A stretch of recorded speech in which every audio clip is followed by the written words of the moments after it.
One day, among the endless wars, something extraordinary happened. There was a man who alone challenged the will of heaven and earth. He came to a giant who looked at the one who, in his opinion, did not dare to disturb his peace. But when this warrior clenched his fist, the bandage flew into small flaps. It was a warrior with an indomitable will who did not go out in all circumstances. One-on-one with his fist and courage, he entered the battle. A demon from the Hua mountain that has been leading the world is a story about a person who has become a legend. His fist, a demon from Hua mountain. Let's start listening to this fascinating story, plunging with her head. Once in the world, a demonic sect has emerged, which declared the war to others, seeking to conquer their power. Their clashes led to the fact that martial arts were forced to unite to combat a common enemy. After 3 years of the war, the long-awaited peace came. The alliance of martial arts won, erased the demonic sect from the face of the earth. However, the losses of the winners were immensely large. Tausis from Hua Mountain believed that it was a real curse. They were outraged that for incredible loss, they received only a pathetic shred of the earth. The head of Mount Hua, senior monk Han Chkon, decided to rise to such a level of strength so that no one dared to even look towards the mountain. Behind him was another senior monk, wary that his master could decide on something unexpected. He kept closer, fearing that the owner could decide to do something extraordinary. The monk was approaching, not knowing what the future was waiting for their sect. But lifting his gaze, he faded from the shock. A terrible picture opened in front of him. The terrain was destroyed, the houses were burning, and the thick smell of blood flooded. Someone dared to kill all these people. It seems that the village suffered from the attack of local bandits. One of the attendees said that there were rumors of the bandits. The senior monk came closer to the corpses, carefully looking at them in search of clues. He began that he was convinced that somewhere in this pile of people he heard a weak moan.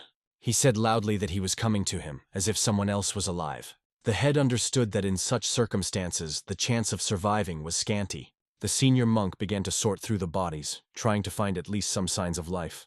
He rejected corpses and debris in different directions without stopping. Suddenly, under the rubble boards, he found a living man. It was a baby with black hair that survived in the middle of the ruins. Looking at this, they could not believe it was possible. It seemed to them that his thirst for life bordered on madness. The senior monk immediately raised the boy whose body had no intact place. The small teeth clenched, and the blood flowed with his face. The boy's body was sewn with fragments, and as soon as he coughed, a large puddle of blood escaped from his mouth. The little one began to return to consciousness. But when he opened his eyes, he saw a terrible scene. His comrade was nearby, cold and dead, with an unhealed wound on his neck. The boy's world seemed to fall under his feet.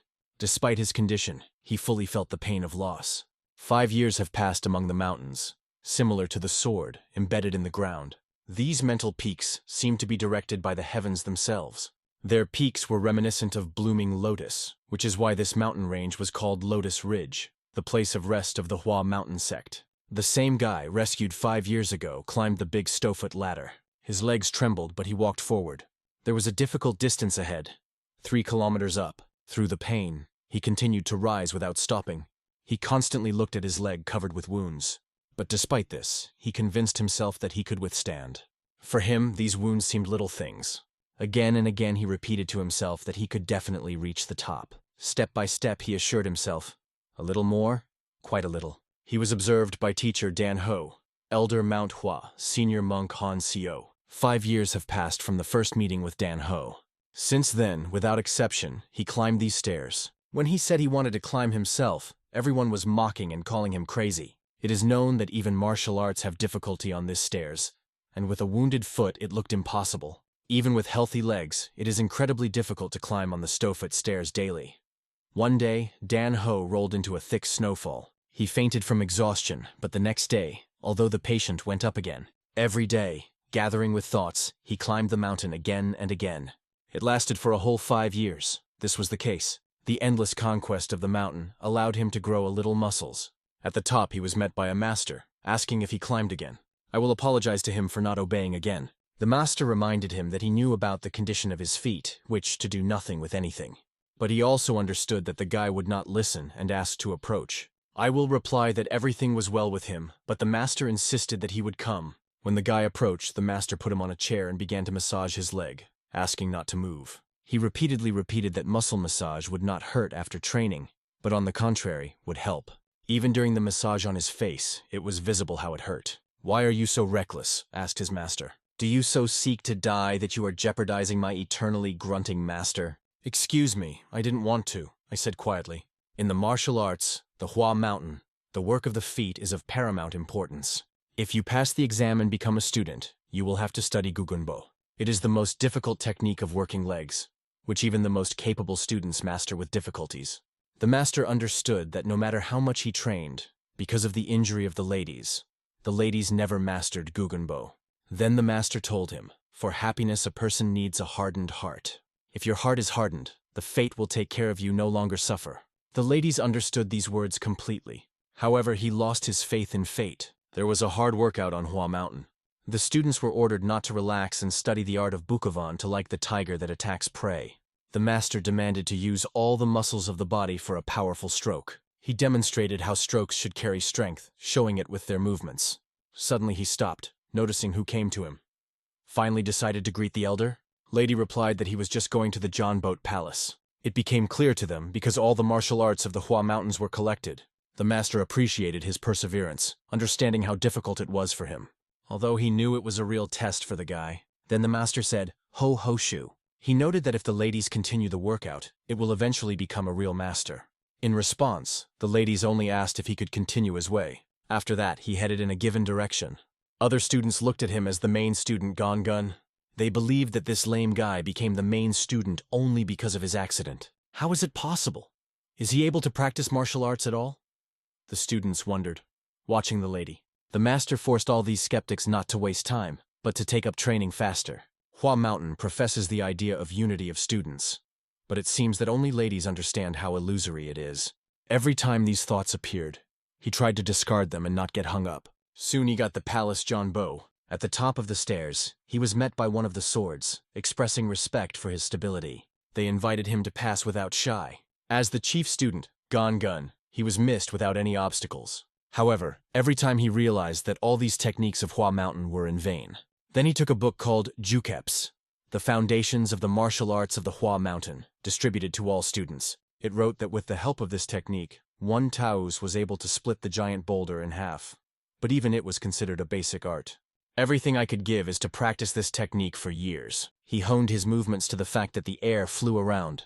His direct blow sounded like a loud cotton. The energy was going around him, and his long hair turned in different directions. He accompanied each stroke with characteristic words. Yukabguan, accounting, Jukeps. These were the foundations for him, but they were all that he had. Two swordsmen near the palace were discussed by the lad, wondering that they were allowed to enter, while they could only stand on a guard. They believed that any outer student far exceeds him. In their opinion, he had to understand his restrictions for a long time because of his leg injury. After completing the workout, I went home. On the way, he met acquaintances. These were Soybean Khan to the left, the Ken in the center, and the Health of the Gene to the right. They praised him, though he teased more, noticing how he returned from the Palace John Bo. The ladies greeted the elders, whom he had not seen for a long time, and they called him a younger brother. They asked how he was doing and how his teacher does. Mu explained that he was too busy and hoped it did not look like a teacher's neglect. On all these words, the ladies answered only silence, or briefly explained that his teacher understands everything. When they wondered his feat, he replied that they should not worry. Health was annoyed that the ladies were still in training. He advised him to finally reject pride and become a scientist, gaining glory as a revered deus, without a difficult way. The lady only answered his eldest brother that he should also quit martial arts and become a scientist. Health immediately grabbed him by the collar. The sister tried to reassure an angry Health. Then Mu also intervened and asked him to stop. Healthy substantiated this by the fact that the ladies waste time and did not understand that it is better for him, assuring that he would still remember these words. "Don't worry, your words will remain forever in my heart," the ladies said calmly. Sei asked not to take his words seriously. She noted that he said it is not hatred, and she suggested that you contact them at any time if it faces difficulty. They have always promised to help him what the ladies worshipped, and said he would go better. He was not delayed. When the three of them remained, he asked the Health why each conversation with the lady turns into something tense. He added that even unconsciously, it is worth remembering how many pains the ladies feel daily. Healthy did not worry about it, believing that he simply gives him friendly advice, because training only delayed inevitably. He was sure that nothing would change in decades. In the worst case, the martial arts master with an injured leg will not last long in the outside world. The ladies watched Khan. He thought that nothing in this world could convince this guy. He remembered how he once wanted to give him away and became a scientist. But he changed his decision for a long time, seeing the power of spirit in the young man. In the home, they had dinner together, and gave myself sincerely thanked the teacher. Keon confessed that he was lucky to have such a student as a lady. I will understand that it was the most that he could do for the teacher, because if it were not for the pile, he would not be here. It happened 5 years ago. If Senior Monk Han CEO did not find the GAC, he would not have the chance not only to get into Hua Mountain, but also to survive. For the ladies, the honey was not just a master, their connection was reminiscent of relationships between father and son. For dinner, Han asked the gambled Hone, "Do you still want to engage in martial arts?" I will decisively replied that yes. Then Khan asked if he knew who his master. Lady suggested that he was Elder Jong Gunda. The answer was correct. Jayan Gunda was the strongest genius of Hua Mountain, and Khan was his student. Although it is remembered now, it was thanks to him that Hua Mountain once reached the pinnacle of power. His presence supplied enemies and inspired allies. It is a little strange that the most prominent genius of the sect became a human teacher without much talents. Because of this, there were rumors among the students of the Hua Mountain that they reached the absurd. "Aren't you wondering why my master chose me from all the students of the Hua Mountain?" Khan asked. The ladies were looking forward to the answer. One day, the master shared with him simple truth. The real power of the sect needs not only masters of martial arts, but also those who are strong in heart. The master sought the one who would pass on his will to the students of the Hua Mountain for future generations. He made his choice and wanted this man to become Keon. Since then, Keon has abandoned the martial arts and focused on training. Now I understand, the teacher. Excuse my student, because, after all, I may have disappointed you. After these words, Kon asked the lady not to be so serious, explaining that he had not told it for the accusation. He asked if the ladies knew what scientists did. Ladies suggested that they were studying ancient records and knowing Taoism. However, Khan explained that they have another task. They retain knowledge of the martial arts of the sect. He approached a book wrapped in a fabric. He said that although he was not a great master of martial arts, his knowledge gave him some experience. He once came across this book and unfolded it. It was a celestial technique of cultivation. This technique has existed since the foundation of Hua Mountain with their ancestors. Hua Mountain martial arts did not stand still, constantly developing and becoming more and more complex. Khan realized that with his injury he would never master them completely. The ladies, too, have been aware of it for a long time, but still said he had no intention to give up. Keon believed that this cultivation technique could help, and asked the lady to take the book because he had already strengthened his body. But when passing the book, Khan urged to be careful.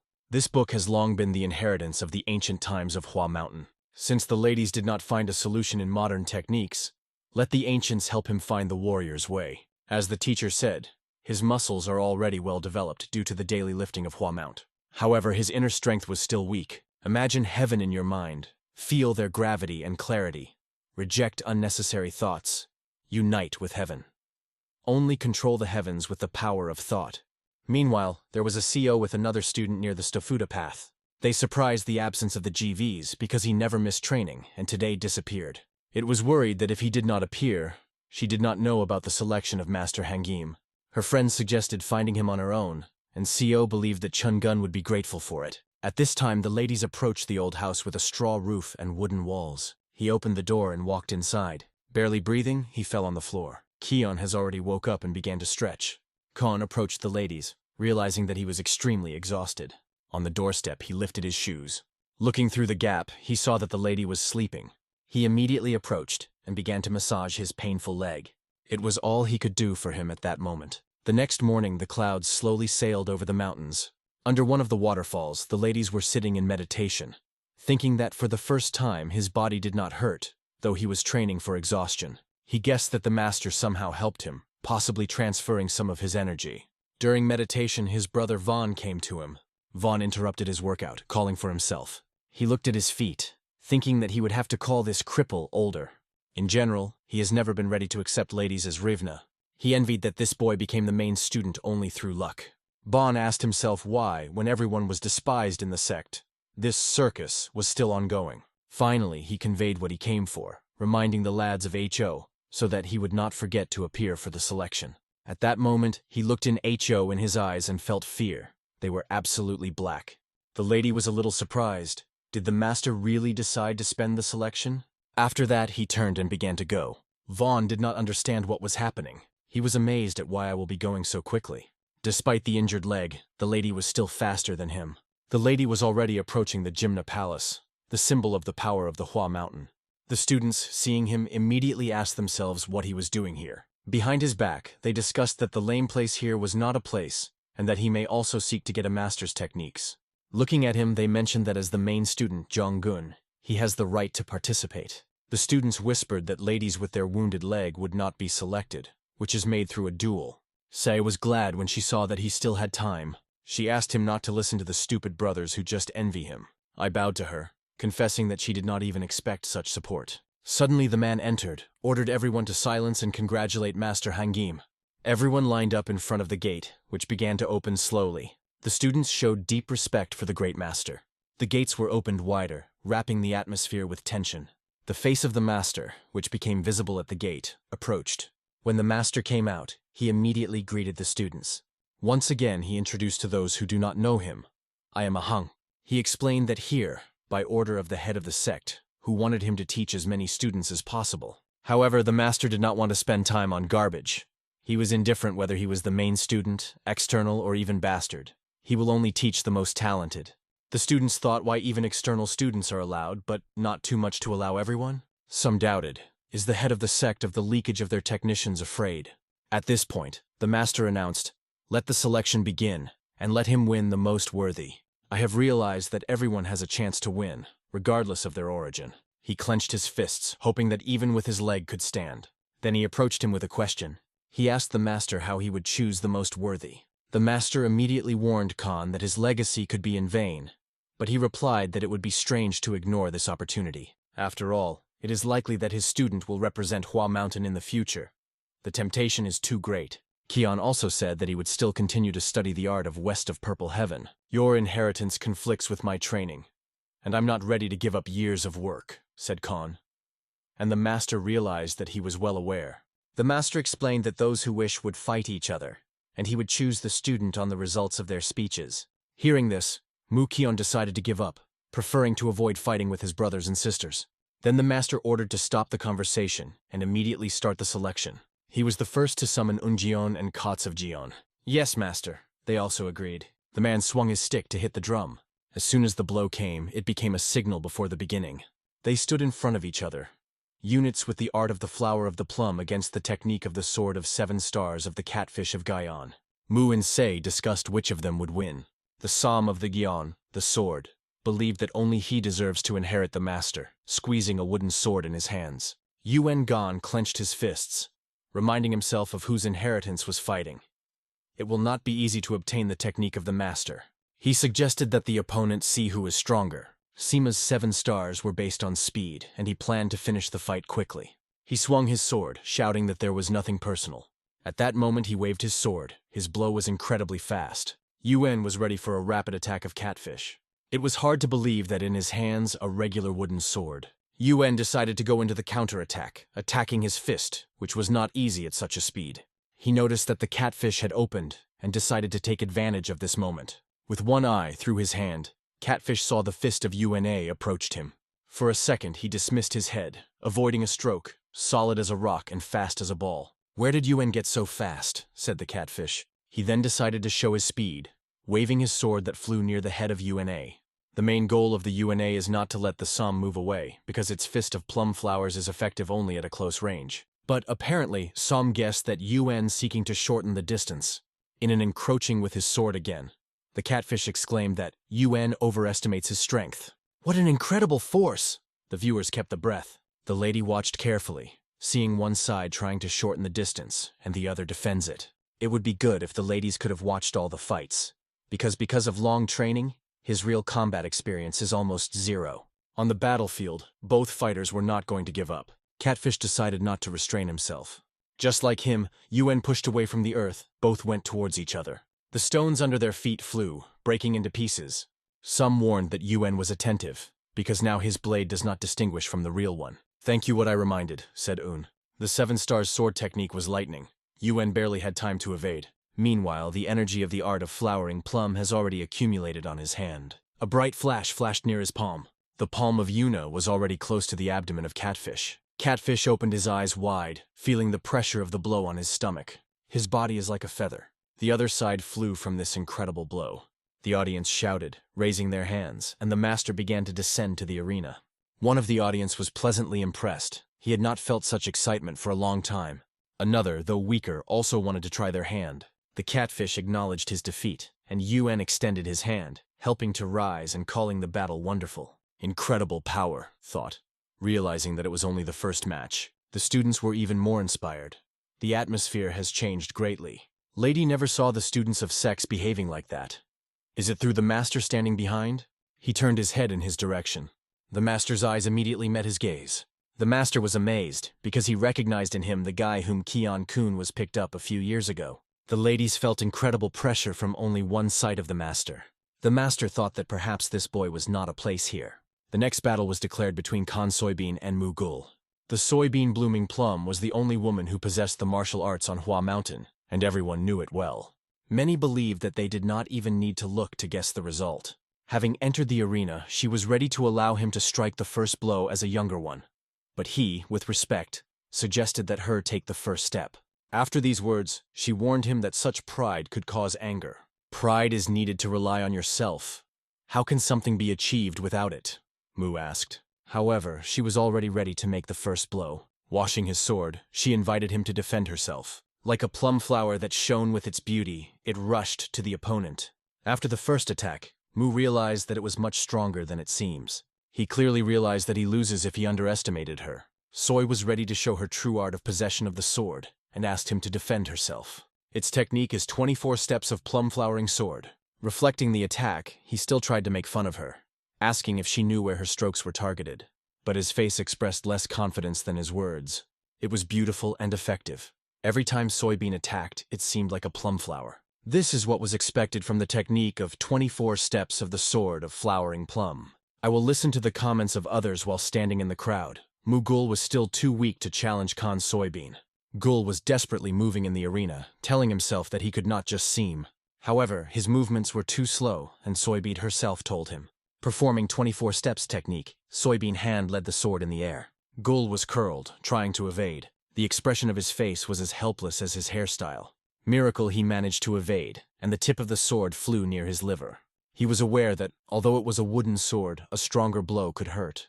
He thanked so that she saved his life. Soy praised him, saying that he was wonderful, and asked the next time not to give up the first blow. After the battle, the crowd was crazy again, admiring the skill of Soybeans. Everyone expected this. She did not give any chances for the counterattack, and confidently completed the fight. Who will be next? The master thought. The following were students of John and Sugun. Chonguna everyone called the lad. The master was wondering what would happen next, and what to expect from the ladies. Sugun, seeing that the ladies are against him, thought, "Why is he?" He wanted to demonstrate his skills in front of the master. I thought he could not overcome such a cripple. If he breaks as weak as the ladies, then he will praise nothing. Behind his back, the audience discussed that nothing would work in the ladies. They believed that he had to understand it and get out of the competition. The ladies immediately greeted the charitable sword. But the master intervened, asking the lads of HO whether he was the same student he took to himself. Going closer, the master pointed his hand that the ladies should leave the test. Swallowing saliva, I did not understand why. He dared to ask the master when he was already standing with his back why he should go. "You ask because you really don't know," answered the master. I asked if it was his wounded leg. Then the master stressed that there was a serious reason for his disqualification as a warrior. The master explained that his techniques are not easy to master someone with restrictions. The lady remained silent, not knowing what to answer. The master continued, adding that if he is a student of a scientist, then he is more logical to become a scientist. I will ask if it means that it should leave the martial arts now. "Don't you feel your boundaries?" asked the master. "Are you just trying to overcome your physical limitations?" The master explained that it is impossible to overcome such trauma physically, as if he did not try. He said that the ladies would never be able to reach the ascension. He advised to go the other way, through the natural light he could give him. The ladies firmly replied that he couldn't do it. He wanted him to be treated in the same way as others, and said it directly to the master. Although a powerful energy came out of the master, he agreed and listened to the boy. He then announced that the battle began. He appealed to Sugyun to return the ladies to reality. The students considered it the best thing to do for him. Sugun asked the ladies not to be offended when they stood opposite each other, and Saya immediately noticed that the ladies were using jukeps. She turned to Mukan. asking if the fight should not be stopped, because the ladies will not be able to defeat the fist of 5 elements with this technique. But Kion understood that it was the decision of the most charitable sword. The lady stood in the battle rack, fully aware of the situation. Su-gun wanted to show the ladies of the reality in which he lives. He did not want to harm him, but realized that it was necessary for the ladies himself. The lady entered the battle, concentrated attacking the enemy. He was set to prove to the elder that they were not mistaken in it. To the surprise of the enemy, his blows were extremely fast. The opponent reflected them, acknowledging that the blows were quite powerful. Avoiding the attack, he realized that the ladies had been training constantly. Using the same technique as the ladies, the enemy decided to attack the same. His attack flew near the face of the ladies, and he barely evaded. After that, the opponent switched to his technique, the technique of 5 elemental fists. The ladies barely had time to put blocks under powerful blows. The opponent began to attack his feet. The ladies blocked the first knee. However, the next blow was even faster and stronger. Despite this, the blow did not pass through the block of the lads, which surprised his opponent.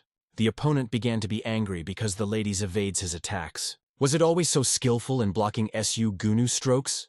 Other students began to discuss, watching the fight. At this point, the ladies felt incredible pain in the hand, realizing that the blows were ordinary. But it seemed that the hand was about to fall off. Mukion, next to his sister, acknowledged that the ladies could cope better than he himself could. However, Saya doubted that he would be able to defeat the technique of 5 elemental fists with his technique. At this point, the ladies decided to stand up, but the situation did not allow. Su-gun began an attack and struck him with his fist directly into his chest. The blow was so strong that the ladies flew back and fell on his back. The lady squeezed his fist and began to climb. The audience did not believe that his technique would be able to withstand the enemy's technique. Su-gun approached the ladies and asked if he now understood the words of the elder. Regardless of how many times you have risen to Hua Mountain, it will not be impossible to remain impossible, he said, calling for the giving of host to accept it and give up. But the ladies were not going to retreat.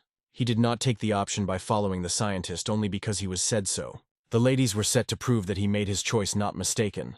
Even with the weak leg that pulled him down, he did not see the opportunity to give up. Seeing that the ladies are moving forward, Su-gun warned him again. The ladies were not going to use the technique of 5 fists, but since the elder watched, he decided not to waste time. The moment came when Su-gun used the technique of 5 elementary fists. With this attack, he went forward, and ladies remained to those who took the blow. It was incredibly difficult to withstand this pressure. In addition to the strength of the strokes, the fists of Su Gunu were solid, as if steel.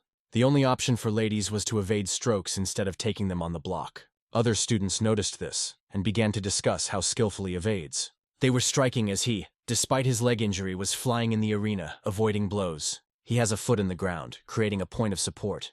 It enabled him to fly with a clenched fist directly at the enemy. The blow was so powerful that the energy flew in different directions, forming echo. Su-gun felt all the power of this incredible blow. He could not even imagine that the ladies were capable of such. The lady showed a power that no one expected, impressing everyone. The audience was so passionate that their faces read a real delight. The crowd began to shout his name, but it did not last long. Su-gun hit the gap with a hook, interrupting his victorious moment. The ladies could not stand this pressure and fell to the ground. Blood splashes flew in different directions, and his back felt the cold firmness of the arena. "This is the end," Su-gun said, running to get the lad. The lady saw the enemy's knee flies directly to his head. He exhaled and substituted the block, crossing his hands to stop the blow. Su-gun noticed that the ladies were blocking all the decisive blows, and it annoyed him. He remembered what looks in the eyes of the elder, those who tighten the battle. "I will be fought heroically, despite severe pain." Su-gun realized that although he did not want to use his strength against Kalika, he has no choice now. The audience realized that something special would happen now. Saya noticed that he began to use the steps of Flowering Plum. The martial arts of the Law Ha cannot be compared to this, but the ladies were not going to stand aside. He clenched his fist and rushed into the attack. However, his powerful, like steel, a blow flew past the target. He tilted his head down and saw a bright glow. This glow came from the energy of Su-gyun, which used the technique of suppressing gold. The technique uses the energy of fire to suppress gold inside the enemy, which may be deadly, hence the name. In Taoism, there is a cycle of 5 elements: fire, gold, wood, earth, and water. Each element depresses another by creating a balance. Is that everything? The students who were amazed at the fact that Su-gun used the technique of suppressing gold against the ladies of Ho. The lady lay on the ground, barely breathing from the unbearable pain that pierced his body. Coughing, he spit out blood from his mouth, but squeezing his teeth, he continued to repeat himself, which could not seem. Su-gun did not believe that the ladies would be able to rise after the stroke of the technique of 5 elements and steps of flowering plum. He understood that the pain of a stroke that suppresses gold should be unbearable. But I will give, though he crawled on his lap, he was sure that he could find a chance to win. When he rose to one knee, Su-gun urged him to stop. Younger, stop. The call was heard, but I only replied, I can't give up now. The master at that moment ordered them to continue. Su-gun was confused, not understanding how the ladies still holding up, barely moving. The master saw that the spirit of the Ho did not break. He noted that the ladies did not give up, and so the match cannot be completed, adding that he cannot teach the martial arts of those who seem. Su-gun hoped that the ladies would seem, but he just got to his feet. Su-gun sat on one knee, quietly saying what he had already lost the interest of the elder. He asked if he would have to break all the bones of the lad to make him surrender. Su-gun was ready to take the risk of everyone and, pushing away from the ground, rushed into battle. The next attack was the technique of flowering plum. The lady fell to the ground, imbued with pain from this powerful blow. Other students were even more amazed by the fact that to win the lady of Suguna had to use the technique of flowering plum. The amazed audience understood how seriously Su-gun perceives a duel. The ladies gathered, invested all the forces, trying to avoid the line of attack. But Su-gun followed him everywhere, noticing his every movement. The blood flew in different directions from forceful blows. The ladies had almost no strength to even return. Because of this, he got a few more strokes. A few blows finally knocked him down, and he found himself face on the floor. Rising to his feet, Su-gun said, "Here's such a reality." At this moment, the brother of the Gave was worried about him and asked the Gon as the body of the Ho-Ho withstands it all. He replied that despite the willpower of the lad, it was impossible to overcome physical restrictions. He added that the path of martial arts is not suitable for the lad. This has been said repeatedly. He explained that the elder is acting in the interests of the future Hua Mountain, and asked not to feel guilty for the ladies. But suddenly he paid attention to the arena, because they thought that the battle had already ended. But the ladies began to rise again, heroically declaring that he had not finished. Su-gun has already flew to him with his sword. It was the perfect moment for the ladies to use the effect of surprise. Others noticed that Su-gun was annoyed, and his blows became sweeping. The ladies were approaching, going right in the direction of the attack of Su-gun. It was the only chance of ladies to dodge the sword, and he used it. He used this chance, putting all the force. The lad's shot was struck directly into the abdomen of the enemy when he lost his vigilance. Su-gun flew a few meters ago but landed on his feet. "Did everything finally end?" said the lad. Su's gun, coughing with blood, realized that he was too light-hearted about the ladies. He understood that if the ladies had gathered all the power in this blow, it could be deadly. Annoyed, he rushed again on the lad with a sword. The ladies saw the same picture in front of him.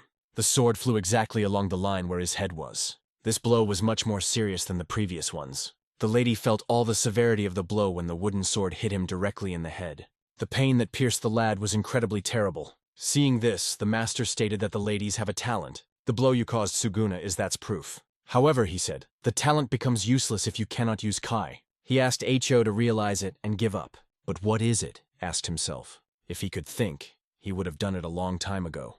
But now he did not even look at the option. He knew that if it breaks now, he would doubt his abilities. His desire to become a strong master of martial arts, all that he tried, will become useless. Squeezing his eyes and teeth, tilting his head, he strongly denied his defeat. Looking straight into the eye, he said he would not seem, even if he had to die.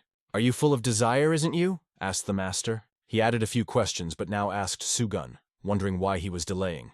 Su-gun at that time was puzzled and did not understand what they wanted from him. Other students saw that the ladies are barely moving, and the master calls for Su-gun to attack him in this state. Ruthlessly, the master simply told Suguna to knock down the lads, although one of the students in a whisper suggested that the fight stop. At that moment, Su-gun rushed at the lady with the sword. "Assassin," he pleaded with Ho-Ho, just falling to the ground, adding, "Please." It was painful to look at it, and some students even turned away. However, the ladies did not fall. He was not so weak to just give up. He took a blow directly into the abdomen. Blood became more, flying in different directions. No one understood why he was suffering such pain. Some suggested that he was trying to prove that even if his bones are fragmented, he is still a master of martial arts. For him, the crippled leg was unimportant. Su-gun turned to the elder. He repeated several times, "Elder ... The elder also thought about stopping the fight.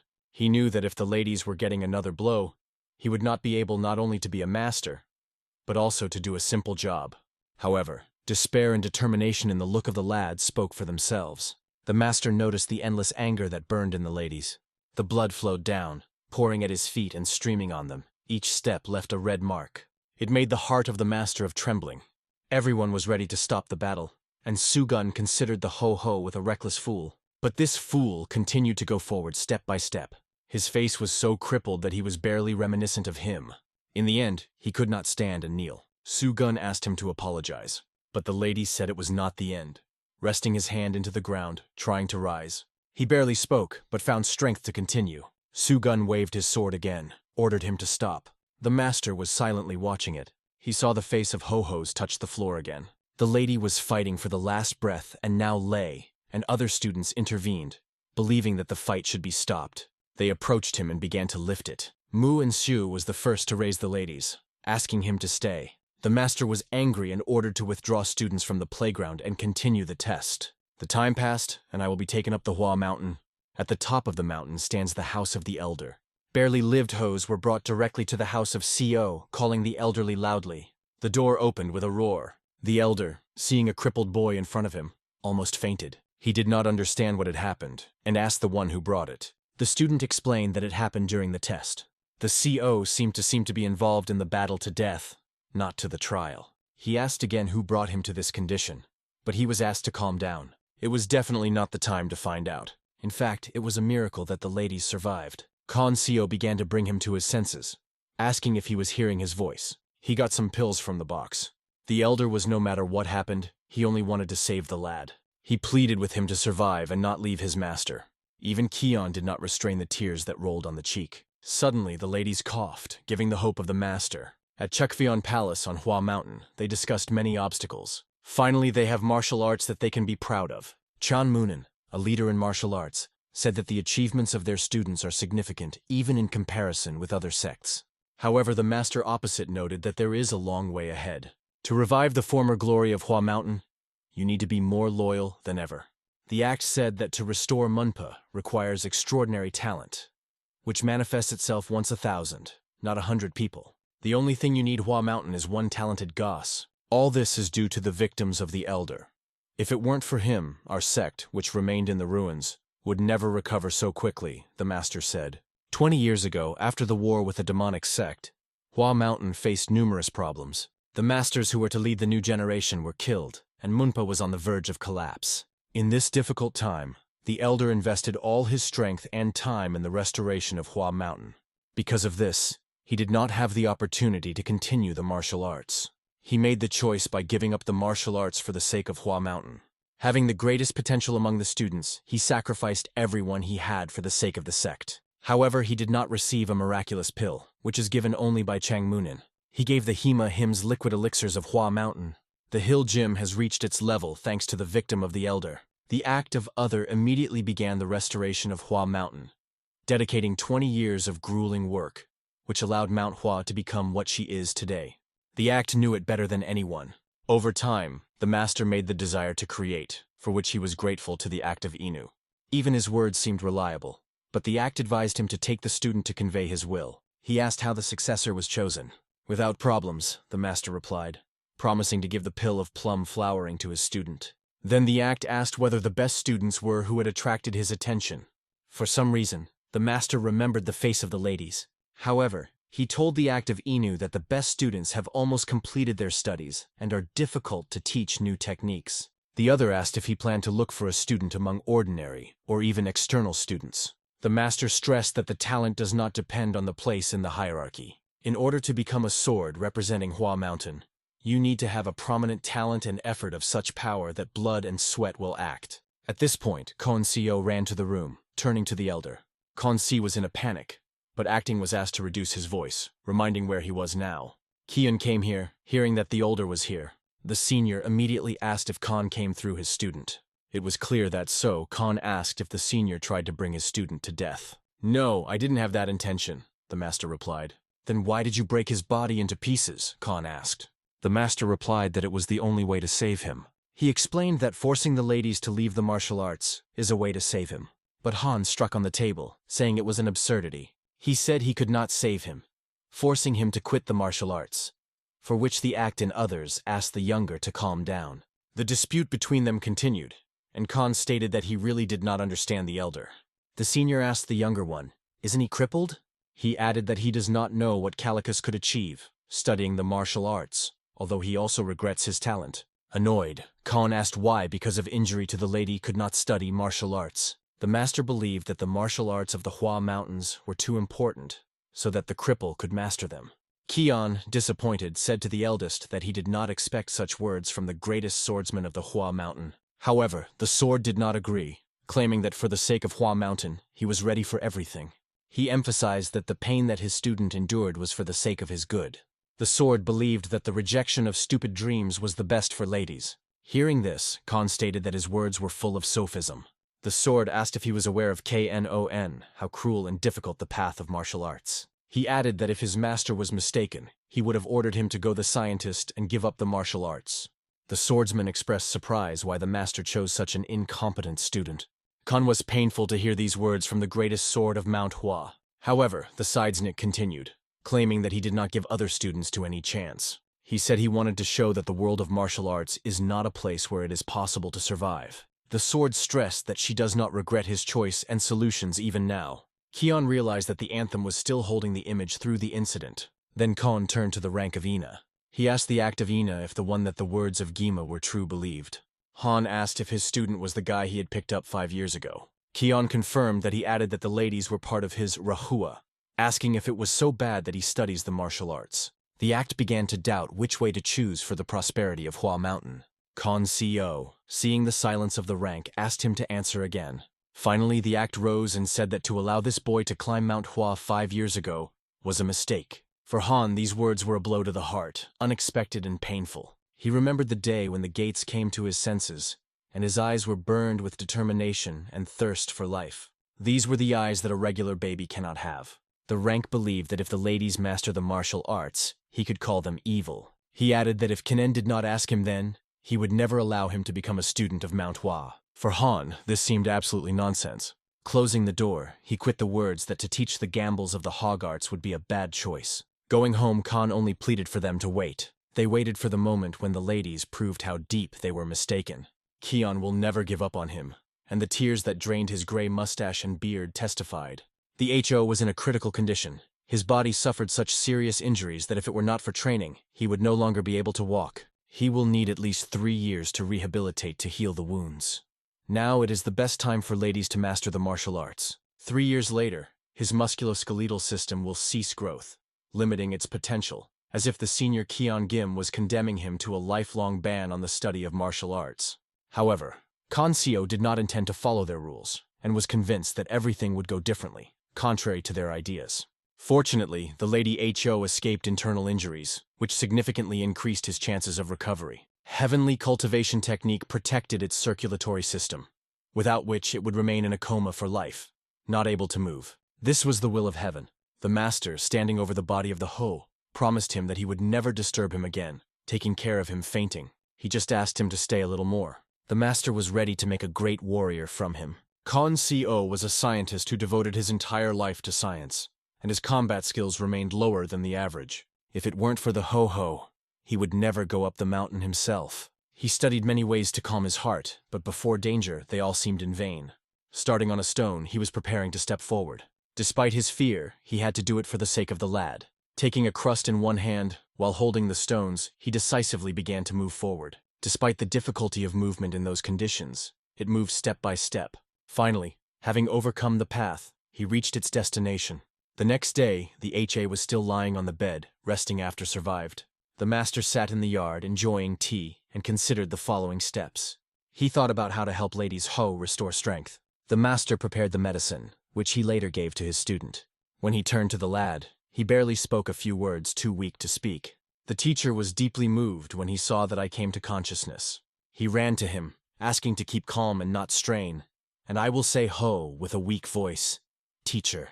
But I will immediately apologize immediately, worrying for his impotence. The master reassured him, explaining that he did nothing wrong and asked not to worry. He assured that the rehabilitation of the lads is better than expected, promising to do everything possible. Having removed the useful pills, he prepared them to maintain the health of the ladies. It was then that the HO noticed that the teacher's hands were scratched from hard work.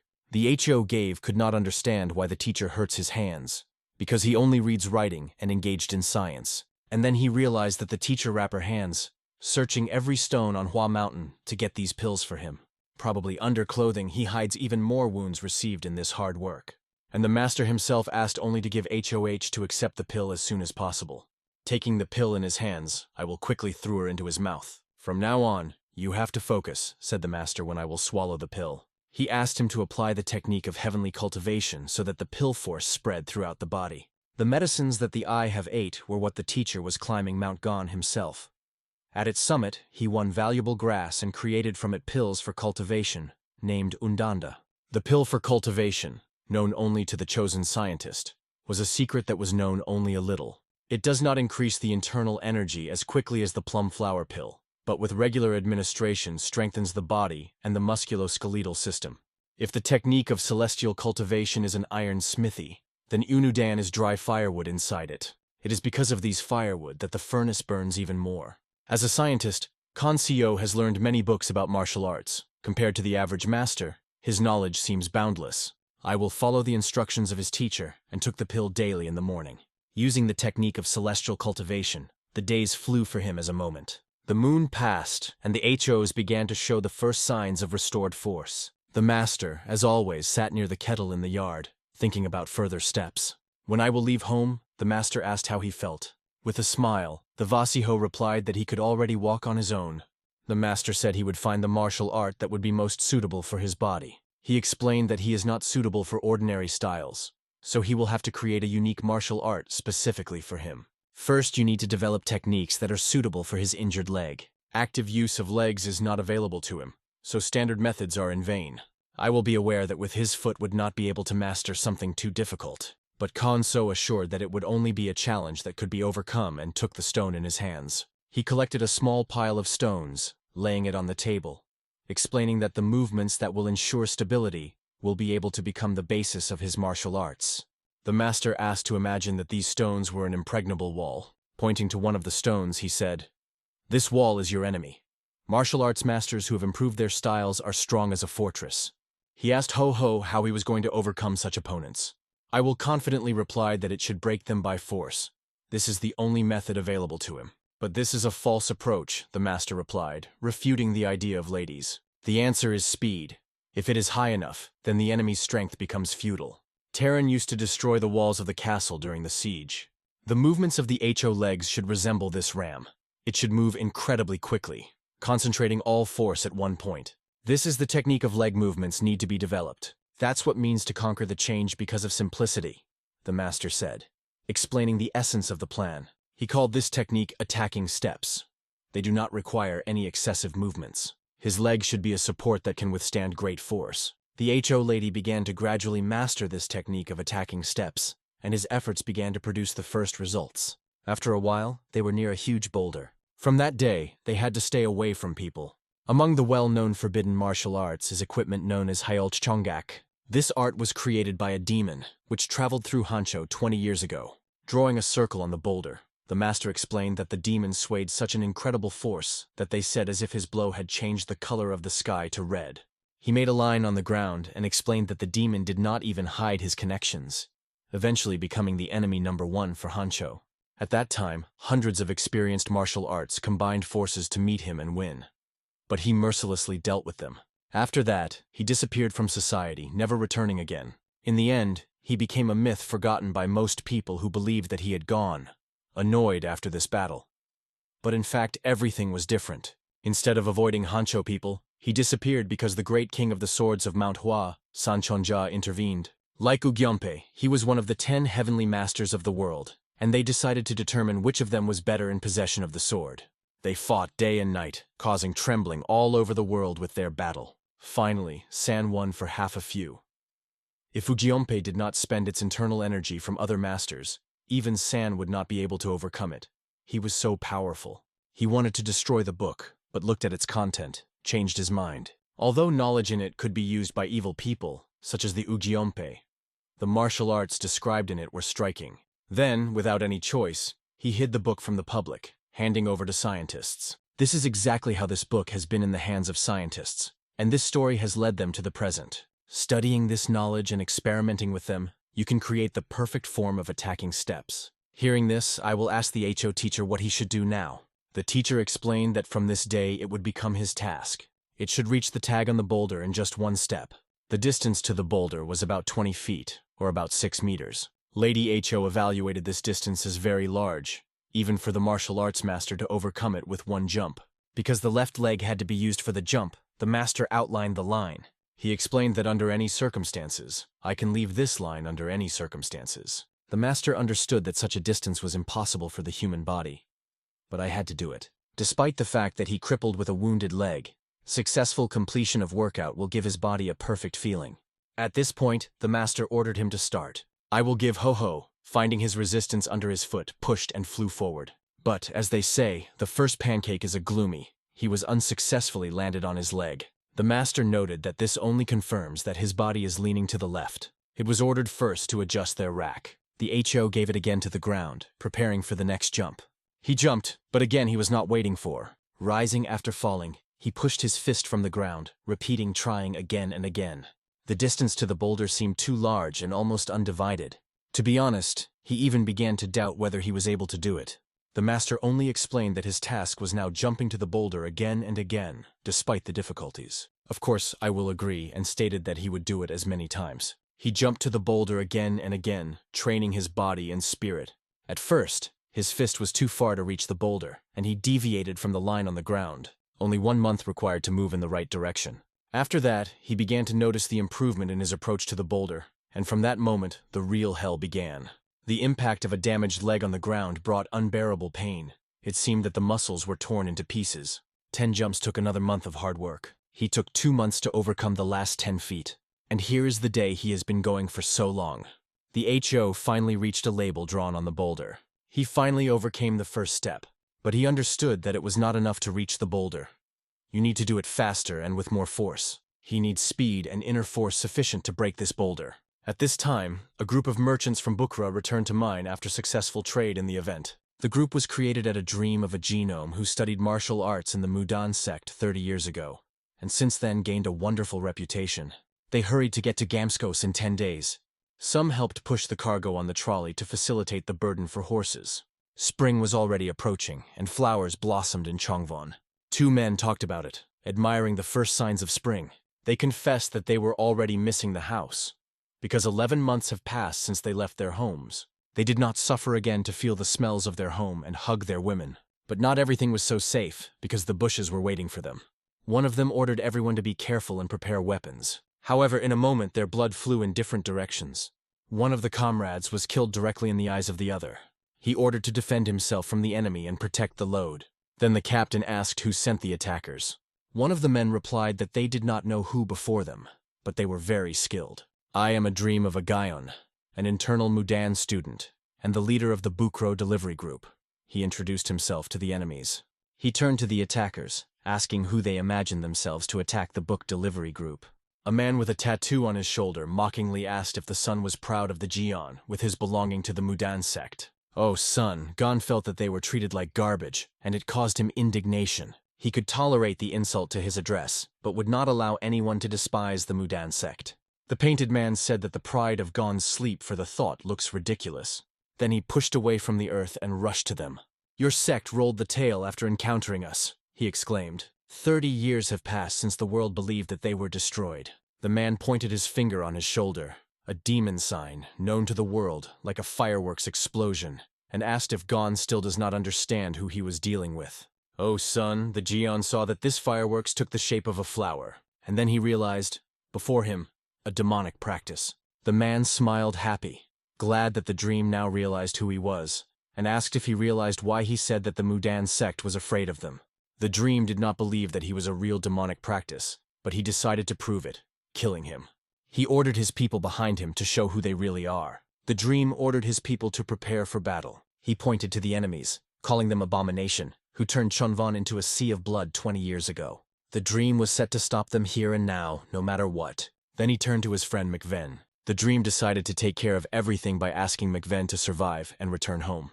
But Makvan proudly lifted his sword and said he would fight next to him. However, the dream understood that if it is really part of the demonic sect, then everyone would have to die. He pleaded with Mcven to survive and tell everything in Chongvon, because only he had a chance to return alive.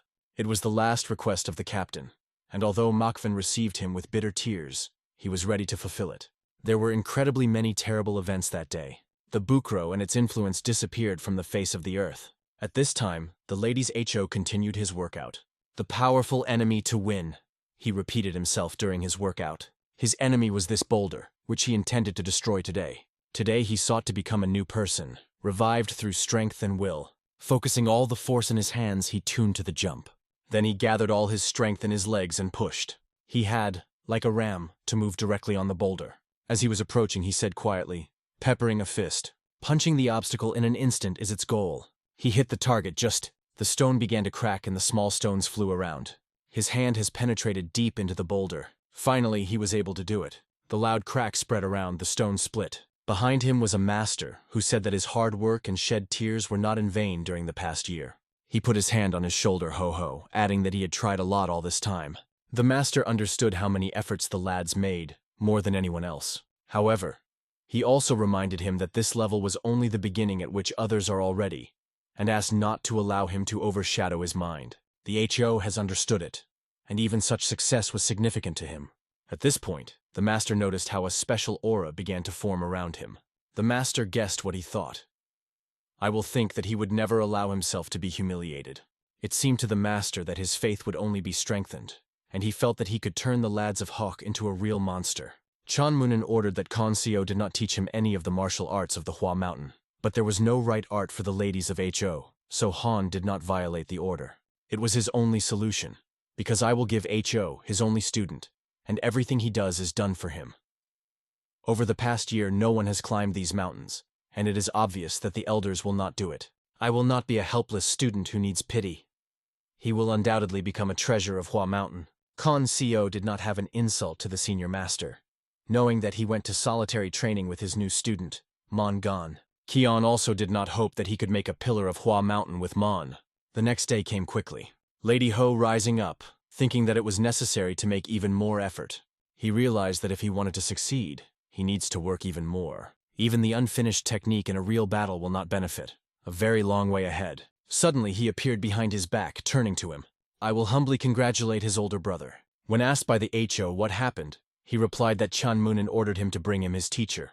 Then I will go to the elder. He ordered one to wait in place. Vaughn still felt trembling when he met with the sight of the ladies.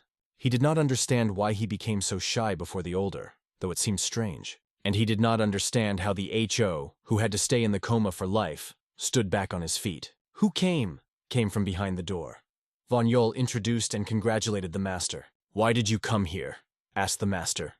Bon replied that Chanmunin ordered him to bring him. And for what reason I need it? Continued to ask the master. Vaughn did not know the reason. He only had to bring him to Chanmunin. Since Kion was part of the Hua Mountain, he could not ignore this order. I will decide to accompany him. 5 years have passed since Khan saw this species last, standing in front of a beautiful landscape. He said that the world did not change at all, unlike his heart. He explained that he would first go to Chikveon's palace, and asked the Gave to follow him. They were already closer when they appeared in front of them. They were very surprised when they saw him. They began to discuss with each other that they heard that he could not even walk, and immediately asked him how he found himself here. Mu was embarrassed that I did not visit him all last year. Then he asked how his health, to which the HO gave. He answered that he was much better. Also Ho added that it was all thanks to the master. Suddenly, a female voice came behind his back. I assume are you a student of Hua Mountains? She said. It was a girl with a slightly fun look, but she came from a special mercy. Her name was Joni Soka, and she was from the Mudan sect. She came here with her master. The girl asked Ho-Ho whether he was a student of Hua Mountain. Then Mu replied that he was one of the best students of Mount Hua. However, she suspected something because she did not feel Ku's martial arts. Mu explained the Ho that they were guests from the Mudan sect, which I will ask Ho-Ho's about the reason for their visit. However, I also did not know, because they arrived so unexpectedly. She guessed that they expect she to answer this question, but it was not the thing that could be discussed. At this time in the inner garden of the palace Chukveon, Khonso approached Chanmunin and asked what reason he was called. He explained who sits the third next to them, namely John Heinen from the Mudan sect. They introduced themselves to each other, and John Ho named his name. He said that if Chan Moonin is older than him, then his strength should be incredible. But he replied that as a scientist, he did not possess great power, and asked what purpose Yong Ho came into the Hua Mountain. John Ho apologized for his rudeness, and explained that he had come to ask for help from Hua Mountain. "Do you need people from Hua Mountain?" asked him Keon. "Yes, we desperately need them," said John Ho. Then Kon asked what happened that they were so urgently asking for help. Yong Ho began to tell what had happened. But suddenly Chan Moonin intervened and said that they found the students of the demonic sect. "And if this is true, then we are in serious danger," he added. Keon was well aware who was the demonic sect. "Is this a really demonic sect?" said Khan, to which John Ho replied that it was needed. He added that they could not declare the return of the demonic sect, having only a piece of paper confirming their attack. They just needed help, because this place is closest to Payak, which was destroyed. Jong Ho also reported that Sect Yang had sent us people to support in this case. Chan Moonin came closer to Han and explained that John Ho came to convey the sect of Mudan sect to gather students. However, Khan did not understand why he was called. "You have to go with them," Chan Moonin replied. "After all, the knowledge and memories that KNON possesses is what many others have. And even if you are not a master of martial arts, your insight is incredible," continued Chan Moonin. "You are able to distinguish their traces from others." Keon himself realized that this knowledge would not be able to just forget so. For Chan Ho, this conversation was a real relief. He believed that the Hua Mountain sect, which always fought the demons, knew the most about the demonic sect. However, Han had one condition. He should be allowed to bring a student with him on this journey. This was his only condition that he voiced. After a short pause, Chong Ho's request was confirmed, and all went forward together. The only thing he asked is to follow him. From time to time he stopped, fascinating the incredible landscapes of the Hua Mountain. The girl who was behind the lads of Ho noticed how he dragged her leg. Is she injured? In her head, the thoughts were buried. Even with a strong body, to reach a high position in the world of martial arts is more difficult than going through the needle. That's what this world is, and holding a high position with a crippled foot is even harder. Subsequently, they reached the house of Han Si. He suggested that you bring something to eat, asking them to sit down and wait. Instead, he got a flask out of his inner pocket, saying that the landscape is wonderful and the wind is pleasant. "So why food? It will be enough," he said, stretching alcohol just in the face of Han, who of course refused. "We do not drink but enjoy nature," Chongo replied, smiling. It was a kind of trial. In the meantime, the ladies went next to Su, who apologized for his teacher. Then she asked when he joined the Hua Mountain. In response, he mentioned that it happened 6 years ago. It seemed to her that it was just recently. But at the same time, she had the feeling that he feels loneliness, staying here in this detachable place. However, he assured her that everything was well, because his teacher was always near. During the conversation, she noticed that the relationship between him and Hua Mountain did not look perfect. He seemed to spend time only 2 students, and against this background, only praise about wonderful alcohol sounded.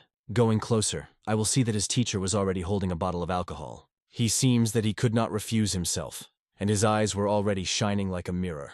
I only asked if he was in order. The master replied in surprise, asking why everything around was spinning.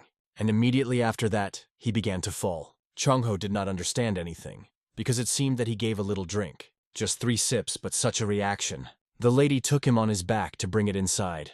Su also asked her teacher to reduce the use of alcohol. The master turned and went away, explaining that it was time to purify thoughts. And then he asked his student that she was thinking about the ladies. She replied that she seems quite normal. This word normal was very surprised by Chongho. She explained that his crippled leg is only a detail, but his personality seems a little cold and does not look threatening.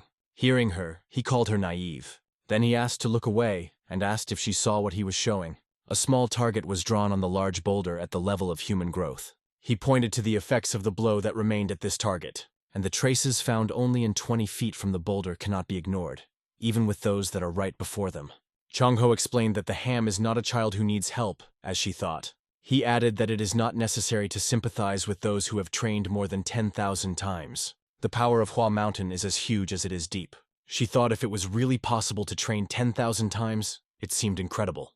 At the same time, she wondered why she still did not notice this obvious fact. All because she focused only on his leg and lameness. Usually when she meets martial arts, she watches them closely and easily determines their fighting style. Looking at this boulder now, she realized why the teacher brought her here. Meanwhile, behind the Rocky Mountains, the palace of Chikvion stood. Everyone was in a hurry, because the departure was already approaching. Several students were lined up in front of the elder, preparing to accompany it on the road. Muken and Ongen assured that they would protect him. Just imagine that in a trip where they can be expected unprecedented dangers, they are ordered to accompany it. Because of this, Han Chan considered the elder very careful in this matter. The act itself was ready to do everything for the welfare of the Hua Mountain. At this point, the master asked to give him to approach him. He stood behind his back and took a few steps forward. He was frowned and asked if he was going to go with them too. I will come to the elder, and expressed his desire to go on this trip. Herbling turned to the master, explaining that it was too dangerous and it is better to leave Ho-Ho here. He added that it would be difficult for them to follow both if something goes wrong. Mu immediately reassured Health, explaining that such words were unacceptable in the presence of an elder. But he insisted that he was telling only the truth. The master, not wanting to listen to these disputes, announced that time has come. Everyone prepared for departure, their next stop, Shan'an. Without rest, walking in the leg, they went on the road. The group, accompanied by Khan, has already arrived in Ingangian. It was here that they had to meet with representatives of the Chonam sect. This place had a connection with the Mudan sect, because it was an incident, after which the Ungangan owner remained in debt to them. Chongho explained that because of this debt they would cooperate with them. Mu realized that Ingangan was once under the rule of Mount Hua and could not even imagine that another sect would set his post here. The impact of Hua Mountain is too weak, he said, and both decided to move on. They got acquainted with each other, sharing greetings. Chonvan introduced and congratulated his older brother Chonho. Is that you manage the chores in the Chonam sect? Chongo asked. After that, he thanked him for how well everything was organized. Sitting at the tables, some people discussed the arrival of the great martial arts master of the Mudan sect, who was considered the greatest swordsman of the Hubi region, Chongho Chinin. At this point, Chonvan came to them and said they had to come to greet him. They went outside and bowed low, greeting the masters. For them, it was a great honor to be able to greet the greatest swordfish of the sect of Mudan. A man with a bandaged eye said that he was looking forward to learning from him in the future, but he replied that it was not a merit worthy of praise. He then introduced them to Han Co and introduced others.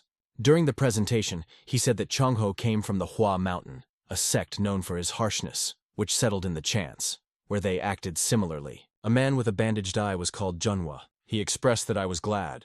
Another introduced himself as a Him Hats. Jim and Mu exchanged the views. Jim knew that before him, the best student of the Hua Mountain, and Mu knew that this man was the hope of the sect Chonam. At this point, Chonvan noted that it was time to finish dating. He turned to the elders, suggested to leave the youth alone, and drink. After all, they have become comrades who will now travel together. Jim, understanding the importance of finding a common language, suggested that everyone drink a glass. Meanwhile, when the conversation between them continued, the lady stared at Thebek, the grandeur of which could be seen from afar. His heart was restless because he returned here again. This excitement could be seen on his face.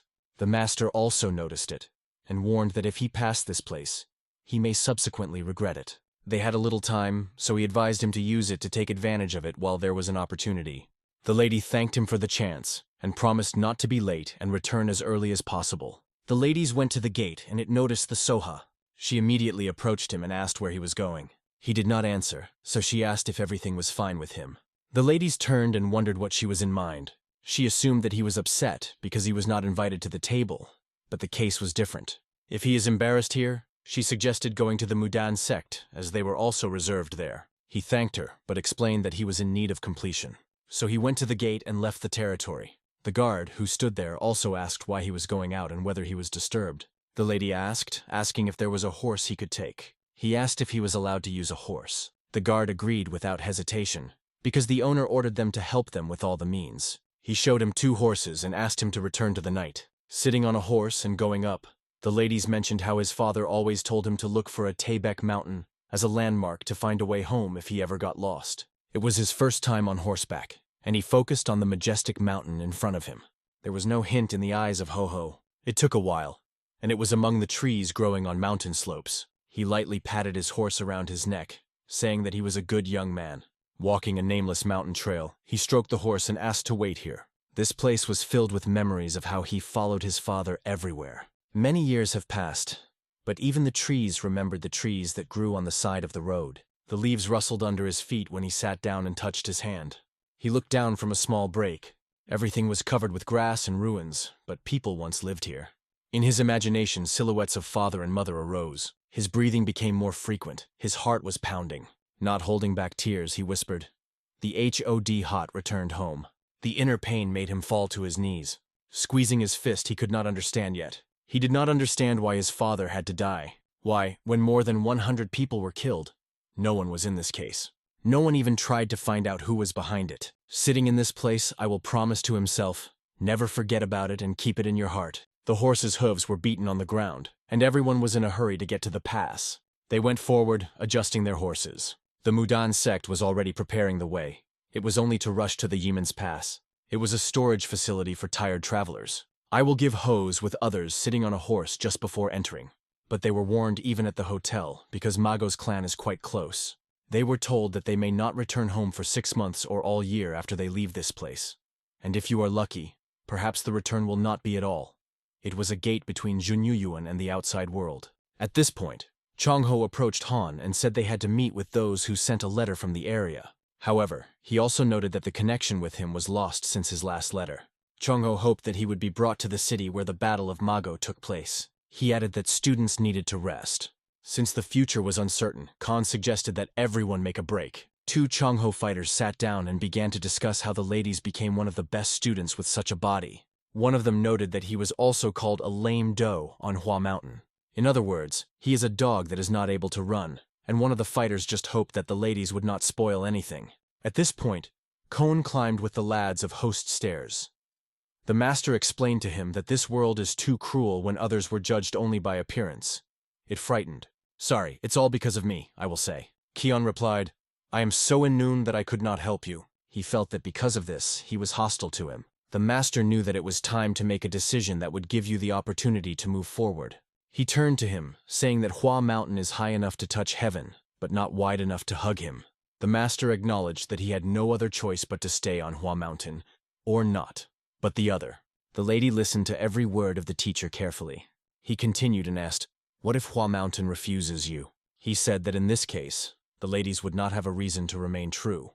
Upon completion of this trip, he asked him to go exploring the world. The ladies could not believe that he heard such words from his master, and he stressed once again that the ladies should strive for freedom. Hua Mountain is Hua Mountain, and you are you. Come back when you get an unwavering determination that even strong gusts of Hua Mountain will not be able to break. Then we can drink together, the master told him. Their conversation ended, and the next day came.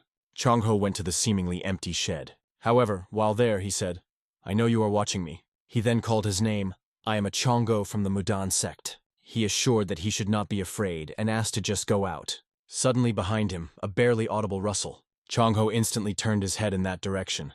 A man appeared there, and Chongho asked if everything was fine with him. His eye was bandaged and the whole body was covered with scratches. He only said that no one survived from his allies. Chongho put his hand on his shoulder and said, "Thank God, at least you stayed alive." The man explained that they were watching the enemy base. Squeezing the sword in his hand, Chongho asked if he was sure that it was the remains of a demonic clan. He, squeezing his teeth, told how he heard that they mentioned the cult. He added that only the Mago clan could pronounce such words on Hanho lands. All in the Northern Road Agency were killed, and he pleaded with Chongho to give him a chance to take revenge for them. He shouted with all his strength, begging the owner to give him this chance. Meanwhile, he was running to Han. Opening the door, he reported that the owner Chongho ordered to prepare for the battle and act. Keon was immediately surprised, because at this time it seemed strange. But Herbanan repeated Chongho's words, noting that it was very urgent. The master immediately asked to give you to prepare for departure. Grind, he turned to the ladies and asked if he was better to stay so as not to burden the group. He believed that he could only interfere, so he advised to stay with everyone. But Ho could not allow his teacher to risk alone. Although he was considering him a stubborn young man, he still agreed with him. If he was so sure of himself, he asked to be careful. For the first time, the ladies perceived these words as a real instruction from the elder. He swallowed a lump of saliva that gathered in his mouth, and after a while they left the mountain trails. Capturing the horses, they ordered them to jump faster. They knew the location of the enemy base and where they went. They were on red wildlands behind the passage of Yeoman. Their mission was to leave the pass of Yeoman before the enemies would notice them.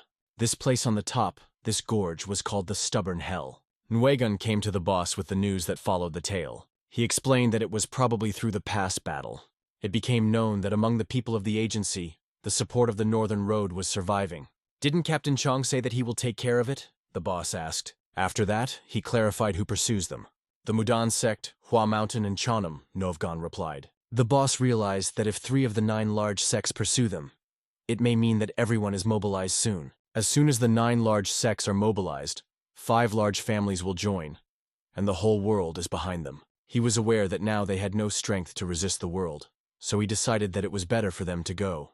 Novgon was in surprise to ask whether he was really going to leave a luggage. The boss understood that after all, they would have to do it. The only difference is that it is now necessary to do it earlier than expected. However, even leaving this place, they should prepare a special gift to the guests. Their guests were already right in front of their cave. Chongho got off the horse. I am convinced that there are clear signs of what this place is exposed. The fact that it was so clean only testified to the caution of their enemies. The roads were dangerous here, so Chancho ordered everyone to walk on. Suddenly, 2 fighters reported that they found something. They were convinced that they came across a cart. In a moment, everyone else gathered around them, considering the find. Is that really Mago? There was the only question in which they were sure of almost 90%. Then he ordered the gamble to defend the teacher with other students. He asked the owner to go as soon as Mago was. There were doubts in Khan Co, but he explained that such an order from his master, and asked to leave the Mudan sect's fight, making security as a priority. As a commander, MU said that when the battle began, you do not have to be ashamed of escape. Khan socialized with his words, though he did not like it very much. Others filled it with admiration. Everyone sought to show their value, hoping that their names would become known throughout the earth. One of them boasted that he would be able to kill Magio leader with 1 blow when the other heard a strange sound. The sound was reminiscent of the whistle of air. In their side flew gifts from Mago. One of the students was overthrown as a razor, a blade that hit him. It became clear that it was an ambush. Everyone was ordered to behave carefully. When they realized that it was a trap, it was ordered to lie on the ground. The problem is that not everyone has managed to do it. Another fighter fell right in front of them. Ho turned and asked Chongho what to do. Seeing a group of people, Choncho ordered his piece. Ahead of them stood a noise who laughed brownly. Chongho asked a fighter who had already seen them before whether these people are exactly Mago. He without a doubt answered that they were, recognizing them right away. The enemies attacked them and took away their goods. In it, the fire of revenge on its brothers broke up. Nguyen laughed quietly at the actions of a man who was rushing into battle. Chongho, realizing that he could not be released himself, ordered others to follow him. They were ordered not to spare enemies and to split with them once and for all. Everyone like one rushed forward, squeezing the weapon. The first was a fighter, who, despite the loss of hand in the previous battle, was torn to revenge. However, the enemies were also not going to leave their swords away. He was ahead of him, followed by Vonol, whom he asked to protect the ladies of Ho and his comrades. He warned that the master should remain alive. At the same moment, Mago representatives wanted to show their power. The battle flared stronger, and Mu was ready for inevitable, to kill. But one thing was worried about him: the anxiety that grew in it. He prayed to God, stepping into battle. Mu was a forgiveness for these murders, because all this was for peace in Hanho. Representatives of the demonic cult were confident in their abilities. They believed that death was the only thing waiting for those who would be on their way. Mu with a steadfast face, he repelled one after the other. Suddenly, the enemy appeared on the other side. Scattering them, Mu saw in this the opportunity to show that Hua Mountain was still capable of something majestic. He did this to keep Hua Mountain lost. The blood flew around, leaving bloody traces. With a steadfast face, he was confidently moving forward. Here is the sword of Hua Mountain. That's what her real power. Among the fighters, Master Chongho demonstrated the incredible possession of fencing, as expected from the strongest swordsman Hubei. Every time he waved his sword, someone fell to the ground. The lines that remained after his blows in the air were extremely even and smooth. At the same time, they were deadly, forcing enemies to keep their line. His stable emitted courage and strength. Although Mago is dangerous, Junuan still has its elite. Junatu, as a commander, ordered the Gima to clear the way. He could not allow the Chonam sect to lag. Jim immediately rushed to execute the order. He did it with full dedication, just as his commander fought against the enemy. Showing the enemies the power of his divine water blade, he acted without regret. Even in the battle, he told the enemies that if they wanted to survive, it is better to run out of here. There was no place for mercy in Chonam. Junatu proved this simply by cutting off his leg. The battle was gaining momentum, and the orders were already sounded not to leave anyone alive. I will squeeze his fist filled with determination. He was asked to leave, assuring that the students would protect the master. He was ordered to retreat with the master and ensure his safety. He sought to show his skill this time. He decided to defend the master in the name of Hua Mountain before this crowd of ruthless killers. The battle reached unheard of scale, and the gorge was increasingly flooded. But suddenly a mysterious figure appears. Her energy was felt around. It was incredibly powerful. I will also pay attention to it. Who is it? Others, full of curiosity, began to ask. Some even swallowed saliva from cold fear. The closeness of this approaching figure was stunning. The students were ordered to keep positions, and they gathered in the formation of a blade of 7 stars. But it seemed that the stranger was indifferent to it. He just rushed to the crowd that stood in front of him, directing his swords to the enemies. He barely approached as incredible warmth began to emerge from his hand. This heat was the radiation of its energy, which it attacked. It was simply impossible to resist these blows. He knocked down one by one as if nothing could stop him. Everyone who fell on the way was seen only in the incredibly fast movements of his hands. He led his body with such skill that it seemed to be obeyed by his intention. He only scattered enemies, leaving them to lie down to the ground. He, though, trembled, holding his sword firmly in his hands. He tried to hit the enemy, but missed. The feet were pushed away from the ground, and he flew up. The stranger was preparing to attack from above. Bon only watched as he was approaching. Suddenly, a familiar rack, honed near a large boulder, appeared in front of him. "Bolgnol, calm down," the voice came. "And after that, I will hit the enemy with his fist." It was a piercing blow to whom everyone on Hua Mountain was considered crippled, one whom no one believed. The Hodaos performed an incredible blow from which the energy dispersed around. One, falling to the ground, stuttering in surprise. "Brother!" All the students who watched this were no less stunned. None of them could understand how he was able to perform such a powerful technique. The HOs began to approach the enemy. The stranger himself did not understand how someone was able to stop his attack. From under his mask, the ladies heard a female voice who annoyedly said, "How did you dare?" She pushed away from the ground and, concentrating even more in her hand, flew directly on the ladies. Master Khan shouted to the student to be careful. It was a burning fist of twilight of Mago's technique. Her movements were doubled in her eyes, and she was very close to the ladies. I will put a block under each impact, cleverly maneuvering. However, the pressure on her part was simply incredible. Behind his back, the master remembered that 20 years have passed. But he was sure. Many people of Hua Mountain have died from this technique. Other students for the first time heard about the burning fist of Twilight Mago, but now they saw it with their own eyes. Because of this powerful energy, the ladies saw almost nothing in front of him. He was blinded, but he gathered his strength to focus and beat. Watching them, it seemed that there were hundreds of them on the battlefield. So fast were their movements. Despite the lightning movements, the ladies continued to expose the block. The stones under their feet flew in different directions from the incredible power of blows. Others only watched, realizing that it is better not to interfere in the fight, so as not to interfere. They wondered how the ladies were able to block such blows. Is the lad now uses the technique of bamboo fist? Vaughn knew that every student of Hua Mountain was studying this technique, but that bamboo fist he knew was weaker. He was not strong enough to confront the sophisticated arts of Mago, and even more so, the ladies of the home. It even made him an outlive on Hua Mountain. And yet he evades, parts and resists the burning fist of twilight. Vaughn asked himself, did the lady hide his true strength all this time? But while he was thinking, the battle lasted, and ladies missed a powerful blow to the core. From the impact he felt a sour taste in his mouth that rose from the stomach. However, he kept on one leg, keeping his balance. He, standing behind him, turned to the ladies of Ho, asking for permission to help. But I will only look back and ask everyone to retreat. He is not your opponent. Stand behind with the teacher, said Ho-Ho. His words sounded proudly, and he understood everything. I will say it as an order, as the main student of the Hua Mountain. He ordered them to leave this place. It was completely unexpected, and he did not find words for answer.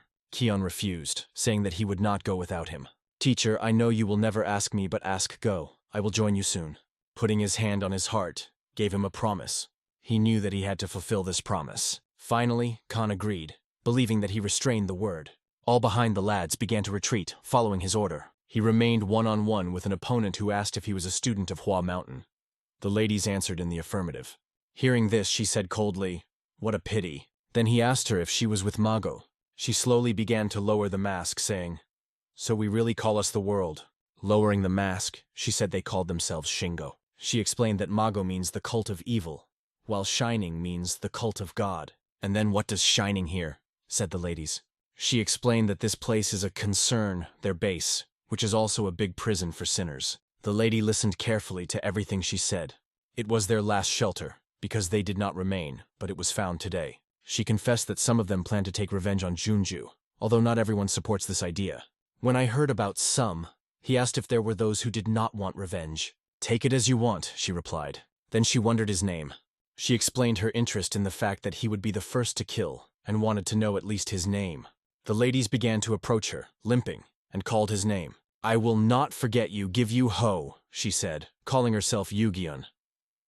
At this point, she was preparing to demonstrate the final reception of Burning Fist of Twilight, Flowing White Lotus. It cannot be said that the ladies did not want to see this technique. Like a ram that punches the gate of the castle, I will have moved forward. He took a charging step, increasing his attack by each movement.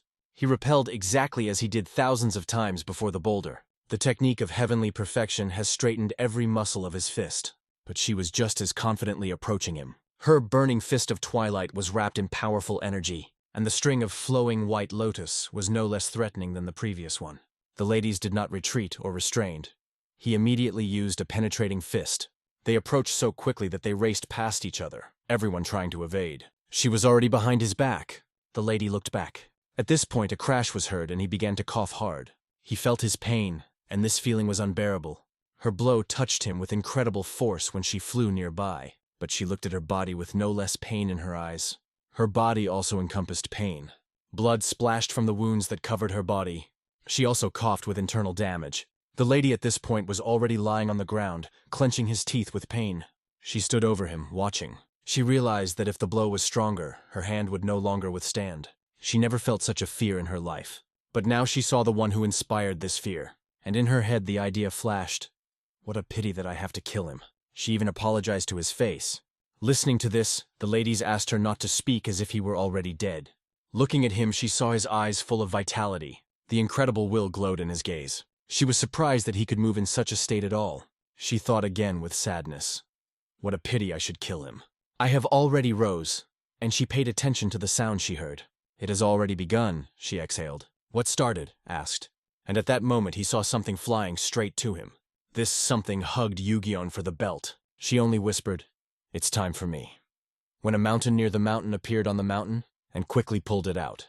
He warned her that it all started, and said that it was necessary to get out of here as soon as possible. I stood and looked at them as suddenly heard a crack. The stones around began to fall from different sides of the gorge. Near Chongho realized that they were bombs. There was a representative of Mago who said, "We will all die here. We still have no place in this world, so we will die together," he added. They crossed their hands and turned to the divine flame of eternity, asking him to release them. They stated that they devote themselves to this and will be near him. Chongho was stunned, almost lost the gift of language, not believing that they were really serious. But they all continued to pray the divine flames of eternity for liberation. Their bodies radiated the incredible force that lifted the stones under their feet, and they were ready to destroy themselves. The students and masters realized that the only way out was to run out of here immediately. It was necessary to get out now without any delay. MU ordered the brother to lead the students to safety. They would have died here if they were detained for a second. It was necessary to go out immediately. When the Soha ran, she did not stop thinking about the ladies. She closed her eyes, whispering, "I'm sorry." Chongho, looking back, saw the gap in his condition, but realized that he could not help. Not a minute could be lost, as suddenly he saw the ladies. He immediately said that he needed to be saved. But Mu put his hand on his shoulder and replied that it was too late. He turned and said that they have a family for them, and they could not leave it. Mao said, saying that the ladies were important, but not more important than others. And there is nothing more valuable to him than Hua Mount. At the same moment, Mu pulled him over his shoulder, ordered to get out of here. Herbling was apologized to the ladies of HO, realizing that it was because of it that he did not want him to go with them. He knew he could not hope for forgiveness from the ladies. The ladies remained on his knees, with a bitter awareness of the situation. He was overwhelmed by the feeling that he remained at all under the roar of falling stones around. The whole mountain collapsed, and the word hell became a reality for him. The ladies lay, wound with earth and stones. He did not know how much time had passed. When he opened his eyes, the first thing he felt was unbearable pain. It seemed that his body was torn into parts. Fortunately, he was able to move, despite the pain. But all he saw in front of him is a solid darkness. He could not see anything around. His first words were, "Where am I?" Who stayed and could not get out of here. The rest of the masters and students just looked at the rubble. They were the only ones left from the Mudan sect. Chongho could not believe that the enemies had a suicide attack. He squeezed his sword in his hand, looking at it with bitter pain. The gym tried to find at least something positive. noting that, on the other hand, it was possible to prevent the enemy from increasing. Junhwa agreed, saying that this probably destroyed the remains of Mago members. At this point, Kion stood on another break, on his knees, screaming with pain. Behind him, he was apologizing, explaining that they tried to save the ladies, but it was too late. He was painful to listen to it. This pain was transmitted to him through the screams of the master. Bon understood that if it weren't for them, they would all have long been dead. They would all be buried underground because of their weakness. He could not hold back tears, but Khan refused to believe that I will give dead. He spoke to himself that his boy would not die so easy. He looked down in his eyes, whispered, "You would not die so simple." In the meantime, the ladies did not know how much time had passed since everyone went. It was a real test. But suddenly he saw a nightglow stone. They say these things are priceless, but it looked extremely unusual. Is this a matter of man's hands? I thought, and then remembered the Yu-Gi-Oh! And realized that it was their base. I also mentioned the words she spoke, about how they call themselves not Mago, but Shining. He recalled their whole conversation when they stood against each other. And his question when asked her what Singo was doing here, she said, "This is a conceal. Here is our base, which is also a big prison for Singo sinners. In an effort to rise, I will begin to realize where he was." He realized that no ray of light penetrates outside, and of course there was no access to fresh air. It could be said for sure that it would not be easy to get out of here. Fortunately, he saw the way thanks to the stones of the night glow. Water and food are what is necessary when you are stubborn in a closed area. Since this is a Mago shelter, there should be something that will survive. Wandering around, he noticed that this city was much more than he imagined. Continuing further, he noticed signs of life. He came across a training room. After passing around, he examined the whole territory. Thanks to the past workout, the HO was able to restore strength and somehow stay on their feet. To the left, he noticed boxes. He began to push the lid of one of them. Inside there were small balls, similar to pills, one of which he took in his hand. Lifted to his nose, he felt a pleasant smell. It pleased him, although there was doubt on her face. Obviously, they were kept in the warehouse just in case. There were a lot of them, so it was enough to have it for a while. At this point, the ladies mentioned the words of the master. The only thing that is needed is an unbreakable will, and then heaven will open their ways.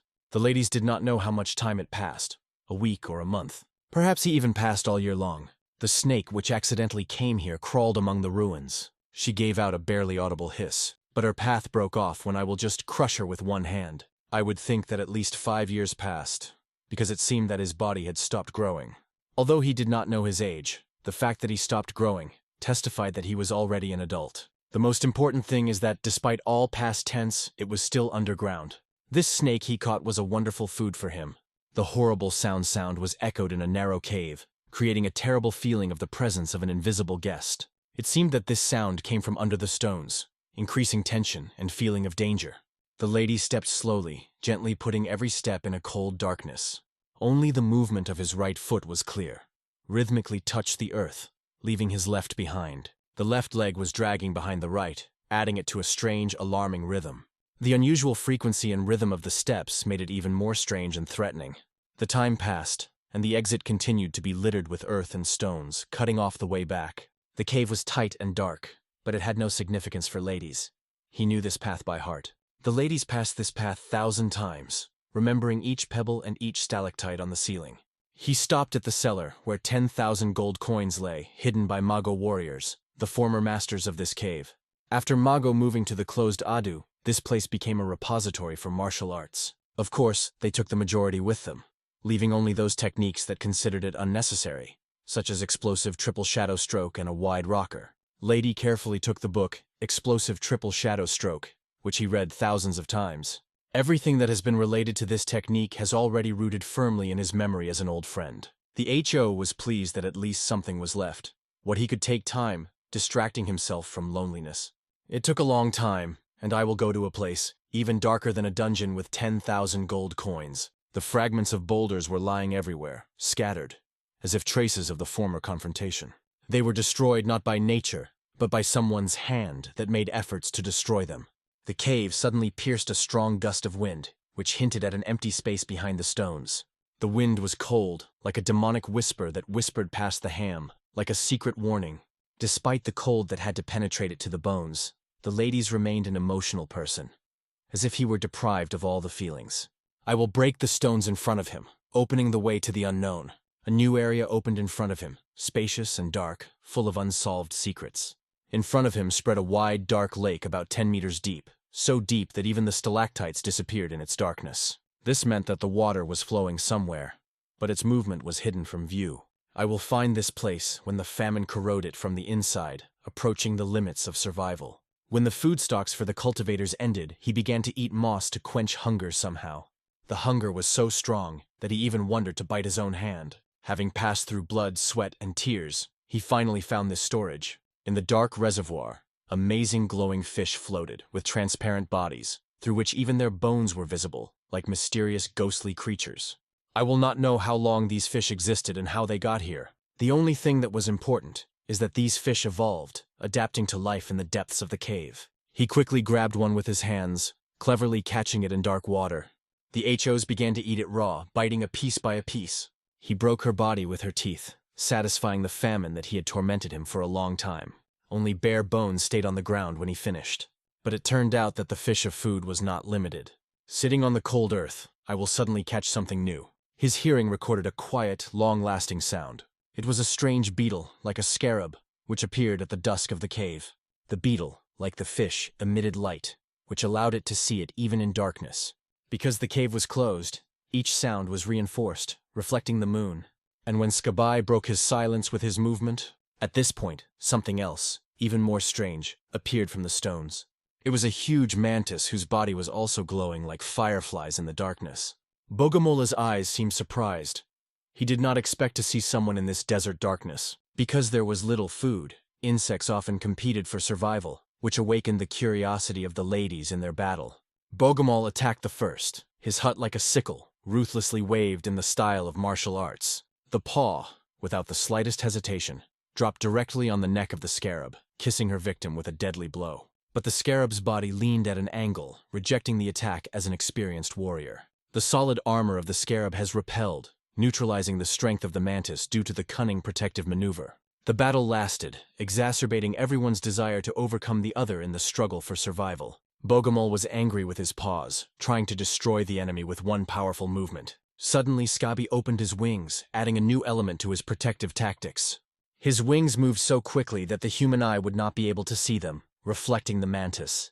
I will give Ho-Ho, watching this battle, was amazed at the perfection of such protective skills. Even in this cave, hovering his equipment, he quickly improved his martial arts skills. An underground dungeon, filled with traces of former fights, has become the only place for him. He slept on a cold tile, forced to keep blood circulation constantly to resist the piercing cold. The words were cut on the wall. I buried my friend here.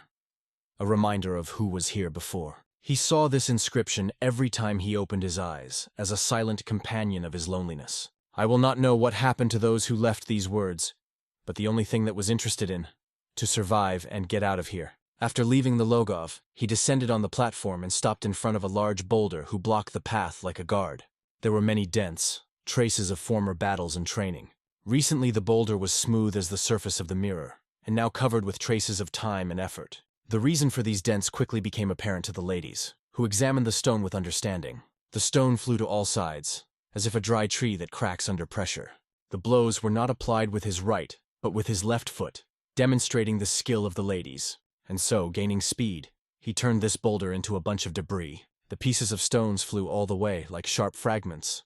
The heavy gnash echoed from the walls of the cave, increasing the feeling of danger. Cracks were increasingly diverting the boulder, covering it with each new blow. With each subsequent movement, these cracks became thicker and spread further. The last stroke of HO was struck by a fist, and it became the final chord of his attack.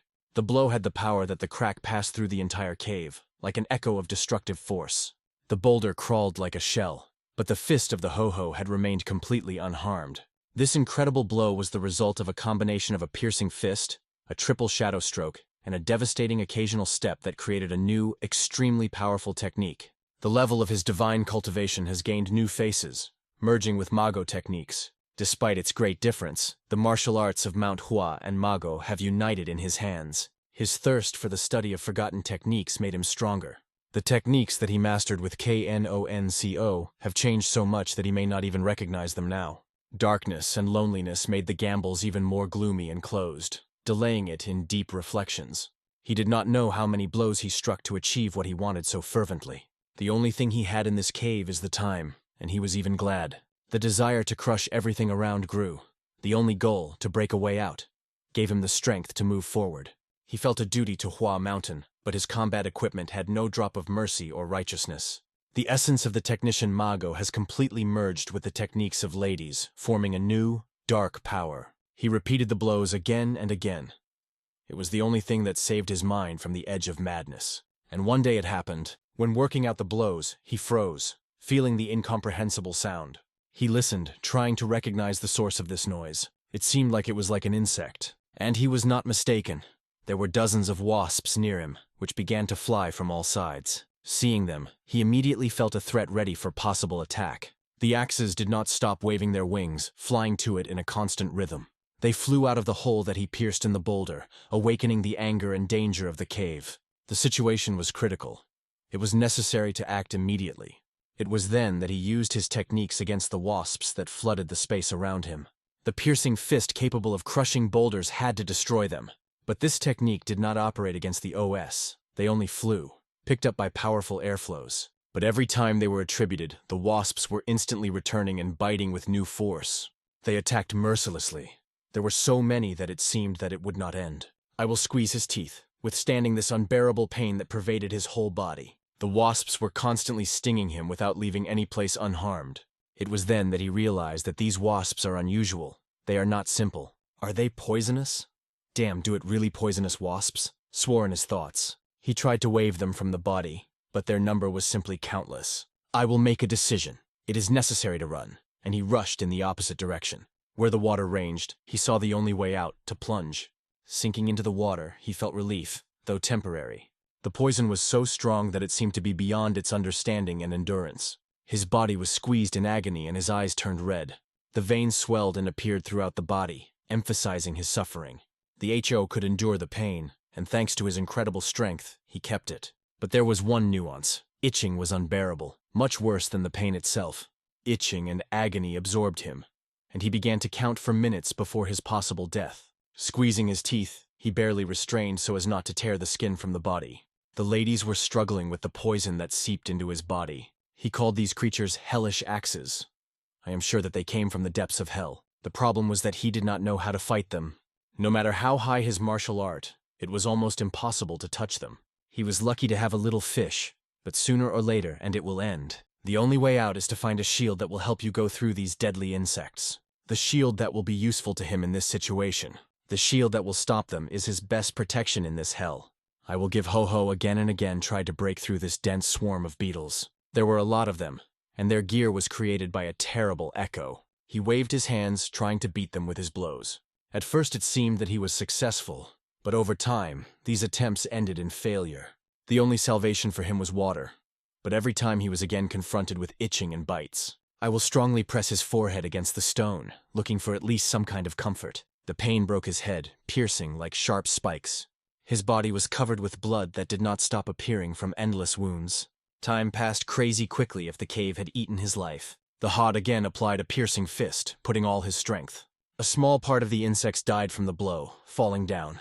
But most of the swarm survived and attacked him like a deadly tsunami. He stood in a battle stand, preparing for the final collision. And so he accepted a new pose. His hand, heavy, like an anvil, slightly slid in the air. His movements became soft and smooth, like a dance that combined strength and lightness. The HO has realized that victory did not need a high level of energy, but only the proper use of the technique of Chingan sect of Mudan. He came to this after numerous attempts to give a swarm of insects. The beetles began to disappear under the influence of the Chingun technique, as it focused on the flow of air between the fingers. Having created a vacuum, the air began to settle on his hands, forming a trap. Thus, the insects got into the air trap that directed their movement downstream.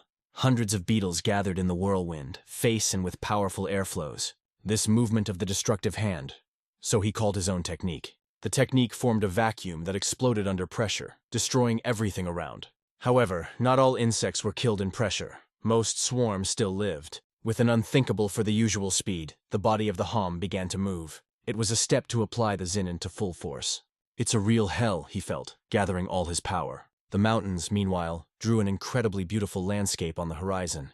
Somewhere in these mountains, a chariot with a flag, which was written, Silverstream, was written.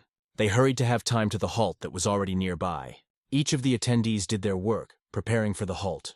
At the top of the cart sat a young man named Jinbo, next to whom the older man was. The old man asked him if he had fun, and he replied that the landscape was just incredible, all so green. Smiling, the old man nodded, agreeing with him. However, he thought, well, a fool. If his mother were alive, he would not be wandered everywhere. Suddenly, the senior pointed to the place and announced that they would make a halt here. The team was ordered to break the camp right at this place. They surrounded this area with their carts filled. Meanwhile, Jean was talking to the Mongol's father, and his father asked him to bring devices and ingredients. Jinbo came and took the giant frying pan that was needed for cooking.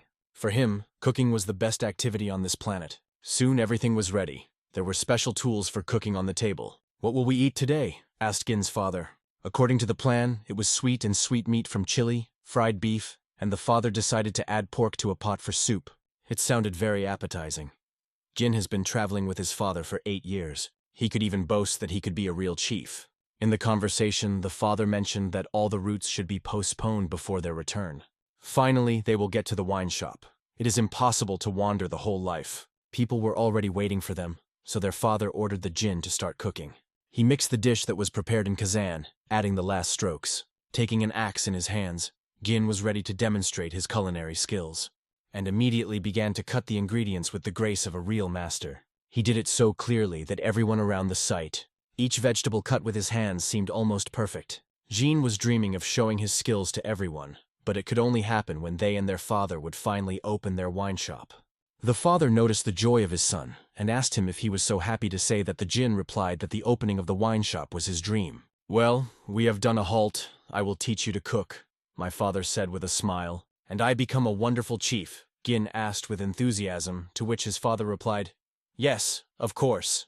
But first," his father explained, "he needs to meet with the world-class boss." It was from this master that the father has learned his culinary skills, which he still preserves. Gin was in anticipation to learn how to cook delicious dishes like his father. He asked if the father promised, to which he answered with laughter, "Of course." Meanwhile, others have already felt the appetizing smell that filled everything around. The smell was wonderful, and no one doubted that the boss man had prepared something special again. The mustachioed man asked what flavors would serve today. The boss explained that he decided to prepare pork and beef, collected in one of the recent trips. He also took care of especially fried pork for gourmets. Beef was served on the table in sweet and sour sauce from Chile, and the mustache was already trying to taste this unusual dish. Inhaling the aroma, the mustachioed turned to Jinbo, saying that he should follow his father's footsteps. My father approached Gin, put his hand on his shoulder, and said that his intuition was even better than his own. Everyone sat down at the table and enjoyed delicious food, silently with a taste. Their conversations concerned only how the meat literally melted in their mouth. The detachment of flowing silver was prepared for sending the next day. They were still far from Chonvon, but all were determined. Going on the road, they kept vigilance, ready for any surprises. Everyone took his place. Gina's father sat near the riders, watching the road. Gin was lying in the chariot, thinking about how quickly the last year passed. He was looking forward to the next day they finally reached Chonvon. Before him was a book with recipes, because he knew that he should master all the culinary secrets that his father handed him. But suddenly the expression of his face changed. Something strange distracted his attention. He even got up from his seat, sitting down, not realizing that it was a wonder. Meanwhile, the riders stopped, looking intently, impressed, because they were in front of the hellish valley. From there, a loud explosion came from which Gin jumped on the spot. He asked his father what was going on, but he was also confused and did not know what to answer. "What kind of hell is there?" the mustache muttered, looking in the direction of the explosion. Another warrior replied that it seems that serious troubles were raised in the hell. He asked others to stay still, and he went to check the situation. Having taken with him Yupo and Chunho, he ordered the rest to keep his line. Once upon a time there was a majestic canyon that collapsed, turning the terrain into a plain, now called the Hell. The troops and the army passing by always tried to bypass this dangerous valley. And so, on horses, they came to her, impressed with what they saw. The whole valley was equalized with the earth, like a field after a battle. Only lonely rocks that were strained in heaven rose before them. But suddenly their gaze attracted somewhat unusual. In the middle of the rocks was a man. His muscular back was bare, and long dark hair fell on his shoulders. He breathed calmly, standing with his back, as if not noticing their presence. Only a little turned his head in their direction, and looked at them with a cold expression. In his eyes, a strong thirst for murder instantly broke out. The only view of him forced the warrior to feel trembling that ran through the whole body. In his eyes, it was read, "Just look at me, and I will kill you." "Who are you?" asked Ho-Ho when they approached. He, without deciding to look at the wash hose, replied that he was one of the commander-in-chief of the House of Streaming Silver. "I will never even heard about this house before." He briefly explained where they from and where they head. In the conversation, they mentioned that their journey was leading to the west. It was immediately interested in the lad. Approaching them closer, he apologized for his strange behavior. He was already sitting with them in a chariot, accepted before their journey. The mustachioed man looked at him with suspicion and asked others who he was. He was answered that they would be told later, and for the time being, it is only important that they decided to take it with them. The mustachioed never saw anyone like this, and was covered by ants from this man. "I will give Hode in the chariot next to Jinbo." Jin, smiling, asked him to wake up, jokingly calling his name. I will lie down, sleeping firmly, and did not respond to his words. When Jin repeated the question again and again, I will quietly muttered, calling him an annoying boy. Hina's mistress suddenly began to wake up, pulling out of sleep. Before him was a smiling boy, who called Jinbo. Hen thought for a moment whether his name was Jim because it seemed so strange. The guy began to annoy him with his meaningless chats. Sitting on the chariot, Hen barely held back his anger. After all, this arrogant young man will not break away from him. In fact, Jim just wanted to ask if he needed Hen, but he refused. He is only wondering that the guy knows about the mysterious Mag. Hearing this name, Jim was alerted and changed in his face. Lowering his gaze, he said they were the terrible people he knew too well. It's been a long time since the magic clan disappeared. Jim was not what to tell them about them. The boy was approached by an old man who called himself a spiritual mentor. He said that 30 years have passed since the disappearance of the magic clan. If he has not betrayed his memory. The old man said, maybe even 32 years have passed. Hen realized that he spent about 12 years in that cave. It seemed to him that he was only 5 or 6 years old. This means that he is now about 30 years old. He was stunned by having lost his youth in a damn cave. 12 years, it was absurd, injustice. He spent all these years in complete loneliness, perhaps to grasp the techniques for perfection. A barely noticeable smile appeared on his face, but his body emitted dangerous, cruel energy. This energy could suppress everything around, cause tremor in the air. People and even animals felt its devastating power. His demonic laughter jumped everyone with fear. People, hearing this laughter, closed their ears to hear it. They begged the mistress of Henna to stop, at least to calm down. However, the devil's aura did not leave him. Jim felt the unbearable pressure that squeezed his consciousness. The mentor was also powerless to help him because he could not resist this influence. All around, covered with horror, closed their ears, and it seemed to them that the eardrums were about to burst. Just one question raged in the air. Who created this nightmare? And of course it is not just a guy, but a real demon in human likeness. His energy was so powerful that people believed death approached them.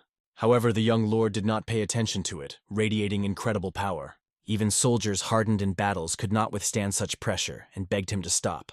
On all sides they were screamed to be tame at any cost. Everyone pleaded with the hostess about the mercy, but his energy remained boundless, and only when Hen exhaled, the heavy atmosphere weakened slightly. The soul of the attendees finally appeared relief, and the moaning horror of the verse. The Lord quietly came out of the chariot, firmly stepping on the ground. His steps on this road created an atmosphere of ruthless fear.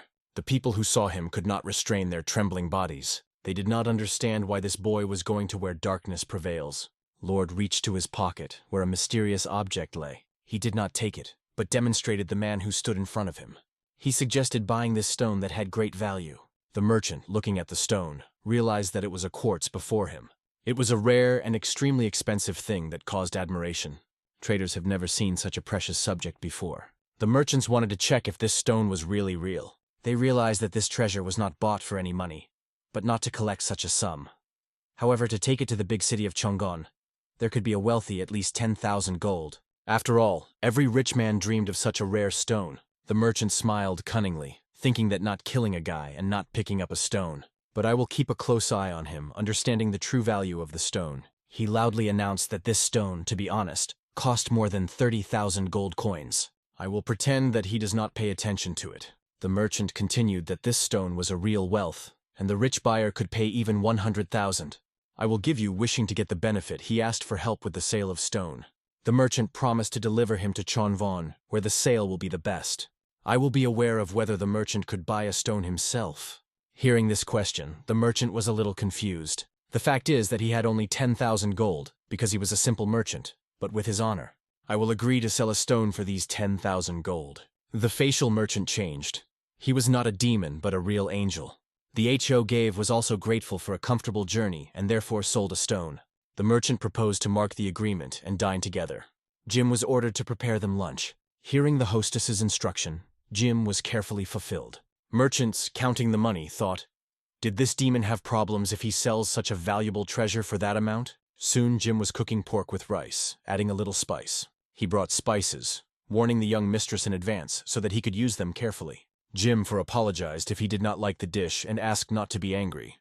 I will lift a spoon with rice and tasted the first piece. He tasted every piece carefully, not believing his feeling.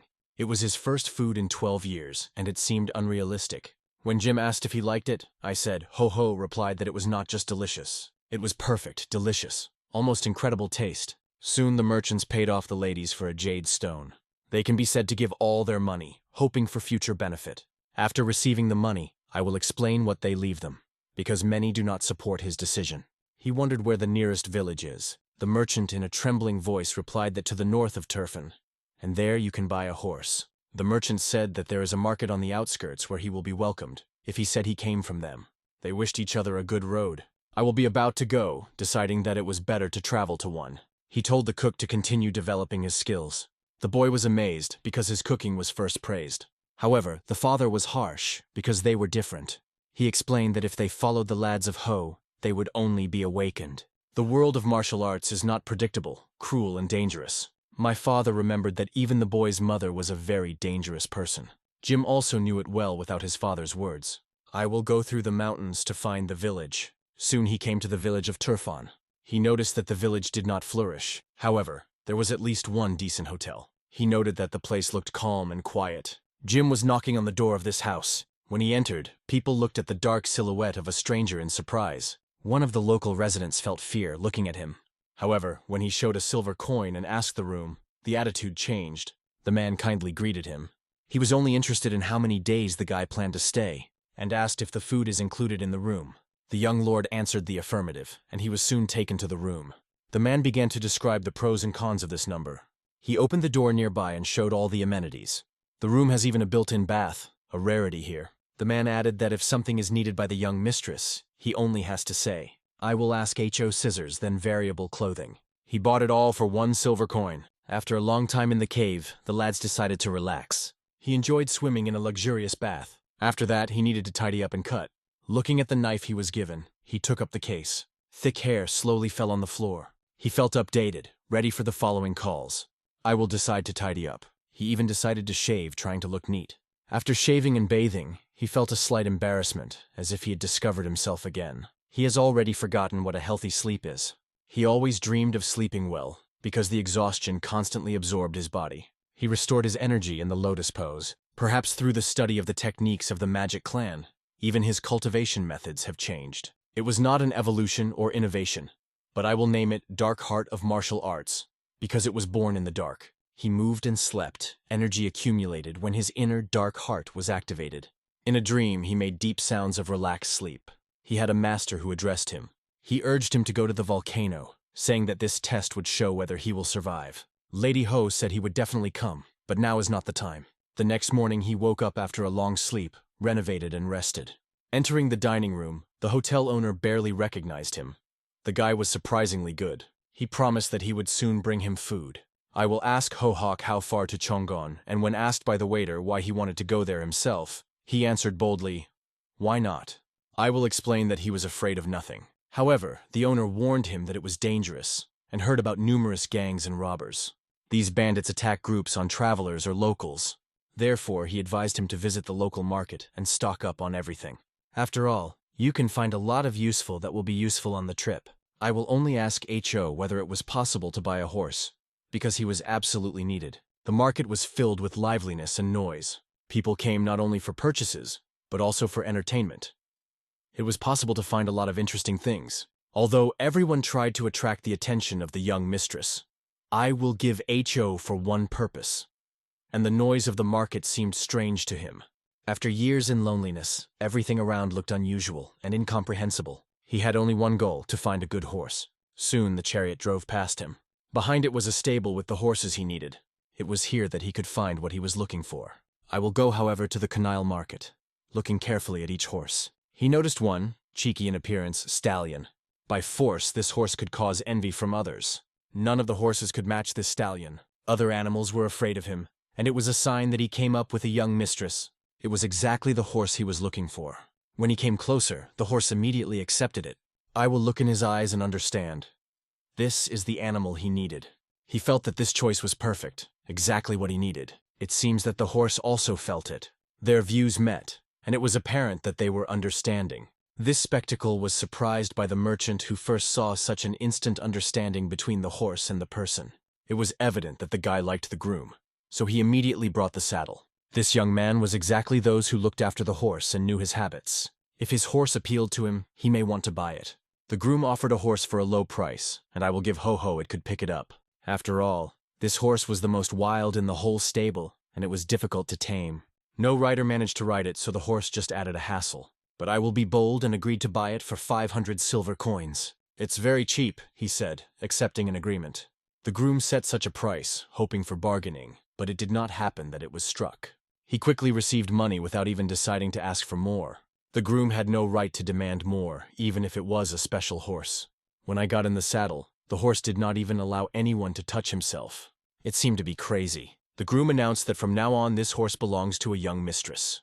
I will decide to call the horse Hukvi, which meant black soul. He sent the horse to the east, ordering to move forward. The horse had to move along a route that pointed out a new lord. He had to jump quickly, accurately executing the commands. Hukvi rapidly jumped across the fence in front of him. I will only ask for one thing, that the horse was jumping quickly and without stops. The horse emitted incredible energy that seemed to have awakened fire in it. He was kept in a long time, limiting freedom. The home I felt similar, because he was in captivity of loneliness. But now they have gained freedom together. Together they raced forward in search of new adventures. Having traveled the horse and leaving the village behind, I will move on. Looking around, he felt a sudden cold of fear. For the first time in a long time, he felt the smell of blood again. As he approached the place, he saw many dead bodies of warriors destroyed in a cruel battle. Their shape and signs indicated that these were the followers of the House of Poisonous Silver. They were beaten by a terrible fate, something unspeakably cruel. The bodies of the warriors were terribly distorted. With such wounds, no one could survive. It seemed that they were mocked ruthlessly, for no reason. I will look at their wounds, trying to understand whether it was a bandit. However, the cruelty with which it was done had no limits. The warriors lay on the ground with incredible damage. Moving on, he noticed a familiar face. It was Ugwan. I will lift him in his arms and tried to pay attention. Ugwan was still breathing, giving hope that he would be awake. The man turned to the ladies, explaining that the bandit stole his son, the same Jinbo. Having realized this, I will feel his heart engulfed rage. The grief prevailed around, and the bodies of the destroyed warriors were begged for help. The man pleaded with him to save his son, giving the last forces to this request. From his last breaths, he prayed to happen. If his son returns alive, he will never forget this salvation. These were his last words, and with them he left this world. I will look at his horse Hukvi, deciding that today they would follow the bandits. They will punish them for their sins, leaving no chance of escape. After the successful buzz of the bandits returned to their camp hidden in the mountains, deep in the wild, there was no limit to their surprise when they found a basket stone, a rare jewel that brings good luck and has impressive quality. If you collect all the treasures from the rich houses, even then you will not be able to estimate the true value of this stone. Its value exceeds everything they have ever gained, and no time is prey to this find. But one of the bandits asked what they would say to those who took away this stone. Other robbers, chewing meat, carelessly replied that they had warned those people and were already going to them. Like, if they are not there, what do they have to do? The man turned and saw in the dungeon of prisoners who looked like. The fat bandit looked at each of them with a cold look. It was evident that the captured people were desperate. One of them, Davan, with tears in his eyes, mentioned his father who received deadly wounds. The robber told his friend to extract this need here, hinting at the prisoners. He was clearly going to have fun. His colleague was pleased to support this intention. They are ready to do everything for the wedding of their boss. The robbers began to choose which of the prisoners would be pulled out first. One of them was with anger, why they were and what they did. You have already stolen us, at least the bullying is stopped. We have nothing valuable, he continued. The robber boss addressed the brave. If he still does not understand what he is waiting for him, now he will see. However, the brave man had already seen a lot and tried to understand what he would do with him. The robber boss was coldly informed by captives that buyers would soon arrive here, and they would be sold as slaves. This idea of inevitably slavery imprisoned their souls by icy fear. But for entertainment, the boss decided to give them one chance. He threw 2 swords under his feet, forcing him to choose between life and death. The boss chose 2 to fight against each other. The winner will gain freedom. It was an incredible cruelty, the embodiment of ruthless savage. The boss announced that the winner will receive freedom, and the victorious would be waiting for the inevitable end. Now there is one question. Are they ready to fight?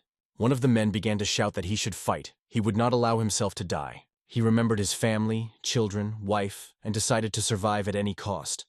His colleague did not understand where such a passion came from. But this man clasped his teeth and exclaimed that he would not die here, under any circumstances. He took the sword in his hands, promising himself that this fight would be his chance to return home. He exclaimed to the enemy, urging him to lift his sword and fight for his life. But his friend could not lift weapons. Tears blinked his eyes. He could not fight a friend. A robber hangs over him, threatening that if he does not take the sword, he will die in place. The man seemed to be ready for everything. Even to death, he already didn't care. Those who watched this sight of the dungeon were amazed. They saw real beasts. The robbers made the unfortunate people fight against each other only for their own entertainment. Life was at stake. One of them could return home, and it was just awful. This man, standing before the threat of death, finally took the sword in his hands. Despite his fear, he gathered with the spirit and prepared for battle. The robbers began to bet on one of the prisoners.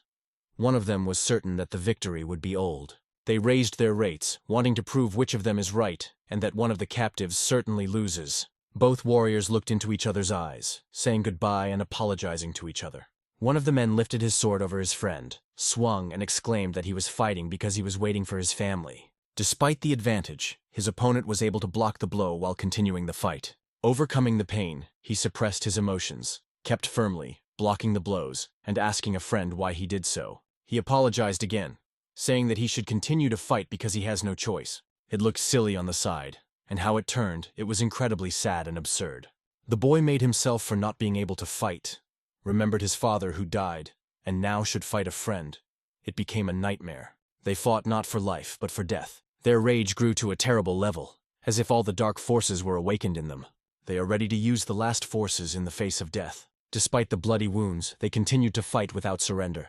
One fights to go back to the family, the other because of the betrayal that caused him pain. Finally, the sword finds himself in the body of one of them, breaking through it. Anyone who has struck himself for what he has done. The prisoners from the dungeon understand. It's not just a nightmare, it's a real hell. A person who has just fought with a friend standing, watching his fall. He sees a friend breathlessly falling to the ground. Leaning over him, he apologizes and asks forgiveness. The robbers laughed, satisfied with the sight they arranged. They were comforted by this cruel spectacle. However, for their leader, this battle was boring and did not arouse much interest. Soon the robbers began to arrange new rounds, choosing now stronger people to please the chief. They were looking forward to the next battle, seeking new entertainment. The robbers evaluated which of the prisoners was worthy to enter the arena. One of the prisoners asked to let them go, wishing to avoid this fate, but his friends forced him to silence, deciding not to fall into such humiliation. The robber chose the one who looked the most frightened, pulling him to fight. He was opposite his brother Devan, preparing for a tragic duel. In his opinion, one proximate cry was heard, if he was not chosen. The robber looked closely at a guy who was clearly scared. Jinbo hoped that he would not be elected for battle. He was not ready for such tests of fate. However, robbers needed entertainment. They, according to the old scheme, threw the swords with 2 elected soldiers. If they want to live, they should fight. One of the chosen refused to fight for their pleasure. The robber reacted grossly to this refusal, asking how he dare. Both prisoners decided that they would die better than they would have chose for them. The robber told the chief about the situation, asking what to do next. After all, the prisoners seemed to begin to forget their place, and these 2 dared to give up. The boss viewed them with a mockery, considering them courageous for such a refusal. He ironically repeated what they brave if they refused to fight. One of the men stated that it was inhuman to force them to kill loved ones. He refused to fight, even if he was at stake. The robber boss asked Cheat whether he would not fight at the cost of his life.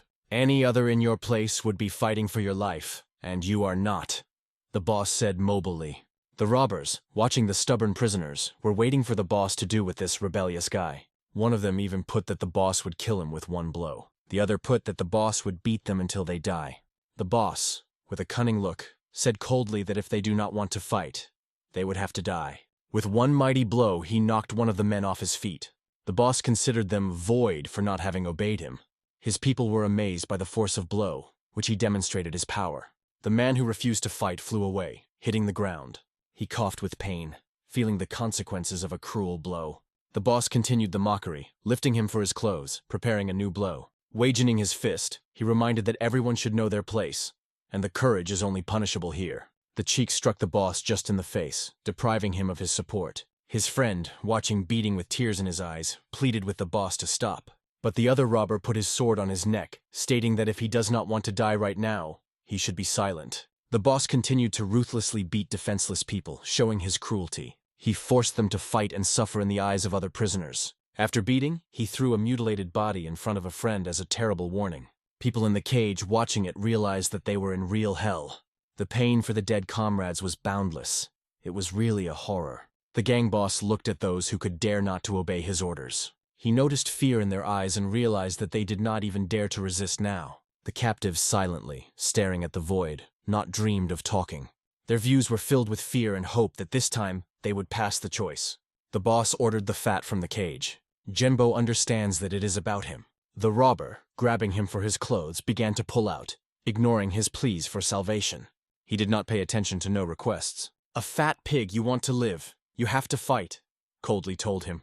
The boss ordered Jinbo to kill the beaten guy lying before him. Jinbo, barely holding back tears, does not understand how he can kill this person. The boss brutally added that if he does not do it, he will die first. He threw Jinbo's sword and hit him on his back, ordered to act immediately. The boss said his patience is not infinite, and for Jinbo is the only chance. Calling it a bag of bones, the boss began to prepare for manipulation. Jinbo closed his eyes when the boss took his hands and sent his sword. Despite his resistance, the boss forcefully managed his movements. He squeezed Jinbo's hands, controlling the power of each movement. "It's all over as soon as you sword shrugs," the boss whispered. The beaten man looked at the sword who barely touched his neck. The feeling of death slowly enveloped him. The boss whispered Jinbo that he copes well, but now you should add more power. Jinbo was pleased to stop, but suddenly heard a strange sound that is unusual for the area. Everyone froze, and the boss, frightened, began to look around. Jinbo, sweaty and frightened, realizes that he almost killed his friend. The robbers began to look frightened, trying to determine where this sound comes from. Their confidence swayed, and they lost peace of mind because of a strange noise. Although the sound was quiet, it acted on the nerves of each of them. Suddenly, a young man's silhouette appeared on the horizon, who rushed to them on a horse. The robbers wary of anticipation, ready to meet a stranger. The guy, a little sting, stepped his right foot on the ground, and the left negligently dragged behind. He walked, holding on his horse, and the sounds of his walking were spread throughout the valley. It was a young gentleman who came back here not just... He has long been waiting for a meeting with such scoundrels that they did not deserve life. I will calmly stepped on their territory, as if he had entered his possession. An incredible, almost demonic aura that pierced the space was spreading around him. His eyes were shimming with dark light that was remembered by the prisoners from the dungeon.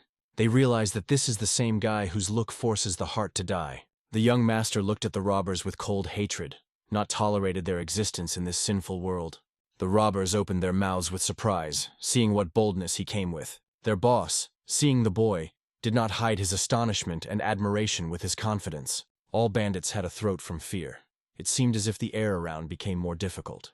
The boss froze, waiting for this mysterious young man to bring with him. He met many strong people in life, but now felt something special. For the first time in his life, the boss felt so clearly a foreign thirst for blood. Looking at the lad, he forgot about everything he did. Who is this guy? I will slowly approach, and none of the robbers dared to tell him a single word. When he came closer, some robbers tried to stop him. But looking into his eyes, their hearts squeezed out of fear so much that they could not pronounce words. They feared him like a wild predator. None of them could understand whether he was a man or a demon.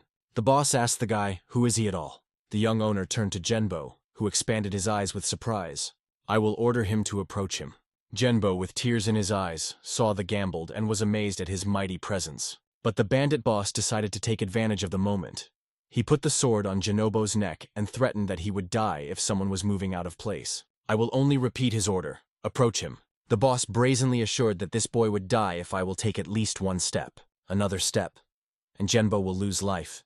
He kept his sword firmly, realizing that he did not cope. After these words, the lads began to emit demonic energy. His hands were filled with incredible force. Each step destroyed the ground and burned the grass under his feet. His aura light was illuminated by the face of the boss, which was filled with horror. I will give Ho with a clenched fist. He rushed to the boss. His purpose was one devastating blow to turn this scoundrel into ashes. The huge figure of the boss, known among the robbers as a big bump, faced with the fist of the ladies. There was a powerful explosion from the collision, which spread around. Only the debris remained from the boss, and in a second it stopped existing. The fist of the young owner split it into pieces, turning it into dust. The loud sound from the impact almost stunned everyone, and the air around seemed to cut the sound waves. The robbers began to look around, struck by what they saw. At the place where their boss stood, there was only a clot of dust. They saw only the remains of his pathetic existence. It seemed impossible to them. Can one blow you turn the boss into a bunch of debris? I will say that they chose the wrong road.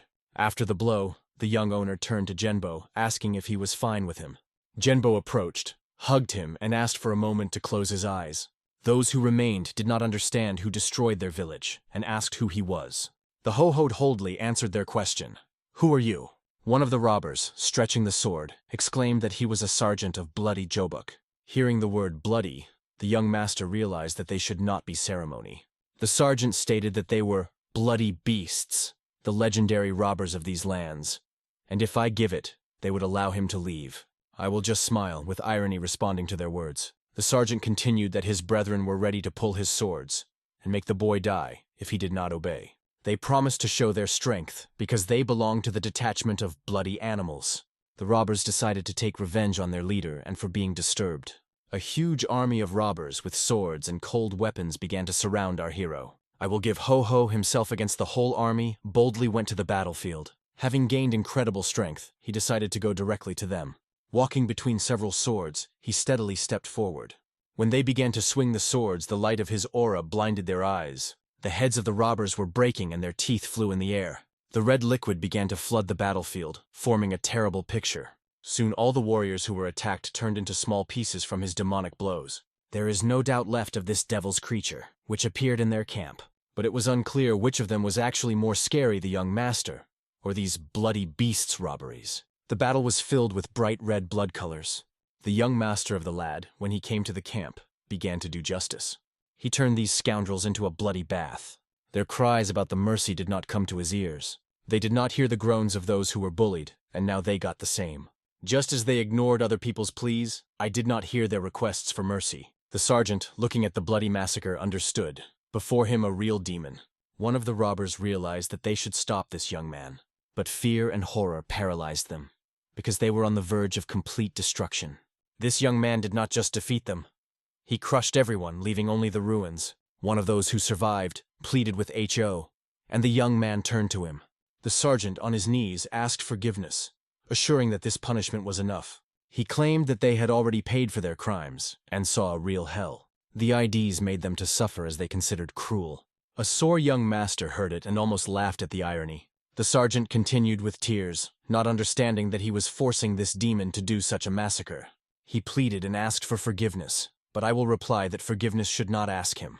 The sergeant, puzzled, realized what he hinted at. I will indicate Jinbo, they say. Only that guy has the right to forgive them. The sergeant was past Jinbo on his knees, looking at him. He pleaded for forgiveness for making a terrible mistake. The sergeant promised that they would do everything that Jinbo ordered would be asked in any way. Jinbo's friends reminded him that these robbers were responsible for his father's death. Memories of what they did with his father again awakened in him pain. The father defended his son until the last chaos. This memory caused unbearable pain in Jinbo's heart. The sergeant continued to be pleading with him, swearing sincere repentance for himself and his detachment. He sincerely prayed for forgiveness, kneeling. Jinbo turned back to them with his back without saying anything. Seeing this, the robber began to call him a greasy scoundrel, angry with the fact that their supplication forgiveness was rejected. The sergeant exclaimed with despair, "How can we call us after all this?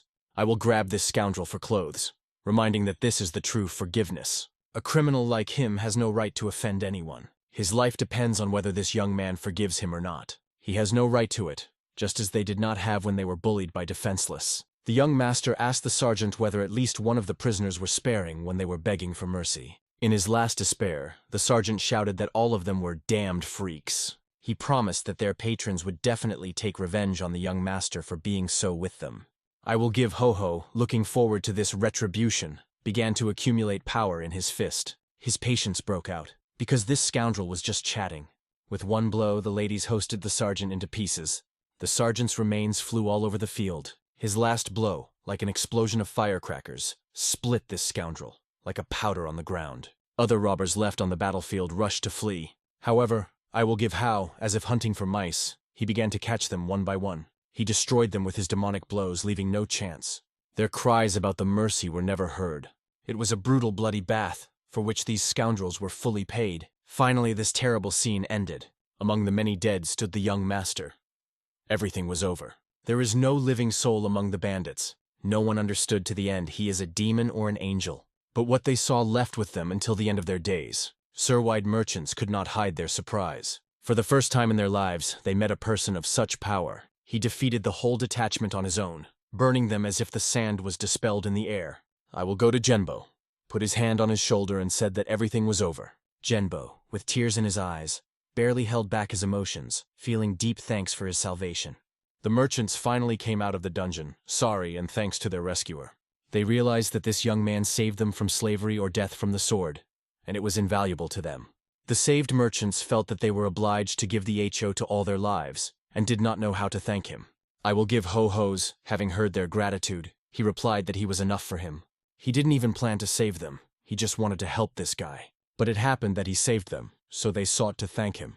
I will ask them just not to do anything. It was enough. He smiled, accepting their gratitude. Then he suggested that Jinbo go with him. In response, Jinbo named him Hen, his older brother. From that moment, Jinbo left the merchants and went on a trip with the ladies. Soon the world was spreading the news that bloody beasts were destroyed, and none remained alive, and their leader Jah died. Those who crumble these bandits smiled, losing a valuable dog, which would no longer benefit them. Crows appeared at the place where the bloody animals were destroyed. They eaten the remains of these scoundrels. Suddenly, several people swung and threw objects in their direction. It scared the crow and they flew in different directions.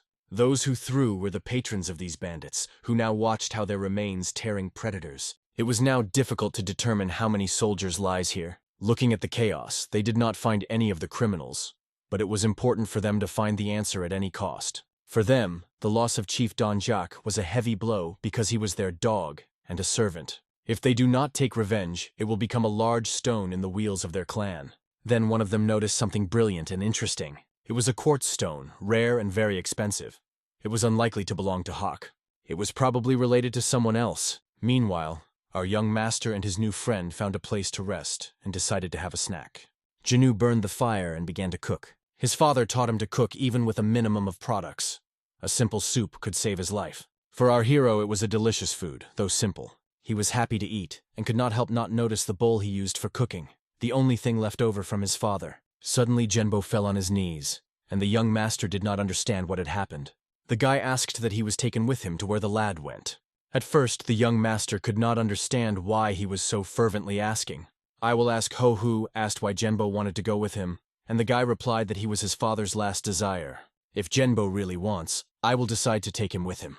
They will go tomorrow morning, so you should rest. The guy thanked the Gave-Ho, promising never to forget his kindness and stay true to him. They prepared a place to sleep by the fire. Jinbo, remembering his father, promised to become the best cook in the world through tears. I will be honored, immersed in his thoughts. He was curious about future adventures. The next morning they went to the city of Hamil. Hamil was the last place before the road to Jianwang. They decided to come here to rest after a long journey. The air in this city was different. Jinbo believed that because of his proximity to Jianwang.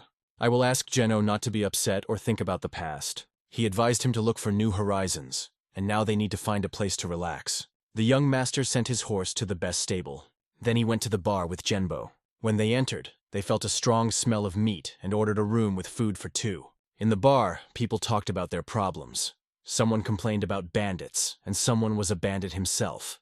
Not so long ago, rumors went that all the bandits from the organization of Bloody Scoundrels were killed, but no one knew who did it. Jinbo listened carefully. There were several new visitors to the institution. People paid attention to the beautiful girl who appeared at the bar. With the girl was an old man who prepared the best room for her. She looked very hungry and wanted something delicious. Sitting behind a chair, she waited for food, noting that the bar is noisy. The old man turned to the robbery at the bar, and they noticed his demonic look. Everyone humble, realizing that the old man was accustomed to the noise and fuss that surround him in every city. The girl also appreciated the city's atmosphere, deciding that it was a wonderful place to restore strength and relax. Looking at, she noticed a strange guy who seemed a little unusual. He also looked at her. The guy was sitting close enough, and the girl was a little discord. She was especially attracted by his eyes. She also noticed a full young man next to him. She asked them why they were looking at her.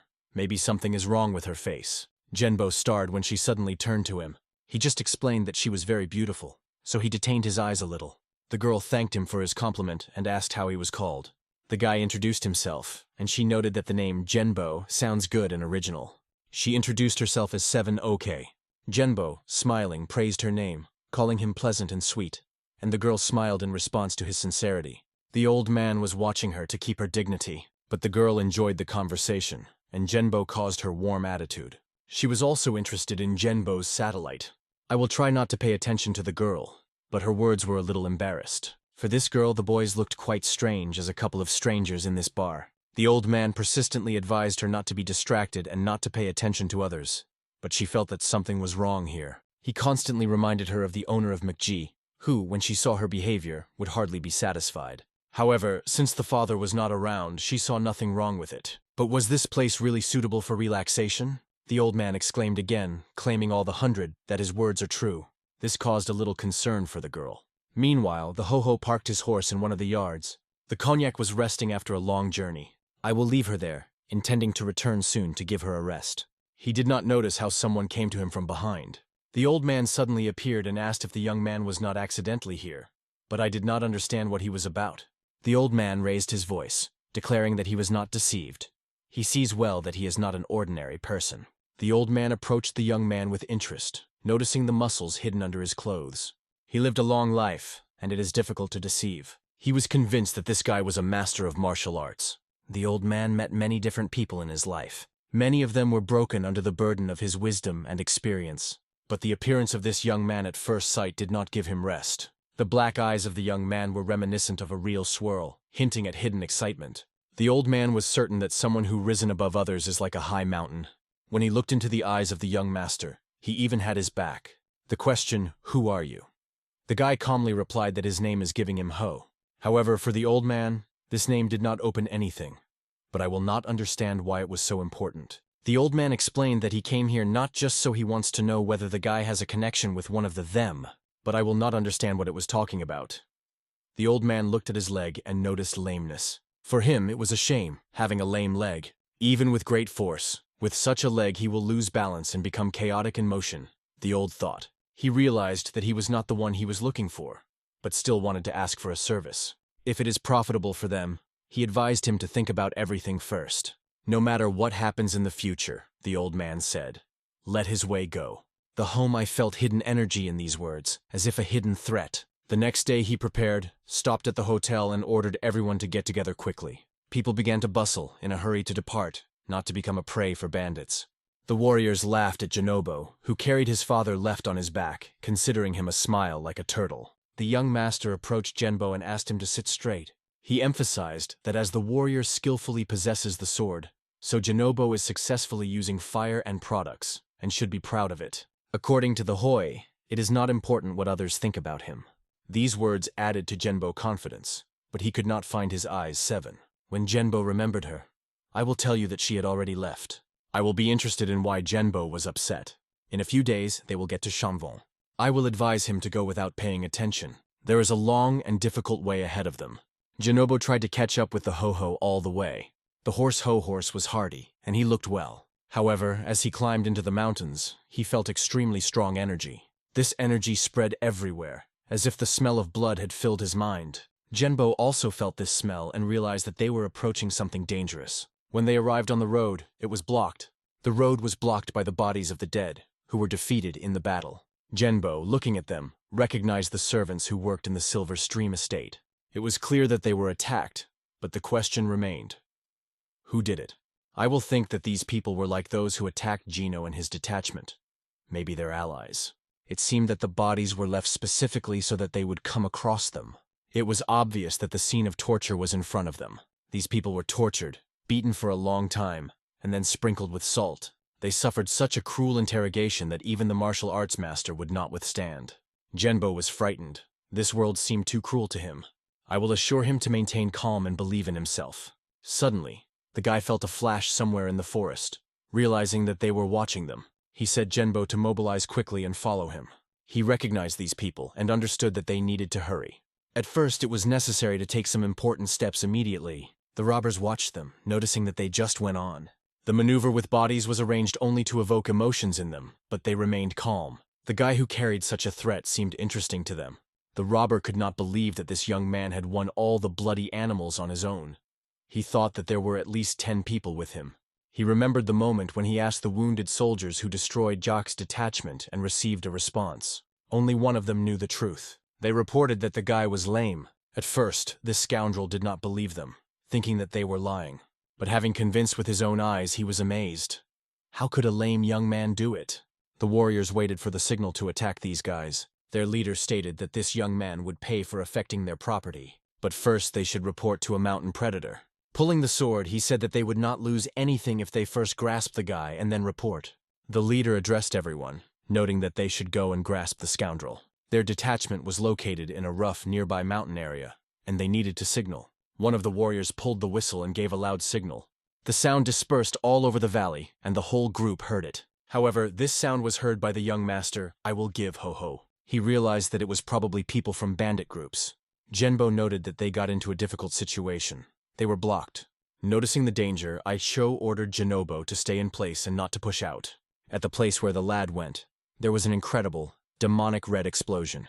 A bunch of warriors armed to his teeth appeared on his way, despite the numerical advantage. Their leader, with his eyes wide open, looked at it and could not understand how a whole group of people lost to one person. It was an incredible, incomprehensible phenomenon for him. He thought that information about this young man was just fictional, but now he saw with his own eyes that it was true. People did not know what to do. They could not remain calm and self-control from the powerful energy of the young man.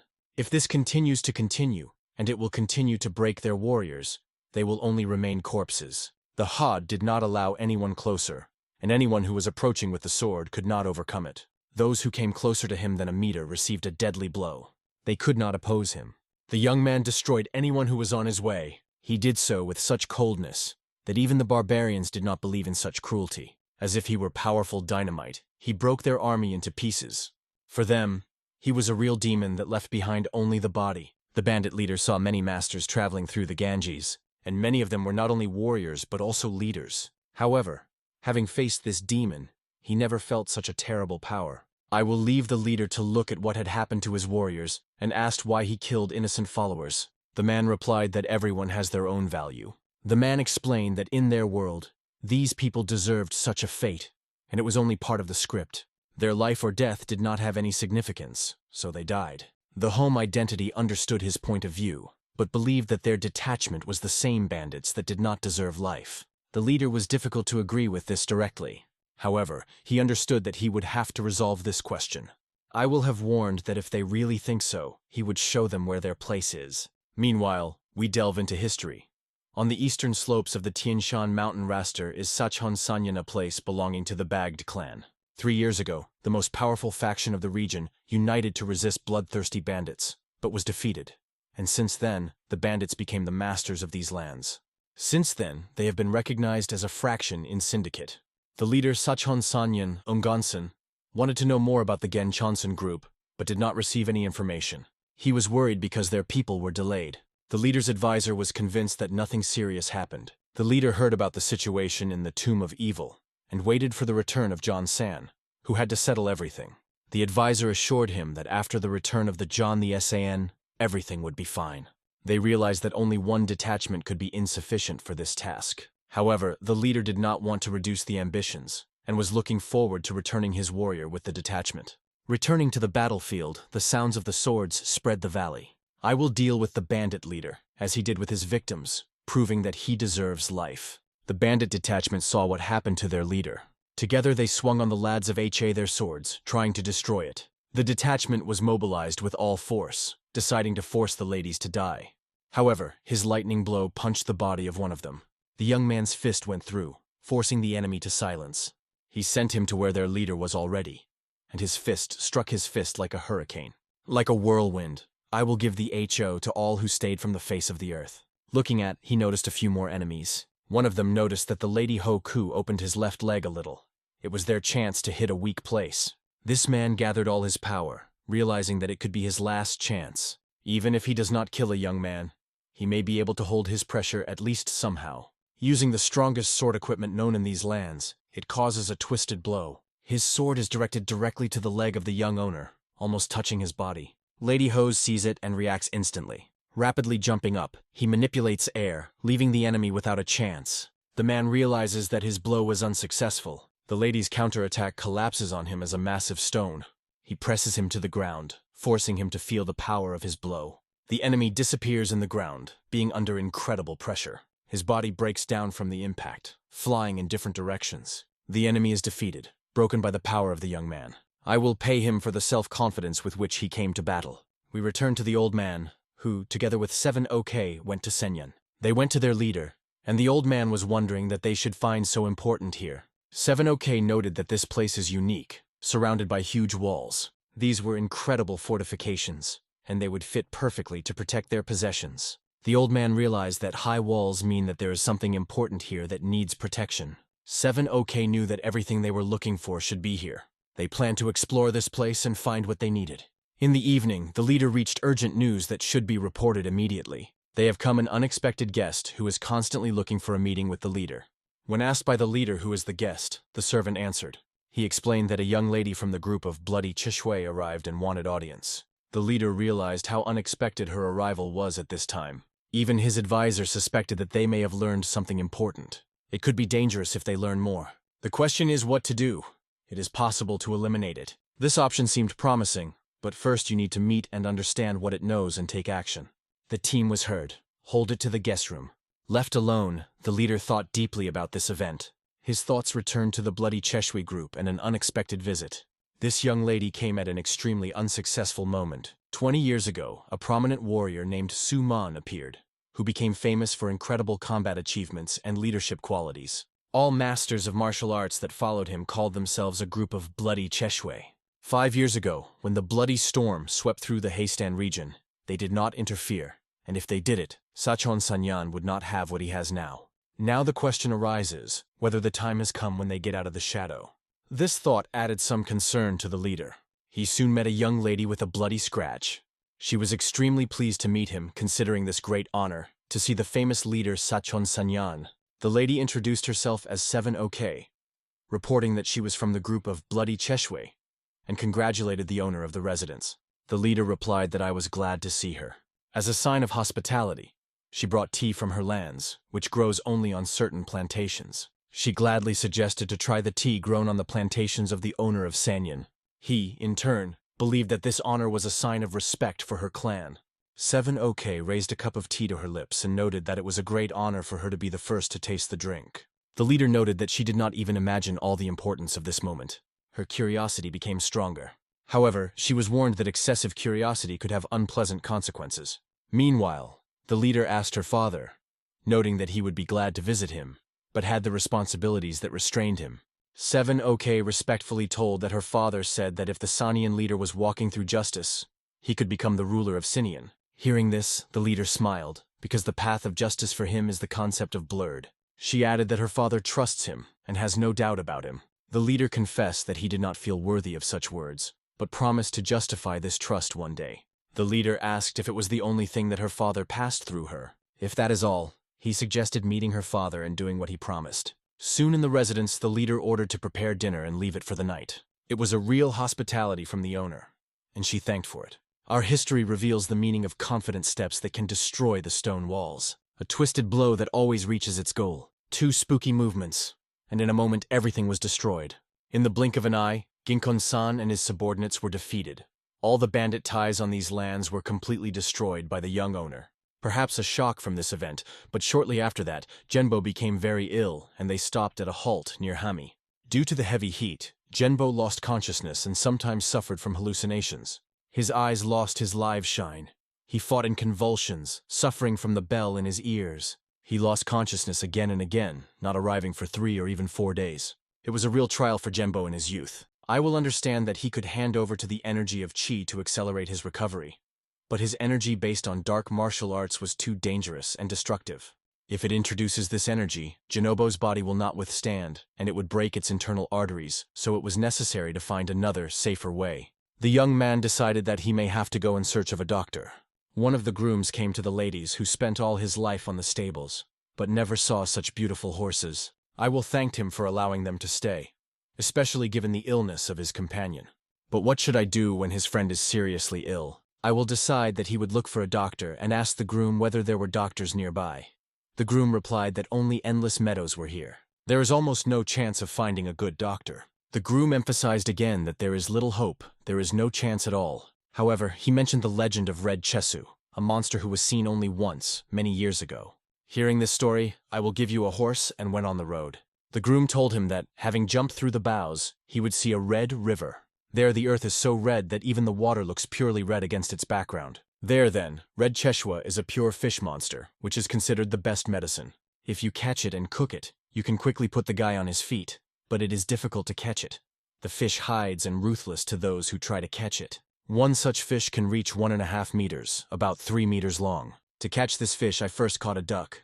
He decided to use it as a bait, because only myths go about this fish monster, and no one ever visits this river. First you need to find the place of residence of this fish. When the young owner threw a duck into the water, the blood had to attract a hungry fish, and this way gave a chance to catch it.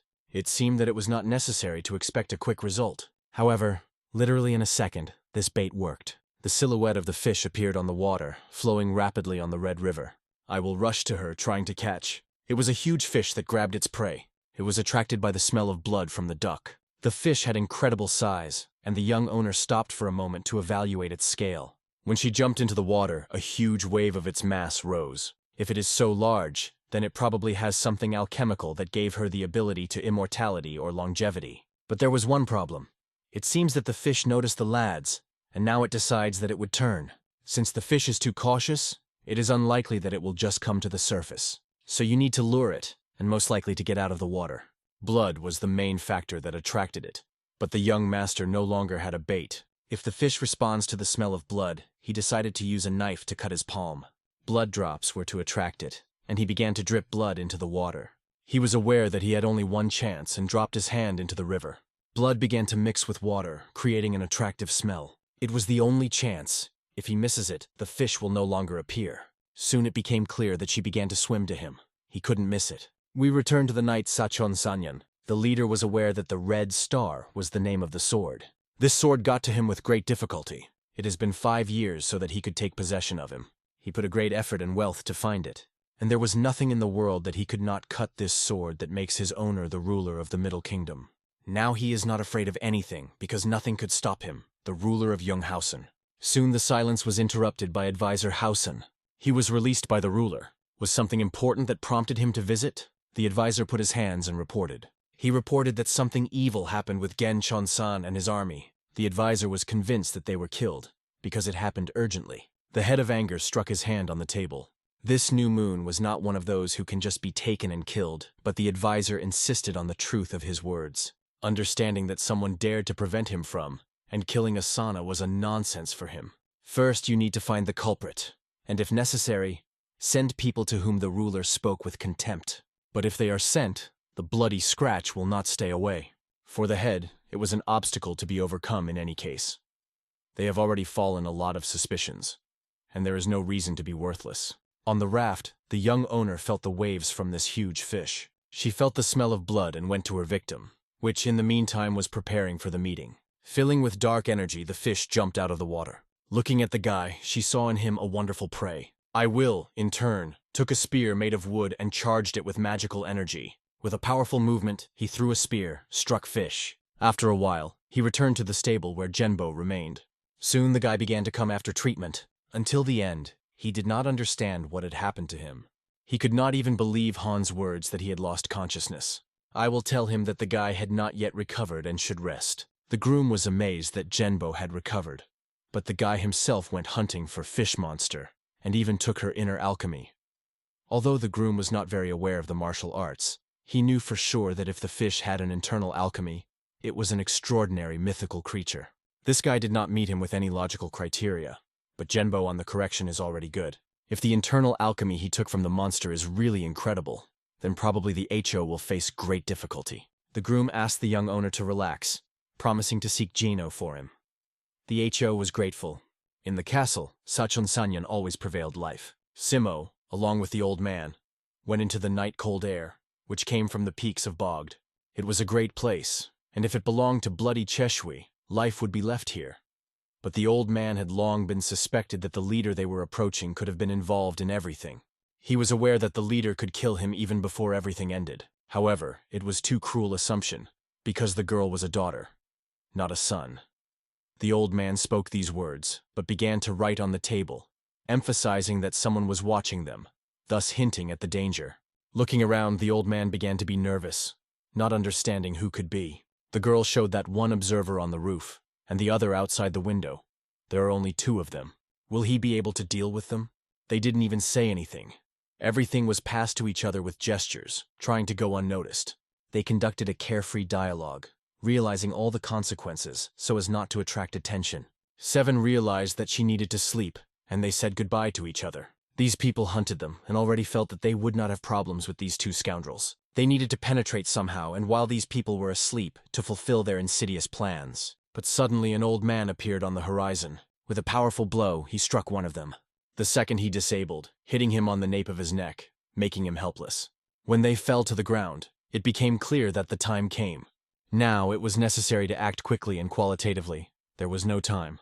They had to leave this place urgently to save their lives. When mobilizing their resources, they tried to leave the area as soon as possible. 7OK, along with his grandfather, hid in the forest. They went to the mountain. They wanted to look into a strange cave in the mountain. The warriors combed all the caves around and could not find them. They tried to be as careful as possible, because they were followed by the whole army. The old man, using his inner force, cleared the path. Right now, he takes sharp objects in his hands and is about to jump. At the moment, he jumps with 7OK. They prepare their cold weapons for battle. Warriors do not suspect that the old man in his years is capable of this. He holds a cold weapon in his hands, aims at his enemies. These items fly to the heads of warriors, and they are lightning directly into the heads of the opponents. 7OK noted that this style of throwing is worthy of its name. The selection of hundreds of souls with one blow. The style of throwing Shuriken Hakon is the best of what she saw. She asked where they got and what was it for. The old man, being at the place where people worked in the mine, extracting something. Looking at this, all the doubts disappeared from his head. All these people who were here. Many people disappeared on the way to the Western Trade region. Some were already dead and some just disappeared. It looked like all the missing merchants and travelers were caught and thrown into this rock. The damage caused during the incident returns it to the Bloody Beasts sect. The people who worked in this mine were constantly mocking and forcing them to work, even when they tired. These warriors called people lasers. The ladies, looking at it, understood that, as expected, Sachin Sanyan was standing for all these disappearances, watching the nonsense of how warriors behave with these slaves, brutally traveling with them and forcing them to work under threat of death. Forcing them to wave the picks faster, they suffered strong fear. The old man understands that if Sachin Sanyan is really involved in the disappearance, then this is a great reason to punish him. They need to hurry immediately. Sachon Sanyan personally arrived to catch these rebellious children. He went out of the rock and turned to 7. Okay, what does she do here? He told her to stay in her beds, but she decided to come to the other end and find her death here. 7OK pointed her finger on those people and asked why they captured them, all that they were doing here for difficult things. Sanyan only shook his head, holding his sword. They had no choice, as he had. It was the only way to find a bloody demon. This understanding comes to the girl's head, and she realizes what they came to. The old man understands. What choice did they have? They are hypocrites. The leader looked at their faces and realized what they thought correctly. It is under this place that the bloody demon is located, which over 100 years ago was filled with blood the whole region of Sanyan. 7OK understands that he does something so disgusting because of this damn bloody demon. According to the leader, the word disgusting does not fit this situation. If the girl repeats it again, he will show her. From his vagina, the leader pulls a sword called Shindo Joksun, a favorite weapon of bloody demon. He recently found him in the Tomb of Evil. The old man understands how incredible weapons are. The scale is just the strongest in the world, and he cannot restrain his understanding of what happened. He only warned 7 OK to run as soon as possible. Meanwhile, Jean Wanvan Singen, who, while traveling, went to another horse from a stable, returned back to the stable with his companions. And when the grooms realized the true value of Hakgri, they decided to create the Hak Guy estate to get the best pedigree. After completing their affairs, they made a great celebration on their return. Jinbo returned alive and healthy and was able to show his culinary skills. He is about to feed them with something delicious. His sense of taste was getting better every day, and he no longer felt fatigue. People looked at this guy's talent and were amazed at what he was cooking. People have heard that he was an assistant chief, but he himself behaves like a boss. Soon the food was ready, and the guy was glad to make people happy, delicious food. This is his true path. Having tasted these beautiful dishes, unprecedented for their village quality, people acknowledged that this child is a real genius. The dishes smelled incredibly delicious and tasted just amazing. Jinbo's meat made with hands was incredible and melted in the mouth. People and members of his family would eat his food every day, and this treat was simply incredible. With such skills, they acknowledged that he would not be lost among other Chengun cooks. At this point, the young master of the lad approached, looking at his horse. The groom asked him why he was wandering here. "I will not get used to the noisy parties. It is better to be alone." He was informed that his friend Jinbo was cooking incredible dishes, but this guy knows that he should be the best cook in the world. The groom also thanked the Hao for the fact that, thanks to his horse on their farm, will be the best logs with the best pedigree. And all thanks to his stallion. He will do everything to thank the lads, but he does not see any material or value benefits. The groom does not understand why he does not want to take a fee, because thanks to him, they go leg with other farms. But for ladies, if so, he is just glad for them. But the fact is that grooms understand that if it has a heritage of a bloody horse, it will surely attract the attention of Hua Mountain and sect Quanan. The young master, hearing the name of the Hua Mountain sect, paid attention to it. The grooms continued the story that they were sent to Changgun every 2 years to sell horses. It is the prosperous sect in recent years that is the Hua Mountain sect, and they can do nothing but trying to attract their attention. The young master, hearing only the name of the Hua Mountain sect, could not contain his emotions. Walking through the stable, the groom told about the old dragon, returning to the story of the most promising master of martial arts in the world. People from Chanvan called this area blessed. All because this place was a center for 9 talented personalities. The best warrior Ginmuna was raising shamans with all his care and incredible effort. Shaolin warrior Sochkon is another prominent representative of martial arts. The world known in the world from Mount Hua named not a Jin. These are representatives of the martial arts of the old dragon. I will understand that Chan Munin is the title of leader, and now the elder of the Hua Mountain sect wears him. The groom knows a little about the students of the Hua Mountain. All he heard is that the young warrior Mugyeon rose to the rank of the old dragon, and their citadel became much larger than before. It seems to be the peak of the heyday of the sect, since the Hanghon was a Chang Munin. But the young owner does not fully understand why it is the masters. We return to the mountain where incredibly violent events take place. Mrs. Seemoff runs through the forest, heated from fatigue. She realizes that what happened is just incredible. He is very injured. She escaped from the camp on the mountain. She remembers the moment when Old Heck sacrificed for her. He warned her to run hard using the last forces in her legs. After all, she would not be able to compete even with the swordsman Yen Hasen. The head, holding the legendary sword of the bloody demon, said he was already late. The old man rushed forward against this incredible sword to hold him down somehow, and she had to escape. After crossing his swords, the head shouted to the old man that he would not have. After all, if Yen Hasen lifts his sword, his aura will eclipse everything. In the monastery of evil heads fly from the shoulders, and the power of this sword is simply incredible. Simahim realized that the whole forest would tease the warriors who were looking for it. Looking at the warriors below, she knew that they needed to knock them down, though she was injured. In her thoughts, she apologized to Hekna and promised to return for him. The incredible number of soldiers hurried, because the girl could not escape far. In the footsteps of blood, they realized that it was somewhere nearby. They could not believe how she was able to escape with such a wound. This explained why she is the second in the dynasty of the sect of bloody animals. The question remains, if she escaped, what to do, because the situation is dangerous if she returns to the sect. They have to get rid of it at any cost, whatever it costs. After all, now as long as their leader has a sword of Hulma, if the leader has mastered the technique of sword possession and secret techniques of Hulma, none of the 9 large clans will be terrible to them, including bloody animals. With this plan, they must win time, because if everything goes to the scrapes, the consequences will be incredible. Soon, one of the warriors who know the terrain realized that there should be a farm nearby. The advisor realized If there is a farm, the girl could hide there or take a horse. If she walked along the trail, their plan flies. Everyone should go on the trail, find a farm and a girl as soon as possible. After a while, the girl, walking on the trail, with pain in the eyes and body, she came across a farm. Although she did not know where she would come, numerous horses appeared in front of her. She realized that it is wonderful. You could hide. She approached one of the horses and began to settle it, though he rested. She asked him to be quieter and not delay. He should go with her.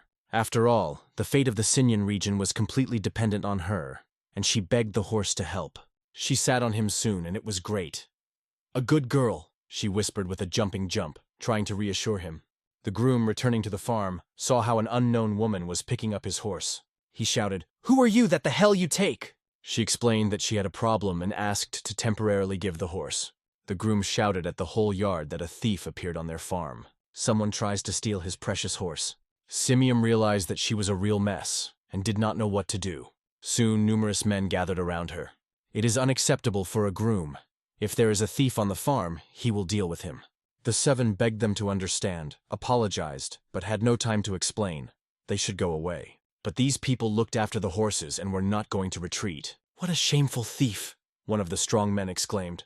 But the girl begged him to retreat. The groom repeated that she could not just leave, saddling their precious property. The girl explained that she would compensate all the losses later, but there was no time. Taking a horse, she understood that the safety of the Sinyan region was first and foremost. So she asked everyone to leave in a rude tone, forced people to stand up, moving on a wild horse. The peasants realized that she was real crazy. Without choosing, she rushed at them, screaming to be careful. And as soon as she saddled a horse, a ray like a light arrow, she flew straight to her head, and she could not dodge. This ray pierced her hat, almost removing her head from her shoulders. The arrow flew past the head of the hostess Simomi and hit the tree, punching him.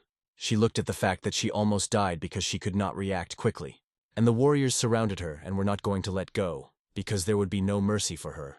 They quickly caught up with it, and it is not clear how they followed it. The warriors surrounded it on all sides, and the grooms did not know what to do. One of them said that Sachin Sanyan had suffered great losses, and it is better for her to go with them without resisting, so as not to create big problems in the future. Simov shouted that she would not go with them for any money or for anything in the world. But the advisor of the ruler realized that she did not want to be in a good way, and then he orders his soldiers to take her with all the honors, and they sharpen their swords and attack her. The girl becomes his feet on the horse and pushes away from him, holding her sword. She is interested in what happened to the old hack, but if she wants to know, the warriors suggest that they give up and not create problems. For her, these words sound like funny. She is not going to let them mock people knowing what they have done. The hostess sweeps one warrior and strikes him. And then, the warriors accused her of even spitting their people's lives. And she is a real heartless woman. In his turn, Simam, waving his sword, gets to this witty man and advises him to think better about himself. And the battle flaws an incredible way on the field of a groom, who realizes that it is a mud warrior. And if it is true, they do not understand what trouble happened on their earth. So they need to quickly pick up their people from this place, because these scoundrels will cut everyone in their path. One of them looked around and noticed that there were many witnesses here.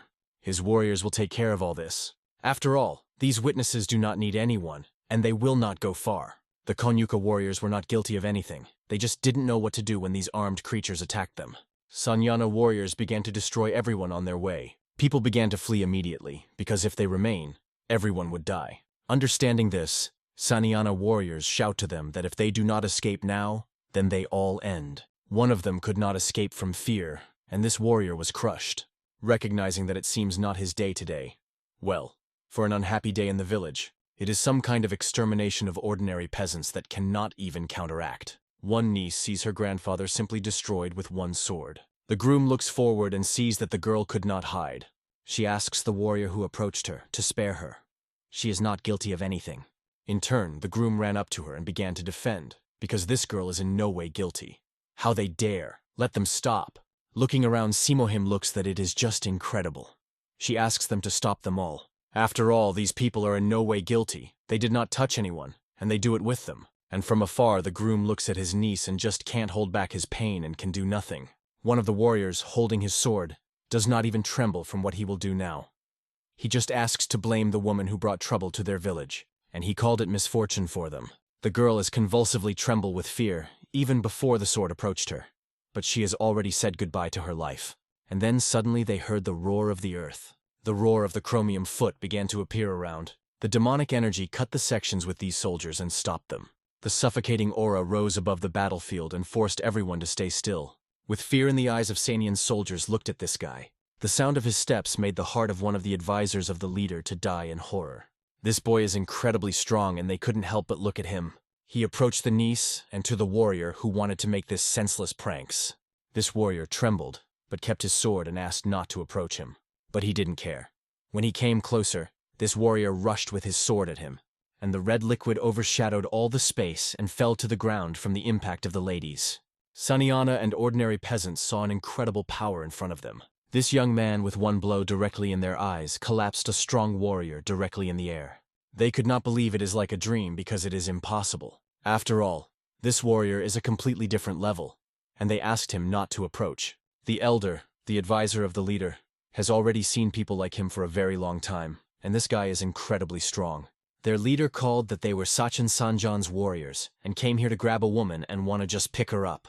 I will give ho-hos to hear these pathetic words. He does not believe in any word. Take it, you say? This man continued that the woman made a sin against the great Sachon Sanyan. If I will allow them to go peacefully and solve the problem in this place, then they will just take it away and leave. I will listen to their words and realize that they began to be afraid after what they saw, and want to say that they wanted to go after they were crippled and killed so many people in this village that they were not guilty. They are real liars.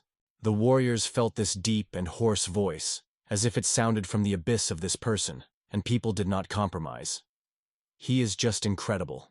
And he is exactly crazy if he underestimates Sachon Sanyan's army. I will turn to these scoundrels, possessing his power and flashing it. If your ruler Sachon Sanyan is so great, then let him come across him in battle. The advisor understands that you need to go to attack and kill this scoundrel, and orders its soldiers to attack. They have to raise their swords and attack him and kill him from all sides. But the guy, without holding back his rage, begins to fight.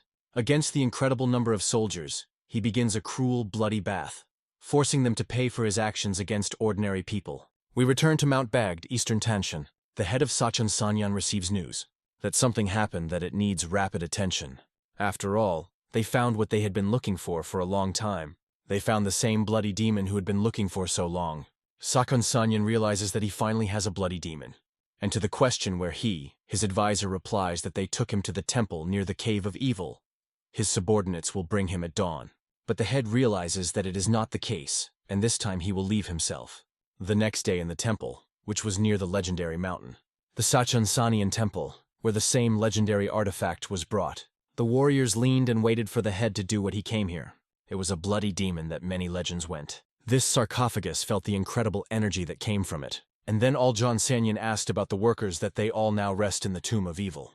The leader acknowledged that he would not receive anything useful from those worthless idiots, and let him take care of them for dawn. But there was a very important nuance: whether they caught the girl at all. And he was told that since the commander-in-chief went in search, they are waiting for good news. Sanyan understood that they needed to catch a girl so that they did not happen, because if the bloody creature sect would intervene, the end would end. And let the teams wait. Something will happen suddenly. They should be on the check.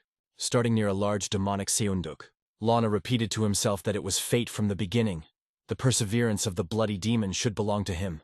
No one knows so much about him how much he knows, and he knows everything about him. His personality, tastes, and habits. The bloody demon will never allow you to just open the sound. In order for him to allow it, he will get his name because his path is covered with blood. Because of this, you cannot even think about mastering persimmon with a bloody demon until your hands are washed with blood. He pours into this sarcophagus an incredible amount of his blood. Laughing, he repeats that let him drink as much as you like, and light begins to penetrate his eyes. On all sides of this sarcophagus begins to appear light. The head looked at it and understood what finally worked. And near the sarcophagus there was something. Open Soundu. Open Harimus lay objects that were unclear to him. Although incredible energy came from them, there was a book and something like an apple. One was written, Bloody Demon, the Jin Ken book, and it was the same secret book that was inaccessible to anyone.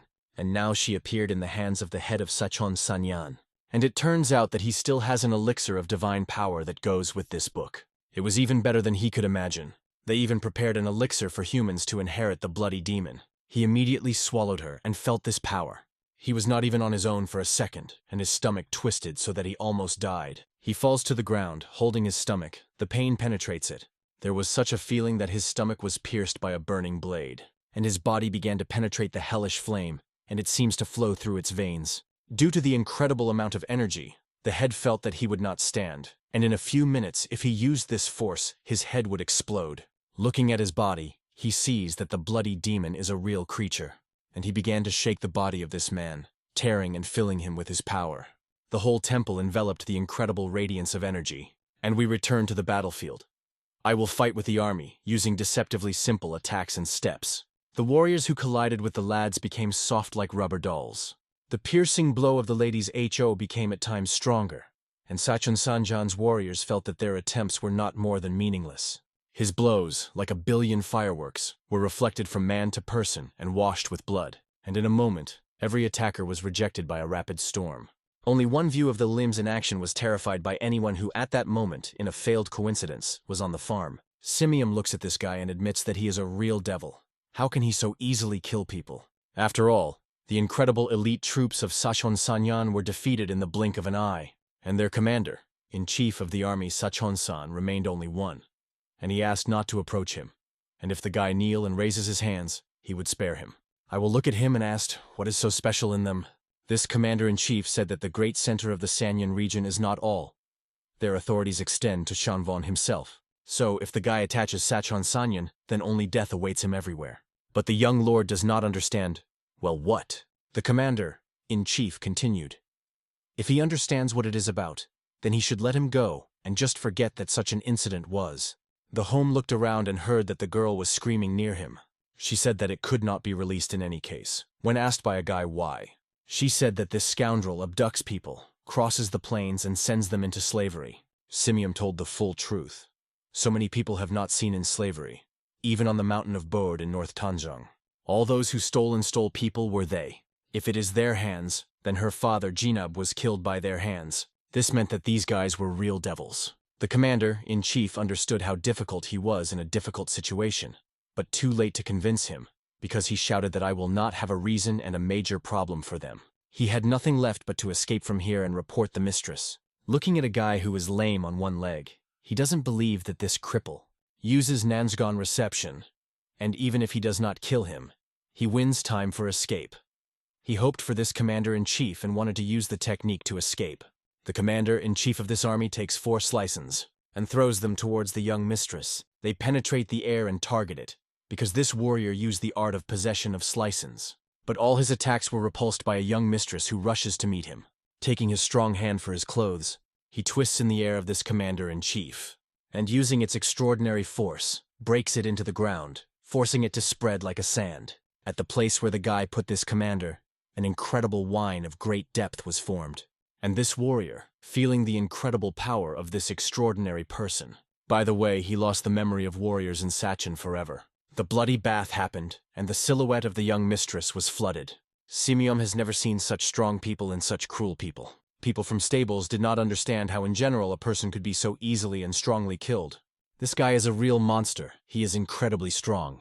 And at that moment their skin was covered with ants that made their way to the bones. They understood that the Gave hosted them, but he scared them. This boy is not just a devil. He is an extremely strong person who can even be legend. And when I will turn around, he saw a lot of frightened people, who looked at him and saw that he was completely covered with the blood of their tormentors. The Sepiem came to him, and she needed to explain something.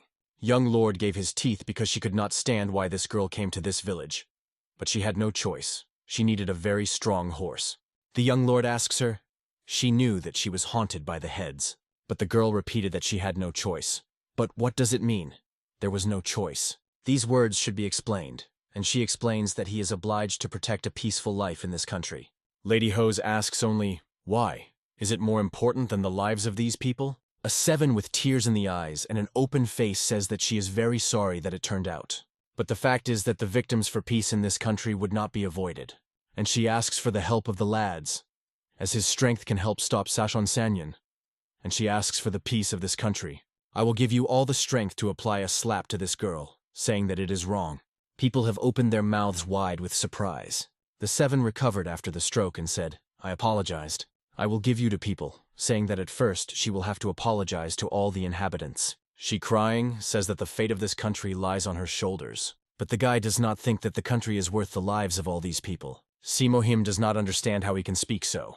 But it was clear that she was lost, and he says to his friend Jinbo, "Already you?" He asks to bring horses to leave from here. When the horse was in his hands, he expresses gratitude to the residents for doing them. But the groom was very concerned. After all, Sachon Sanyan is very influential. And if he decides to compare their land with the farm, and the guy just said they would not compare. The groom seemed very high. Lady Hose spoke to his friend that they were departing immediately. But where do they go? In the same city of Chonvon? I will tell him that their path had changed a little. After all, they go to Sachon Sanyan to solve some important issues, and approaching their main fortress. The guy passed by their guard. The warriors were guard because the Lord ordered no one to let. But suddenly something appeared on their way, and all the guests had to arrive only in the morning. Who is this man, and what does he do? Why does he go directly to them? The fact is that this young man radiated an incredible aura, and only scared it. And for warriors who have never felt such a power and such pressure, it was scary. They ordered everyone to stop, those who went to them. The fact is that this is not a permanent yard, so let the guy be introduced. Young Lord addressed these warriors and asked, "Is this Sachon Sanyan?" They confirmed him this information and told him that it was not a permanent yard, so let him come at dawn. "I will give Ho-Ho," getting off the horse. He said, "If their mistress is here, then let me come to me." The warriors reported that he did not accept any uninvited guests. And then this warrior with a lame foot begins to go to them even closer and closer. And the warriors do not understand how this guy can be dangerous if he has a lame leg. I will say that if they do not bring him to their leader, then he will come to him. This man replies, "Such a trifle, how are you?" says such words. Give Ho-Ho by smiling at these words. Applies a devastating blow that breaks this warrior into atoms. The walls of the incredible structure of Sachon Sanyana moved. Together with the ruins in their gate, the warriors did not understand what was happening. As if a hurricane went into their territory, and he began to destroy their protection and hit their head of the detachment with one blow, turning him into a dead soldier. The warriors thought it was a basis, and perhaps this young man stole their animals, and it was evident that the enemy was attacking, and it was necessary to beat the bells. The alarm is distributed throughout the building, and the warriors did not believe that they had destruction in the territory. They shouted to this scoundrel, "Who are you the hell such?" I will only say Ho only. Where is their head that manages this city? The warriors told him that now there was no head here. If this person attacked Sachon Sanyan, then he cannot go. Elite warriors attacked him with their daggers, and they did not even let the boy think about evading their swords. And hitting his sword on it, they noticed that he should die. But why did their swords so just bounce off his body? They did not understand that this is the devil here. After all, I will go forward and broke their warriors on a piece. They just stood under the pressure of all these bloody blows, and all attempts to pierce him with a sword were just in vain. He just stood and looked at when they were already finished. But the warriors, seeing his strength, asked, "Don't come closer."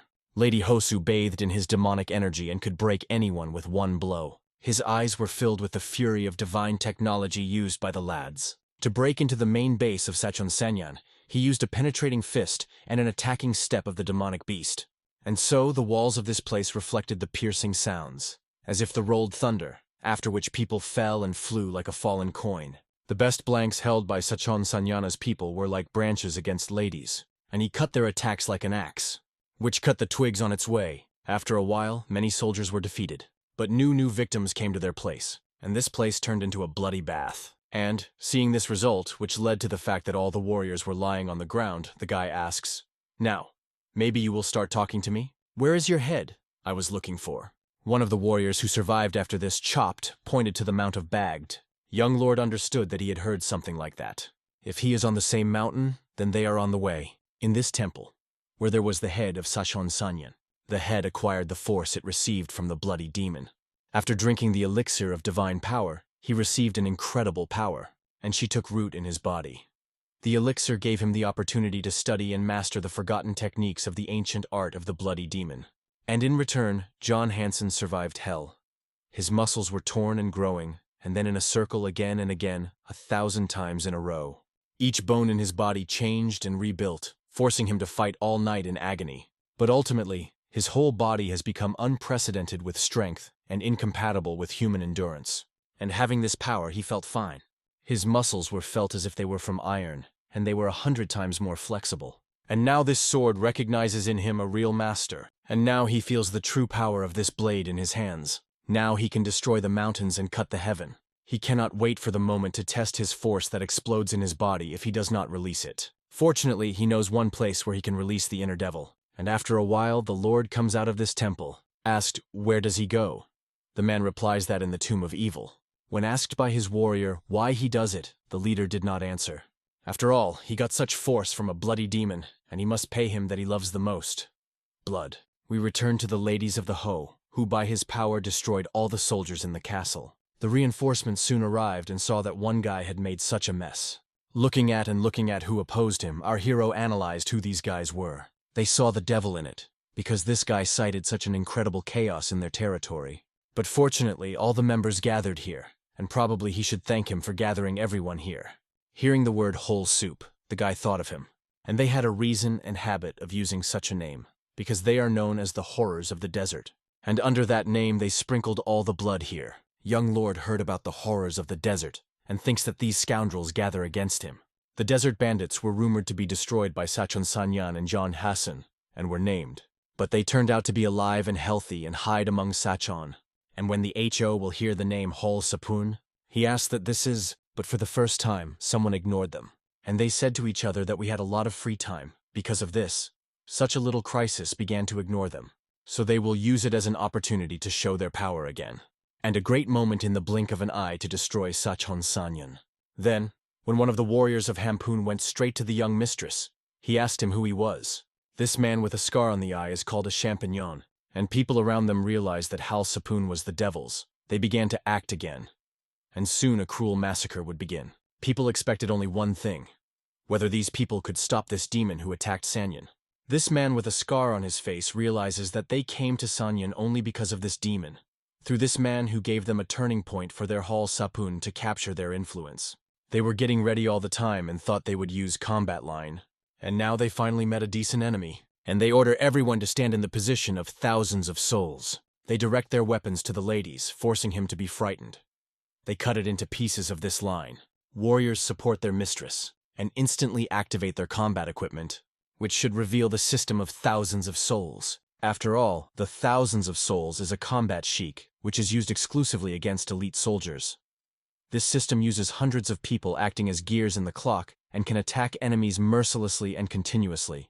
The thousands of souls are not ordinary combat. It has a fairly high level of abilities and strength of each person in the detachment. According to the laws of the earth and heaven, each of them complements the other.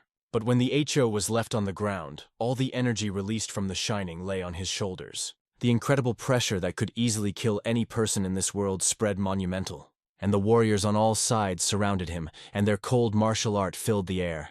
I will give Ho-Ho's, feeling this tension, focused on his strength, and he began to radiate energy, planning to stop them. Using the attacking steps of the ladies and the piercing fist, he fell on enemies without problems and delays. The clogging and screams turned around. As soon as the shots of the HO reached their goals, the bodies of the warriors were destroyed under its pressure. Maybe I am not a person, maybe I am a real monster, but the life I have chosen is not my end. I have no regrets, says Ho-Ho. And it doesn't matter to him, which will be the perfect sheik. The number of people in the detachment for him does not matter. A maximum of 6 people in the detachment who need to be killed immediately. Even if you divide 200 by 6, it is 34. And all in order to destroy them, you need 34 repetitions of its strokes, and it is easier to count. This is how the thousands of souls of the legendary power were destroyed. The warriors were deprived of their lives, and their swords did not reach the target. But I will not even receive HO without a doubt. And one day 6 swords fell into the body of the lads. And when joy and pleasure were reflected on the faces of the warriors, the back was bent sharply like a beetle. The guy used the Hemguja technique, which was inspired by the body of the beetle, which was reflected from the mantis. Law Ho has developed his protective technique, which was equivalent to an incredible shield. And the attacker's face changed in an instant when colliding with such a powerful person. Soon the Sanyan leader approached the cave of the Tomb of Evil. He kept his legendary sword and looked at what was happening. At the entrance to the cave, his warriors safely congratulated him. The leader generally likes this place. He likes the smell of cheese. Simple merchants who were stolen into slavery looked at this leader. Hekno, an old man, was mutilated and lay on the floor after many serious injuries. He appealed to John Hansen, the leader of Sanyan. How did he at all have done such atrocities? And is he not afraid of the anger of heaven at all? Sanyana's leader asked, "Where are those people who believed in these heavens?" The old man told him that the bloody creature sect would soon be here, and he would regret his words. But the leader is the main question. Who else will regret them? Because bloody creatures have once fought with him. But now he has a persimmon with a bloody demon, and he has no living soul that could stop him. And then the old man realizes that this scoundrel finally found a bloody demon. Pulling this sword, he replies that the bloody demon left the elixir of the divine power to his receiver. And thanks to him, his strength now equated with him. And now with such a heritage, he has distinguished several amazing factors. Johnson's blade can strengthen the carrier. It absorbs someone else's blood. And then he used this blade to drink another's red liquid that spreads on his sword. The bloody demon was a real genius and made such amazing evil weapons wonderful. The old man, looking at it, realized that this scoundrel went crazy. And if so, the world would cover darkness. This scoundrel began to mock simple slaves directly in this cave, filling his sword with blood. This blade absorbs all the blood from its victim to the last drop. For the old man who understood that it was the creation of a real devil. And he yells to all these people to run and they run out of here. This crazy questioned one sacrifice and wanted a friend. As this young man was about to kill them, they began to run in all directions. Instantly, one by one, like mice, this scoundrel caught his victims. Attacking each of them, he embodied his devil plans. It was a true madness, because John Hansen, known as a hero, which stopped the whole massacre, turned into an even larger scoundrel. And who would have thought that one day such a big man would turn into a monster? And it was simply unrealistic to stop him. And this killer decided to destroy everyone here. The leader did not see any reason why he should leave all the living here. The old man said one of these reasons, that in this cave are people in the end. Sanyan approached the old man and asked him, "Well?" Hekno asked to be merciful to people. But this young man explains that he was so patient for these people, and to talk to Hekno, and put sword on his neck. And now no one dares to tell me what to do. And at that moment he brings his devilish sword closer to the old. But some power stops him because he feels something. The incredible force is approaching him, and it makes him worry about it. After all, his sword began to respond very much to it, as an indicator shows the danger in its path. Sanyan stops and orders his soldiers to go and see what is happening. But they did not have time to check what happened, as some dark magic broke into the cave. Hearing this sound, the soldiers do not. They look around and notice some silhouette that moves to them.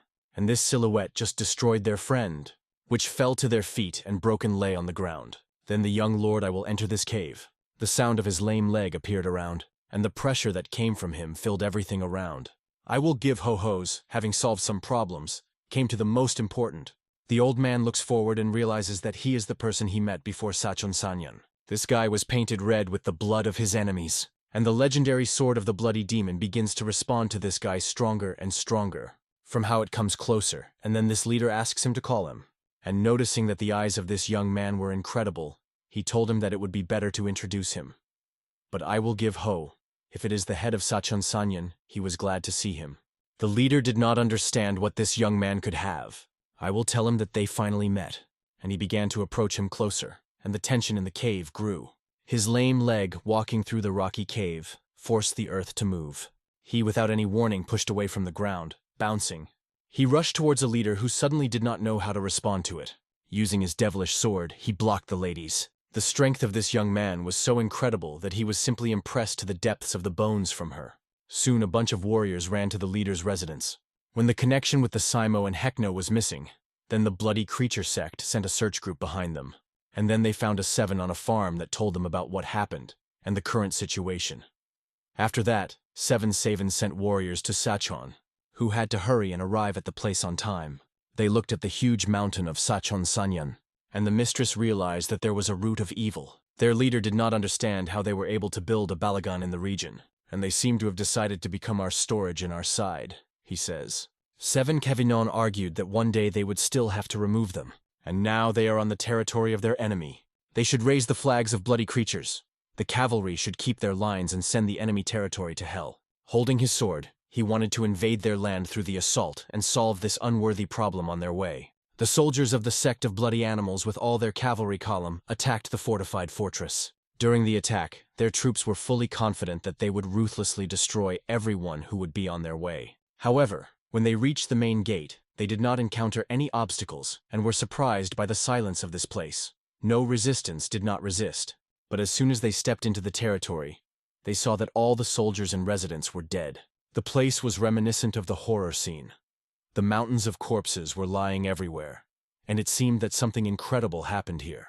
It seemed as if the devil himself had been here, and only the question remained: who could do such horror? In order to gather at least some information about what happened, they had to find at least one surviving witness. Simeon realized that only one person could do so, and that was the same young man. However, the detachment leader did not realize who she was talking about and asked her. In response to his question, the girl explained that she was about the person she saw, who saved her. Suddenly, one of them found a surviving man who was barely on his feet. They were rapidly approaching the man who kneeled, and the leader of the bloody animals sect asked him, "Who are you?" "What happened here finally?" he added with indignation. A wounded man with a scar on his face, though he was severely crushed, recognized the leader of the guild. The leader asked himself in surprise where this stranger knows his name. But how could he not know? After all, before him, the leader Hel Sapun. Simeon was amazed by the behavior of this man, who, though wounded, did not know why laughed. The leader of the guild was surprised, because Hel Sapun was the organization of Sochkon Sanyan, but he never understood what here the hell happened. The man whispered through the pain. The devil himself came here. All warriors and residents were killed by his hands, absolutely all without exception, he added. It is a new level of power, and has a tremendous advantage over all of us, the wounded said. Asked who this devil and how he looks, the man replied, "You will understand everything." After these words, he began to cough, suffering from his wounds. Fighting his breath, the warrior called that young man a freak, full of hatred. In the last moments of life, he said, "I do not understand how we could lose so easily. We kept in fear all others. How could he do it?" The leader decided to personally check everything and go to the hall. He asked his daughter not to doubt him, because only he can destroy everything here. He received the title of Ghostly Sword. After all, he was given this honor after hundreds of battles, from which he came out alive. He ruthlessly wipes from the road of anyone who dares to hinder him. He ordered all his soldiers to prepare for the attack on Mount Bogdan. Gathering, they rapidly rushed to the mountain without spending a minute. They went to the mountain to personally learn the situation and see everything with their own eyes, and to see with your own eyes what happened. The mountain had steep slopes, and it was extremely difficult to get to it. Soon they have almost reached the goal. The leader warned his daughter not to keep up with the detachment. When they reached the top and looked down from the slope, they were aware that they may be monitored, so be careful. Simeon thought she may exaggerate, but her father seemed stronger than ever. She hoped that at least everything would end well. When they got to a damp cave, they felt the incredible energy emitted from the inside. It was not just a cool wind from the depths of the cave. It was an incredible, extremely powerful energy. Suddenly there was an incredible explosion. The explosion forced the stones to fly in different directions, breaking away from the mountain. The warriors lifted their eyes and saw the leader of the Sochkon Sanyan, who broke through the stone wall. And it appears right in front of their feet, holding the devil's sword. It is a heavy blow. After incredible injury from an unknown attacker, he begins to choke. He tries to come to his senses after a stroke and climb. His eyes were burning, and the sword radiated the devil's energy of the bloody demon. The leader of bloody animals, looking at him, understood who before him. But the question remained. What happened to this man? Why did his body become so powerful, and why does it radiate such force? Their views met, and they looked at each other. And they heard the unusual steps approaching them. They looked around, trying to determine the source of sound. They felt the incredible energy that came from the steps of that person. The leader of Sochkon Sanyan asked the attacker, "Is there a long hostel between us? Or why did you attach me?" "I will give," Vaughn replied. "I have no enmity to you." The leader couldn't understand. "Then why did you the hell attacked me?" The young man was getting closer, step by step, and said to him, "You have provoked me." Closer and closer to the young lord approached this scoundrel. People looked around as the leader of Sachona was afraid of him. The warriors looked at the cripple and did not understand how he could be so strong. Sachon asks him, "Is this a reason to arrange a rebellion just because he provoked him? To stop this, one of them must die, and he, as a leader named John Hasten, will try to make it all his efforts. I will be convinced that his opponent had to make every effort." On the side of the Simohim, they looked at this guy, a leader with a bloody demon, and saw how much energy was in this sword. And this energy in the John Hasten's sword became so strong thanks. And he was convinced that he would finish with HO ladies with only one sword blow. So, to win, it will be enough to hit and cut that guy in half. In addition, how can he lose a simple cripple? The celestial winding technique of John Hasten was incredible, and people around them realized that this wonderful technique could bring any opponent. And the bloody creatures watched as the John Hasten grew up in their eyes, and did not understand where he learned such martial art. Our hero looked at it without fear. John Hasten was convinced that if a young little lord who met him on the field could not work properly, then his strength would decrease in half. I will in turn accumulates incredible energy in their fists. John Hasten shouts that he will kill this guy and go to Chonvon. And using a celestial blade with boundless fury, it collapses this blow. People see that it is a special technique, one of the ones used by only one legendary warrior, a bloody demon. This incredible force collapses on a young mistress, which incredibly stops this sword with your own hand. And looking at it, the question remains, how is it possible? This guy easily blocks the strokes of such powerful equipment, and despite this he counteracts him. There was a huge gap between the sword and the fist of this man, almost invisible. The sea head realizes that he uses the power of this gap to block John Hasten's sword. It was simply impossible to believe. After all, as a lacquer of silver thread used in thin threads, the energy of the ladies can create a net that covered its body on the manner of armor. And this technique, this absolute, protected the Lady of Ho from the sword of a bloody demon. This technique was created by the HO in the image and likeness of the technique of bamboo leaves. And he skillfully used it, opposing such a strong opponent. Using this skill, lads can block the attack without damaging. And this is extremely incredible. And when the fist collides with the face of John Hasten, it is overshadowed by the flash of this light from the impact. He tries to evade a devastating stroke of a maneuverable guy. What, as a hurricane, the chaos is twisted and carries. The rock surface of the lowlands on which they stood begins to melt from such a pace and energy. And when you strike the leg of the young mistress, everything begins to collapse, like glass. A huge explosion, similar to a light storm that covers everything, rises and people close their eyes. The leader of Sachon cannot believe that such a shockwave exists. And he tries to counteract her, because everything is very strong. To create such a shockwave, use only a vibration strike of your own steps. It was like something divine. Warriors who were around could not believe that such a person exists and could fight. Simium, opening his mouth, cannot hide astonishment. All, using each crumb of protective energy, felt the wave damage their eardrums because they were standing near this blow. And the warriors who simply watched wanted to use the protective energy faster. But they did not have time to do it, and suffered from the fact that blood went out of their ears.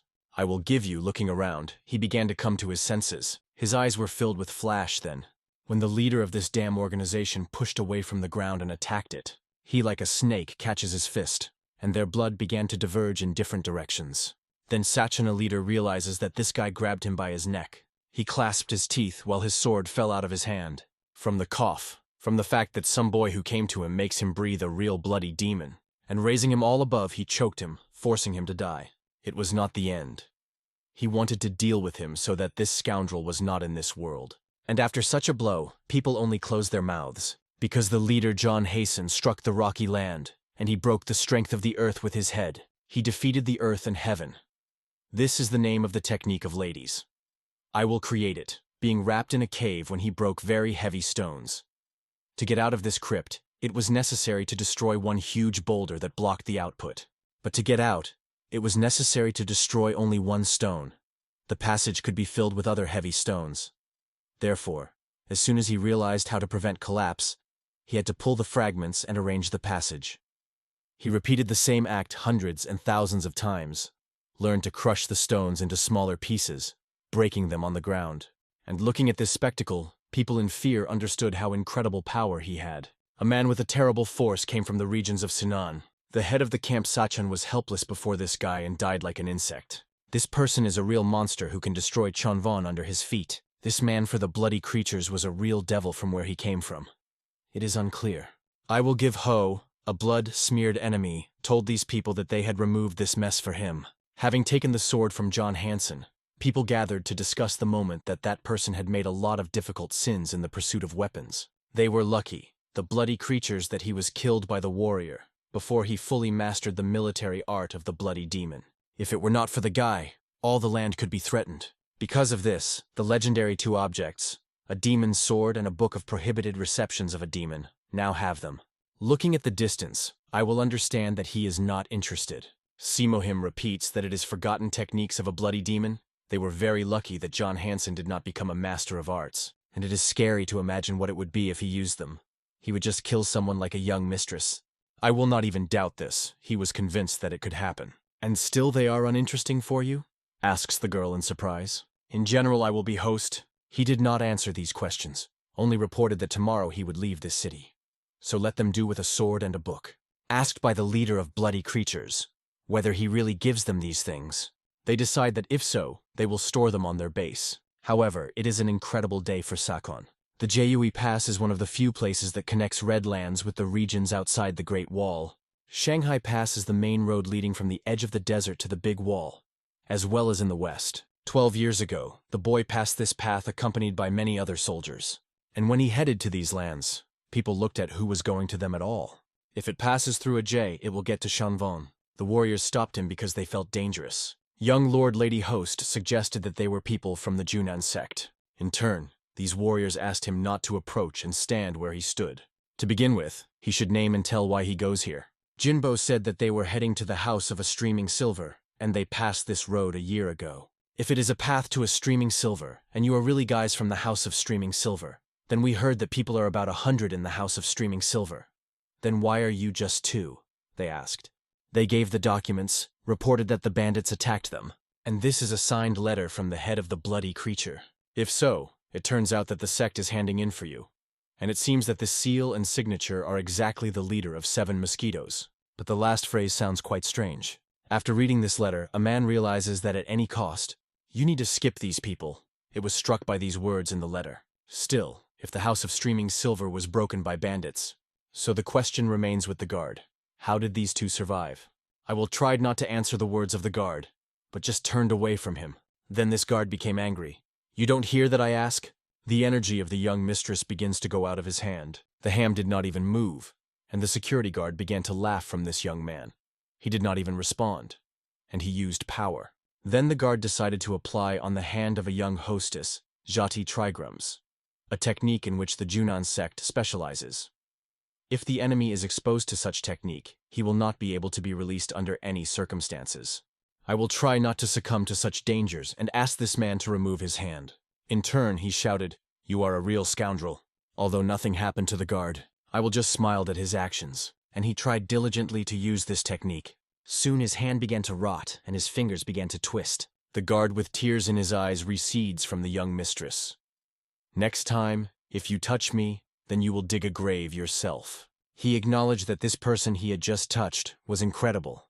I will ask H. Kid once again whether there was at least one reason he could stop them. And yet it turns out that there is no. He orders his soldiers to open the gate. Then when the door opens, the guy along with his friend goes forward. They needed to hurry. I will give the Ha and Jinbo in a hurry to Lunchzhou. This is the starting point to the western regions, as well as the capital of Gansa. They wanted to find a permanent yard to spend the night. Going into the territory of Senaman of the permanent court, they put their horses, and the Jinbo said that the sect, which is in the Hanham mountain camp, is already close, and the head of this sect was a very famous warrior. He also has a birthday soon, and people gather here to celebrate. Because of this, there are so many soldiers in this house. They, when sitting at the table, ask the best dishes. Of the most famous dishes, sheep's soup is the best. Jinbo wanted to try what he tasted, and ordered 1 serving. The waiter reported that the food would be ready soon. It seemed that all the warriors of Gansu gathered in this place, and they could not do anything. It is impossible to ignore the impact of the Mount Hanam camp on all shame. This institution was headed by the only son of Lord Khan Munsikan, and he wanted them to impress the head of the camp, then they would definitely be able to succeed. But something was not seen here by the student Zhou Sanshan, and the reason why the Hanham mountain camp also thrives, like one of the large 10 sects of Guangdong, is, of course, Lord Sinpun. Therefore, you cannot traveling make enemies. They need to be sophisticated. These boys sat at one table, putting their swords nearby. One of them did not understand why they were engaged in it, and from what time they are generally concerned about the camp on Mount Hongam. Mon Soken asked her student to follow his tongue. At this point, the young owner of the Jamov was a little angry with their crown dish, as they got rid of the smell with spices. Mon Soken paid attention to our hero, and he seemed very strange to her. The Jim believes that they added dried garlic and root of age, but he does not understand why the dish is sweet. They probably added up to 6 plants, and it was just incredible. Mon Soken stared at the boy next to her. She was amazed at the fact that he was interested in the ingredients to taste, and it was visible that he was also heading for a camp on Hanham Mountain. Asking the lads if they stop on the market, the boy replied, "Of course." The market was quite lively that day. People were actively traded, and the goods were in excess. The Jim approached his grandmother and asked if she was open. She, standing at the kitchen table, said that she had a lot of sore shoulders. She prepared the broth early in the morning. She apologized to the guy for not cooking him because of his shoulders pain. The guy was a little upset from her words. Of course, he doubted himself, but I will give him, he encouraged. Seeing a spark in his eyes, he asked him to do what his heart wanted. The Jim wanted to take the initiative and prepare everything you need, including noodles. When asked why he wanted it, he replied that he was well versed in cooking, and if she says what to do, the guy would do it without problems. Soon they started working on it together. Grandma told him what to do, and the guy did, and people at the bar noticed that she was cooking not alone today. She explained to them that her hands hurt, and this guy just replaces her. But what is the difference between these soldiers if they just wanted to eat a cup of noodles with beef? The guy with a spark in his eyes began to quickly cook the dish. He came out perfectly, and he skillfully owned the tools. He soon prepared noodles with beef and handed it to the soldiers. They were looking forward to it, and were very happy to try. They noticed that the guy handled better than his grandmother. They did not believe that he had prepared this noodle. Real talent. The Jim was very grateful for these comments and hoped that his father would be proud of him, because he would become a big cook. Also, the author of this video will be very grateful to you for your warm comment. We continue. It looked quite delicious, and the warriors assumed that he probably had her grandson. That man decided to watch him. If the guy helps a few days, his name is a dungeon. He is the main head of the camp on Mount Hongam. Jimov asked what help he needed. Sleepgan said that soon there would be a reception in honor of their head, and they will be tied with hands. So it would be great if you could help them with cooking. The Jim was uncertain that he would handle such a responsible task. But for this man, if possible, he would be glad if the guy took this job.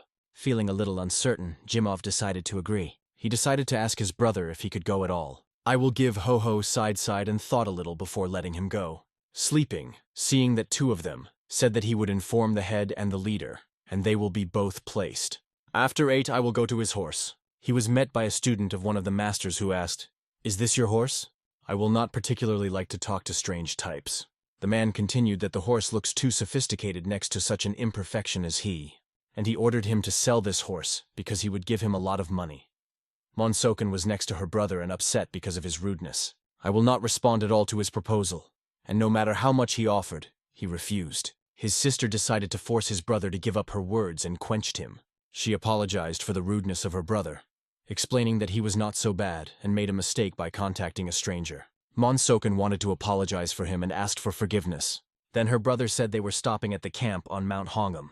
The Jim came to the young mistress and reported that he received an invitation from the chief of the camp on Mount Hongam and would help there with food. Hearing these words, the girl was really glad for him and said they would soon see in the camp. Her brother Monsoken looked at his horse. He thought that this horse would definitely become him because he considers it to be an unworthy owner. And it does not matter why, but this scoundrel also goes to the Hanam camp, and he has a treacherous plan. In Mount Uzuan there is a strange, full mysticism about a general named Guak Ebone, which was able to create 5 sources with a whirlpool for his thirst for soldiers. The camp on Mount Honghua is located in the center of the Utsuan mountain, and in the last few days, a large influx of people has been observed in the camp. And all because the reception of guests on the 60th anniversary of the head of the camp on Mount Hongam Lee Sunpin. People from all over the world gathered for the sake of this moment. Soon some delegations arrived in this place. It was a camp of Mount Honam, and with them a young master with Jimuk arrived. Looking at this camp, they were impressed with its incredible beauty, and the location was just wonderful. Everyone was preparing for this event. The mistress needed people in the reception, and they said that they had little guest rooms. Let's say so. If they roll into hell, they did not have enough people, and it was necessary to hurry, since there were many people, and cook food for all these people. And as long as the Jinbo is working on them, it can stay in this building. He can walk on the outskirts of the camp freely, but not to make a noise, because there are guests collected here. And always be careful, because there are many people. It was addressed to the young mistress, Lad Ho, who promised that everything would be without problems. And then they sent women who should follow this commander. They soon came to the so-called kitchen. They arrived here, and they were waiting for them right there. Chefs from all over the world gathered for the sake of this beautiful day. The commander ordered the Jinbo to go and feel at home. Then, when the chef saw that the head had arrived, He asked how their preparation was going. They replied that all is well, and he decided to check what it tasted. And taking one of the prepared dumplings, he tasted him, and he immediately got better. Everything was just beautiful and delicious. The chefs asked who this baby was. He replied that he was the guy he found. His cooking skills were simply incredible, so let him be responsible for the oven. These people were amazed because they are allowed to the stove, and it looks only 13 years old. And they even jokingly laughed at him, because the boy was younger than their assistants. But the Jinbo wanted him to be trusted. The fact is that the father of this boy was a great chef, and this baby works best in the kitchen, so trust him and let him be the stove. The child even had his inventory and his tools. He unfolded his knives and demonstrated that he was ready. His appearance was good, but it showed furrows from very hard work. And despite the fact that he is a child, chefs acknowledged that he was still a little experienced. And it was visible in the quality of its preparation. The chefs watched closely. He coped well with everything. And they even became pleased in the soul that such a boy works as already visible, and he is worthy of standing near the stove. But one of the chefs could not put up with the fact that this scoundrel took his workplace. If not for him, his life would have happened differently. The reception on the occasion of the anniversary of the camp head in the mountains is not just a magic feast. This event became the fact that it united many sects and cults with all shames, and all the people who have arrived should suffer a little while they find their place. Because the territory was small and there were many sects and warriors, after a while, they drank all the drink until the last. And one of them seemed to be a great place. They drank everything, and barely began a noise over one of the men. There were people who did not know what sect he was, but it was clearly visible that he had no money. This man asked a bottle for a bottle. The waiter no longer knew what to do. Lord and so already drank a lot, but he claimed that he was not drunk. And he said the famous phrase said by Li Tzu. He began to tell that life belongs not only to us, but equally to the earth and heaven, and asked if the waiter knew what it means.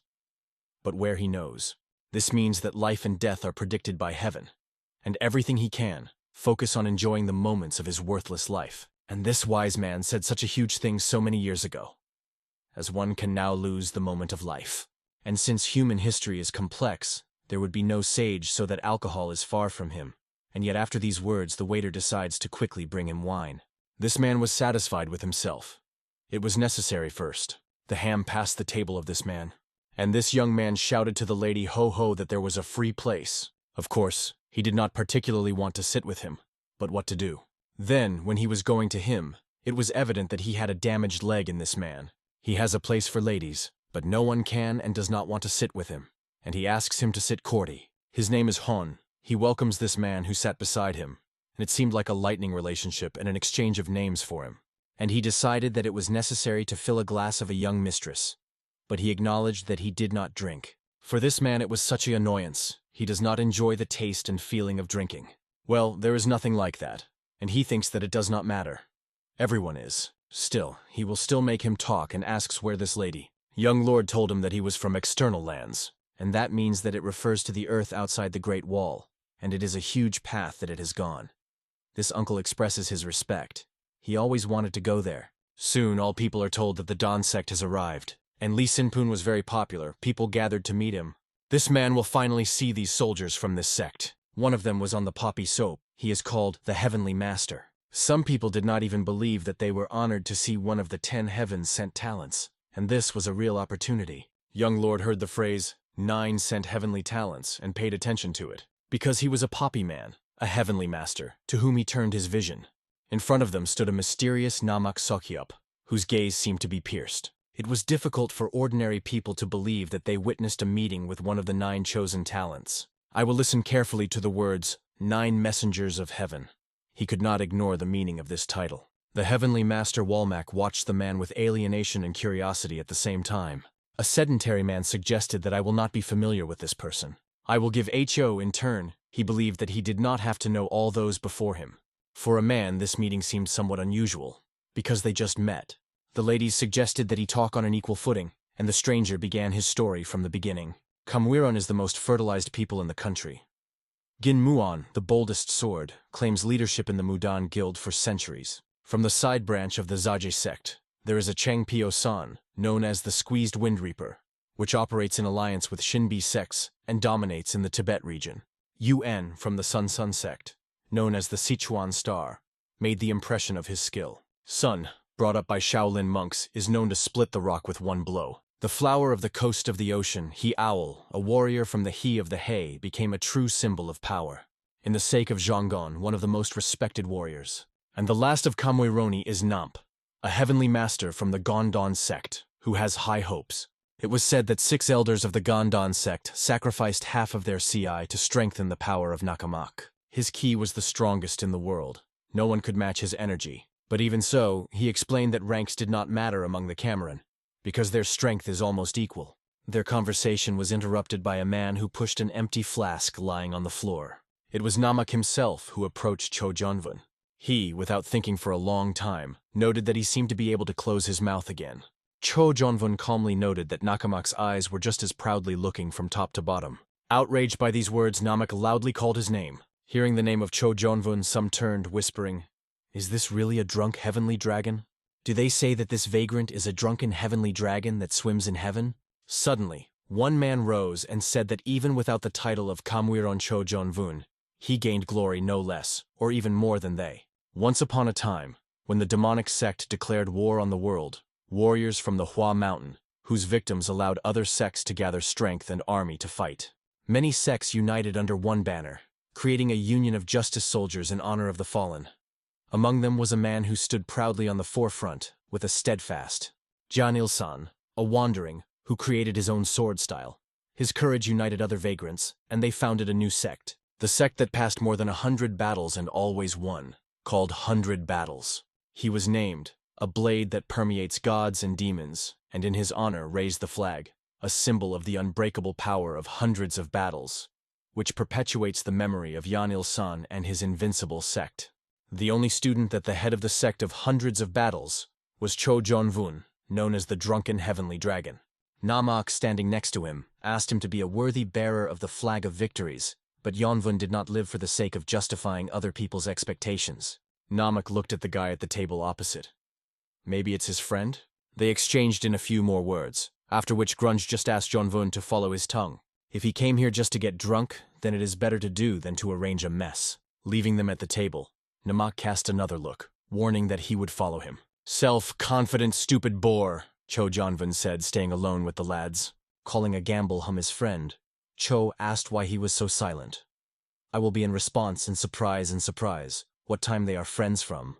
It did not matter for the CHHO. He believed that if you feel awkward, you just need to become friends now. He laughed from his soul. I have never heard HO for 30 years that someone may call him a friend, and no one has been talking to him so sincerely. From under black hair he asked, "What, do you like?" Cho Jonvun realized that the issue arose because of the experience of the ladies about his injured leg. More precisely, I will be worried about whether Cho would be shy about it. Cho was well aware that each of them has its own problems. But is it really important? It is more important that many people live with pain in the soul. Looking at Cho, I will not see in his smile a drop of lies in his smile, only sincerity and warmth. At this time, in a small kitchen where the work was boiled, they cooked food. Everyone was fond of a young chef, considering him amazing. The method in which he controlled the fire and prepared the dishes caused admiration for everyone. They discussed when they could achieve the same level of skill. No one was even approaching to cook something like that, but one of them thought he would also be able to stand for the stove. However, everyone thanked the young cook for their help, through which they would complete the dishes in a timely manner. The boss agreed with gratitude, and behind him was his assistant, who also made consent. They were able to relax a little thanks to the efforts of this young man. He was asked to go to rest because he was already tired, but he saw still unfinished things in the kitchen. The assistants were asked to stay, explaining that there is a big difference between the boss and the assistant. And if you want to become a big boss, you should always remember it. After these words, he agreed to go to rest before tomorrow, because a lot of work was waiting ahead. On the way to the holiday, he remembered the words of his father. Preparation is the art of fire. A good boss has to understand the fire. Looking up, he thought whether his father sees how he managed the fire. He also worried about his younger brother. I will give Ho-Ho, because he is probably hungry. He promised to prepare a few snacks for him. Opening the door, he heard the sounds of a burning fire and was surprised who was here at such a late time. He was alert because of the power of flames that had fallen inside. But then he realized that he was his brother Jeans. When he approached, the Densa jokingly noted that if he had not appeared, he would already be at the head of the slab. The jeans did not even manage to hold the pan, and the whole dish just fell to the ground. However, he continued to shout that he had been waiting for the stove for 7 years. "Why did you be able to and I didn't? Am I not good enough?" he asked Pain. The young chef noted that he would not stay here for a long time and accidentally found himself in the kitchen. But for Jeans, this place was a home, a native center. He tried to reassure Jeans, assuring him that if he tried, he would soon become a chief. Regardless of his skill, Jeans stood on his own. He would never become a boss if he could not understand this damn fire. "First you need to feel it, and only then understand," added a young cook. He even mentioned his father's words, explaining that it is quite different. Jeans did not know what "feel the fire," and these words seemed meaningless to him. However, the young chef patiently explained, "Madness or not, but the fire should be loved." The Jeans came closer and felt the heat that came from the fire. The young chef advised him first to open his heart and feel the flames. Try to hear that he was trying to convey. It's not easy, but if you listen, you will find out what secrets it hides the flames. Standing in front of the fire, Jeans had already complained that his face was burning like hell. The young cook stopped the Jeans, asking him to calm down. He came closer and explained that it is very important to monitor the breathing and flow of fire. The Jeans almost threw his hands into the fire. Sweat flowed from his face, and he tried hard to stand. In his head, once after the echo of the order, to feel the fire, to feel the fire. The next day the weather was wonderful. The sun shone, as if it wanted to hug everyone who went outside. Indeed, the day was truly bright and warm. On the street, everyone was preparing to meet the owner. The mood was lifted. Everyone was eagerly waiting for the appearance of the owner of Sinpug, and at this moment, Cho completely immersed in pleasure from food. He was indifferent where the owner was there. He only wanted another portion of meat. Noticing that I gave the ho-hos, he turned to him. Cho felt that the giving of the hams seemed to be a huge burden, and he himself became like an insurmountable rock. It seemed that he did not really need another's company. Cho regretted that he learned so little about this mysterious friend who was always busy. However, he was wise and realized that time would put everything in his place. It was only necessary to wait. If fate ties them, they will meet again one day. The young man immediately noticed the HO, and his sister standing nearby asked his brother to do without conflicts. However, if it were not a conflict, this would not be addressed to Ho. He finally said in his direction, "Here we met again." Then he asked if H knows what respect was, hinting at what to say hello. Ho did not consider it a greeting, so he was silent, explaining it to him. And then he added, "I didn't understand, I thought just some skewing." He immediately reached for his sword, ready for action. The sister continued to persuade her brother to be deceitful. However, it was difficult for him to restrain the flames that burned in his chest. He turned his sword in place, mentally promising that he would still make this freak on his knees. He will still be pleased. His head swept, but his sister quickly extinguished this conflict. The tense atmosphere finally left the yard. A man with a mustache, biting the soup, asked the other whether the last rumors had heard. "What are the rumors?" asked the interlocutor. The mustachioed began to say that a terrible massacre occurred in Signan. He mentioned the Sochkan camp, but his interlocutor, as a follower from the external regions, did not hear about this camp. Then his mustachio explained that the camp was a victim of bloody massacre, and his story behind his back listened to the ladies. The interlocutors could not believe this story because they considered Sochkan one of the strongest cults that could not be a victim. The mustachioed continued, noting that the losses that have suffered were going beyond all possible limits. Sokon did not destroy the other sect one, and only man did. The bloody star of Signana, who recently came down in the sky. He was talked about. He heard every word, and he especially liked the name Bloody Star of Sinian. It was at this point that the owner of Lee Sinpoon appeared. All people were going to congratulate him on his birthday, wishing for many years and a happy life. However, the head of the camp near Mount Hanam, Lee Sinpoon, felt like a person who did nothing significant, but celebrates the 60th anniversary. For all guests, he prepared a special event, the Pillars of the Maze, from which it is impossible to get out. He added that there is nothing dangerous here, but in the center you can lose a sense of space, and all the feelings will leave the participant. Each of the audience listened carefully to his words. Lee announced that the one who was the first to get out of the maze will receive the Sword of the Azure Moon, a great treasure of their camp. The Sword of the Azure Moon was interesting to everyone. It has been used for over 20 years, but it is still sharp, like a razor. To win, you need to believe in yourself. The first was the head of the swordsman again, and the columns were lightened by red. The audience watched this spectacle enthusiastically. The next to the labyrinth was a warrior of Jinpoon, and behind them from the shadows watched the lad. He wondered how people rejoice in a spectacle with iron pillars. The ladies decided to do better with his business or check how Hankvi was there. He immediately went to his horse Hank. Going to the stable, he saw a terrible picture. The horse was cut, and behind his back was a drunk man. I will give him sharply. Who has sown my horse? Camp's outlight near Hongha Mountain. 3 men sat at the table, tasting strong alcohol. One of them, a little hunted, was glad to drink with his old good friends, as he called them. Jang Hakyeon and Yoon San-han sat opposite him. He suggested forgetting about the birthday of the owner and just enjoy the booze. But suddenly he was called by his sister, opening the gate. "Oh, look who is our little sweet sister," he said. She came to ask what he was doing here, because he needed to join the festive feast. Why? Even if I go to the leader, he will still not notice me. He is indifferent to Kyeonmun. No matter how much I bow to him, do you think he will pay attention to it? His sister did not understand his words, but he explained that she needs to grow up to understand it.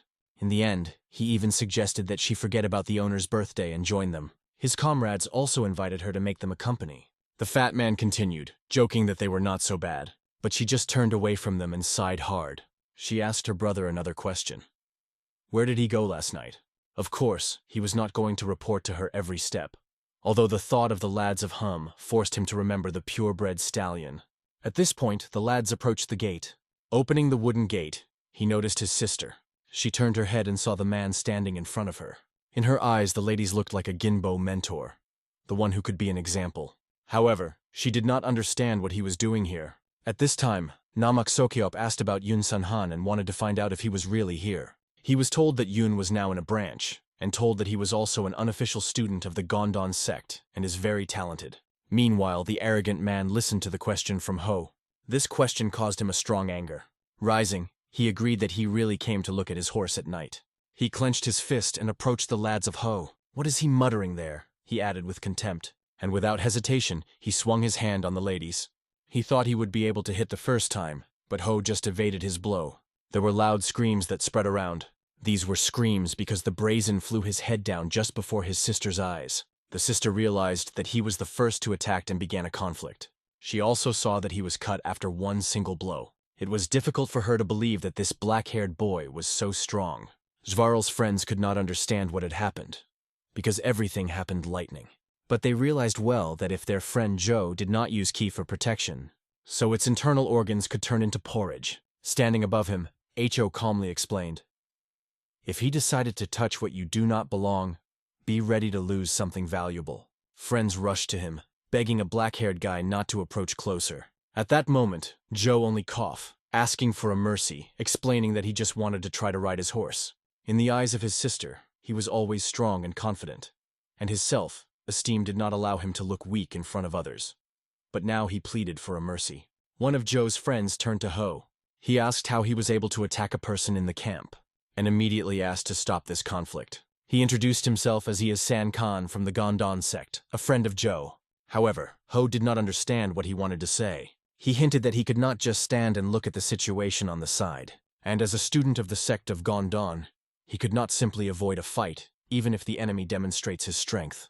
The Ho gave it completely indifferent who stands before him. But again he began to talk about his pride and the fact that she does not allow him to just stand apart and look. He stated that as a pupil of the Gondon sect, he could not simply take and escape from the battlefield, even if the opponent is stronger. Having straightened his fist, Yoon made it twice the usual size. It was a special technique of the Gondon sect, Divine Punning Fist. It is unlikely that such technique could master the unofficial student of the sect. Even his companion Zhang was, to put it mildly, stunned, because he knew that this skill was only accessible to the official students of the first generation.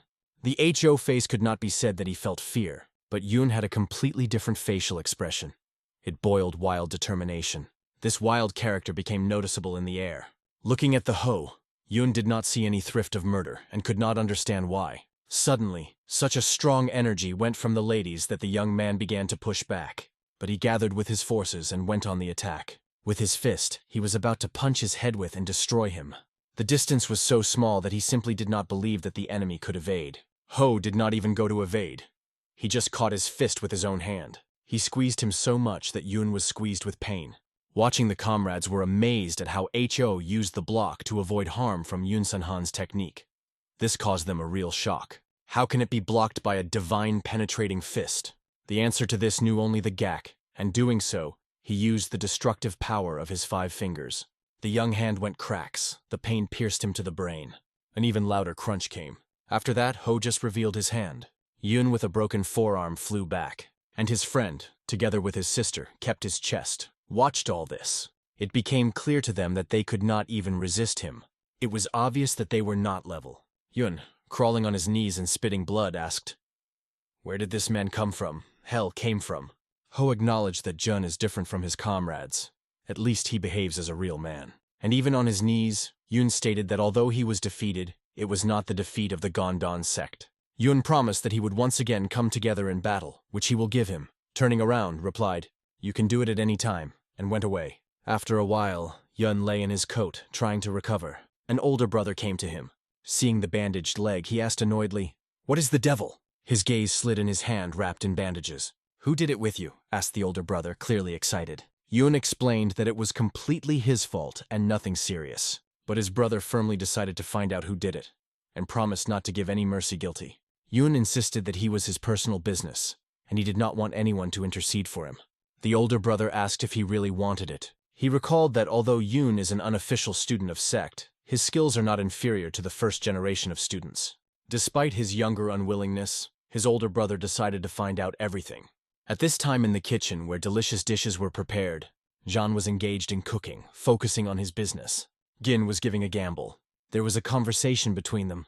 At this time, Zhang led people directly to the kitchen, explaining the owner that they needed the person is inside. Opening the door, he ordered to go out immediately. Whoever he was required to appear, and a handful of people had already gathered in front of the kitchen. They sent Joe, the owner of the sword of the Lazur Luna, who expected that, having established a relationship with the Master of Li, he would receive even more glory. Gin was looking through the gap, trying to understand who came. It becomes clear that they came for the lads of Ho, who sat quietly at the table. Ladies asked Gina to stay in place, and slowly, limping, went to the door. Seeing him, the crowd immediately began to respond excitedly. It was he, the one who was considered a full scoundrel. But I will give Ho, absolutely without fear, just went through them. Zhang warned Joe that this guy is incredibly strong. Joe, thinking only about raising his reputation, asked Ho if he could solve everything with words and why he did it. In response, there was only one question in the ladies. "Did I first attack?" Zhang, having intervened with his squeaky voice, asked Cho if he attacked Joe for no reason. And he continued to ask if Ho would deny it. Zhang began to call him a man who, without a doubt, belongs to the faction of evil, and urged everyone to look at his obvious desire to escape. Then he spoke of a horrible fist Ho, which, in his opinion, testifies to the skill in the dark martial arts. But I will not let him agree and decided to show his fist in fact. Blood splashes flew in different directions when that fool rapped on the energy of the impact. He flew back from a powerful blow. Others immediately ran to him, pulling out their swords. Did he kill a person in this camp? After that, everyone rushed to him, trying to stop. The orders were heard and stopped, but the home I was not going to allow them to do so. They began to annoy him, and Joe stood behind the backs of all the fighters who went first. His eyes saw the blood flying in different directions. He clenched his teeth and began to pull his sword out of the vagina. He said to himself, "No matter who you are or where, I will cut you on pieces." He thought again about authority, and understood that to be the owner of the sword of the Luna Luna is not enough to gain true respect in Murim. Beginning the attack, he repeated to himself that there was nothing to fear, and that he is now the same person as anyone. He focused all his strength on his sword. Lady Ho tried to stop this blow with his bare hands, despite the sharpness of the blade. Joe saw it and thought that now I will lose his fingers, and it was then that he would understand the true power of the sword of the Luna. But something went out of plan. With some miracle, fingers did not fly in different directions. On the contrary, I will give Ho calmly the name of the sword of the Azure Moon, he asked, lifting the sword higher and higher. Until now, Joe was convinced that this sword was able to cut anything. However, it seemed that something could stop it, though Joe was confident in the durability of the blade. But his plan destroyed when the sword flew into chips. I will just break it in two parts. One half remained in his hand, where there was a sharp edge of the blade. I will give Ho, this time without mood on mercy. He decided not to regret the enemy. He just plunged the sword's fragment in his forehead. There were still people who saw it and followed how Joe falls to the ground. It was visible as each of them sent their sword on the ladies, but their feet trembled. "Flow if you want to survive," he said calmly. A few corpses around him made his words very convincing. Suddenly, someone who forced the fighters to leave the road appeared. Li Sinpun stood behind their backs. No one dared to ignore his words. The owner walked through the crowd and went directly to the ladies, standing in front of him. However, he did not even know where to start, because, having lived all his life in the world of warriors, he never saw anything like this. He felt as if he was standing in front of the beast that could rub him at any moment. But he decided and said, "No matter what the reason was, there is a sacred ban on murder in the camp near the Hua mountain. If you seem voluntarily, we promise to conduct an independent investigation." The ham looked completely indifferent to the words of the head. Lee, as a leader, gave him his promise. He promised that they were not interested in where he and who he was from. After listening to this, I will calmly replied, "These words are an empty lie." Lee could expect any answer, but not exactly one. When he asked, "I will repeat these words without any hesitation." And it was then that Lee truly angry. "You seem too self-assured if you rely on your strength," Lee said. However, he tried to persuade the ladies to surrender to avoid conflict. To scare Ho, he released his energy, demonstrating its power. Rating this, Ho only asked, "When did you last fought? And when did you last shed the enemy's blood on your own?" Lee was silent, and the home he himself answered him. "It seems that it was a long time ago." He explained without any hesitation. "I understood everything from the beginning. I realized you were just a coward." The mustachioed chapter did not find words, stunned, and silently listened to the following words, ladies. "In all these years you have not even shed the enemy's blood on your own," Who added an unconcealed disdain. "I will continue. You are like a tiger who hid in the forests, a tiger who voluntarily shielded from the world. The real predator would never do. A tiger who ceased to be a predator. He himself became a prey. You hid in your forests, fenced away from the world, no longer a tiger, but only you see it." No matter how much Lee tried to hide his fear, he was still shaking. Listening to this characteristic from the ladies, he felt every word. Lee deeply realized that this is true.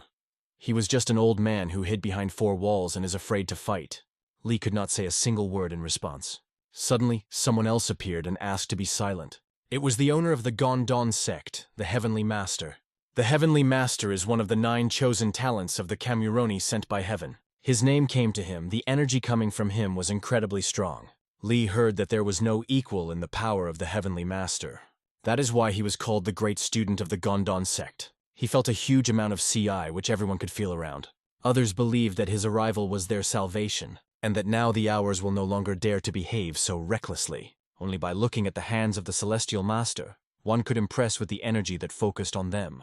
The owner thought of how people like the HO create problems, and he decided to introduce himself to the black-haired, saying that Yoon, whom the Ho-Ho beat, was his student. For the HO ladies, it did not have any meaning, and he saw nothing special about it. The owner continued, "I heard everything. He heard that Zhou Sanchon tried to steal your horse. Is it true?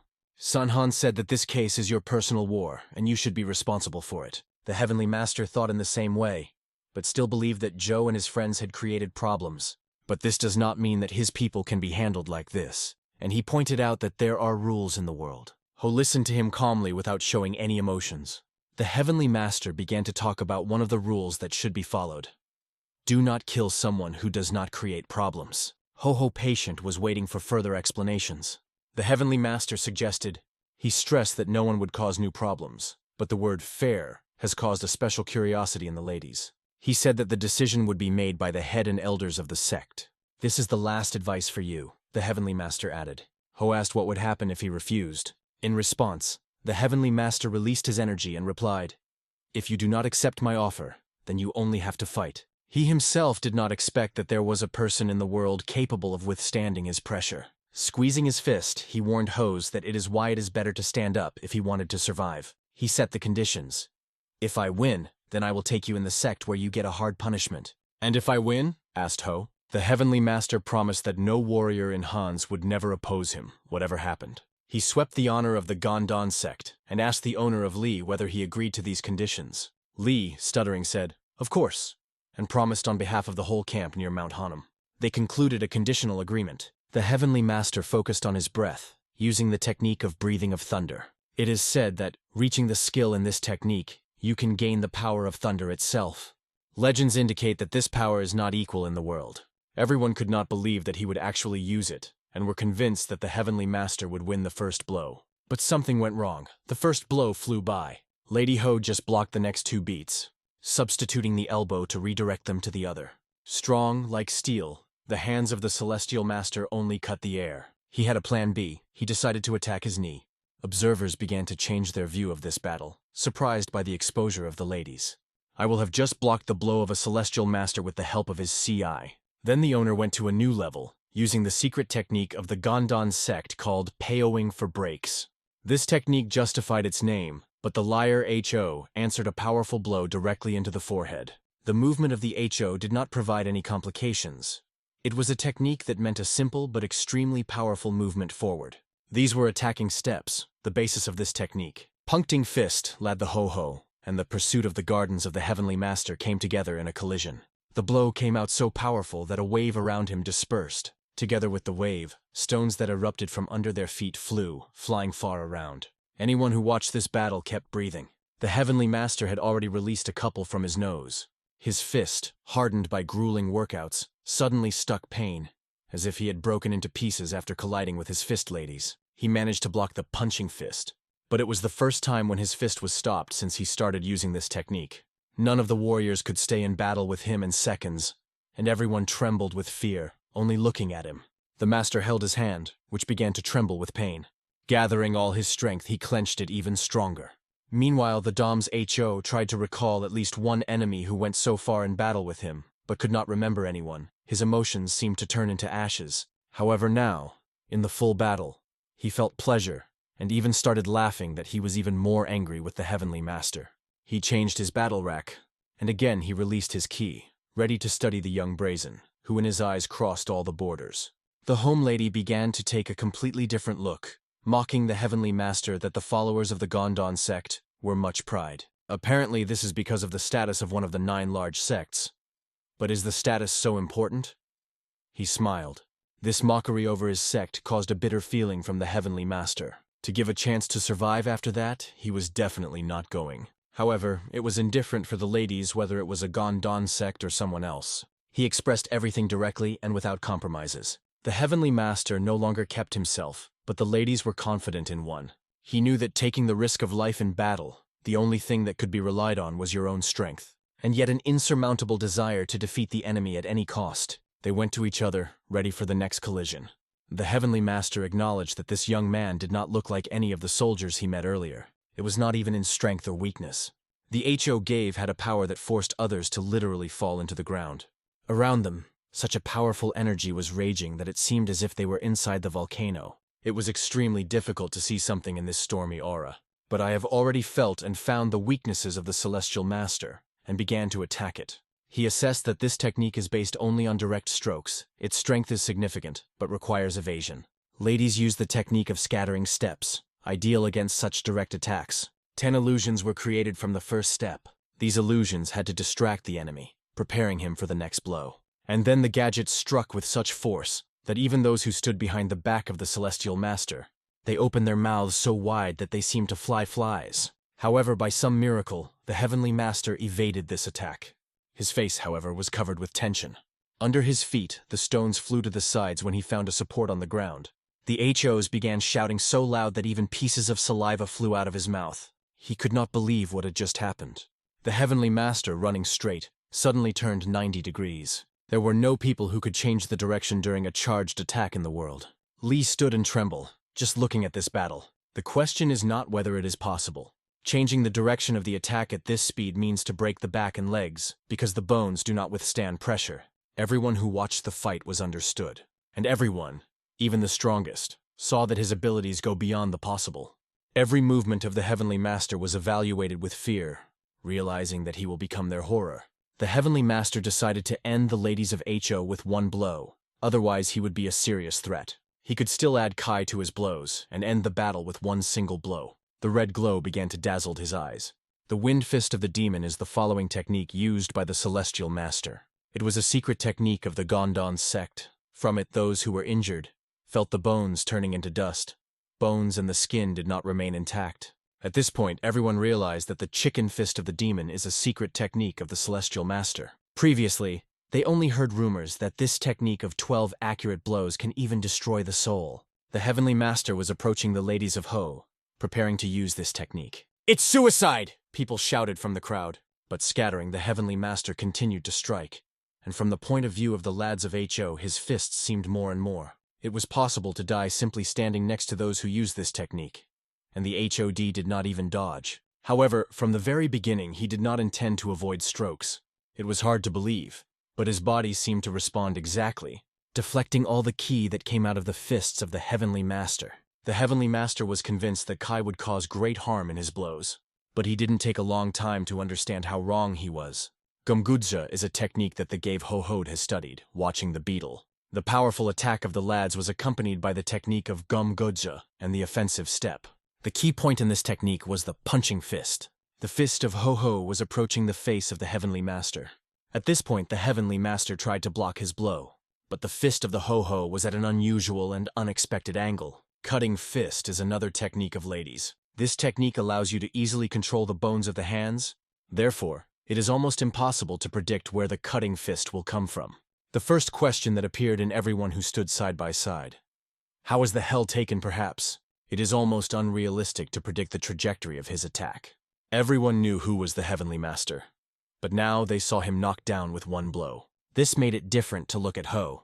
On the strength of his blow and the sound when the jaw of the Heavenly Master jumped, having hit so much that the teeth began to beat the tooth often. While he was flying in the air, the Heavenly Master managed to think that he just could not be that he was defeated like a puppy. But perhaps he was not just a warrior, but a real bulldog. Bulldog or fist, strong as a diamond, struck. But the Heavenly Master had another trump card, the technique of directed breathing of thunder. Lee noticed that the Heavenly Master reached the 7th level of breathing in thunder. To reach the 8th level, one hard workout is not enough. They say spiritual enlightenment is also needed. But even the 7th level far exceeds other arts. The Heavenly Master was certainly extremely powerful. The crowd began to retreat, knowing that if they fall under the technique of thunder, then they would not even remain ashes. At this time, the Heavenly Master merged for not being able to reach the final stage of thunder. However, the Heavenly Master could still use the lightning carnation technique. I will see only clots of lightning energy. And the sound was the same. A dome was formed around the Celestial Master, which did not even allow you to stand properly. The HO began to retreat gradually until he said, "Come on," directed the breath of thunder. After covering this attack with his hands, I will have HO tensed. But he was not strained to escape how everyone else would do. Dom-Ho considered the Heavenly Master to attack the Heavenly Master, that others were perceived as suicide. Heavenly Master put his hands in front of his beard, and then spread them in different directions, leaving the dome in front of him. In a moment, the body of the lad host was slightly trembling, but it was not noticeable for those who watched the fight. The ladies mentioned the sounds that made a mantis and a beetle, the shield that the beetle was defending, closing himself with wings. Vibration protection is a technique inspired by beetles, very similar to other Gumgudja technique. The unsurpassed shield looked incredibly beautiful. Lady Host reached out right in the direction of the attack. Lightnings, faced with the shield, flew in different directions. People could only close their heads and bodies with their hands, and then the clogs of lightning disappeared like a mirage. What the hell is taking this guy done? A mystery for all, but not for HO, who was absolutely sure of himself. The Dark Destructive Palm is his next hidden trump card. The palm moved right in the direction of the face of the Celestial Master, accumulating so much energy that it was difficult to even imagine. One could only see this area and its incredible power. The sounds were as if the whole yard had fallen into an anomaly when the sphere faced the body of the Celestial Master. The Master just looked down, noticing how the glow is getting bigger and larger. At the same moment, his feet broke away from the ground, and he flew far back, accompanied by crackling that heard around. Incredibly, the Heavenly Master fell to the ground, waving his hands in different directions. The fact that he was defeated was a real shock. A black-haired guy stood above his body, watching him quietly. The senior student of the Gondon sect, a member of Kamuironi, fell out so pathetic. Who is he, this black-haired? The question that was in the thoughts of everyone. This question did not rest even the head. The body of the Celestial Master was significantly damaged. He was asked if he was in order, but he barely climbed on his knees. The warriors were not going to forgive the ladies for what he did with their brother. Others were still pursuing, said Ho-Ho with a slight irony. But fear did not allow them to move forward. They stood in place and trembled. Only the strongest surrounded him, keeping his swords alert. Heavenly Master barely turned his head away, where he noticed 2 spheres of energy on the fists of ladies. The soldiers were ordered not to retreat, but did they want it? The Heavenly Master, not holding back his voice, though he could not shout, shouted as loud as he was able to, "Stop!" And, with difficulty climbing his feet, he ordered everyone to retreat. After these words, he coughed, because it was difficult for him to even speak. His clothes were torn, and deep wounds were visible on his back. However, He was not one of the cowards that strike as with his horse. Going closer, he honestly acknowledged his defeat. I will expect his next words. And in a moment they sounded. A promise that no one else asked what happened here. And he himself will no longer behave as a coward, even if necessary for winning. He asked everyone not to consider him a coward. The attendees understood the Heavenly Master and made his decision with respect. His defeat did not mean the defeat of the sect of Gondon. When I finish the breath of thunder, I will surely come together with you in battle. The HOs was ready to accept his call at any time. Walking down the black-haired guy, the Heavenly Master thanked him. After that, he asked him his name. I will give me Ho-Ho, he replied. The Heavenly Master repeated this name several times, as if checking it to taste. But his body suddenly began to tremble. And then he fell to the side, and all with anxious rushed to him. Only the Haw did not join. He decided that it was better to turn around and leave. He moved to the gate under the cries of the soldiers who were still behind. When he named his name, everyone immediately recognized him as a crushed warrior. The person who destroyed the camp on the Sochkon mountain had the same name. Everyone has one question. Maybe this black-haired, the same bloody Sinian star? The Yangtze River, also known as the Chonvona supply line, originates in the Blue Sea.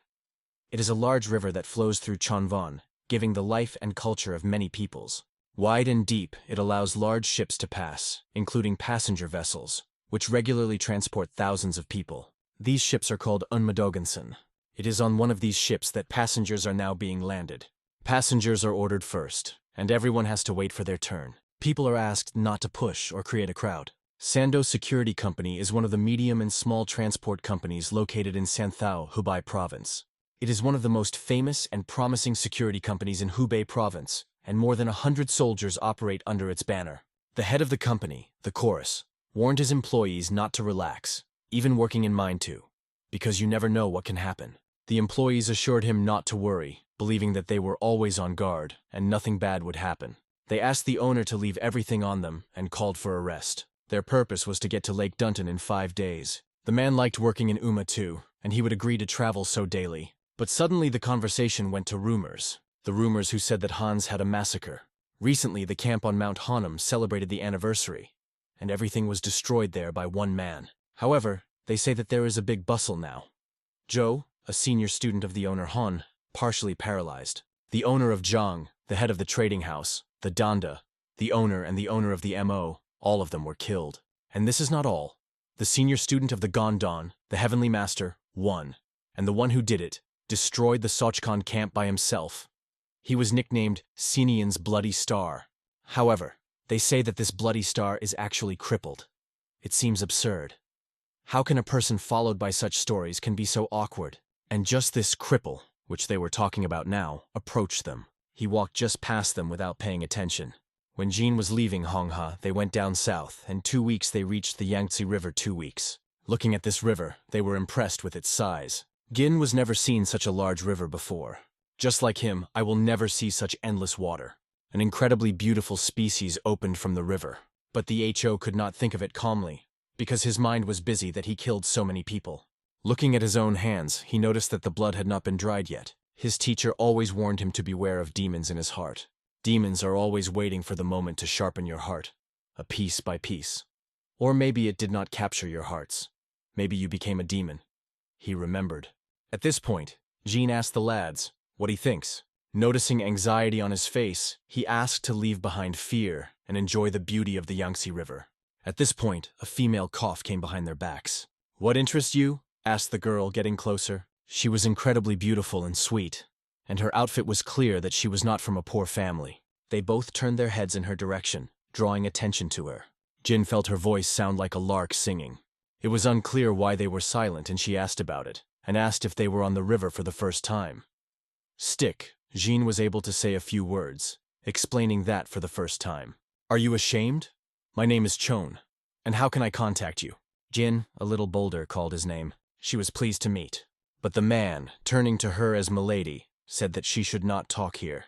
This man was a silver sword, but she explained to him that all was well. She assured him that nothing bad could happen on the ship, but it was more familiar to be alert wherever he was. Silver sword with ghostly hands, Junli Su. He agreed with Malay, who asked him not to worry. Then she returned to talk to Gina. He told her where they were heading, to the best place in the world. Accidentally, she was heading there with a silver sword. The silver sword almost lost consciousness, hearing as she told their destination. She apologized to him, remembering that it had to be secret.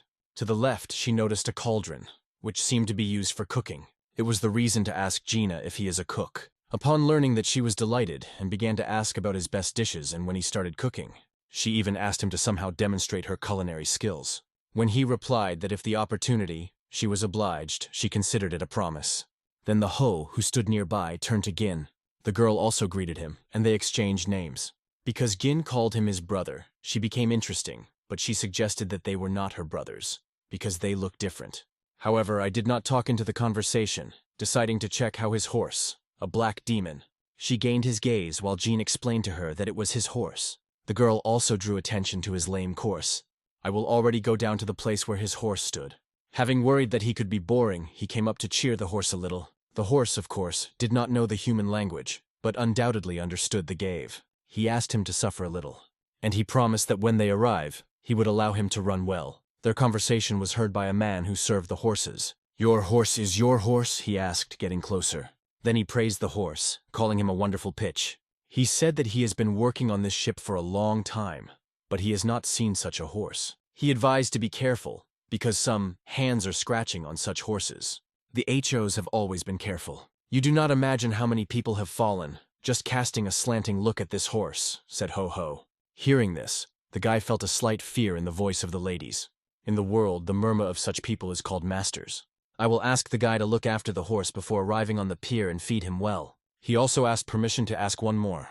Where can I find Keoman on Dunton Lake? He was told one very interesting thing. Passing the note right in his hand, he learned where to find the right person. To find it, it was necessary to ask the owners of bars. Usually it is about hostess bars, local hills. I will go there to gather information. He was told there that only some owners are related to Chaos. That's all they knew. The final point of the trip Unmadogenson is the city of Yuan, located in the northeast of Lake Dunton. The city of Yuan was the center through which the distribution and transportation of goods was passed, because it is located at the intersection of the Yangtze River and Lake Dunton.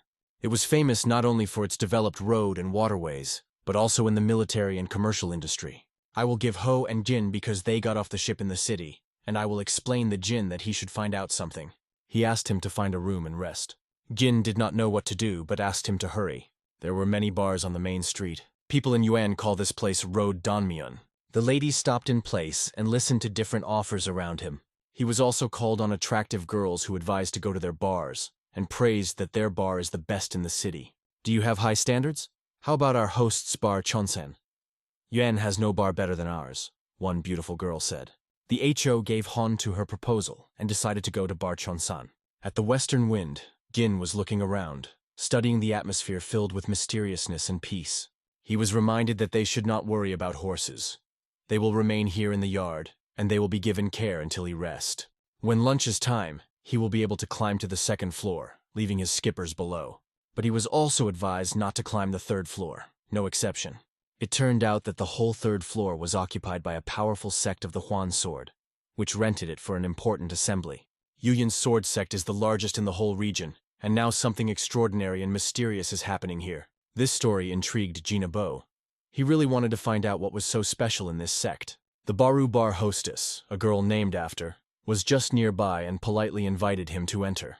She suggested that he wait here and suggested sitting at the table for convenience. When she asked if he had special wishes for service, he, unexpectedly for her, replied, "What about you?" The girl immediately scattered, not waiting for such an answer, and he stretched out her something unusual. He put a thing on the table, a quartz stone that shined like a real treasure. At the sight of such expensiveness, the girl thought for a moment, amazed. Now in her eyes he was different from ordinary guests who came here every day. In addition, his view had a terrible expression, which only emphasized his special status. The girl inadvertently wondered that they did not belong to those who were able to cope with her husband of such a grade. At this point, another girl came in, and with some fear noticed that the guest looked sufficiently frightening. I will wrap his head looking at the newcomers with curiosity. The girl who had just come forced the previous one to leave the room, saying that she would not be able to cope with such a situation. Given her tone, it became clear that she was holding a higher position than a previous girl. After she left, she addressed the HO with the question of where he came from, because she saw him here for the first time. I will waive it, considering this question unimportant. She insisted they say it matters, but he stood firmly on his own. Then what is important to you? She asked, trying to understand his motives. I will reply that he was interested in the fact that this place is one of the halves of Hauman. Hearing this, she was much surprised, because only a few people know that there is a branch of Hauman. Even among the workers of the bar about the connection of this place with the Han is known only to be chosen. She, of course, immediately asked where he became aware of it. Ignoring her question, I will go to the topic of the previous girl, noting that she obviously has combat skills. Finally, Madame confessed that the girl was really sent to train their abilities to evaluate people, and confirmed that this place was a branch of human. At first glance, she recognized the highest level quartz in this stone, which can rarely be seen. It made her conclude, a man who carries with him such a jewel, or incredibly generous or recklessly confident. At this point, she introduced herself as a Q, and of course asked how she should call him. Then, without hesitation, he called his name. This name seemed strange to her and it could not be forgotten. However, he was not more concerned about it, but that he has been looking for many years. About 17 or 18 years ago, a group of bandits actively operated in the province of Shanyi. There were 37 of them, although over time there were 36. One died, and they all had horses.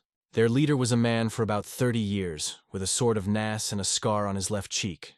Now he should be about 50 years old. Kiki Yada did not understand why she would ask her. On her question, he answered, "Find him," he said without any explanation.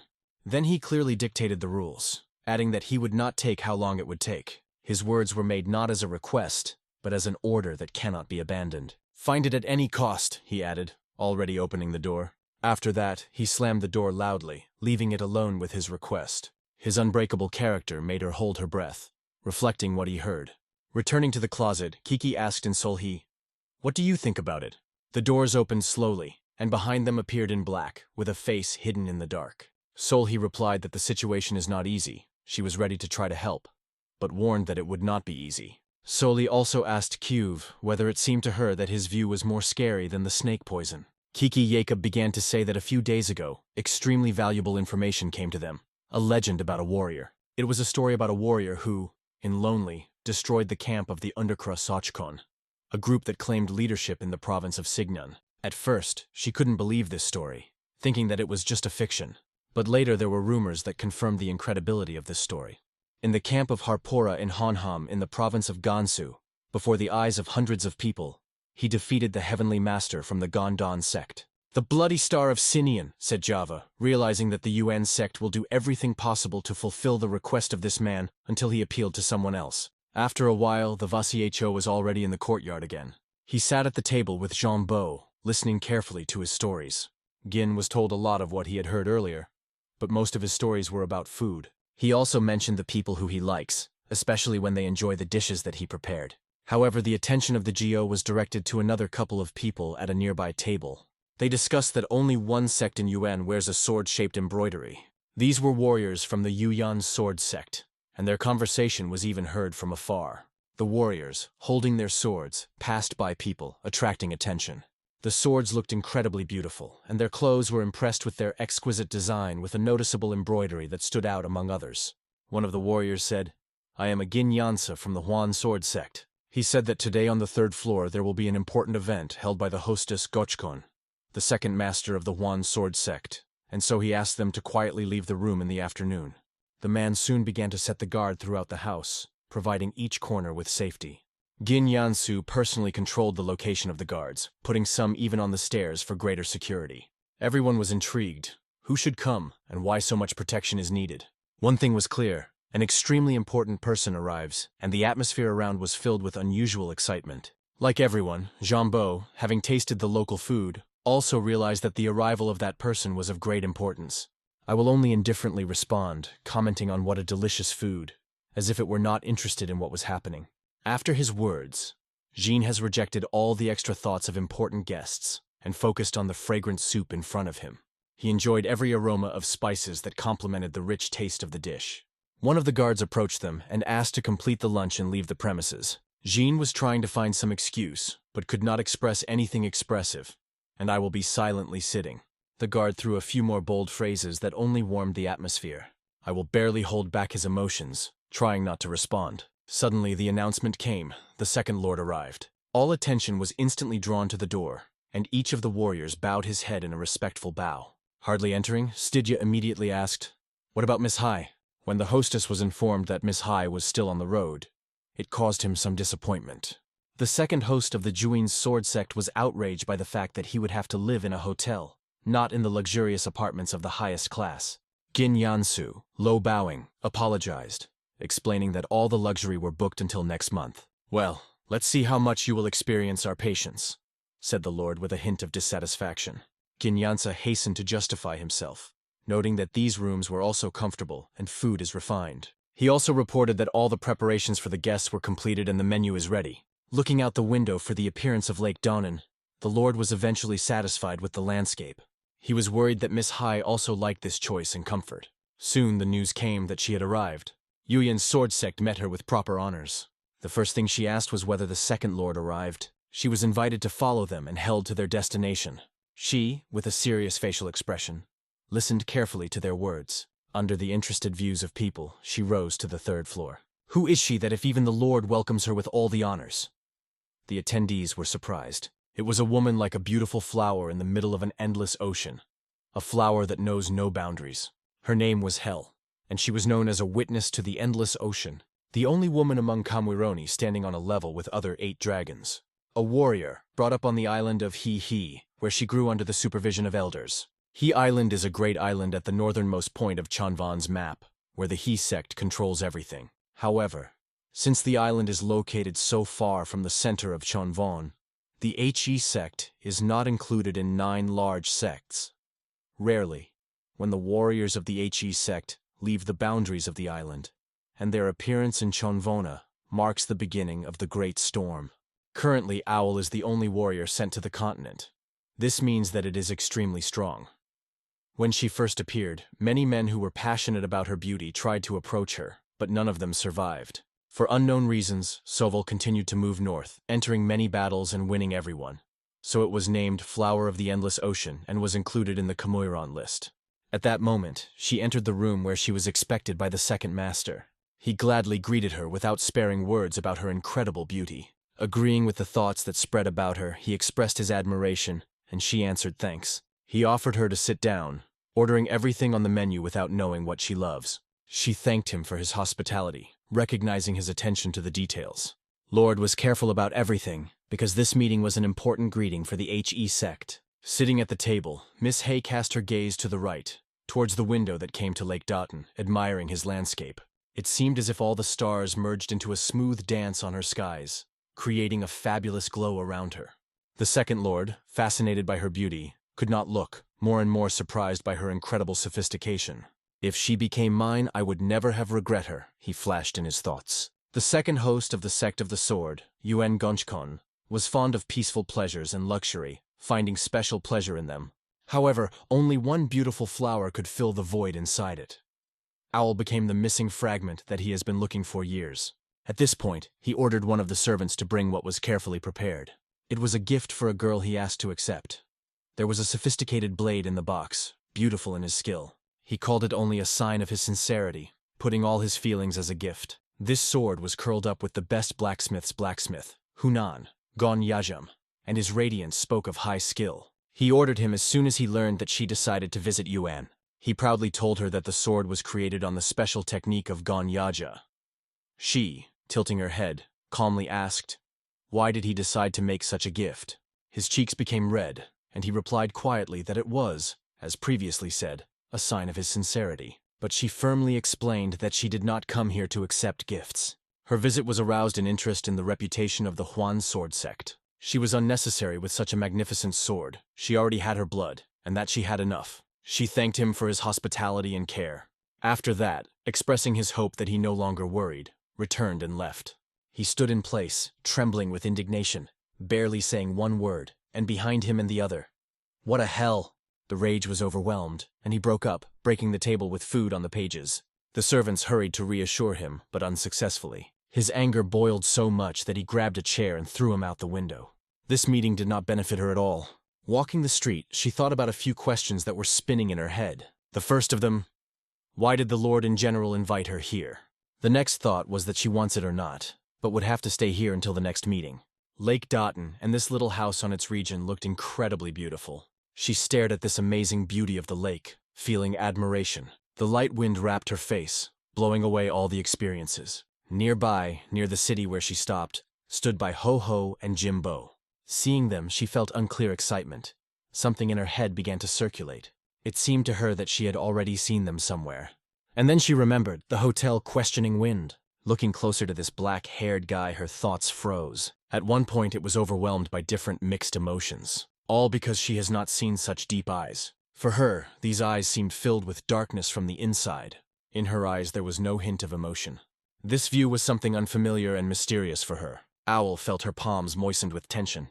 Her neck muscles tensed, and a cold drop of sweat rolled down on her back. Her body reacted much earlier than consciousness. She felt a strong interest in this man. Who is he? Suddenly, one of the fools behind her ordered two others to prepare. Men began to pull out their swords, preparing for the attack. The ladies noticed everything at the moment when the splashes of water flew around. He was ambushed around the hell. She calmly looked at the situation, evaluating the danger. In silence, only the order of their leader was heard. To kill her. Lady Ho-Ho's felt a strong threat. He warned Jean because to stay away. These idiots rushed directly to a girl who was calmly admired by a landscape. It seemed fun for her. They really thought that their ambush would be able to hurt Owl. Here, others also began to pull out their swords, preparing for battle. All at the same time rushed to the attack. But her face radiated unbreakable confidence. Her emotions clearly conveyed control of the situation. She spent her sword in the air as if drawing invisible lines. Equally easy and gracefully she cut her enemies, these daring fools. But their screams of pain were no longer light or gentle. Each of them rolled in pain when she ruthlessly cut their muscles. However, despite the suffering, they continued to attack her with their breasts. How stupid they are when preparing this pathetic plan. Did they really believe that the number would allow them to overcome the girl? They thought that it is fragile and therefore weak. Jean was looking at her as if he were descending from heaven and began a dance with his sword. But I will see it differently, understanding the depth of her skill. On the side, it could seem a sophisticated dance, but this sword technique had great murderous power. He did not know exactly what the technique was, but its potential was obvious. However, he was convinced that the creator of this technique had an irresistible thirst for murder. It can be said that this technique is focused on accurate blows into vital points. Her sword skills and the force of attack were perfect, but there was one but. What is it for but? Jinbo asked, interested. Doms explained that the problem is who exactly performs these attacks. She lacks that thirst for murder. Techniques are designed to kill, but until the swordmaster decides to kill someone, he will not reveal the true potential of his strength. Although for all around who watched it, it looked incredible. To destroy so many people alone, it was impressive. This flower of the endless ocean is a warrior from the island of He. Now it became clear to them why she was taken to Kumwairan. She sent her sword to the one who ordered her to kill her. Who sent you? She asked coldly. But he, without surrender, got an explosive whose wick was already burning. Is this a bomb? She watched with fright as the sparks from the wick were quickly diverting. At this point, she understood that it is necessary to act immediately. The loss of vigilance struck her memories of the master's words, who always warned, "The non-species is your most severe enemy." Everyone was frightened when they saw a bomb lying literally near them. If it is a real bomb, this place will not even remain from the stone. Panic swept the crowd. People ran, looking for shelter. That man, holding a bomb, told her with an unrestrained enthusiasm, "If this thing explodes, everything will burn to the ground with a radius of 30 meters. He rushed to her, trying to take with him, as it may be difficult. The ladies evaluated the situation, looking for a way out and thinking what to do next. And here this porch with a bomb noticed a black-haired guy next to him. And he rushed to him instantly, attacking without any hesitation. Now he had two bombs near his head, one real, and the other a lady's fist. The fist was the same strength as this bomb, and with one blow he dropped that man at an incredible distance. It happened in the eyes of him. Although the distance was not enormous, it was enough to drop the scum directly into the water. Suddenly there was a bright flash that blinded his eyes. It lasted only a moment, but later a terrible explosion came. The lady was still standing in a ranking pose. As if he had just shot, his energy remained tense, as if he had felt that powerful blow. The explosion erupted, and on the faces of people, panic became brighter. Everyone sought to escape from danger. "Run faster!" Calls, and the crowd, like a flock of confused birds, rushed in different directions, saving themselves. Sleeves of trees, broken by the explosion, climbed into the air, flying in all sides. like the wreckage of some other world. The explosive wave was so powerful that even the splashes of water that had erupted from the river next to the ground tree rose into the heights. The will was right in the center of this hurricane, among the water, trees, and fragments that were flying. Like everyone around, people lost their resistance under their feet. A wooden bridge on which they stood crumbled like a card house. But the bomb, after all, exploded directly in the river, and it became a real miracle that saved many. The fragments of the explosion began to slowly fall down, but the bridge, miraculously, remained whole. There were no casualties, although several people were injured, but they were alive. A strong explosion no doubt scared everyone, and only now people began to open their eyes carefully, looking around. However, the view of hell was wrapped in one man, to the one who caused their rescue, thanks to whom they all survive. It became a real discovery for her, and there was a strong interest. Who is he really? Jinbo, approaching the ladies of Ho, looked like a calm observer among chaos. He thanked his brother, because it was thanks to him that all remained alive. He reassured him, asking not to worry, they say, it was his duty to save a friend. He then confessed that he was hungry, and suggested that you go to eat. Of course, Jin knew a good place, and although they spent so little time here, he noted that there were many restaurants with all kinds of food on the next street. And there are delicious curses and dumplings. But only a few steps down the street, and they met someone on their way. This person was one that could not be noticed. There were 4 balls on his back, and a deep scar on his cheek, which made his appearance even more mysterious and dangerous. He just stood in the middle of the street and looked at the lad without showing emotions. When Ho passed by him, he felt a sharp and deadly look, an incredible thirst for blood that was heard from that man. Many strong warriors arrived in Yuan, and each of them was ready to act. Ho could not understand whether it was a coincidence or someone planned everything. But the fact that these people arrived at the same time he created additional problems to him. At that moment, he remembered the words of his master who once sounded in his ears. There is no word in the world that is so deceiving people as the word coincidence. When thoughts are intertwined into a network that people call the conclusion, then the inevitability comes from the mask of coincidences. At the guard gate, Yana stood a sword that tried to remind others that they should be alert, because today they received important guests. He turned to his brothers, asking them not to relax, because security at this time was extremely important. Meanwhile, Miss discussed with her husband, and he asked if she was really sure that the blow of heaven was used. As far as she was known, it was definitely he could not have any doubt. A scarred man explained that the problem was that the attempt was in a crowded place where it was impossible to avoid victims. But the worst part is that the killer used a weapon of mass destruction. The blow of heaven was his last hope.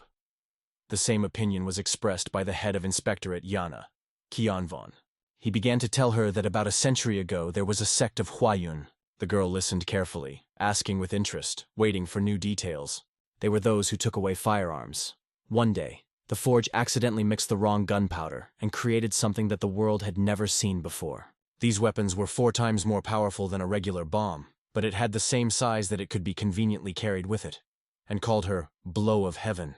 The very fact of the existence of the Blow of Heaven scared the whole world with its destructive power. Somehow, someone detonated the Blow of Heaven in the city center, and hundreds of warriors were killed or injured. The Vayun sect was recognized as a common enemy and liquidated. At the same time, the drawings of these weapons were destroyed.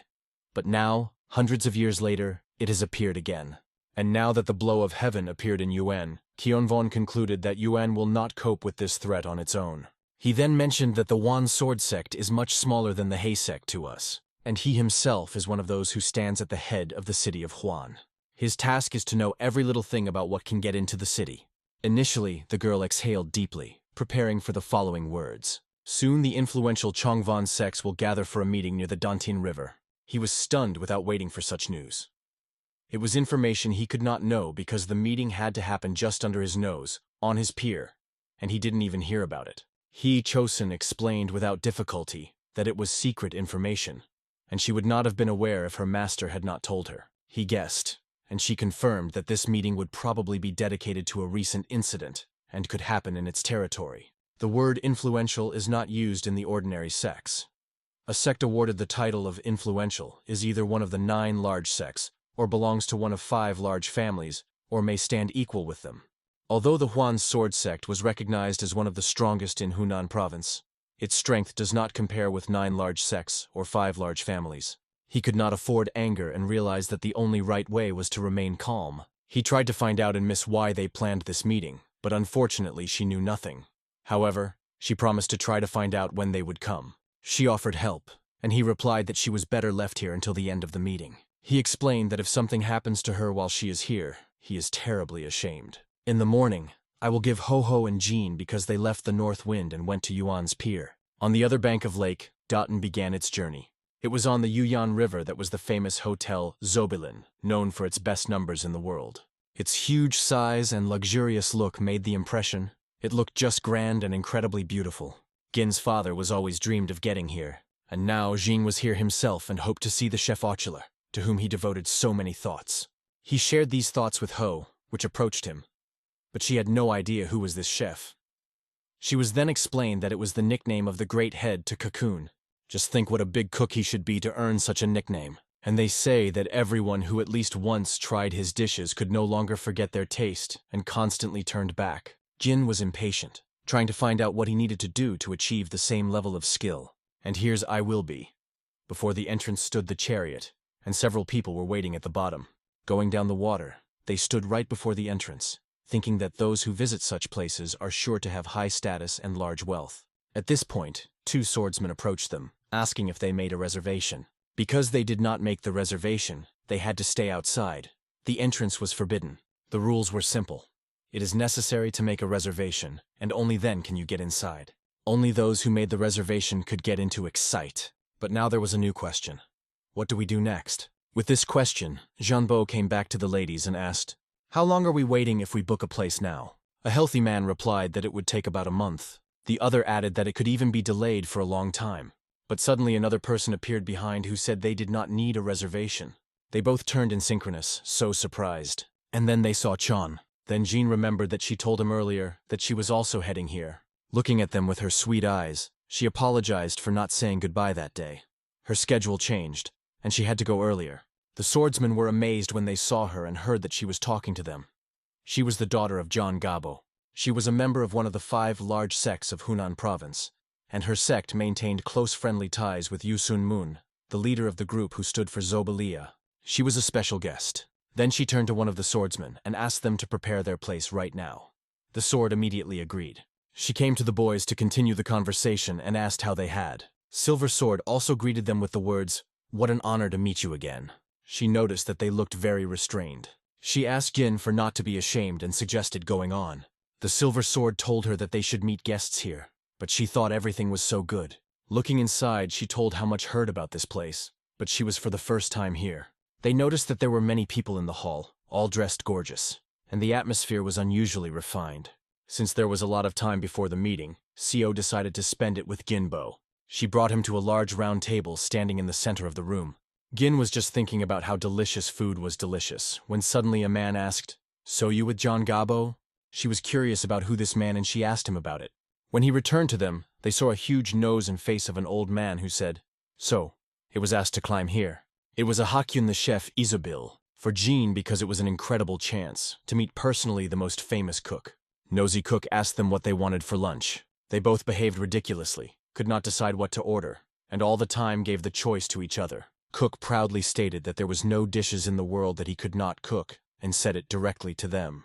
Then he also asked them that they were delicious with John Gabo. In a few minutes, they were already sitting at the table, having a little understanding of the choice. The girl ordered the golden fingering of 5 dragons.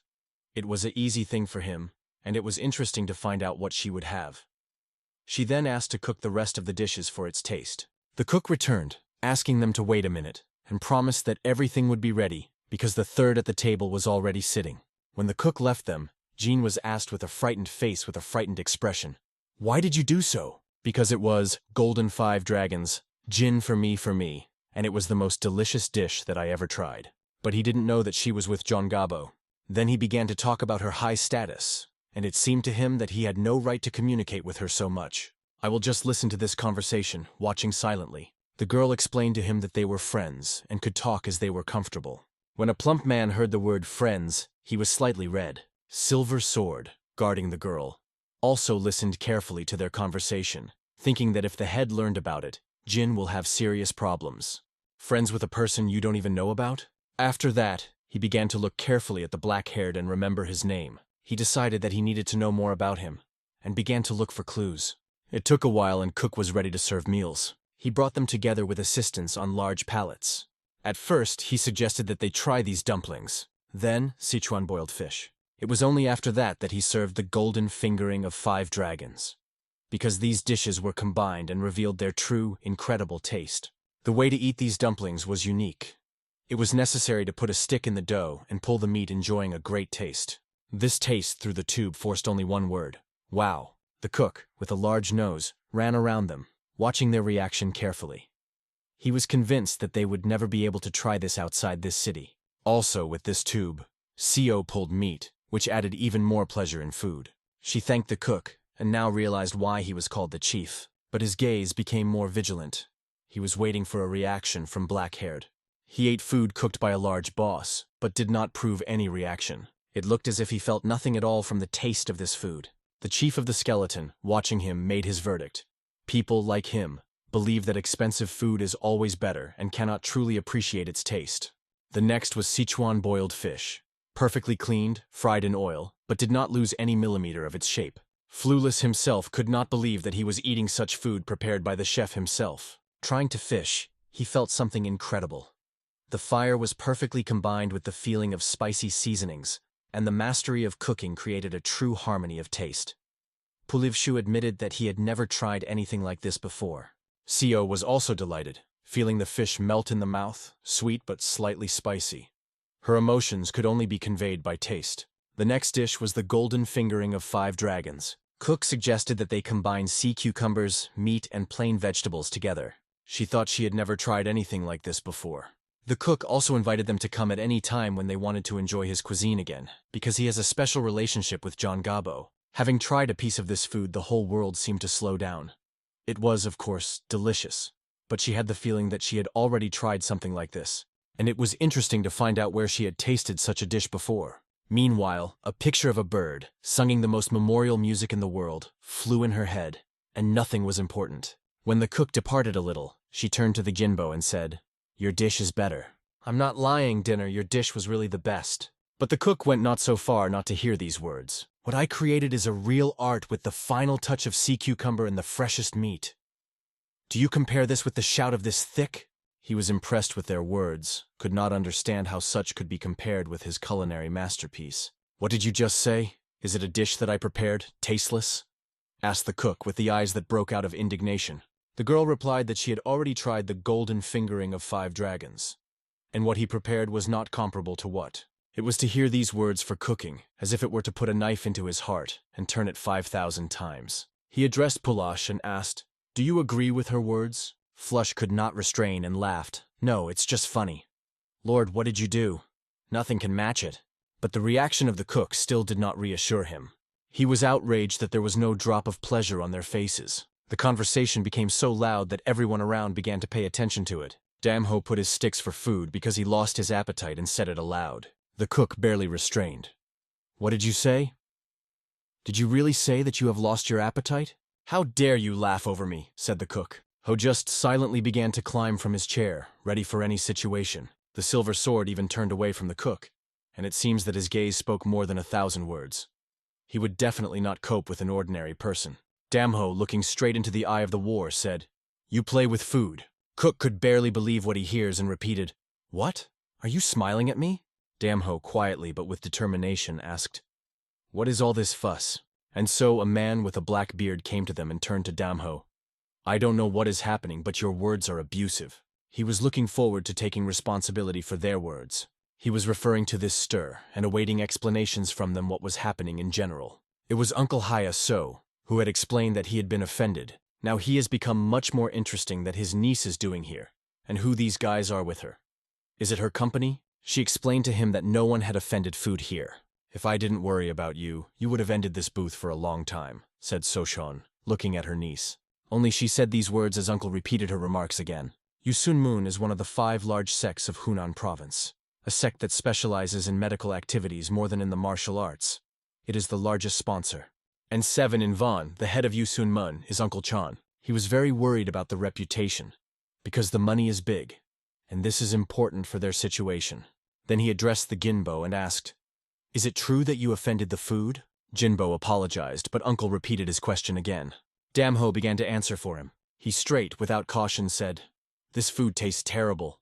Altogether with the stiff asked, "What did you just say?" The cook still could not come to mind, and remained shocked from heard. Seven and Vona frankly considered him the best steep in the world. Due to this position, Damho called them fools.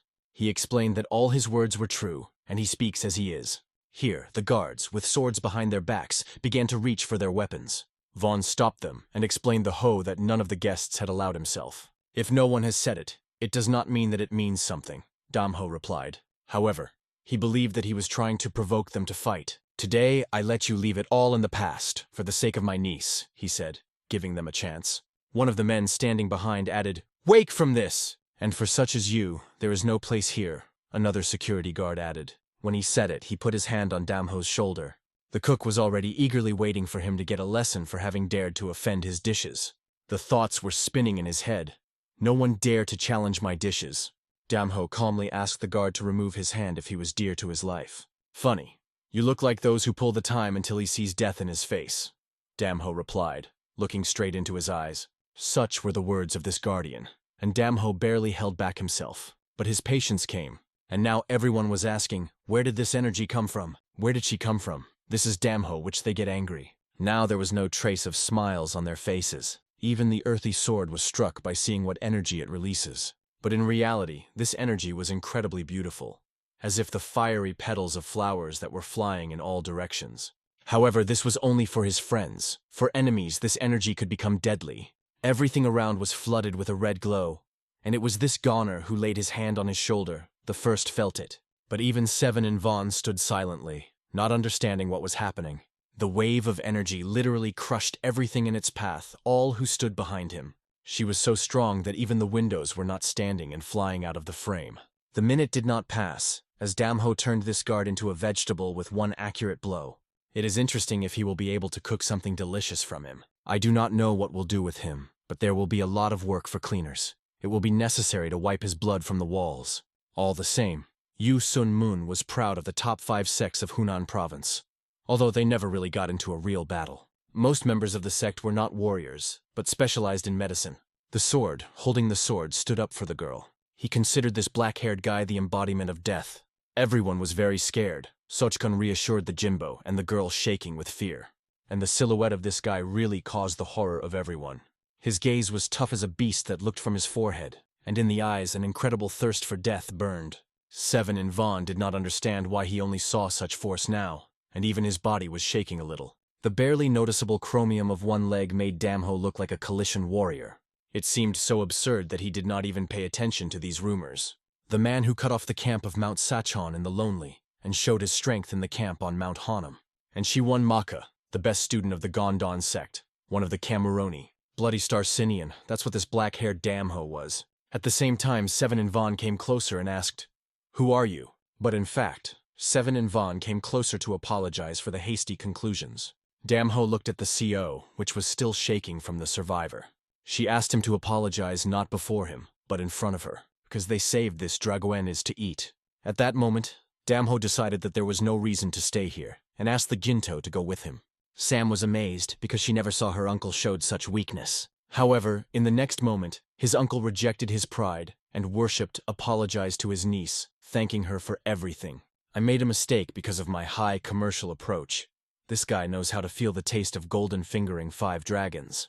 And after a while, standing in front of him, he acknowledged that he had a wonderful taste. And he even admitted that he added the ingredient to the dish to enhance the taste, without expecting it could spoil everything. He agreed to take responsibility, but at the same time acknowledged that he was responsible for herself inadvertently accused. "I do not know how it happened. Apparently I am obsessed with something," he said, thinking. Such were his words. And after a while, Damho with his brother already stood on the ship. Dom explained that there was a reason why he did so, because most people will not believe in hell until they try it on themselves. He asked the plump to remember the eyes of Yu Sun Mun. This is a typical view of a person who changes his decisions depending on the situation. Such people are weak before strong, but many times stronger towards the weak. The world is not as beautiful and bright as it seems. Sometimes radical methods are the best solution. That's what I wanted to bring to the head of the sect. After a while, they were in the guest house. The Jains seemed to be very tired. because he immediately fell asleep as soon as they entered. Damho noticed a strange thing on a table that was not there when they only went to the guest house. It was because of this that she told him strange. Is this message from Haomon? The people you're looking for are probably black tigers. These are the robbers who ruled at that time in Shenya province. As you have already said, this is a robber gang, sadly known to abduction and violence against girls. They say that wherever they stepped, they were only destroying. They are like a plague. The name of your ally is Chorus.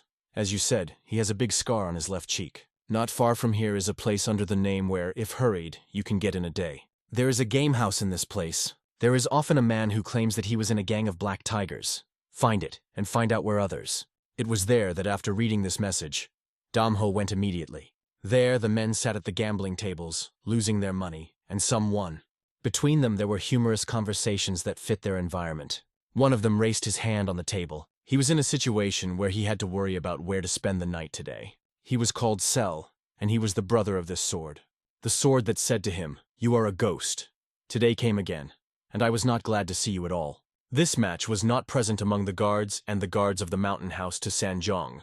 Immediately after asking his brother, as he did, he asked him to borrow money. This delusion, gambling, was called but Forehead, was a former member of the famous gang of robbers. He wondered that the supervisor, as well as his brother, lent him money and promised that he would definitely return them this time. The brother explained that unlike the possession of the sword, he is not so good in games. But over time he agreed. He then sent him to go and take part in his favorite game. In his head, he counted the money he borrowed to this fornication. If you collect them all together, he could even become his inner servant. And suddenly the door began to open. The door opened, and a black-haired figure appeared. A young man with a chromium foot who slowly came to them. The first thing that flashed in his head to Sanjong is that the place is already too outdated for such visitors. Now can Chromium come here with money? Type while making money. He spit, but Chromium is a bust. Because of the etiquette that existed in the game house, he asked one of the guards to remove him from his eyes. The ladies only continued to go inside. As he had gone before him and began to say that it was not the place where he could come, he began to poke his giant finger on him and asked to get. The lady came here not to have fun, and clearly not to listen to this from some healthy assholes. But even the word did not say he decided to deal with this scum. He figured out, sending him his attack directly into the torso. This big body was pierced through the stroke of the fist, and its viscera flew to other visitors. One table, on which the fate of 50 silver was decided, flew into chips. In the eyes of others, it looked so impressive. He tore him with one hand, which seemed impossible. Immediately began to ask the question, "Who is this bastard? I will only be interested in one. Who is the chief here?" The devil is shouting. Having answered his question, having heard a few seconds of silence, he decided to deal with the following. Having knocked his teeth, he was sure that someone would tell now. Well, not only teeth, but also punch their bodies through. He just scattered this office in different directions. These morons who could just play games. With this blood-thickle look, he killed everyone who was on his way. To Sanyong at that moment he thought, looking at it in a playhouse, where only Konich people gather. I saw a lot, but such... I swear I have never seen someone with the same look. After these thoughts, he realized that he did not oppose him, and began to ask whether it was better to get around the disciplinary consequences of Haomon. Now he could not imagine at all that it would end. But being immersed in a shingle, he asked Damho, "Who is he?" And in response he heard only 2 words, "Black Tigers." "Where is this war from this gang?" he asked. It became clear why Ho came here. But he was not going to hide from him. But these insignificant words did not suit the guard at all.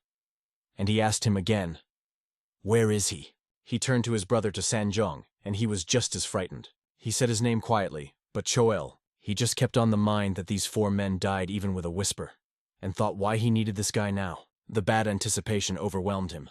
Rising from his chair, he went closer to Damho, barely holding back himself so as not to show how he worries. "They haven't seen themselves for a long time," Damho said to him, and he asked, "Do you know me?" "Yes, I know you well because I have not forgotten your faces for a moment." The truth became clear that this guy clearly holds the image on him. He began to stutter, trying to apologize. "I don't know who you are, Lord." "All is well," Damho replied in a cold voice like an iceberg, and took steps to him, slowly limping and eerie. "You will soon remember everything. Because of this, everything will be fine," he said, not stopping. But the forehead noticed that no matter how strong he may be, he still crumbles. No, it's not a sign that it is weak. It means that I can escape, he thought, while I looked at the door nervously. But he did not have time to reach the door, as Damho was already directly on the side of him. Suddenly, he got a powerful blow directly into the jaw, from which he could barely keep his balance. Hinge, Damho looked at him again. I didn't think you could escape. Putting all his anger in this blow, Damho felt as every cell of his body vibrates from hatred, and although not all, he still had a whole mountain of anger that was not enough to break this abomination. And with each blow, he only put a small part of this malicious energy into his body, as if sending it to hell through each of his cells, leaving it in the place where the blood was spilled. Each of it die as a silent testimony of his hatred. Damho did not make any sounds, and it was even tougher. The silence around was piercing, like a storm. Watching this, people just trembled. They trembled like all those who looked at his attacks with a sense of unknown awaiting. Very rigidly, Damho stood above him, saying, "All is well. People do not die like that. They just remain dead."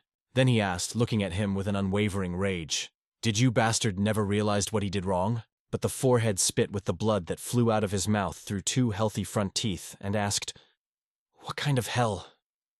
What did I do wrong?" "So you bitch still didn't mention?"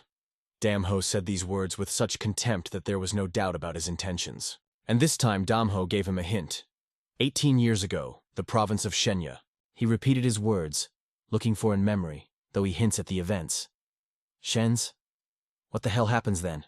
Damho pressed very rigidly, holding him for the side, drawing on him, like a metal, what is about to do. And only then did it start to reach his head. What happened then? This is the period when the Black Tigers committed the most severe murders. Their hands were obsessed with innocent blood. They killed everyone on their way without complaining about anyone, neither children nor old ones.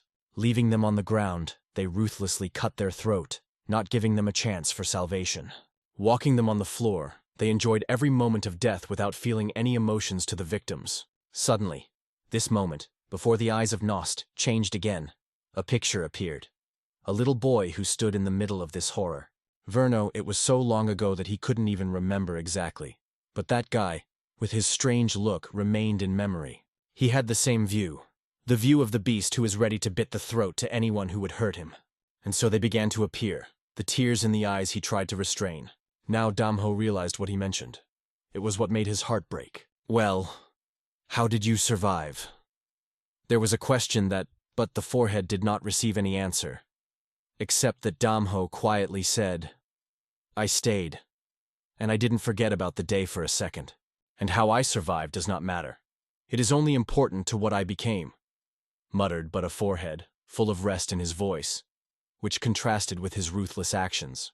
He took him by his finger and began to slowly break the bones, one by one, from his fingers, through his wrist, to his shoulder. Then he moved to his feet, fingers, knees, and then to the thighs. The legs became the first to break under his hands, scattering on the bones like small chips, and each subsequent blow to sent but to even greater torment. The fingers were already broken. Each of them looked in different directions, like the silent witnesses of this cruel massacre. Only loud sounds of prayer were heard about mercy, screams which I no longer wanted to think. He begs about life, but here his brother will not help. It is not 50 silver. Damho stood above him, simply continuing to say how he breaks his every bone one by one until he began to break out in agony. And suddenly he heard his tearful, trembling prayer. "If you swear over me, I will tell you all the truth." Damho replied that he was not interested in it. He is not here for the sake of it. His purpose was quite different. But he, holding a broken hand, which was still shining with pain, continued to swear. "Please, it will be very interesting," he assured. And after the pause he said, "Your younger sister, maybe your younger sister is still alive?" After a while the ladies were already rushing on his horse, thinking in the name of his only younger sister. "I will give Garon." As she always followed him, like a tide tail, it was so long ago that he couldn't even remember her face. But he was sure. She was a beauty, and this idea that this child may be still alive was lit in his heart the fire of hope. He spoke these words through his clenched teeth, cursing everything that happened. Jo Jun-san, the head of Black Tigers, took her to cell where he wants. Trembling with excitement, I will turn to him, asking where this baby is now. "I do not know, but Hensan has a place called Angajan," he replied. And he added that there may be some traces there. Hensan is a Hunan province, located near the lake tone of the Jan. He takes 3 days on his horse. 5 large mountains that symbolize protection. Taishan in the east, Bastawan in the west, Henzan in the north, Sunshun in the south. This is a place where Damho went in his way is often called oak protection. From now on, his goal is Henson, the heart of Hunan. Angajan, a place founded 10 years ago, became an important point on the map of this region. And from that time it has developed steadily. The owner of this place is the Ankh. Now that he became a mature man, he is 40, and the locals score him for generosity. Damn, meeting people on his way did not stop asking whether his target owner was in this place. They were wondering who he was and why their owner was looking for. The owner now drank, enjoying the glass with the interlocutor. He sat at a big table, talking to a man sitting opposite. They had a seemingly serious business conversation, while the wine glasses were circling. Although, can it be called a business conversation? And suddenly, the conversation interrupted the sound of the trees. It was a lady who mercilessly put the way on the street. He decided not to stop on the guards, but simply pierce forward, using force. Having broken the huge door, he said loudly, "They have not seen you for a long time."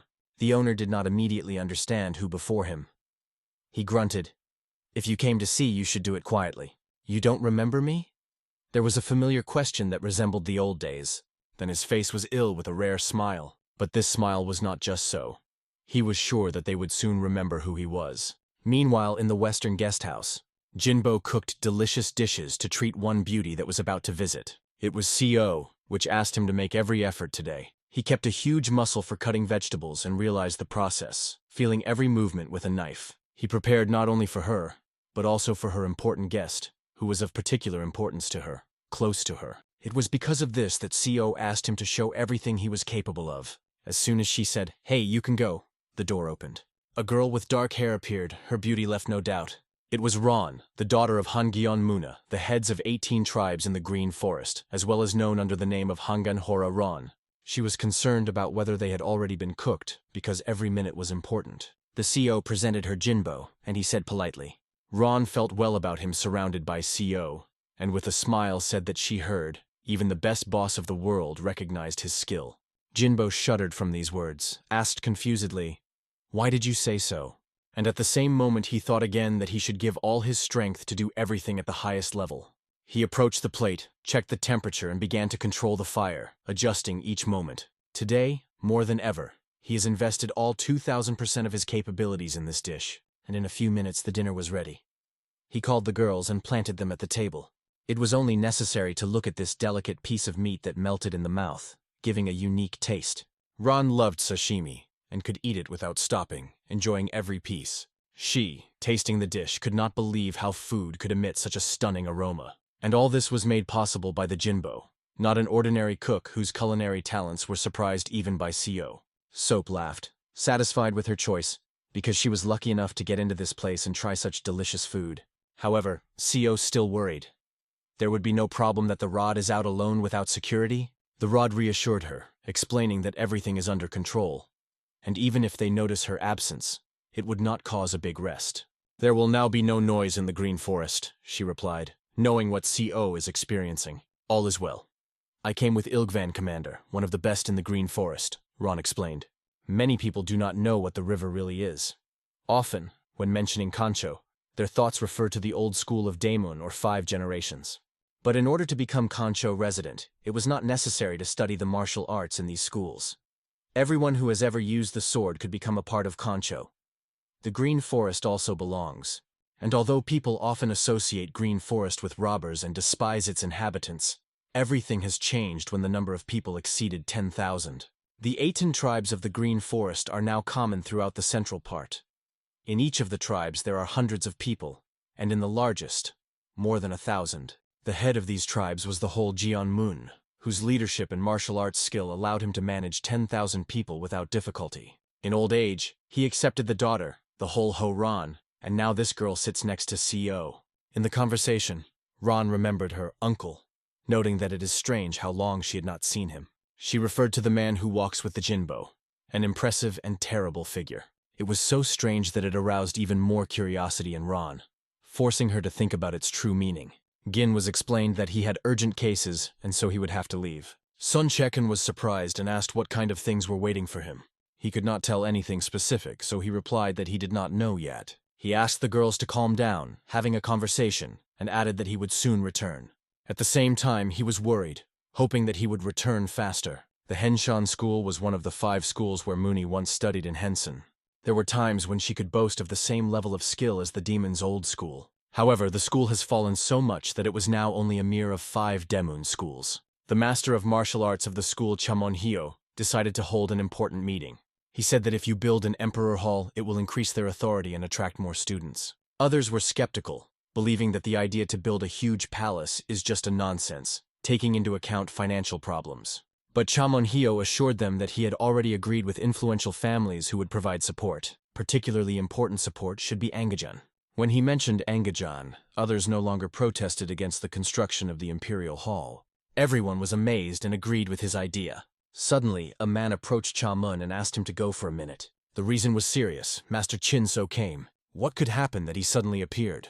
Chamonhyo went down and saw China, who stood as if someone had offended him. Chin explained that there was a great trouble. The Angajan was attacked. Chamonhyo asked with anger, "Who are the scoundrels who dared to attack Angajan?" Chin said that there was only one person on the spot. It looked incredible. One person? How is so? But Chin continued, this one person overcame everyone, and he was the only one who managed to escape. It looked so incredible that it seemed like it was just a fiction. But to ignore what happened in Angajan would mean to humiliate Henson's school. The master ordered all the students to gather. They go to Angajan. One of the students tried to reassure him, believing that first it was worth knowing more about the situation. However, Chamonhyo did not pay attention to it. He was indifferent to heard more. He decided to act immediately, despite no conversations. And despite 30 kilometers away, they ran without stops. At that speed, if you try, you could reach the goal in half an hour. Half an hour later, they were already near Angajan. When they went into the yard, they saw many corpses lying right on the ground. What happened? Such beautiful revenge turned into full ruins. Under the feet, a crushed tree. Under the walls and on the floor, beaten and dead people. They ran to Master and Guy Ika, trying to check if he is still alive. Chamonhyo was in a state of shock without believing his eyes. They noticed a young guy with black hair. Damho stood as if losing all the emotions, looking at the corpses, completing the analysis of the situation. He knew that the reinforcements would not be slow, and met them with his cold look. With his chromium, he began to approach them. "Who are you like that?"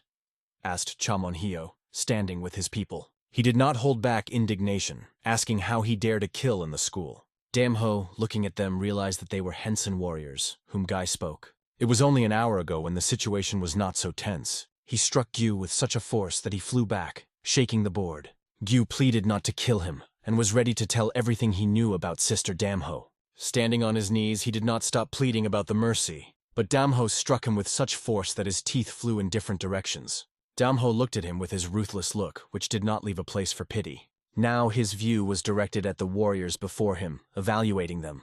Undoubtedly, this scum bought Angajan's soldier for money, but their numbers were considerable. The mass murder of dozens of people is no longer accident. Then Damho asked the master, "Do you want to meet?" He warned him that he should not interfere, but Chamonhyo was convinced that no one could threaten him. "It's not a threat, but a tip," Damho explained to him, not looking. But for the master it was unthinkable. No one was talking to him, and he reached for his sword. He explained that even the masters of old-school daemon did not dare to afford such communication.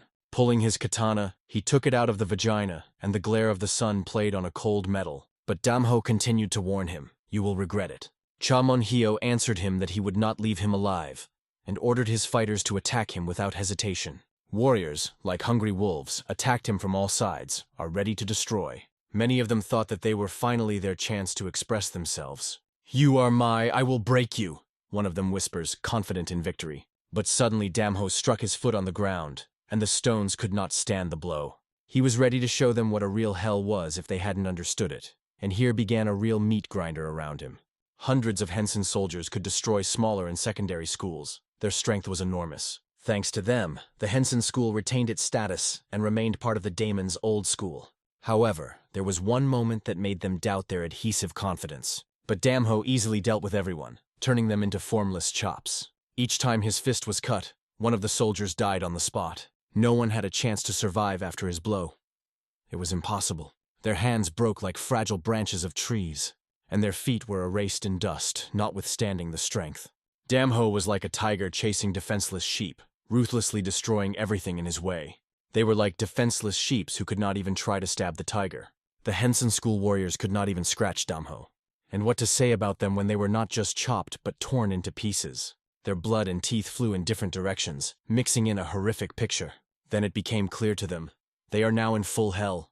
ManhwaCapped also realized that this guy was not just a warrior. His fists not just carry death, they destroy everything around. The students of this master trained from childhood to fatigue, but none of them could match this young man.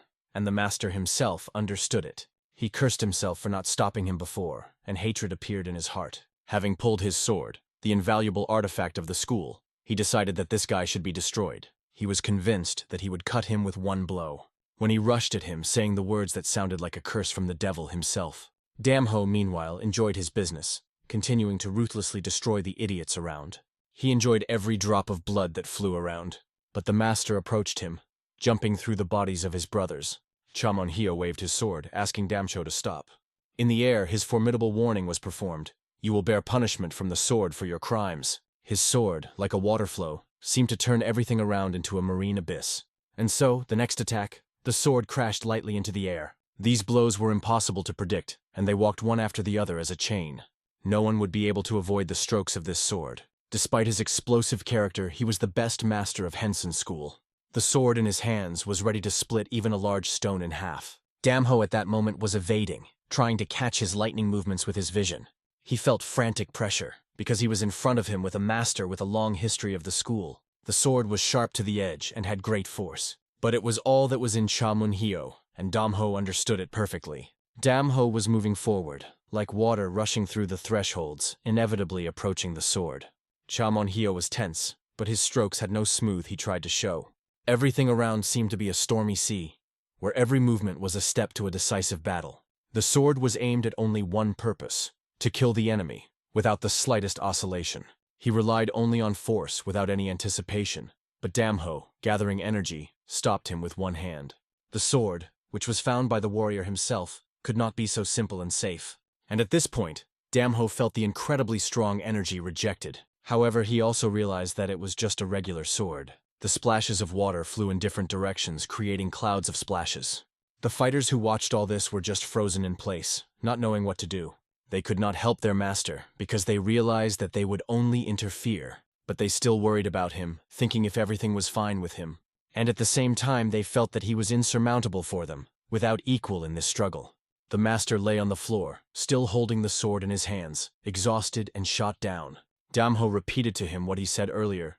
Do not go into other people's affairs. This is your last lesson. The master lay hard, feeling the painful consequences of his wounds. And only hard coughing, blood splashes flew out of his mouth. After the impact, all its internal organs, like a tube, were scattered inside. He tried to block the attack, gathering all his strength in a sword. Now he just thought, what kind of man in front of me is this? The sword blade was about to crack, and he looked at Jinbo with a serious expression. He was not going to forgive for that. ManhwaCapped rushed at him again, but he still had a trump card. A sword of Asura, his crown attack. It is good that he waved so desperately with a sword. His blade stretched out like a veer, attacking Jinbo on all sides. At this point, Jinbo's leg cut the floor, punching it to a full depth. He returned sharply to the whole body, and his leg began to rotate like Eula. Tangmagak was called his deadly attack by his foot, and immediately after that he connected the other leg, breaking the swell of the blows with the sword flying on him. Jinbo remembered how he was thrown into a magical cave where he learned his power. The name was the same, but now this magical Tangmagak has become even stronger and more dangerous. It was a renewed Tangagak Jinbo, revived with renewed vigor. Like a sandy castle that is destroyed by the waves of the energy of the sword of ManhwaCapped, its protection was destroyed by Tangmagak. Jinbo jumped to the sword that the enemy held in his hands. ManhwaCapped waved his sword, trying to cut off Jinbo's hand. At this point, the battle reception of 5 fingers was crucial. The Chongon's sword, like glass, flew into small fragments. The master lowered his gaze and saw his sword break into pieces, leaving only debris in his hands. Jinbo's 3 times in a row hit him in his chest. 3 strokes like shadows when the enemy was completely defenseless, and every blow came to the same place. The first blow broke his chest. The second blow split all the internal organs, as if they were made of paper, and the third blow tore the heart of ManhwaCapped. There was no chance of salvation. It was only necessary to scream with pain. But these cries did not last long, gradually fade into silence. He fell to the ground, breaking the stones with his body. And all the fighters just looked at him, opening his eyes wide, not believing in what happened. Master, worried, said to his student, "What did you do?" but there was no answer to his question. They sat around him to touch his body last. Now aggression to this young boy has increased many times over. They thought only about one thing, to take revenge on their master. There is no forgiveness of this black-haired freak that killed their master. But Damho turned out to be someone whom they never expected to meet in the battle. Everyone was on the guard, and the elder ordered everyone to prepare. One of them tried to insert the word, "They say that they have no chance." But the elder gave an order without hesitation. If someone listens, will be expelled from school. Their heart sought revenge, but the mind suggested that he had to endure and wait. All this happened after they saw, as half of the school students translated here. They died, and even experienced craftsmen could not match him. The enemy they saw exceeded all their ideas, but after reflection, the senior decided to act differently. He turned to Damho, asking if he would let them go. If he gives permission, the senior promised that all the forces would be aimed at revenge. Damho asked, "Why let go then? It is much easier to kill you right here and now." But the older replied that they would not resist and proudly accept death, considering that they will not be able to kill those who do not even fight, especially with such character as he has. "But does the school need such a master like you?" Damho added. Despite everything, he decided to let them go. It fated them even more to the depths of the soul, forcing them to tremble with fear. He seemed to have lost his mind, knowing that they were seeking revenge, but still let them go. Damho just lowered his head, watching their reactions silently. The senior asked how his name was. Damho answered, calling his name. Then the elder introduced himself and said that their school would remember him. "We will never forget your name," he added, proudly emphasizing the importance of this moment. But Damho just turned and left, not paying attention to them. Suddenly Chu muttered, "Dokuri." He himself did not realize what the word he spoke, but it was the name often called Damho, the one who acts and wanders into the lone. These words came out of his lips inadvertently. Rumors began to spread in the province, but it was hard to believe. They said that a rare demon was nicknamed the Fist. He destroyed the owner of Anganjan and also killed the old master of the Henson School. Hacha High School master Kak was also defeated, the ruthless killer who wicked from the face of the earth everyone who did not like it. The Bloody Star of the Hay so called it. But some named him and another name, Kwanma, Fist Demon. Kancho's history has not yet been one who deserved a nickname related to blood in such a short time. People were constantly talking about Damho, especially after Honani's names became known in Honani. But for some reason, after the Battle of Hensan, he no longer appeared. Checkpoint. Several people came here, and after a while they were missed. He sat down and immediately began to tell that he heard that he had stopped by Hio Socho from the school of Henam. It was an elder inhabitant, to us. And he immediately explained that he wanted to organize a meeting here. Listening to him, the head of the inspection, despite the fact that his voice sounded gently and smoothly, he felt that something was clear here. He was well able to hide his intentions. He decided to clarify the reason why the elder wanted to gather a meeting at his home. However, he explained that it was really important and asked to trust him. Kion felt great pressure because we were the elder of 5 generations of fake. In addition, the guest who came to another's house wants to use the yard at his discretion, without explaining the reasons. Damn, here's what the elder of 5 generations. There were 5 large families who owned unsurpassed power and had several thousand soldiers. If the majority of the old demon's old school was located inside the dude, then 5 large families were on the East Coast, and each of them had its centuries-old history. With their influence and power, they never yielded to the old demon school. Kion then asked what kind of families would be present, and he wondered if he could find out who would come to the meeting. 5 big families, he heard the answer from the elder. Old demon school, he added to his answer. Only thoughts were trembling. Each of these families could easily erase their control point from the face of the earth. And he added, "And what will happen to the school?" Kion clearly realized that there would be something serious, but what exactly could not imagine. He was sure he missed nothing. The elder explained that important issues would have to be discussed. He specified that they decided to have a meeting in the neutral zone, but he hoped that Kion would understand their situation. And despite his calm tone, Kion felt the incredible force that came from him. He was already tired of sitting at the checkpoint.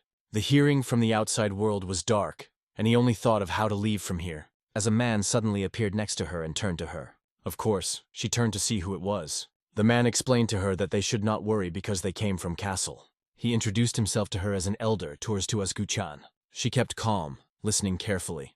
But looking at her, the elder realized that she had a star look. She could see 1,000 li. She thought of him that this man was the one who should be bearded among those who were met on Lake Donchon. She introduced herself before him, calling her name again. "Nice to meet," he added, and introduced the man standing next to him, Hus. He also said his name and said, "Nice to meet." "I am also," the girl replied, "the Lord Us." She thought of herself that she was feeling a strange feeling, and that she would know who she was if she was familiar with a person with that name. But she never heard about a man in the name of Us. The elder explained that he trained for a long time and did not go out into the world, which is why few people know it. "He followed me," he added. "I first saw many things, so I hope you will help him. In addition, you have already raised the reputation of the MMA master, so you will go with us." She was wondering where she was going with them. The elder answered her that she had to prove her strength. She agreed with him, accepting the call. Lake Danshan is an incredibly beautiful place that was inspired, and the events unfolded in the South Genshin. 3 men were sitting at the table, discussing whether it is true that a blood star attacked a mountain house in a sleepless. One of them explained that it was true. It was like bloody lacquer for him. They also already knew that he was called the Fist of the Demon since he killed the master of the Henson School. In Kangcho, his name is the embodiment of the demon. This man expected that in the city where the old school of the demon and 5 large families are collected, this demon will not be congratulated if he, of course, will appear here.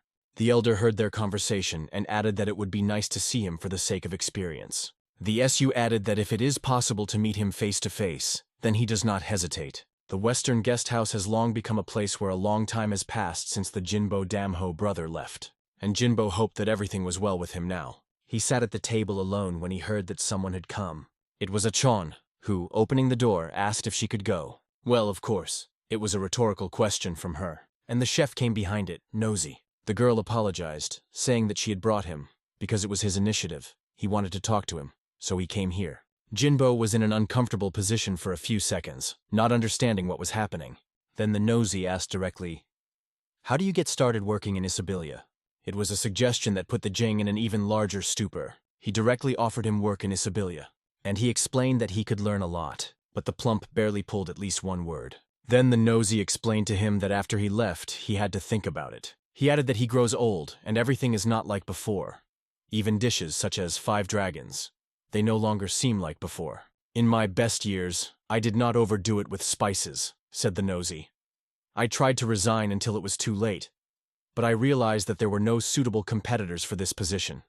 Only high-dimensional goats and nothing more. If you have been able to work out spices of 5 dragons camels, you have every chance of becoming a great steep." This is how the Nosti explained and waited for the answer from the Jinbo. Jin couldn't even imagine. He was convinced that his father would be able to agree to work in Isabilia. But he answered the Nasadas that he would discuss it with his brother when he returned. Of course, he had no right to force him. He added to the end that work in Isabilia would be an incredible opportunity for him.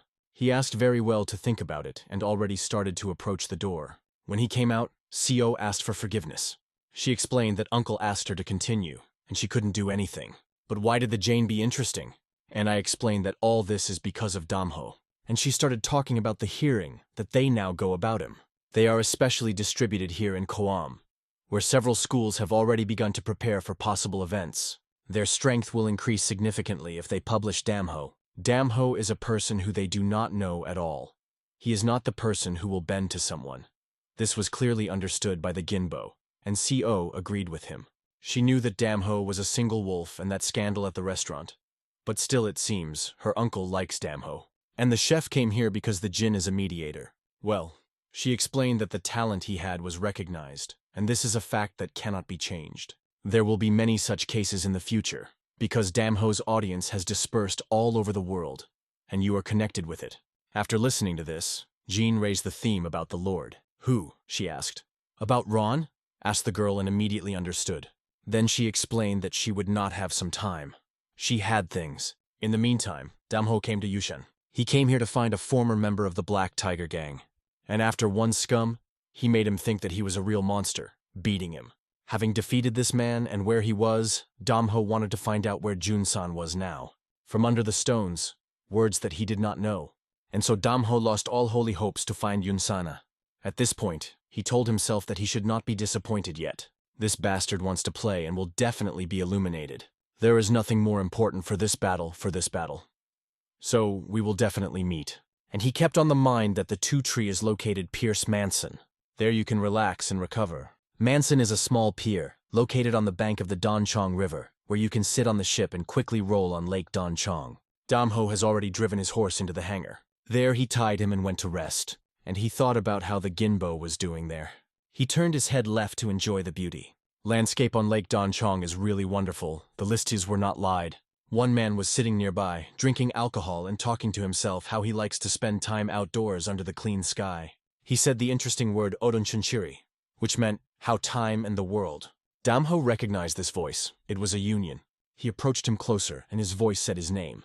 Cho did not expect a meeting in such a place, with a friend. At the same time, he explained that I was glad to see him. But he felt the smell of blood that was heard from Damho, and asked him about it. Damho answered only silence. But it could determine his condition, and so he offered him to drink, knowing that the booze was relaxing. On one of the ships, the young man sails through endless water. Together with a new friend, they taste the beer, laughing, drawing the dampness of alcohol into the air.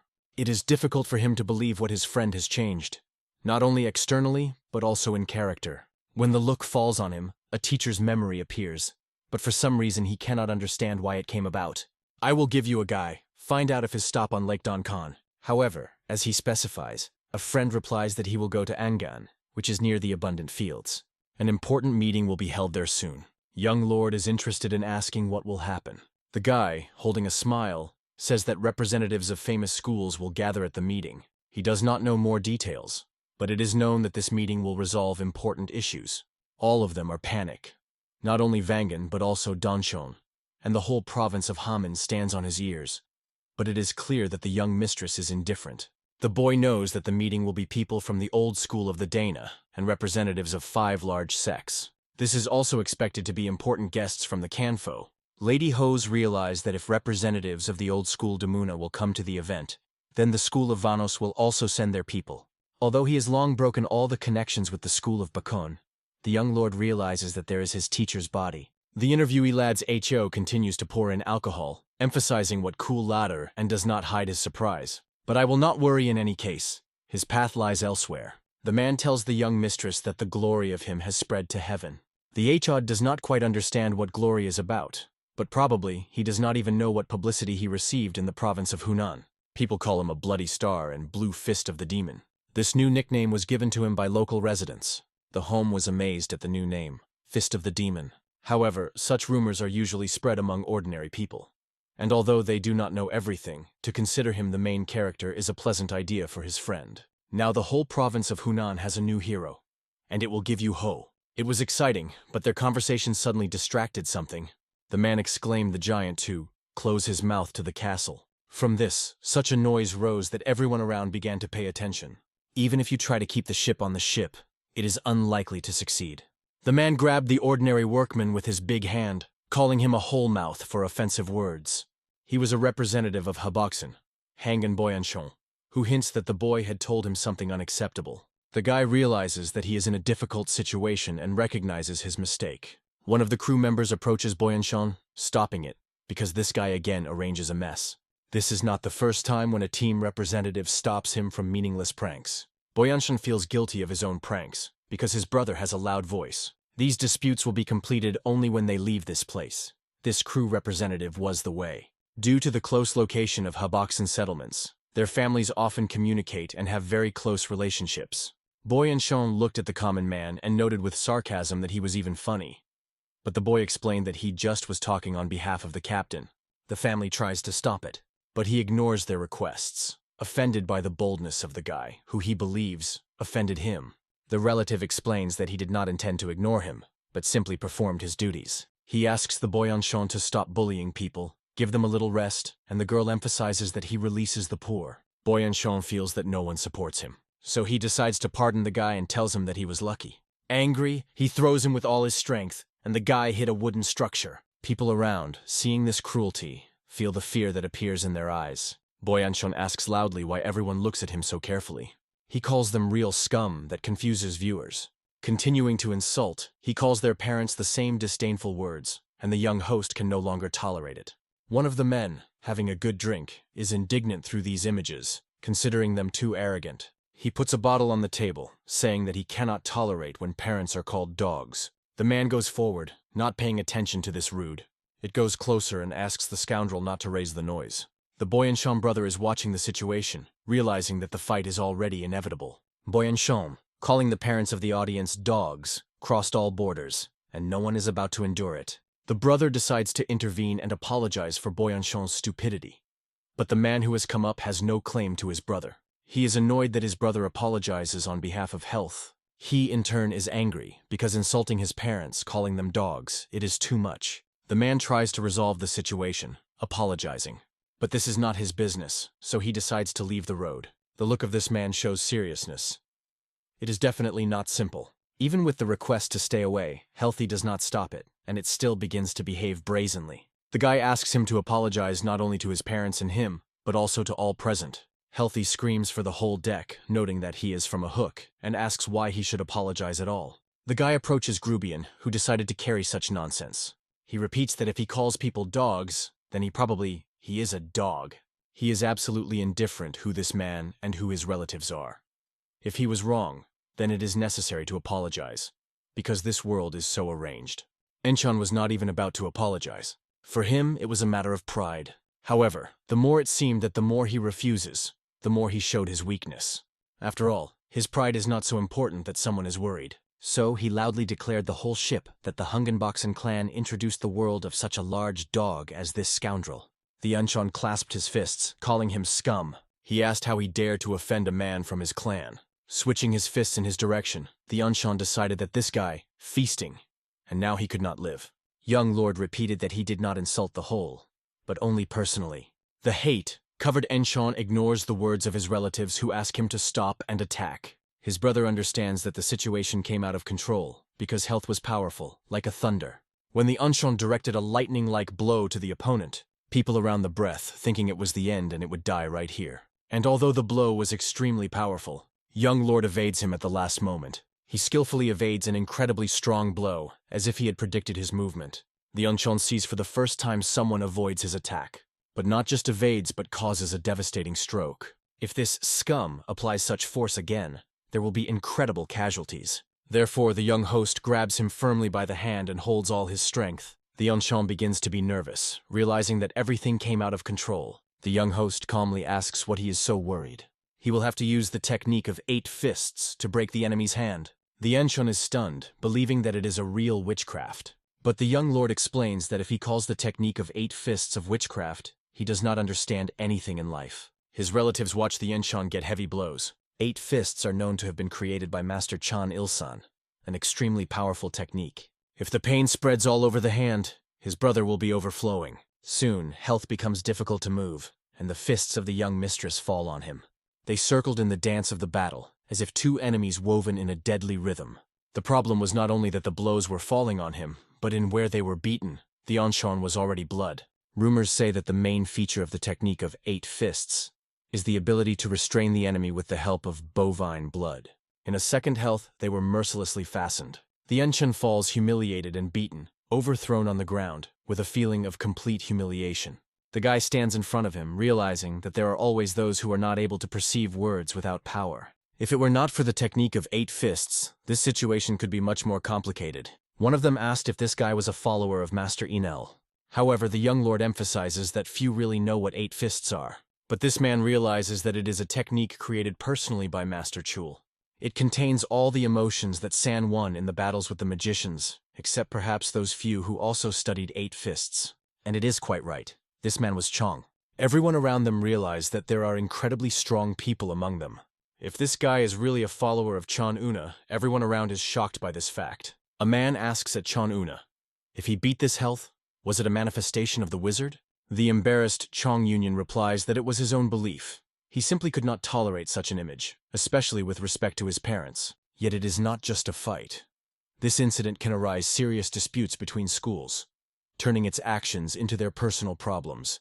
In this case, this man will not restrain his feelings, regardless of the reason.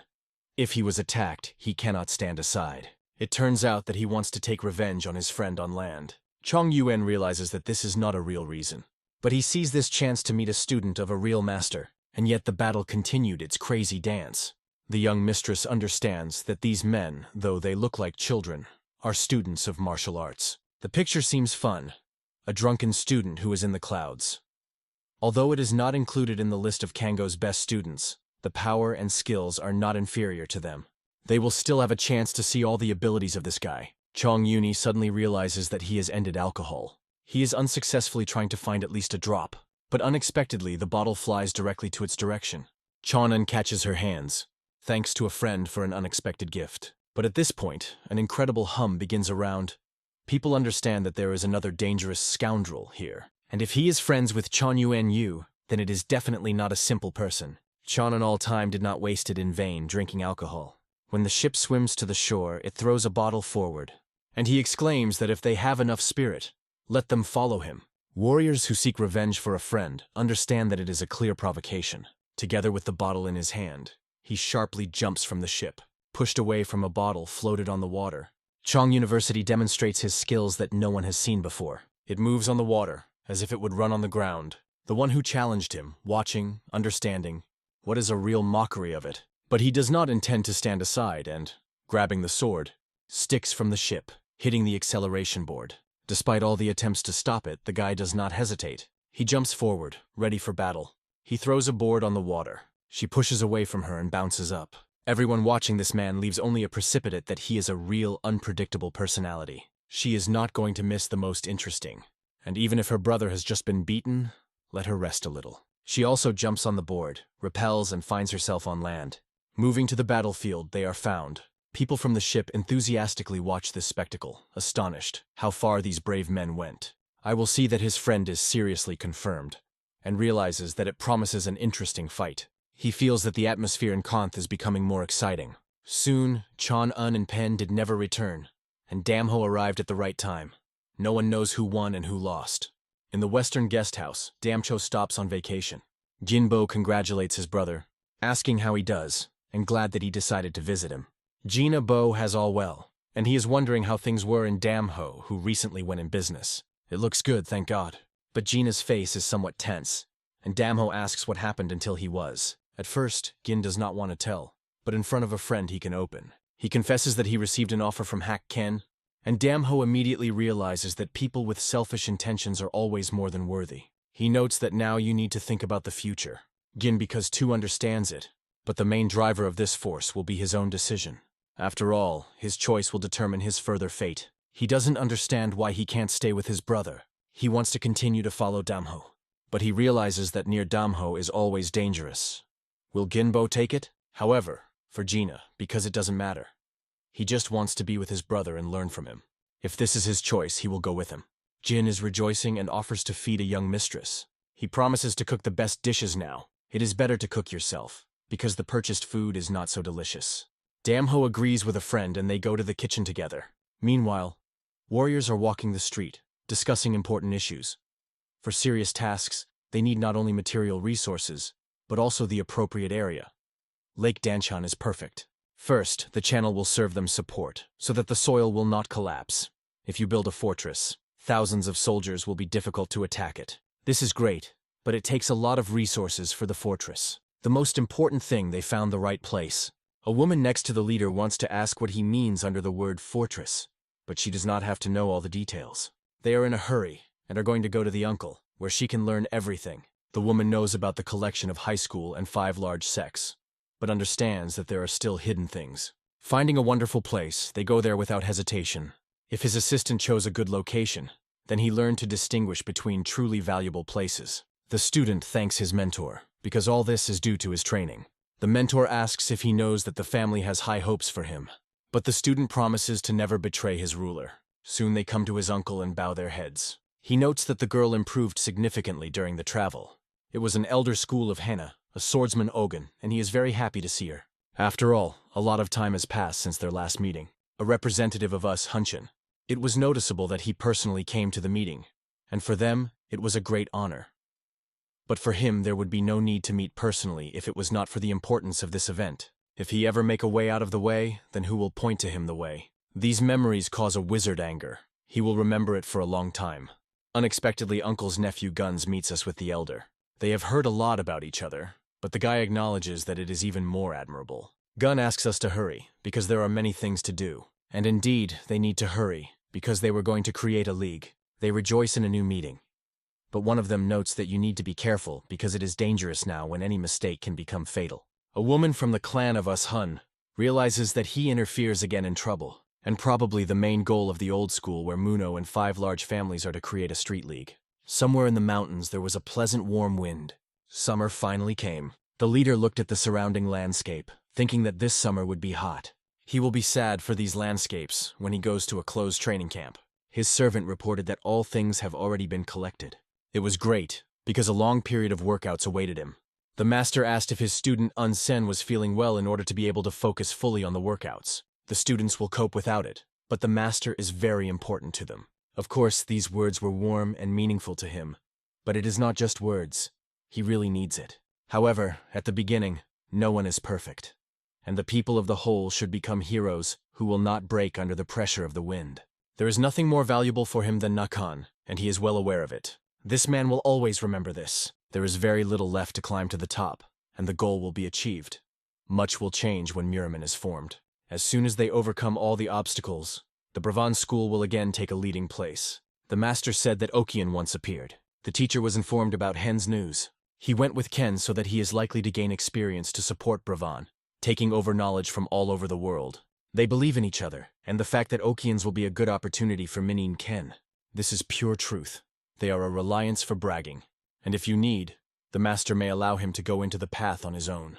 Yuen Ken is going to go, but for a short time. However, he is interested in how the master is. The fact is that in his head is constantly spinning one word: Bravan. They soon arrived in place. The students of the second generation of Brave with Respect were welcomed by the teacher. However, looking at them, you could see some hypocrisy. They seemed to think again only about sacred equipment. Yuen Ken was asked not to embarrass the guests. One of the brothers suddenly remembered that he had forgotten an important thing, and he apologized for it, pleasing his guilt. After a while, he was told that Damho also wants to join them, but it is forbidden to a guy. It is impossible for him. Damho asked to allow him to stand next to Yuen Ken's brother to be with him. However, it was too dangerous. It is better to stay in a holy student and basta. It would be difficult for them to protect someone but a master, especially in critical situations. The words that sounded from the mouth of Ken seemed to be unacceptable to the student of the master, but he still said them. Suddenly, an explosion came in the mountains. Young Lord, with tears in his eyes, watched the ruin. His brothers hurried to save him, realizing that there was no time for delay, and looked down. They noticed a sacred student on whom large stones fell. But his brother stopped him, explaining that it was too late to save the boy, so they left him for death. One of them confesses that in these 12 years there was no day so that they do not think about the loss of a sacred student. Because of this, they completely plunged into the training. It seemed that they would not withstand. But after all, they did nothing wrong. And in such a situation, no one could help them. Yet, if they could help him then, everything could have happened differently. Perhaps they had to take him with them.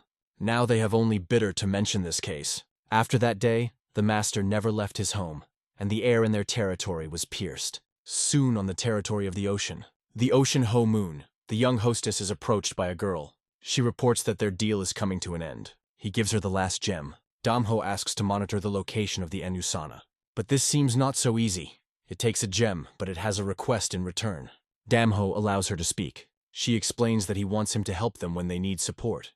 However, Damho does not understand why, because the Haoman clan has incredible power. However, panic is now prevailing around the lake. The old school and 5 large sects organize a meeting there, where many high-ranking people arrive.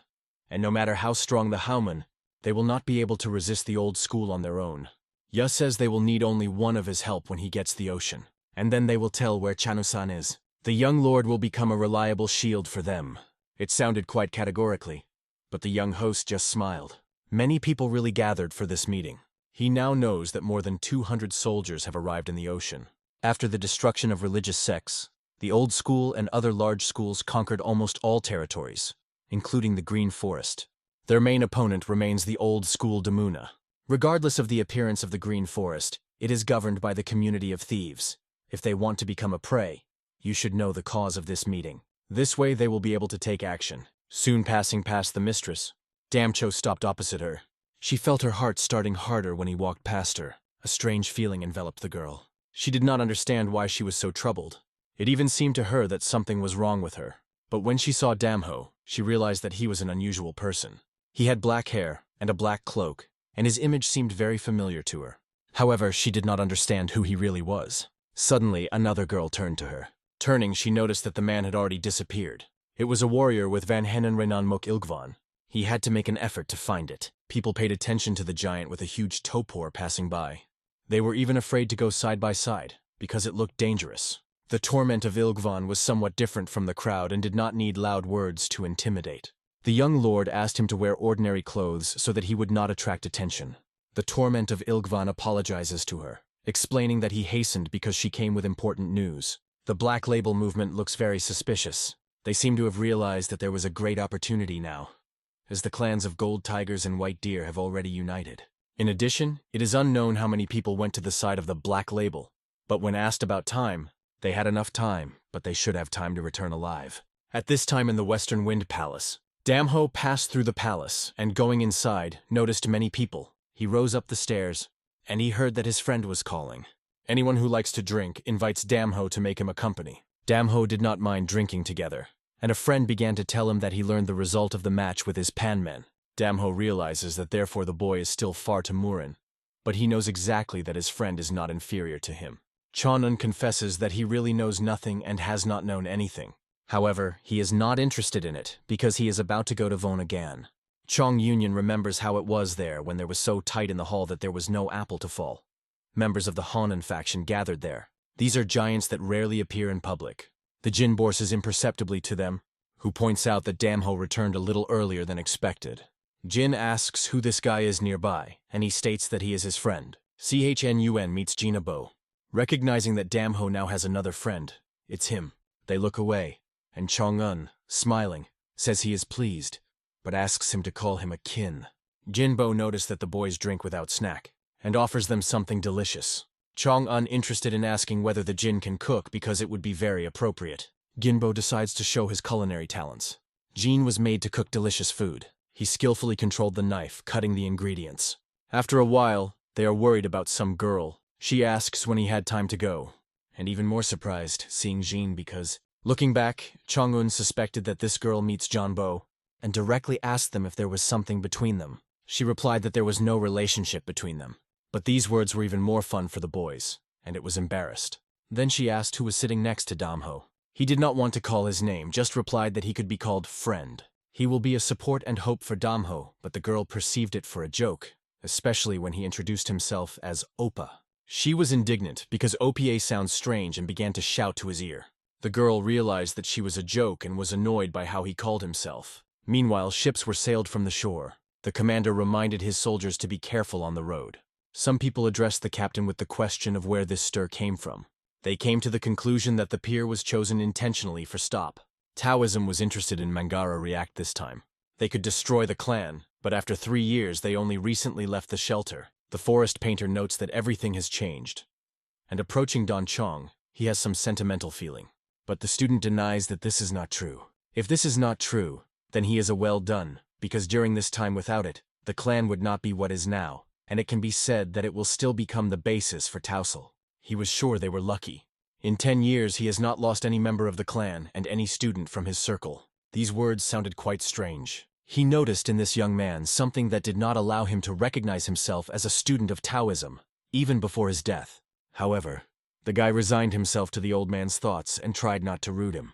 The Western Wind is permanent, a quiet, cozy place where travelers find shelter and food. A man sat at the table, watching a girl and a plump helper who prepared food in the kitchen. The man was annoyed with the knife, as if they had no experience. The girl, however, assured him in her skill, persuading to calm down, because she believed that she could do everything perfectly. Her confidence made her a man think that this girl has some hidden force. Although her enthusiasm was noticeable, her face and trembling hands were worried that she was worried. And suddenly she started swinging with a knife so fast as it was a tornado. The pieces of food flew on all sides, filling the kitchen with chaos. The loud slicing sounds led a loose assistant to the sensation, as if they came to life after sleep. He was delighted with the cooking process and felt so well that he even thought of staying here for a long time. In the meantime, Damho watched the distance thoughtfully. However, because of their vowels, he could not concentrate because the kitchen chaos grabbed all the attention. Nevertheless, their friendly communication made him smile, adding warmth to the atmosphere. Suddenly, the servant approached the girl and reported that her father had arrived and waited for her. After a moment, the girl's father was already in front of her, filling the room with his presence. Seeing his daughter, he was genuinely happy, His face glowed with joy. The girl, on the contrary, was stunned. She did not even suspect that her father would come here. "I have a business." That's how the father explained his unexpected arrival. At the same time, he looked at the edge of the eye to the Damho, as if he had suspected or noticed something. He noted that Damho has changed significantly in recent times. Appearance and manners were no longer the same. The boy who came with his father looked confused. People like Damho had not yet met, but the girl sought to know more. Why her father here and what exactly brought him to this house? "Maybe you will introduce your comrades to start?" the father asked with a barely noticeable smile. "It's a Jinbo," she presented a loose assistant. He quickly approached his father and smiled, called his name on his own. When the turn of the second assistant came, he decided to introduce himself to the first and stated with pathos, "Majestic." The girl added with laughing that he is more indulgent than he works, though he considers himself a king of the kitchen. The boy, when he heard it, was confused for a moment and did not know how to answer. However, when he gathered with his thoughts, he approached his father and politely called his name. "Peck, do you know the name of the Uniron?" the girl's father asked. "Are you not a consul of their group? These are representatives of the elite. They are likely to live longer than me," Hell replied with a touch of mysteriousness. The girl's father was clearly surprised to see such a man here, and even offered him to visit more often. But Peck was more arranged by the fact that he was accepted for the culinary abilities of the Jinbo, a skill that creates an unforgettable atmosphere here. "And he is there, Damho." They introduced a man who stood silently away, holding on in the shadow. His name immediately aroused interest in the girl's father. The girl quit several calls, hoping that he would look back in their direction. But Damho continued to stand, turning to them with his back, as if he did not notice any movement. She presented it in more detail, but for Damho's father did not seem as old as he was talked about. "He was called Kangcho Han Holol, or just a Quinma," the girl added, explaining his past. Hearing this name, his father was surprised. It seems that it was struck more than expected. He knew that anyone who was a little aware of Kancho in the world could not but know about a person named Kvom, which means Fist of the Demon, or Demonic Fist, and it was this girl who recently appeared, as best as possible for his daughter. Hell tried to smooth the situation, asking not to consider Damho's behavior, because he is usually silent and not prone to conversation. At this point, a few more guests approached the owner. One of the servants quietly reported that the expected persons had already arrived. The girl's father asked the servants to leave them for a short time. There were 4 strangers in front of him, each with a serious look. One of them, the mustachioed, approached the girl's father, politely saying, "Have you heard that you are Sen?" "Glad to see you in good health, Silver Lord," the mustache guest continued with respect. "And I am glad to get acquainted with you, Ill," Lord replied, keeping a polite tone. The guests introduced themselves to the warriors of the He School and assured us that they were comforted with the opportunity to meet. Meanwhile, FEC was carefully appreciating the situation, trying to understand the motives of their visit. He previously suggested that the fractions of Kudomun and Odessa could be united under the auspices of Akjan, but he did not even imagine that he would be able to see the leader of the clan Guns in person. The Gunsei clan and the HE school to us are 2 huge forces, which even Gabo would be difficult to cope. Silver Lord decided to clarify. "For what purpose did you decide to visit Lee?" He replied diplomatically, "It would be impolite to come to HE and not meet Gabo." However, from their faces, it was clear that the real cause was money. Many groups are looking for the blessings and support of the Silver Lord, trying to gain his commitment. The Lord thought even deeper, analyzing those present and their intentions. Among the guests were 2 unknown who caused him suspicion. He was interested in how to bring them to clean water and reveal their true motives. Lord turned to his guests. "I would like to introduce one person to you." He pointed to one of them and said, "This is the Enan Peck of the group of the Peck of Chongmun." Cho Anun avoided speaking in conversation, clearly not wanting to interfere with what was happening. At this point, another guest approached them, apologizing for the delay in the presentation and named his name. The leader of the clan of Gun has expressed joy from dating, demonstrating hospitality. Ogun, the leader of the Ogun clan, also greeted the newcomers, supporting the polite tone. However, Hun could not get rid of the thought. "Does not have any connections with the White Gate clan? Name me Guns," the third man said, saying his name with some respect for the audience. Despite this, they were all clearly not supporters of unnecessary formalities, preferring to move on to the essence of the case. The girl appreciated his black hair, long black sleeves, and look filled with indifference to what happened around. Hans, meanwhile, asked her, "How is your name?"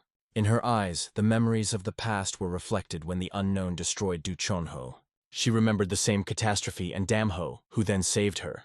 He was also there with her at the moment when fate changed their lives. Then a mustachioed man got a powerful blow from Damho's fist, who struck him with incredible force. From this blow, he flew back with the bomb in his hands, unable to keep his balance. The mustachioed fell directly beyond the railing, flew into the water along with the devices of destruction. Going to Damho, the girl tried to understand. Did they really meet before?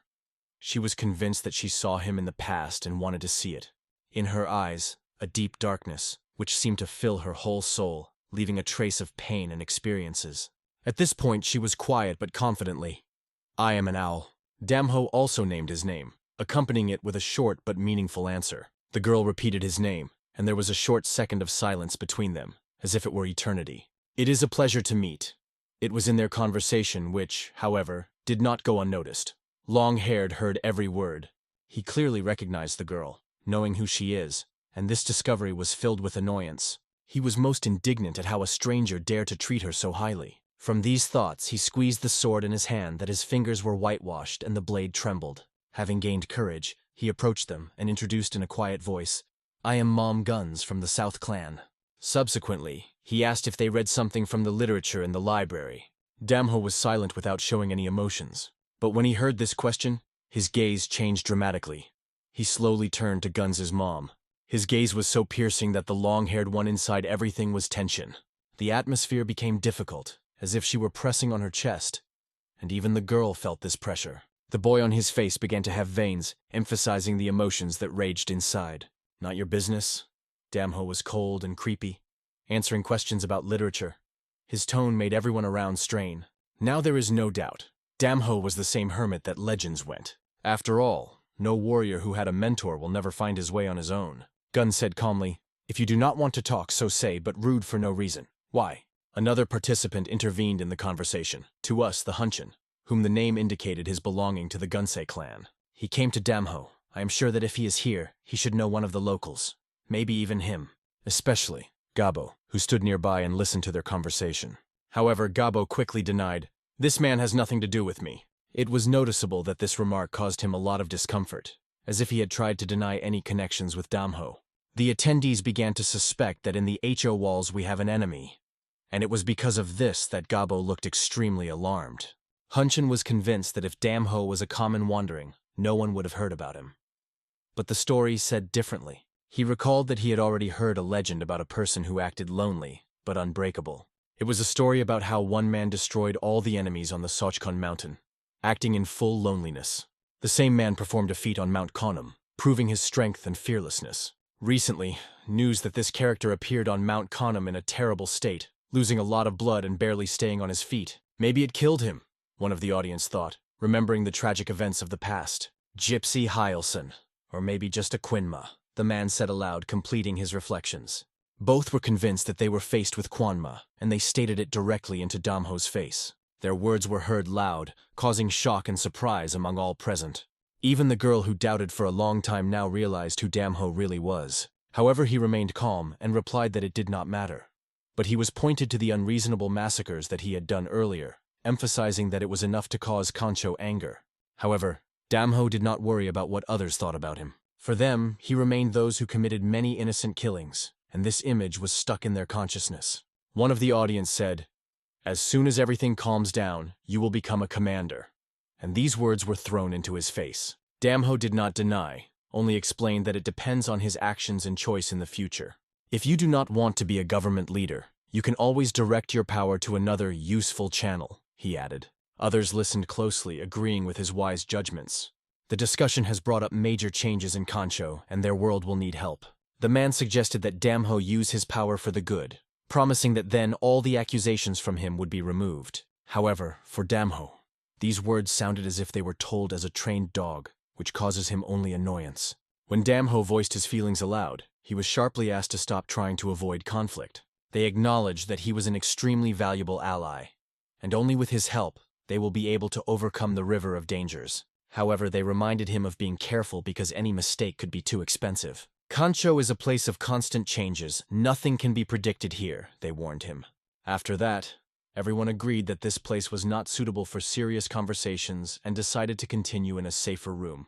Gathering, they went to a closed hall to discuss further action. The long-haired could not understand whether the commander intends to leave everything so, because sometimes his decisions seemed illogical. They whispered in a whisper whether it was worth applying a shadow of peace on Damho, limiting its actions. But they agreed that it should not be killed, because there is one important reason that can be used in the future. "What are you talking about?" asked the long-haired with noticeable anxiety. "After the Ginch-Chanrian explosion, blood will be everywhere, and his face will be the perfect picture of chaos in the gust of fierce," the man said with pleasure in his voice.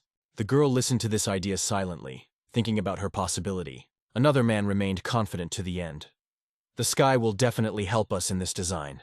At the right moment, the perfect victim appeared, and he no doubt considered Damho. A warrior from the South clan entered Ogun's premises with katana, which added tension of the situation. Everyone who was inside felt the air permeated the inconvenient silence, forcing everyone to feel awkward. Honestly, this depressing atmosphere began to annoy everyone, causing dissatisfaction. The girl, with suspicions, asked the fool whether he was feeling it too. At the same time, Damho turned to the den, but not about it, but quite another question. He directly stated that he was hungry, waiting for a Jinbo. For the jingle, this was not a problem. It quickly got the pan and set it on fire. "You won't get some kind of cookies. And if you put everything in a frying pan, it will burn," he said, taking care. This time he began with the fact that he poured the oil into a hot pan. It was a real pleasure for him. In the process, he looked absolutely calm and confident. Jinbo knew that the result would be perfect and worked without the slightest delay. The progress was obvious. Taking the knife, he began to cut the fish with amazing accuracy. He slowly and carefully separated the skin from the meat, demonstrating his skills. The method in which he cultivated the fish was unusual and attracted attention. Its concentration was at the highest level. It was not distracted by anything, completely immersed in the process. The girl was passionate about every step of the Jinbo, considering his culinary skill truly impressive. She thought that if he had the same accuracy with the sword, he would have become a legendary fencer. At the table, everyone began to notice the aroma that flowed from the pan. It was impossible to resist compliments. The smell was incredible. There was nothing better than a drink that complemented every meal for Peck. However, the frying fish could even competition with his favorite drink. And even the people who were now preparing for him could be a great addition to a party with alcohol. Soon the dish was ready. A special dish was served on the table. Multicolored fish that looked unusual and appetizing. Everyone was delighted with how the Jinbo has raised his dish by getting compliments on each side. He confessed that he found this recipe in his father's cooking book, but prepared it for the first time. It looked very tasty. The girl did not spare compliments, calling him a good jug and master of her craft. "Suffer a little, you will have time to love each other," someone joked. But the girl asked him to eat better. He, not rearing, began to taste the fish without hiding that the appetite had already taken the mountain. Damho focused on each piece, fully immersed in the meal. Peck, holding a glass, exclaimed, "Water!" Swing wash each piece of delicious fish with a favorite drink. The culinary abilities of the plump Jinbo have been a mystery to all, which he opened only through his dishes, and all sincerely praised his talent. "Nothing special," said the Jinbo, but still asked everyone to come a little closer, hinting at something interesting. The girl was carefully asking if he was really handling, but he assured that yes. Long-haired something dissatisfied, hinting that he does not want to sit next to those who do not even understand the basics. He stubbornly kept away, even when the plump Jinbo politely invited him to join. But at one point the Jinbo came closer to him, deciding to act direction. He raised his dish on the dish and asked with a smile to try at least one piece. "For whom does he have me?" said the long-haired, looking at the dish, and his face blushed from anger. "It's funny," he exclaimed, and knocked out a bowl from his hands with a sharp blow. For the jingle, it was not just a blow to a bowl, but on the heart. His efforts were despised. The whole dish fell to the ground, pouring on the grass, and pieces of meat flew in different directions. "Why did you bring me this abomination?" continued the long-haired mockery, even despite the Jinbo. Damho sat at the table, listening silently to every word of this ignorance. The long-haired enlarger stated that this dish was a true horror. "You think I will put this abomination in my mouth, prepared by such a dishonesty as you?" he said with contempt. The Jinbo standing in front of him began to tremble, whether from anger or fear of the master of martial arts. All the excuses of the long-haired were that he was, they say, accidentally released a couple on the duel, but it sounded like a weak excuse. Jinbo began to say something, hoping to convince him of his innocence. But at the same moment, the long-haired grabbed it by the collar, lifting one hand above the ground. "How dare you to behave like that? Come to your senses!" He threw it roughly without hiding the anger. After that, he began to get the sword, still holding the Gino behind his neck, as if he was ready to bring his threats to the end. But suddenly someone quietly asked him to lower his hands. These words came from a dark-haired guy at the table. It was Damho. Jinbo already felt the power of energy that came from the hands of the long-haired, as if he had pierced his body. However, the long-haired Damho and negligently asked what he had said. Damho repeated, "Lower my hands, or I just break them." Hearing it from some guy there, the long-haired perceived these words as a bold disdain. Its rage began to reach the limit. The energy that had rushed out of it seemed to be about to explode. It was a special reception of warriors of the South Clan, who made him dangerous in battle. For those who were not skilled enough in martial arts, it was impossible to withstand such a strong impulse. The girl, realizing that the situation was out of control, began to shout at the long-haired, demanding to stop immediately. However, her words remained unheard, and in the meantime, Damho had already started acting. He was not going to sit with his hands and look quietly how his friend is humiliated and kept behind the collar. Damho was seriously tuned, and the black-haired did not even expect such events. His great power was already felt as a direct threat. The black-haired tried to repel, but continued to keep the Jinbo for the collar. He did not let him go, thinking that you will be a wonderful live shield. But this plan was scattered in an instant. Damho's speed exceeded all expectations, and he simply did not have time to put the body of the Jinbo as a protection. After receiving a strong and lightning blow, the black-haired shouted loudly, screamed in pain. He rolled on the ground, scattering around the stones with his body. The Jinbo also got a blow, falling on his knees and leaning his head against the ground. When he lifted his head, his vision gradually clarified, and the only thing that remained in memory was a loud explosion. Damho only calmly said to the black-haired, "Hold on, stuck." He realized what it means to feel true and touch the weaker with threats. However, inside he still did not believe that this guy could attack so much. The girl was well aware of what had happened if Damho did not interfere. Most likely, the Jinbo would die from one blow. The long-haired began to rise, feeling on his body the consequences of a powerful blow that left traces of pain. This pain was extraordinary, not at all similar to ordinary damage. It penetrated it to the bones. However, even more hell from humiliation of his honor, which now seemed to be trampled. Damho, however, looked at him indifferently, without worrying about what he imagined. Exhausted, long-haired forces rose, squeezing his sword in his hands. He began to shout something like, "Die!" to Damho, clearly striving for revenge. With his sword in his hand, he rushed at him, with an obvious intention to put a deadly blow. His technique, the blade that cuts the sky, was known as the standard of fencing skill in the Southern Clan. The long-haired was certain that this time it would not fall into Damho's tricks. 100,000 positions, he exclaimed, crossing his sword and scissors, as if to activate the technique. After saying the spell, he began to quickly swing his feet, creating the illusion of rapid movement. It was a battle technique that created a dozen clones, attacking the enemy from different sides at the same time to disarm him. The number of clones increased instantly to a dozen. All of them rushed to Damho. Only one of them was real. The rest are workshops of illusions that misleaded the enemy. Damho did not even have time to respond. Events were developing so quickly. There were too many opponents, and finding the real clones seemed almost impossible. In the chest of the long-haired, a fire was still burning for the fact that Damho turned to him with contempt. The clones continued to circulate around Damho, creating chaos and pressure on all sides. The long-haired was convinced that his spell would make the boy pathetic and helpless. Damho, keeping coldness, looked back and noticed the movement behind. Putting his hands to his chest, he concentrated energy that began to repel everything around his body. Others, watching the battle, looked at this uneven struggle with a touch of regret. Peck, a little drunk, looked carefully at it and realized that Damho would have a hard time. Damho quickly looked to the right and noticed one of the clones that flew just above his head. This clone had already lowered the sword, directing it directly to the Damho's forehead. The blade shone like a heavenly ray. It was the technique of the blade that cuts the sky, and the long-haired invested all the power of his forearm into this blow. The blade passed only a few centimeters from the neck of Damho, almost touched it. But it looks like this day will not allow him to cut his neck. "What does he create?"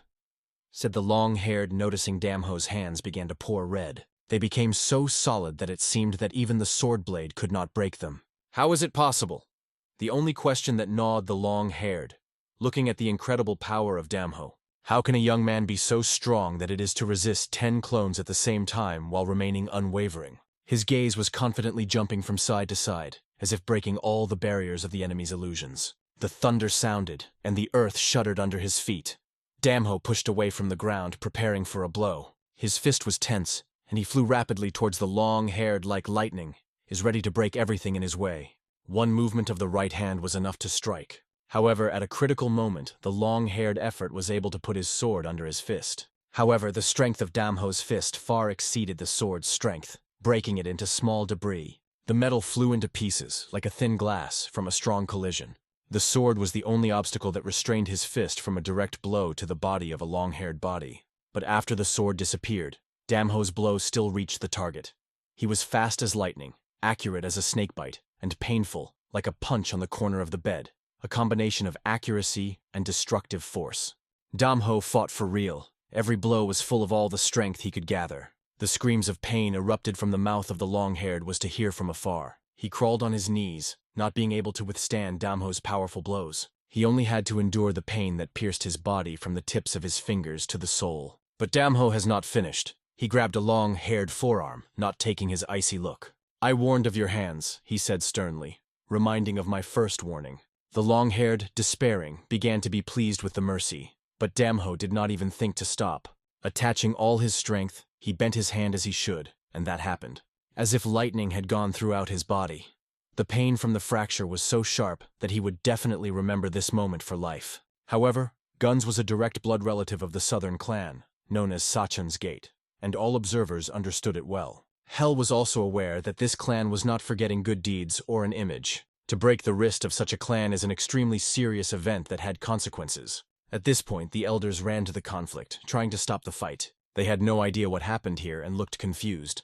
One of them immediately rushed to the long-haired, moaning with pain, holding on to his broken arm.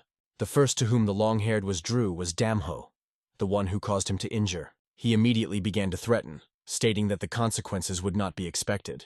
Damho reacted to this only a barely noticeable smile that seemed to be angry his opponent even more.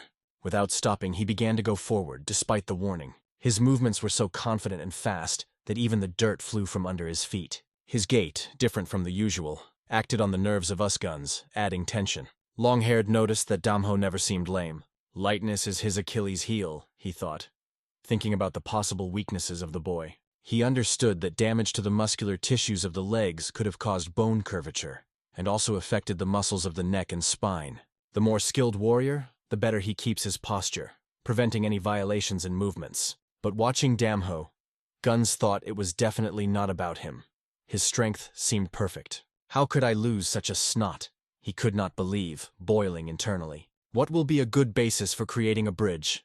Damho asked suddenly, addressing him. This question was so embarrassed by the long-haired one that he could not immediately find the right words to answer. Puzzled, he tried to clarify, asking, "What are you talking about?" "Of course, about you. Heaven is helping the bridge, which is why the victim has been found so timely," Damho said, leaving no doubt about his intentions. The long-haired realized that it was about the number, and realized that Damho obviously listened to their previous dialogue. But how did he do it? No master would be able to listen to so accurately. "I mean that I spent a lot of time in the dungeon," Damho continued calmly, answering an unspoiled question. "In that creepy place where no light is of light falls. Do you know what is the most interesting? There, the smallest rustle is surprisingly well. If the stone falls and hit the walls, the sound increases tens or even hundreds of times. I learned to feel this sound with all my body," he added, reinforcing his words with unwavering peace. Damho asked to imagine how continuously and unbearably this noise sounds, remaining constant and restless. He began to tell how he coped with it. "I even filled my ears with mud, but the sounds still stayed. The most amazing in the human body is the ability to adapt. Over time, it ceases to hear extra noise, leaving only what you need, even if the sound was completely weak."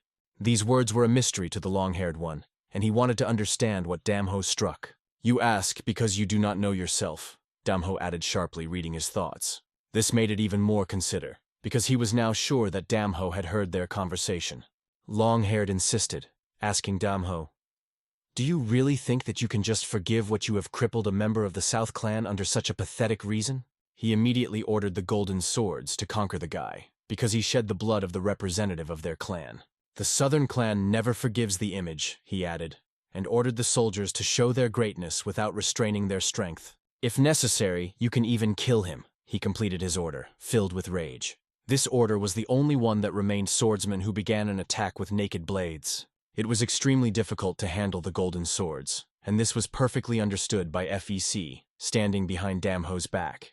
And to get part of the South clan is even worse, he thought, watching the situation. Meanwhile, the swordsmen attacked all together, and Damho squeezed his fist, preparing for battle. Jinbo and FEC just lowered their heads silently, watching the situation unfolding. The Thunder Sword was called weapons that these swordsmen possessed. It was their main advantage. They tried to set the heat using all their trumps in the attack. Surrounding Damho on all sides, the swordfish waved their blades at incredible speed. The situation seemed unsolvable. FEC was surprised how it could all end. Will he be able to cope with himself? Did not leave his opinion, filled with anxiety. However, suddenly, Face felt a warm splash of energy that appeared after Damho struck, which hit the enemy's face. Damho did not restrain himself. He fought only with his fists, even against armed swordsmen. His fists were so powerful that the battle turned into a real storm created by the bodies of opponents. The enemies flew in different directions, groaning with pain and not having the strength. Everyone who was nearby could only issue screams that are characteristic of people who experience unbearable pain. Who is this devil? The leader thought, trying to understand how easily Damho coped with his best warriors. How is this possible if the Masters of the Golden Sword are the best fighters of the South Clan? Moreover, only 5 of them participated in this battle. But even they were completely defeated, unable to show their skills. Long-haired, despite everything, continued to demand that they do not retreat and prove what they were capable of. However, the battle remained unchanged. Only broken teeth and crippled bodies became its result. The fighters themselves began to realize that it was something supernatural, devoid of logic. Their opponent seemed to be a monster who ruthlessly crippled everyone who stands in his way. Hearing that he cannot keep his power under control seemed to now be a pathetic lie. However, no rumors would even be able to convey the true power of Damho in battle. A man with a bandage on the eye, watching it, never felt or saw anything like this. He was surprised not only by the power, but also by the impulsiveness with which Damho acted in battle. Everything was gaining momentum. Each subsequent movement was more devastating than the previous one. It was not often possible to see Damho's jaw from anger, but this moment was an exception. His anger and determination created a picture that caused only one opinion in others. This guy is a real demon in the human likeness. The idea flashed in his head. He probably damaged his leg, but it did not prevent him from disarming their best swordsman, looking like a real monster. The bodies of the soldiers trembled with fear, but their leader, considering themselves as a master of martial arts, could not afford weakness. He immediately ordered him a dagger, ready to fight in person. Step, he set his foot so as to clearly feel resistance and balance. Pushing with force, he jumped up where he was already waiting in the air. The leader caught the dagger, but not behind the handle, but directly behind the blade, which looked skillful and dangerous. All this was part of a single movement, and now he flew directly to Damho with a pointed blade. He ordered everyone who was on his way to disperse, creating a space for the attack. Heavenly punishment. It was this trump card that he prepared as a final blow. His options for counterattack remained less, and so he made all his power in this blow. But Damho managed to evade somehow, although the movement of the leader was lightning. Despite this, the leader to the last believed that he could get it. The bright radiance increased, surrounding the blade, which was approaching Damho's hand exposed to the block. The glare of the sword created the illusion that the heavenly punishment was about to destroy the obstacle in its path. But the result of this confrontation remained uncertain. Whether the Damschnock block really withstand this force. There was a strange sound similar to the scraping of metal that made everyone strain. The man suddenly felt his hand to lose control, becoming alien. A few drops of blood flew out of his mouth, after which he began to cough, and blood splashed even more. A simple stroke caused such damage that his internal organs were literally broken. It was painful and difficult, even for those who were used to cruel fights. But the picture soon returned to the same. The cruel dominance of Damho over everyone. The pirate-like man shouted at his ally, demanding to be cherished because Damho was attacking again. However, in this situation, no advice could save him from the inevitable defeat. Black-haired, himself in a miserable state, watched his uncle repeated his path to defeat. Jinbo stood next to the girl, and both of them were terrified of what was happening before their eyes. It was really scary. The scene looked like something of the most terrible nightmares. Damho's blow was reminiscent of a flood that worn everything in its path, and this force was embodied in his hand, which was approaching the enemy's neck. Pirate-like tried to intervene to stop them, understanding all the danger. Damho's hand was already a few centimeters away from the enemy's neck, aiming directly at the Cass. His movement was smooth, but at the same time light and deadly, as if every touch of the sword could end the battle. It was Pirato-like that decided to stop Damho's hand when she almost reached her goal. At this point, the head of the southern clan, the Powerless, fell to the ground, landing on the ass. Gathering all his energy, he was able to slow down the movement of Damho's hand, but no more. The question remained open. Did Damho himself want to continue the blow or just stopped? Pirate-like man looking at the boy made his impression. He is barely 30. He could not believe that at such a young age, such a high level of skill could be achieved. "And if I say so, you will stop?" Pirate asked, trying to find at least some way out. Damho calmly explained, "They were the first to start an attack." Then he suggested a compromise. "If you go, I will look like nothing happened here." It seemed that even Pirate-like began to be afraid of this young man. But the head of the South clan considered this proposal absurd. "I just don't go." In his eyes, the decision was red. Damho now is a swallowed enemy of the Southern clan, and his fate is to die like a warrior. Although Pirato-shaped was holding a sword in his hands, he was uncertain about whether he was able to stop Damho. The bitter truth for the vat began to become obvious. He will not be able to save everyone. "This is not an offer at all," Pirate said, continuing to hold on to his position, although his voice trembled. However, it seemed that he no longer believed in his ability to protect those present. Chan began to realize the reality of what happened and how powerless they were before Damho. The warriors he knew never showed weakness to the enemy. Words such as pirate-shaped could only sound from weak. However, looking into Damho's eyes, he began to think that everything could be different. This guy did not look like any enemy he knew. The commander ordered the vat to retreat, trying to avoid further losses. However, the dispute broke out between them, because there were enough problems, and they could not afford even more chaos. Chan could not let out the opinion of the bridge and his possible revival. At that time, Damho was still standing in place, silent and fixed, like a statue. "Aren't you gonna go?" Pirate-like asked him, hoping for a peaceful solution. "What miracle should I go from?" Damho replied in a cold tone. He was annoyed that Pirato-like was still standing on his feet and breathing. Damho did not hide his dislike in words and pointed to it directly. A loud sound broke the air. It was a blow to the ground, which forced everyone to hold their breath. The Southern clan had to play a key role in the restoration of the detachment of the bridge, and Pirato-like could not allow their clan to die at the hands of a guy. That is why he took the sword, put him in the ground, and began to act. Running his sword in a circle clockwise, he cut the ground, forcing the fragments of stones to fly towards Damho. This movement was a demonstration of his skill as a fencing school henum. The power of the sword of the sea dragon was his strongest reception, and the girl who watched the fight was perfectly understood. It was this power that he began to use, trying to overcome the enemy who seemed insurmountable. Chan sat on his knees, watching his allies demonstrate all their strength. "It is really impressive," SEC admitted, watching the events that unfolded on the battlefield. The picture of the battle looked more like a sophisticated performance, the beauty of which was fascinated even in its cruelty.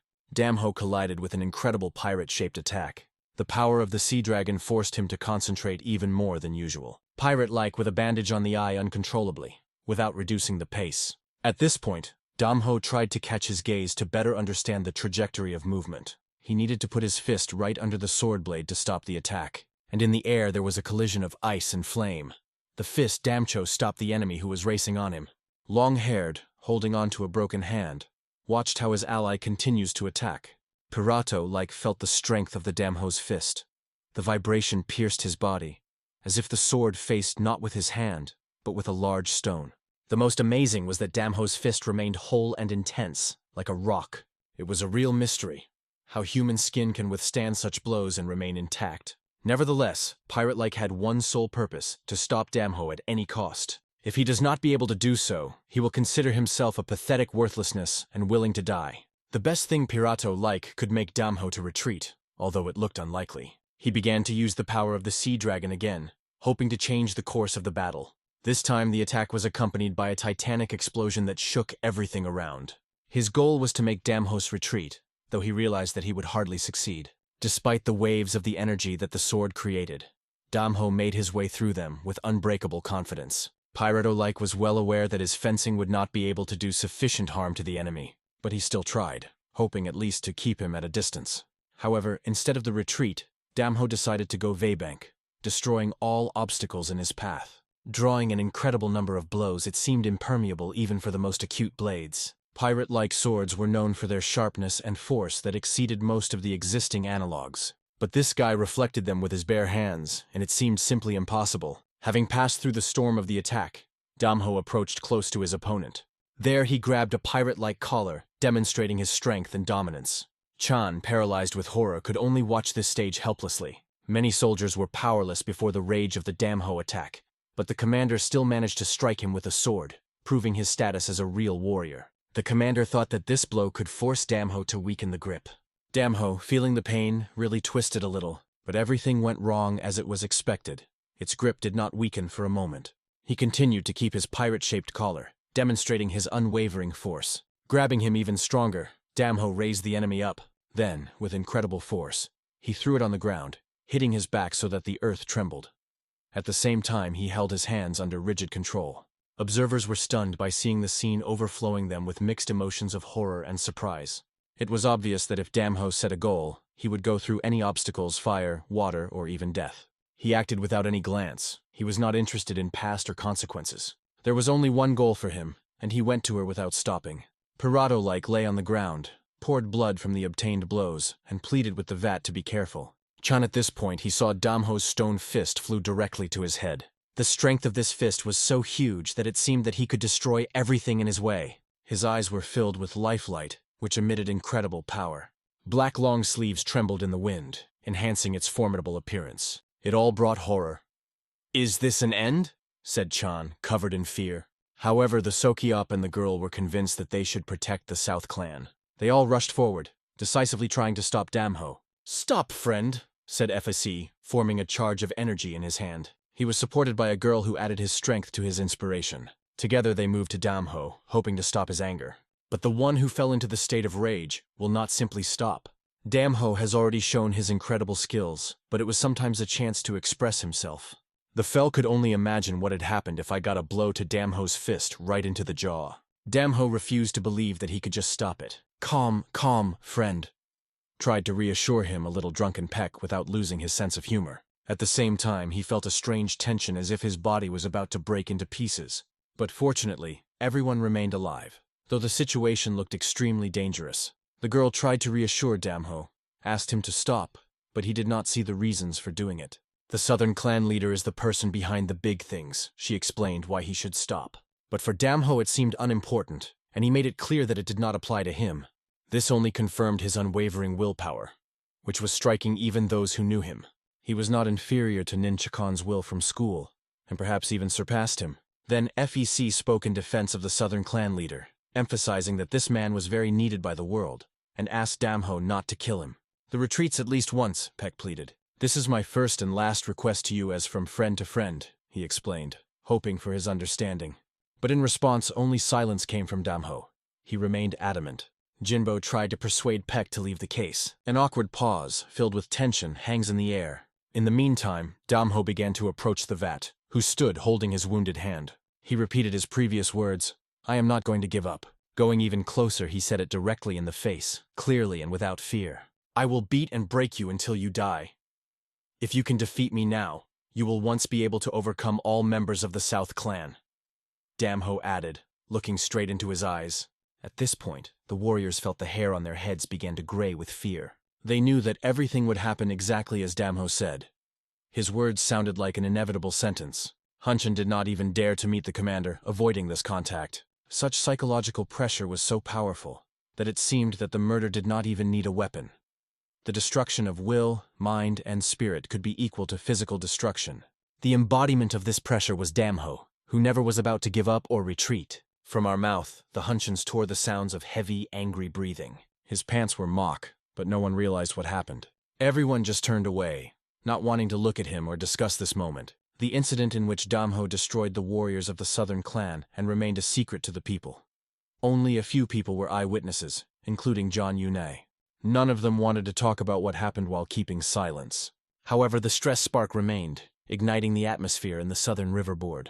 Long-haired with a bandaged hand was indignant that their valuable troops, including a detachment of golden swords, were broken. He emphasized that the honor of their clan was disgraced, and it was unacceptable. "If you leave everything as it is, the people will start laughing at our warriors," he said with anger. "Patience and work are our path," his uncle replied calmly, trying to keep the situation under control. But the long-haired was the fact that the honor of the clan was tainted with blood, and he did not understand how in such a situation it was possible to remain calm. Nevertheless, his uncle insisted that he had to hold on, though he himself admitted that he was unbearably difficult for him. He confessed that the loss of warriors perceived worse, because they were almost like his relatives. However, his uncle endured and tried to explain to his nephew why it is important. If people find out that we have lost our golden swordsman, they will perceive us as weak, he said. And that's good if it's just one detachment. But what if his goal is to destroy all Morma? He stressed that patience was needed. We will wait for the main clan to intercept the League of the Mosar League. After that, it will not be late. Uncle's words seemed clear for the first time, and his position began to look logical. A calm atmosphere prevailed in the west wind. Many warriors sat at the tables, resting and backing food to restore strength. Pirado inquired at the peak's Quona why he calls Damho his friend. Well, you really have wonderful friends, he added, with a touch of interest. Quan recognized, honestly, it is not easy with him. But who is he? What does he represent? Pirate asked again, as if trying to solve the riddle. Quan wanted to find the right words to explain but thought. Then Pirado-shaped, he continued. You don't know anything about him too, right? Such works are not made in one day. I think even Kumuran would not be able to cope with or match him. Kavan, coughing, only nodded in agreement. Only with regular financing and preparation can you create conditions in which a worthy master will grow. Pirato-shaped continued. He expressed confidence that Damho did not belong to any of the well-known Concho groups. But who is it then? This question hung in the air, remaining unanswered. Maybe he's from a magic school, suggested Pirate-like, although it was only a guess. These guesses even surprised the quote, which for a moment thought about the possibility of such origin. Damho was perceived as a symbol of fear, which several decades ago tasked King Ho with blood. Now even the most resilient of the clan is terrified at the sight of the magicians, and the day when Concho warriors will be able to repay them only seems to be a matter of time. There was a dispute between the attendees. Whether Damho is a magician or not, Quan was sure of this as never before. He noted that Damho's methods are radical and sometimes cruel, but he never beats just for the sake of the battle. The dispute was the first to intervene us by the gun, noting that if it were not for Damho, nothing would happen. However, the senior acknowledged that although he understands the situation, Damho still overdo it with his power. Quan defended Damho, saying it was a fight for self-defense. Yes, he is beating strongly, but not only he is guilty of it, he explained. The man asked Quan once again, Are you sure that you can stay with him in a friendly relationship? And if not, maybe we will finish it right now? He suggested that he hinted at the final breakdown. He advised that Damho was able to cause a lot of excitement and break even more people. You should not expect anything good from him, he warned. This game is not worth the candle, he added, emphasizing the risks. But Quan had already accepted Damho as a friend, and could not leave him only because the situation was unfavorable. Means you are ready to suffer because of its shortcomings? The man asked again, as if testing the determination of Quan. Quan answered this question, noting that they all underestimate Damho. He also explained that his mentor hated the relationship, built only on benefit. His teacher, Zhang Ilsan, always said that a real warrior should have a sense of justice. Ilsan appreciated this quality, and never, under no circumstances, left his friends. One of the reasons why he headed the war against the magicians was that his best friend was killed by the hands of these same magicians. Now Quan could not leave a friend only because of fear of reputation, because it would be a betrayal of the principles of his mentor. Your mentor has already sentenced you to a sentence, pirate-like with a touch of irony, but Quan did not pay attention and expressed his understanding of the situation towards Damho. Pirado-like asked, Are you sure? Although he started to get up.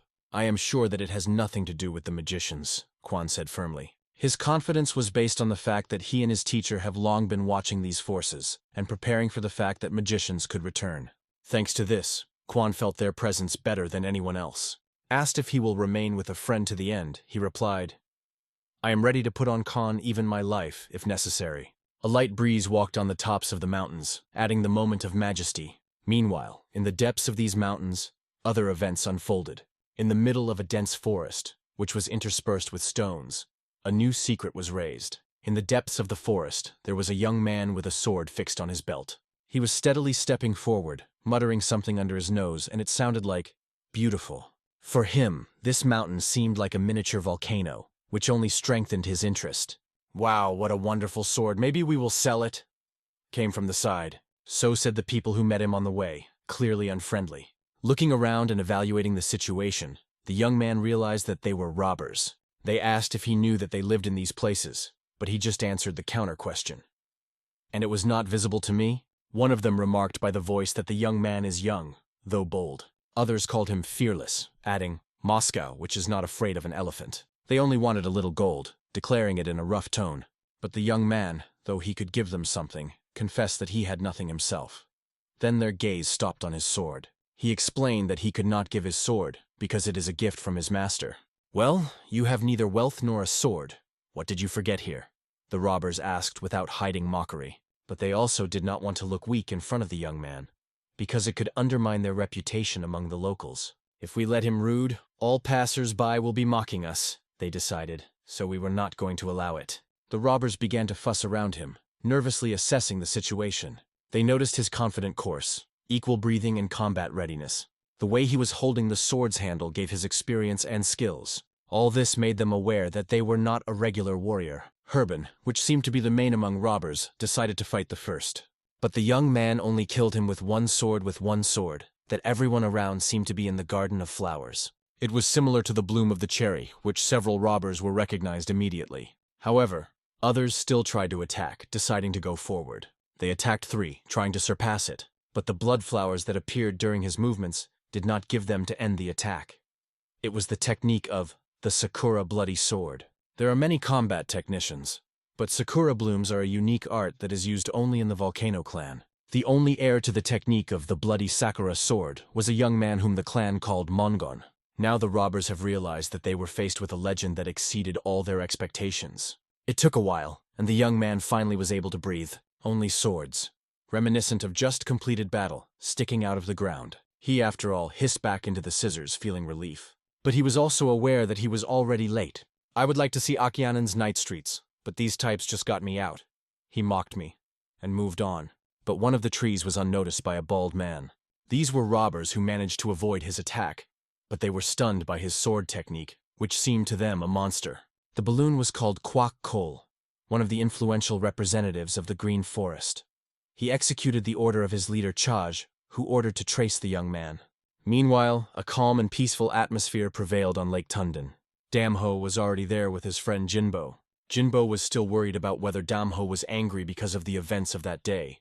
But Damho assured him that he was not angry at all, and said it directly. The plump Jinbo was glad, and Damho, stroking him on his head, gently called him fool. However, suddenly Jinbo's face has changed completely. He became serious and wary. Ron's sister, which looked mysteriously and unexpectedly, stood near the river. Do you know her? Damho asked in the Jane, and he replied that she was always holding her word. Then Damho approached the girl to tie a conversation and greeted her. She replied that she would be happy to taste the dishes he cooks, but unfortunately, she has no time for it. Damho explained that he would remain in this place for a while, and invited it to go when he would be able. But she noted that she would not be able to stay here for a long time, because she has her own responsibilities. She was also interested in a black-haired guy standing next to Damho. When she heard his name, she seemed to be familiar. The girl began to remember where she could see him before. It was one who once made her heart beat more often. And now he stood in front of her, introducing himself to his name. Damho did not hide his identity, but he could not understand what his feelings were overwhelmed. He was impressed by the girl's face and her smile, which he saw for the first time. But something seemed unusual in this, as if this stranger had already had some connection with him. In their communication there was some strange intimacy that Damho could not explain. The girl also noted that he and the Jinbo seem very different, although at first glance it is seen that they are friends for a long time. But we are not blood relatives, the Jinbo explained, a little confused. He asked the girl if he told her already belonging to the Green Forest clan. Hearing this, the girl immediately revealed the secret. My father is the leader of the Green Forest, but no one should know about it. Once you are my brother, you can, she added, smiling a little. Her words were surprised by Damho, and the expression of his face changed. The girl noticed it and asked if she could be called her brother. If the daughter of the owner of the Green Forest appeared here, then it is exactly a meeting with Don Jonho, Damho thought. Green Forest, like us, is very sensitive to the influence of Morim. They may be discussing the suppression of the Green Forest, the girl explained. She could tell a lot more, but stopped. Jinbo realized that Damho was not one of those who easily opened his heart. At the same time, the girl asked, "Where are you from?" Not hiding anything, Damho replied that he came from a small village, a place without a name and even without a mark on the map. Ordinary village, nothing special. Men grow rice, women work in the fields. And so every day, he said. Hearing about it, the girl confessed that she would like to live in such a place. Life in the village seems so carefree, she said. But even listening to his story, she continued to feel strange inner excitement. In the world, he was known more than the Fist of the Demon, or Tire Gan. Someone called it bloodthirsty, others, a soulless demon. All the rumors that went about him were extremely negative. But after a personal meeting with him, the girl saw in him a rather humble man. The time of her departure has come, and before that she said, "If you need something, here's where you can go. Ovanchke, it's in Huanash, Ankva province," she added, clarifying the place. Then, disappearing behind the bridge that led into the reeds, she went on her way. Her name was still spinning in Damho in her head, leaving an unforgettable impression. Meanwhile, at the port of the Achaean, the place of the jar, the activity was boiling, and the ships were filled with the coast. One of the ships finally arrived, and some of those who were waiting seemed to be ready to die with impatience. At this point, Mongyeon approached the people, immediately attracting attention. Minjin immediately acknowledged that it was late, and it was undoubtedly. He explained that on the way he came across robbers, which was why he was delayed. The first thing he apologized to his teacher for late. However, the teacher replied that they had just arrived, and suggested discussing everything on the road. The place where they stopped was filled with beauty, especially in the evening. The glimpses that flickered around fascinated. Akiana was very different from the rural areas of Shinny. It was unusual to see so many bright lights. It made a special impression on a girl who had never seen anything like this before. It was her first acquaintance with such a frenzy of lights. The teacher asked his students if they were very impressed with the lighting level. But it is too early to wonder, because the further, the more amazing you will see, he added with a smile. He even hinted that sooner or later they would witness a true miracle. But at the same time, his thoughts were occupied by others. What could happen if the clan is a bridal? On the way of these guests, Ogun appeared from the Hanam clan. The Nodo, the teacher of the students and the obedient of Prahovan, greeted him, maintaining courtesy. Ogun expressed hope for their understanding, explaining that the South clan leader had to appear at the meeting. But because of some circumstances, he came for him. "Don't he have a double?" asked the Note of curiosity. At the same time, he understood how busy the leader should be, and accepted the situation without complaints. "We have not yet been in a state of Hanshan to participate in such affairs." Then Inoto ordered Co and Mongon to congratulate the guests and the elders. They presented themselves respectfully, calling their names and expressing respect for the audience. Ogun also expressed the joy of acquaintance, saying that it is a great honor for him to see the best students of the Fire Mountain clan. He introduced a young girl named Soval, who was a calligraphy student. Owl, in turn, congratulated the elder with great respect. She was also honored with such an important person. Now that everyone was familiar, the elder suggested giving the young to communicate with each other.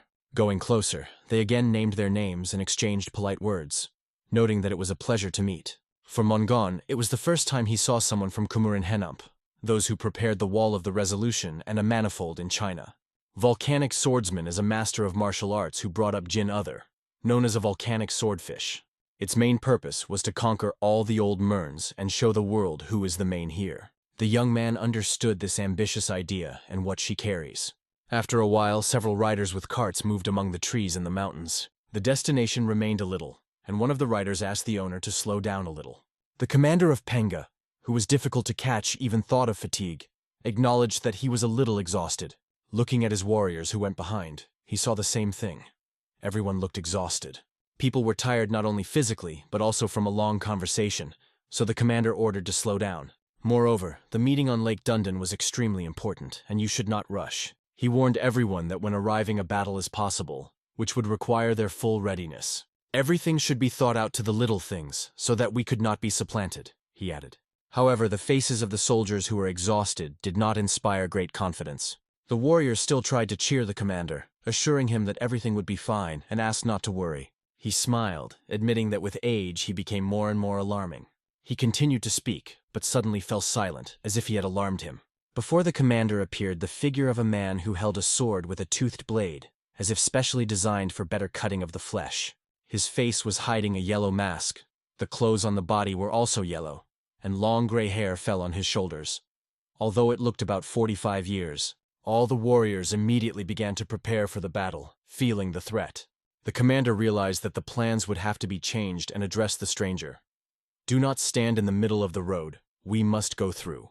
The man only replied that none of them could still pass. "How is nobody? We are like invisible?" the commander asked in surprise. The stranger, when correcting the mask, only repeated his words, emphasizing them. The commander decided that he simply did not know who they were, and therefore blocked the way. But it was not true. The man blocked the way to them precisely because he knew. Before him, the warriors of Puping. "There is no sacrifice more suitable than the warriors of Penga," he said, and his words sounded sharply and boldly. It was difficult to listen, and the soldiers felt how they were anger. One of them could not stand and exclaimed, "How do you laugh with us to talk to us?" Without restraining, he rushed with the sword directly at the stranger, intending to attack. On the way, he also ordered him to kneel and surrender. But the look of the stranger spoke for himself. He was definitely not going to kneel. The commander shouted after his fighter, trying to stop his ill-advised attack. However, the stranger did not stay long. He quickly threw the sword directly into the chest of the warrior when he was still in the air. The commander of Sadness realized that he had to say goodbye to one of his people on this tragic note. After that, the confidence of the fighters almost completely disappeared. When their colleague falls on the ground with the sword in the chest, fear prevailed in the air. "How did you dare to kill the Pupung warrior? Are you really so sure that you are ready to accept the wrath of all the warriors of Pupung?" the commander asked angrily. In response, the stranger just smiled slightly, not taking it seriously. The commander jumped out of the horse, while asking a stranger how to call him. But he did not see the need to call his name. "You can call me a golden lion," he replied calmly. "The golden lion! I will break your limbs and heart with special pleasure," the commander exclaimed, waving a huge axe. But for the golden lion, this axe looked like a small blunt hammer. He ironically asked, "Do you really believe that it is done specifically for you?" The commander landed on the ground with all force, trying to hit, but the blow passed by. The golden lion easily evaded this blow, demonstrating its agility. This forced the commander to pay even more attention to the weapons and armor of his opponent. The stranger's patches seemed more solid than iron plates, and his weapons were reminiscent of a sharp and deadly blade. The battle between the commander and the golden lion began to gain momentum, and the lion himself poured sarcastic jokes at the expense of the blunt of the commander's tapora. "Do you really gather me to cut me?" he mocked, causing confusion among the soldiers. The warriors appreciated the situation as dangerous, and decided that the best solution would be to find a shelter. Meanwhile, the golden glow, which came from the lion, became increasingly brighter and stronger.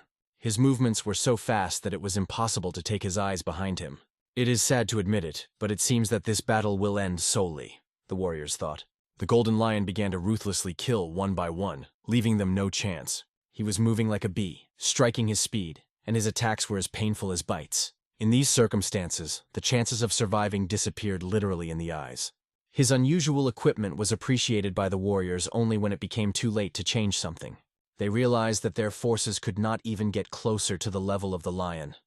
But it was too late. The soldiers' swords flew in different directions as unnecessary. The commander warned his people that the patch of a golden lion is stronger than any sword. The lion even used these pads as weapons, which made it even more dangerous. The swords that held the warriors could not match the strength of his lat, turning into a futile tool in this battle. The golden lion warned them, "No one will go out for sure." The warriors felt that every moment was taking their lives. Even the commander did not have time to lower his head, struck by the enemy's speed and power. In his memory, he reflected only the name, which was called the stranger, the golden lion. The strength to keep his hat almost left in the hands of the commander. "My wife is like a family," he muttered, reminding himself of what he is here. He turned to his soldiers again, commanding, "Give me a sword." He was thrown by a sword who previously belonged to one of his fallen soldiers.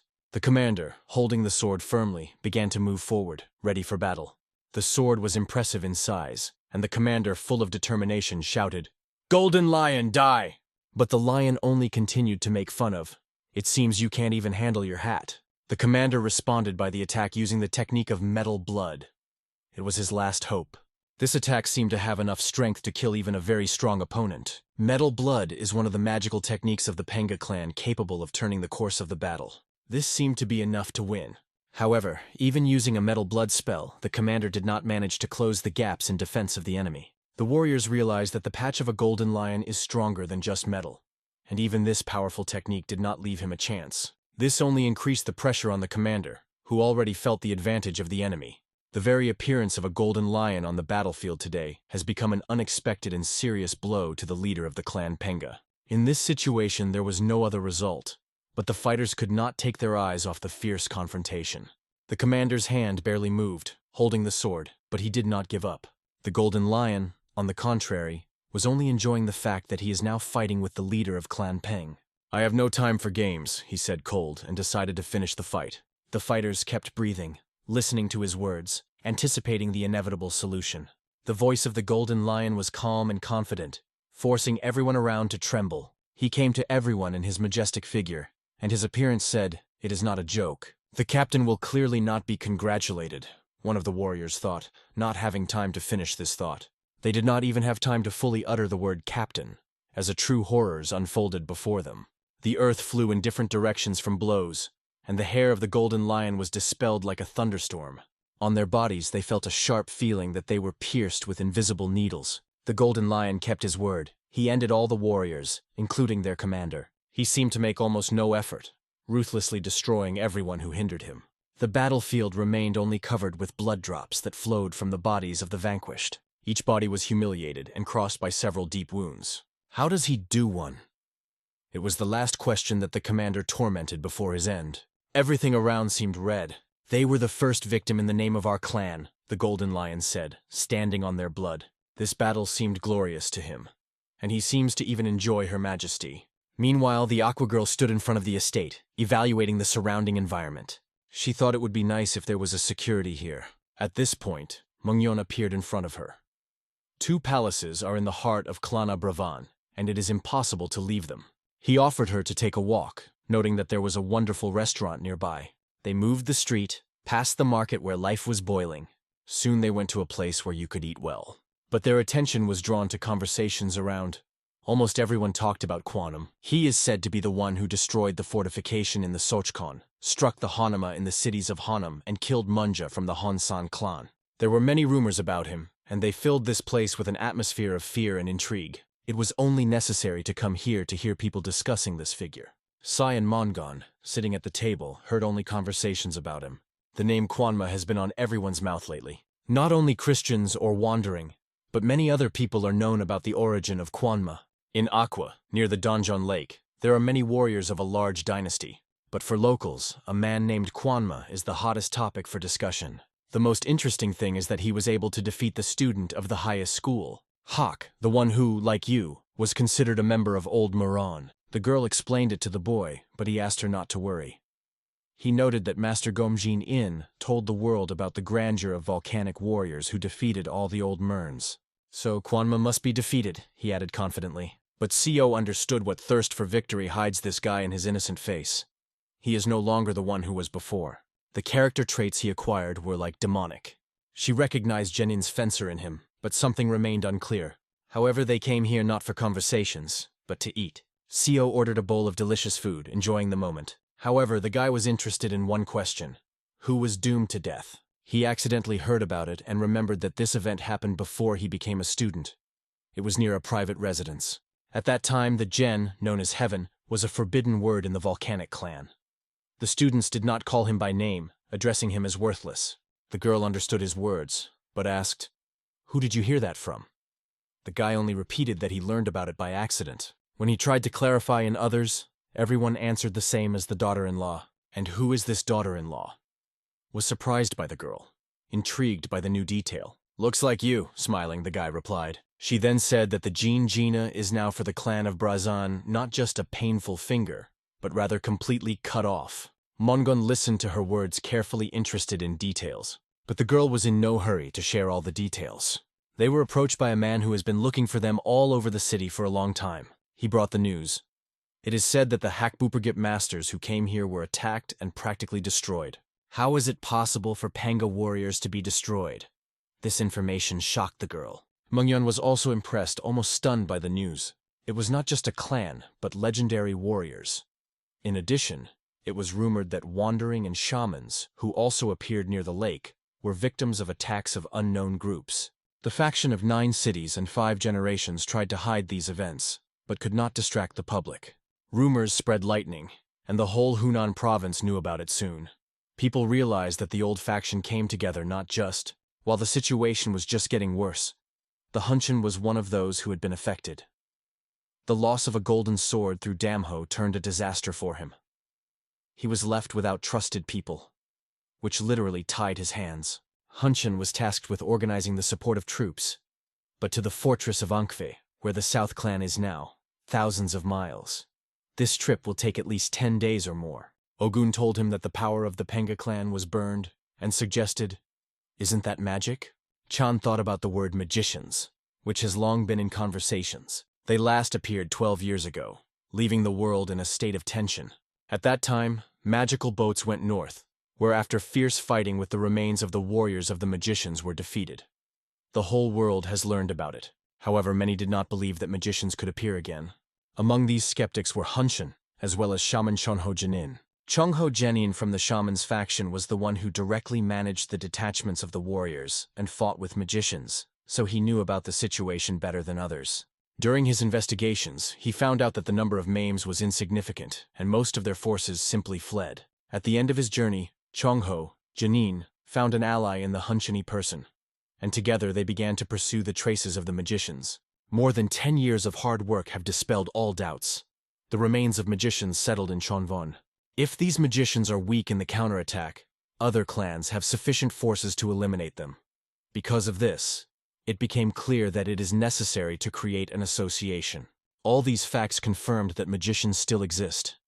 It was Ogun that tried to convey to the Vat. In the current circumstances, he insisted on accelerating the creation of the alliance of clans under the auspices of the Murimov. Ogun asked Chan to gather leaders as soon as possible and start working together. "Now you can't afford to wait," Ogun insisted, aware of the criticality of the situation. "In a few decades we will revive the Musine Union again," he confidently added. Chan was eagerly waiting for a meeting with the leader of the clan Murim in the South Palace. If the Golden Sword remained whole, there would be no reason to avoid communicating with other clans. But now, when there are only 2 of them, there was no other choice but to persuade other clans to cooperate for the sake of the Lord. However, Kwanma remained the main problem for him. In the Western Wind, as soon as they learned about it, they immediately transmitted the information further. Meanwhile, the Quiza has a lot of head, and Jinbo drew water carefully for him. The consequences of excessive alcohol consumption have always been terrible for him. Jinbo approached Damho. "Friend, I think he is forced to leave you for a while." He explained that the Penga clan had attacked magicians and was practically destroyed, and shamans also suffered heavy losses. "Did they come back?" Damho asked with distrust. Jinbo explained. "The Penga clan is one of the 5 large generations, but if they are practically destroyed, it means that the enemy's strength is striking. I think I will have to take part in the gathering," he added, realizing the need to act. "Since there is no owner now, I obviously have to take everything in my hands." Damho, as always, remained the one who ignored all the bypass paths, always went. The warriors did not give their lives in vain. Their victories should become a flag of glory in the fight against magicians, Jinbo continued. He clearly understood that the sects that won the hundreds of battles would not have a different choice but to become advanced forces in this war. "That's why I should be present at this gathering," he summed up. However, he added that the volcano detachment has already arrived in a place safely, which is a great good luck. It was the first time Damho heard that the volcano detachment arrived from Akan. Jinbo also said that there were rumors. The detachment stopped in Sanvolchan. It is an estate owned by a checkpoint on the outskirts of Akiana, so finding it will not be difficult. Quan, having matured, began to travel a lot in the east, and at some point realized that much did not know much. He believed that it was undoubtedly related to the volcanic clan. However, their skills were very different from the martial arts of Bastangpi. In the end, not having enough knowledge, he realized, it's time to go to the meeting. Today, there were many more people in the Akiana estate than usual. Among them were soldiers of the factions of 9 Brothers and Odessa. Initially, they planned to meet in the courtyard of Chonpa, but because of the urgency of the situation, they decided to gather everyone here. Everyone was alert, anticipating possible unforeseen circumstances, and here the meeting in the Akianan district was approaching its opening. All important persons sat at a large table where they were served at once. By the way, tea was surprisingly delicious, but everyone at the table had their own unspoken question, and everyone was silent. The atmosphere was restrained and even creepy, which was why it was not in itself. Such thoughts were most filled with Kwana, who noted that none of the elders opened his mouth, which was why he was unbearably uncomfortable. False. What did he think this time, he thought. Ilman Kwan understood his desire to expand his capabilities, but believed that Sochkan was still too young to hold such a position. However, Kwan still wanted to try his luck and get out of here with everyone. The girl was silent, not a word from her lips, and her thoughts were just as quiet. Everyone was waiting because the last word had to stay with a Quanic official. The overall situation worsened from the absence of the owner who could give clarity. In any case, the entrance of the Murim to Hunan will have irreversible consequences. Now is not the time for pride, someone thought at the table. The gap between those who will be able to strengthen their position in the League of Museum and those who will not do it will only grow. You need to use all the possibilities for the full. Suddenly, one of the present put his fist in his mouth and coughed, disrupting tense silence. His first words made everyone alert. Penga warriors were destroyed. Their strength was not enough. Can anyone explain? Is that magic or not? He asked, looking at others. As a thunder in the clear sky, they appeared, breaking all our assumptions, he added. Ogun hardly wanted to hear at least some evidence to understand if it was true. We cannot be firmly convinced until Shaman Changho arrives in place, he summed up. Another said that he had heard earlier. The warriors of the Heb Penga were destroyed, and the shamans suffered great losses. The word magicians no longer seems to be something defined, he said, increasing the tension in the hall. At this point, the word gave us the elders to give us his opinion. But he did not have time to start as Man Changho entered the room. All present got up to meet him, demonstrating their respect. Changho apologized for late and greeted the meeting. The fact that he got here whole and unharmed has already become a reason for all joy, as the can. But the situation was too serious, and Ogun decided to ask the most important thing. Was this a magic invasion? He asked, not hiding anxiety. Changho replied that on his way to Quand, he was attacked by unknown. The attackers were extremely strong. In this battle, 2 of his best students in 5-second category were seriously injured. However, he could not confidently say that they were magicians. Is it likely that these were not magicians? Asked one of the present. Do you have any evidence? Asked Conan, contacting Changho. Changho replied that the representative of the Gipya was also heading here. Her natural talent will, no doubt, help identify traces of magic, he added, causing a new wave of hope. However, the Sayop Hills has never appeared, and in recent years, almost nothing has been heard about it, even within his clan. After these words spoke, Shaman Changho understood somewhat. He became clear that Hanso probably died. The memories of that day were still vividly emerged in his head. The wall explosion worked, and the canyon began to collapse. He ordered everyone to move back, trying to save as many people as possible. However, one boy could not do it. His feet seemed to be attached to the place. The girl only silently asked for forgiveness, because she could not help anything. Changho himself was also unable to act. He only had to watch the fragments of stones fell on the guy. Everyone turned away from that terrible scene, and Changho himself. The only way out for him was to save his student Saga, but this did not facilitate the situation. The last Changho saw tears in the eyes of Shaman Hanso. From that moment, their connection has been lost forever. At the meeting, they continued to insist that the remnants of magic were obviously existed. The only one who survived the Penga stood in front of them. Changho looked closely at him, asking to tell everything he knew. We have to make a decision right now and here, Changho said, increasing the tension. Who else is not a magician, capable of carving a whole army of Hinak Penga in one fell, like a rotten straw? He continued that the magicians would not stop there, and soon they would attack Murray, as it was in the past. We urgently need to create the Murvy League, he said. Meanwhile, there was a CO on the street, next to which the boy asked, "Why don't you go?" To which she replied, "I will go." She already guessed the result, but considered it necessary to see it personally. Suddenly, her face was surprised. Everyone who stood around synchronously turned their heads one way. They were alert, focusing on the way out where the noise suddenly heard. "Attack!" one of them exclaimed. A bright red glow broke through the gate. The energy that came out of it was so powerful that the gates flew into piles. The golden lion appeared as an uninvited guest. His face partially closed, a familiar mask, but below was a smile that always remained on his face. He broke into the room, collapsing the gate with a spectacular ease, as if thunder tore silence. Hearing this sound, Changho immediately realized what happened. Something extraordinary. Others engulfed frantic anger. Who dredged so brazenly neglect their territory? The owl looked around, not realizing that the chaos covered this place. The same confusion was on the faces of all high-ranking persons. What for dishonesty? When they went outside, they stood not only a golden lion, but also a few strangers behind his back. Barely he found himself right in the middle of the meeting room, leaving everyone stunned. More and more people went outside, standing in front of mysterious figures that radiated the threat. The strangers stood silently without saying a word, only increasing the stress. A pause launched a pause between the two sides, an expectation that burned the nerves. Only the golden lion began to laugh slowly, filling the space with cold, ominous laughter. One of the warriors ordered the audience to disperse, but the crowd remained in place. This warrior recognized the Golden Lion, the one who destroyed his Peng clan. Terrible memories came to life in his mind. Changho tried to remember, and he was encouraged by anticipation. These three have already attacked them earlier. He could not think that they would appear here so unexpectedly, like a storm that flies without a warning. Here we met. This phrase from the face in a tiger suit finally dispelled all the doubts about Changho. Changho, trying to find out their names, explained that he was not in the mood to ask questions at that time.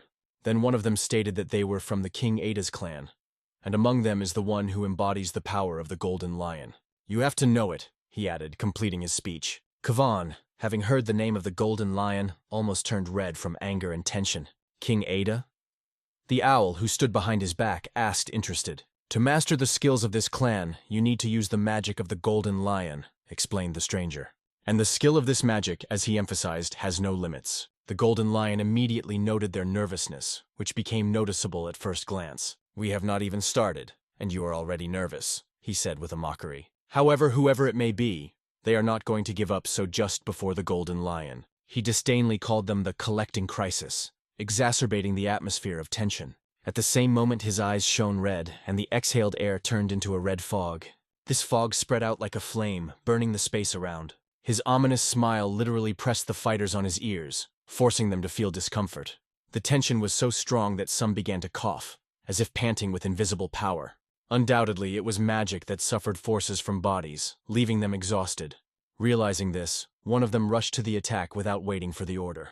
Changho tried to stop Chano, who had already entered the battle without thinking about the consequences. At this point, the hands of the Golden Lion began to blush, as if they were filled with unknown energy. To kill them, ordered Chano, and his fighters immediately followed him. But the Golden Lion just smiled and gave out his sinister laughter, as if enjoying the situation. His hand glowed brighter when the fighters ran to him. It was a clear sign that he concentrated even more power in his hand. He approached him almost close to him, and felt all the power of this power. But not only he, even those who stood at a distance felt this devastating effect. This was enough to understand the truth. They realized how strong the enemy stood before them. It was the strength of Li Qi's song, magic that creates peripheral rays with a powerful shockwave. In the whole of Kudamon's faction, only a few chosen ones were able to achieve this level of skill. There was no chance of such incredible power to ordinary soldiers.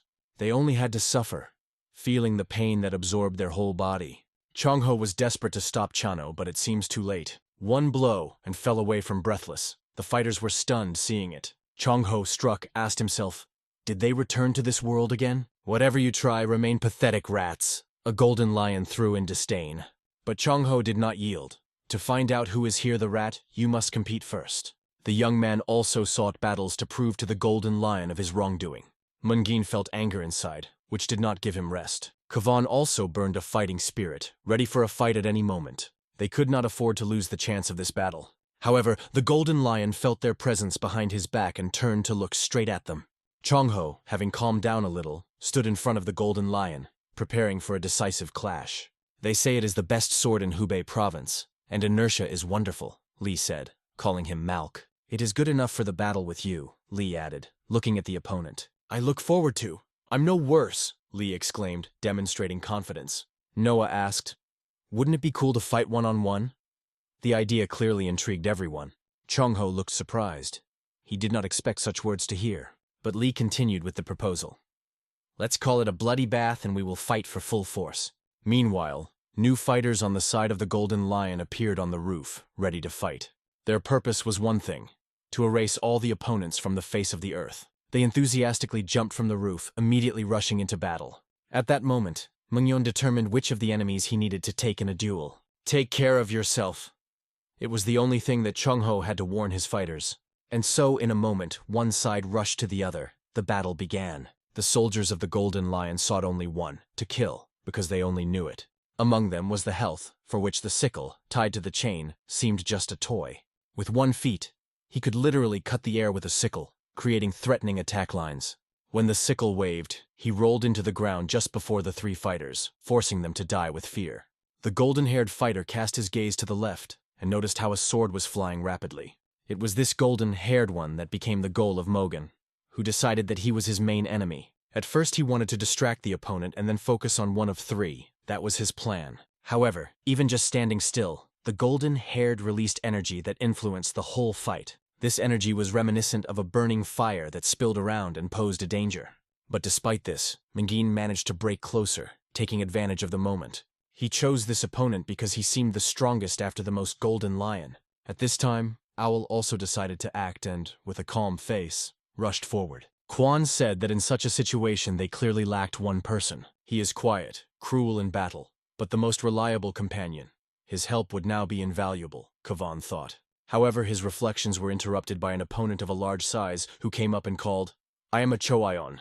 Kavan decided to act instantly. Having straightened his fist, tried to strike. However, Joni put his hand, taking a blow with apparent ease. Choyon calmly explained the Kuna that his status of student Chongmun's student means nothing now. But when John began to humiliate the teacher, it was a blow directly into the heart of the Fee. He could no longer tolerate it. Anger filled him to the lands. The blows of the wound became twice the stronger. Each of them felt determined. His blocks were so strong that it became impossible to break through them. Between the houses where the battle was boiling, everything shone from the energy that came out of control. These bright flashes followed the loud explosions that shook the air. Residents of the city could not help but notice this sight, but not to hear the deafening sounds. In the heart of the city, he fired, filling everything around chaos. Where all the swordsmen gathered, something that caused fear and admiration began. Among those who heard the explosions and saw chaos were Damho and Jinbo. They could not understand what was happening, but felt that it was something serious. Jinbo said that it was the Songgojan went there, and Damho was worried. Damho asked Jinbo to stay here and wait, despite his desire to help. He understood that Jinbo was worried about him and all his friends, but had to act carefully. Damho assured Jinbo that he would return soon and asked him to wait here. As always, his face was ill with a confident smile that radiated calm. This smile seemed to say, "I am not defeated in this battle." Meanwhile, Quan just took a defensive position as he immediately got a blow. It was not just difficult to feel this power in your hands, but a truly burning. But Kavan repeated himself once after. He will not allow him to humiliate himself or his clan. The enemy may not have guessed, but Quan has not yet used the power of Palkvan Singon. When he called this technique, the enemy shuddered slightly and listened. "The magic of the 8 emperors," continued the Quan, emphasizing the importance of his reception. "To master this technique, you need tremendous endurance and ability to control speed. It was Quan that used in this battle, creating the perfect balance of strength and speed. His fists became a deadly cocktail, ready for a blow that will stun the enemy. First, the right fist flew a few centimeters from the enemy's head, but at the last moment he changed the trajectory, and a powerful attack of 8 emperors struck. This technique was so strong that without proper protection, it could destroy the enemy. The enemy understood it, but did not even know that Quan had hidden another secret. Feeling the weight of the previous attack in his hands, the enemy did not have time to prepare. Kavan went on the offensive, causing the drain of fists filled with the magic of 8 emperors. After that, a deafening cry erupted, echoing the battlefield. Choyon got a powerful blow to his fist, which made him sway. The lower-rank fighters froze, seeing their captain's pain. All 8 formations were based on the strength of 7 unique herbs. Although each of these plants had a huge power, their potential demanded great energy. The use of this technique was exhausted by Quona. Its inner strength was almost on the verge. But even with these miraculous herbs, he understood that he would not be able to overcome all the enemies. Meanwhile, the enemy was ready to take advantage of the moment when Kavan had exhausted his strength. "Walk!" they shouted, flying with sickles, ready to strike. But Quona still had a few surprises in the stock he had prepared for them. The first blow came to the enemy straight into the head, and his eyes darkened instantly. Pushing him, Quan knocked down several more enemies behind. The girl watched with fear of what was happening, worrying for the quarry. But Kavan continued to beat the enemies in his chest, throwing them away from the battlefield. Her father, feeling the danger, hugged the girl, protecting her from possible attacks. Quan remained patient, waiting for its moment, knowing that the endurance was its key advantage. The girl's father evaluated the situation and understood that half of the soldiers were already in battle. At least the escort of the Risyu was on the front line, doing everything to last as long as possible until the battle reached the climax. Among the enemies was a fighter who possessed a powerful magic, the spirit of a silver sword. His opponents acted extremely cautiously, trying to avoid his attacks, but he was trapped where he dreamed of triumph. He dreamed that the Gabo faction would be the strongest and most popular in Koam. However, as it turned out, it was a stupid dream that had no chance of realization. The opponents were ready to do everything to destroy Gabo and wipe it.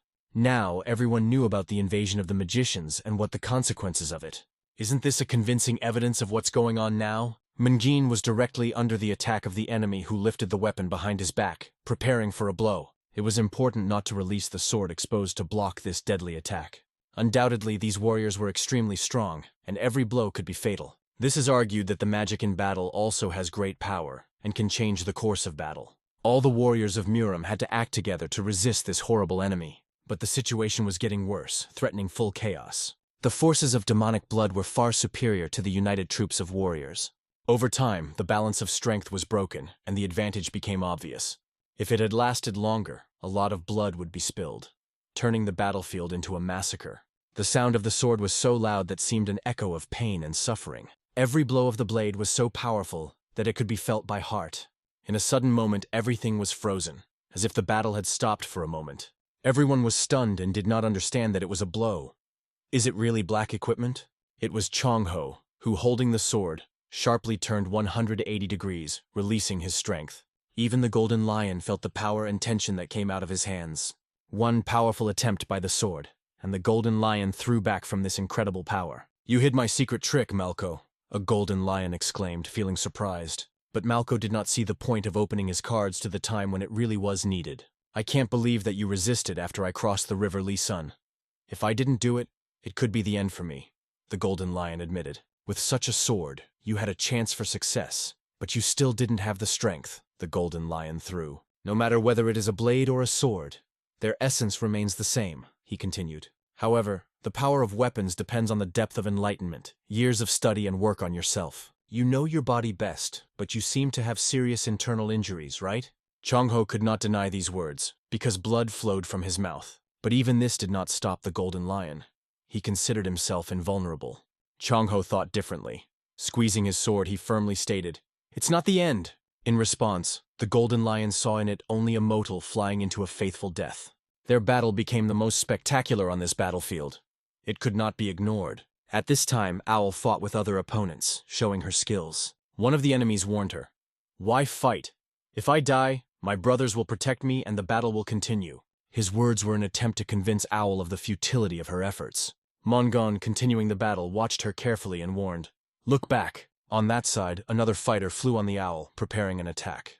Having lost balance and strength in the legs, the girl fell to the ground, being in a dangerous situation. Mungin immediately rushed to the help of Owl, but the enemy did not give him any chance to break free. His opponent was decisive and was not going to be so easy to allow Mongon to intervene. At this time, another figure hurried to them, moving at incredible speed. The sickle of the enemy has already been raised and hanging right above the head of the Owl. But the fighters suddenly stopped, hearing the sinister roar that he came around. The enemy, who was preparing for the blow, frozen and did not finish the attack to the end. Thanks to this roar, Owl remained alive. This roar was heard from a giant gate, where a figure similar to a black shadow appeared in front of all. Every step was so powerful that the earth shuddered under his feet, despite the fact that one leg was rolled. This loud sound could not go unnoticed. Everyone paid attention to him. And this black shadow, which was smell of death, was Damho, full of determination. Hearing the difficult steps of a stranger, Damhos rushed forward, and the heat of battles seemed to be a little subsided. It was worth the stranger to lift his head as his face came out of the shadow. And at the same moment, everyone recognized him. This look was difficult to forget. His appearance here was a complete surprise for everyone. He took a few steps forward, approaching enemies with cold determination. However, he still retained mystery without revealing his true intentions. Chan began to fall into the rage, only seeing this guy in front of him.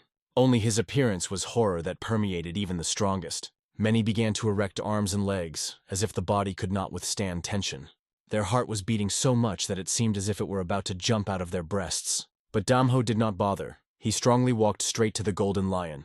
Even for a warrior who passed fire and water, the reaction to Damho was incomprehensible. It is the only creature that could cause a Golden Lion a true anxiety. His shaky gait, though it seemed ordinary, was synchronized with heartbeat. But Damho's steps were asynchronous. Their sound resonated with the heartbeat of others, causing them a depressing excitement. At this point, the Golden Lion, looking at Damho, asked, "Who are you?" But in response, only silence sounded, which exacerbated fear and tension among all present. Damho walked past the Golden Lion, approaching those with whom he came. One of the opponents finally recognized him, and this caused him a real shock. In a panic, he grabbed a sickle and put him on his neck, ordered not to approach. The girl was already wounded. Her face was covered with fresh scars, and her hands were cut. It has been 12 years for a long time, but Damho remained the one who always treated it with warmth. He was one of the few boasts who were genuinely worried about Owl. Meanwhile, the attacker continued to threaten. "Another step, and I cut her head. Another step, and it will be its end," he exclaimed, shining his eyes. "And to yours too," Damho replied coldly, looking directly at the enemy. Owl, despite the pain and blood flowing from her mouth, kept bravely and did not show fear. Damho was not going to play games. He pushed away from the ground like a lightning. This movement was terrified of the enemy with the sickle. He clearly did not expect such speed, but still managed to lift a sickle from the girl's neck and began to assassinate in response. The spectacle where Damho shortened the distance to the enemy in a moment made everyone solidify. He beat without parsing, destroying everything in his way, even if the arrow flew straight on him.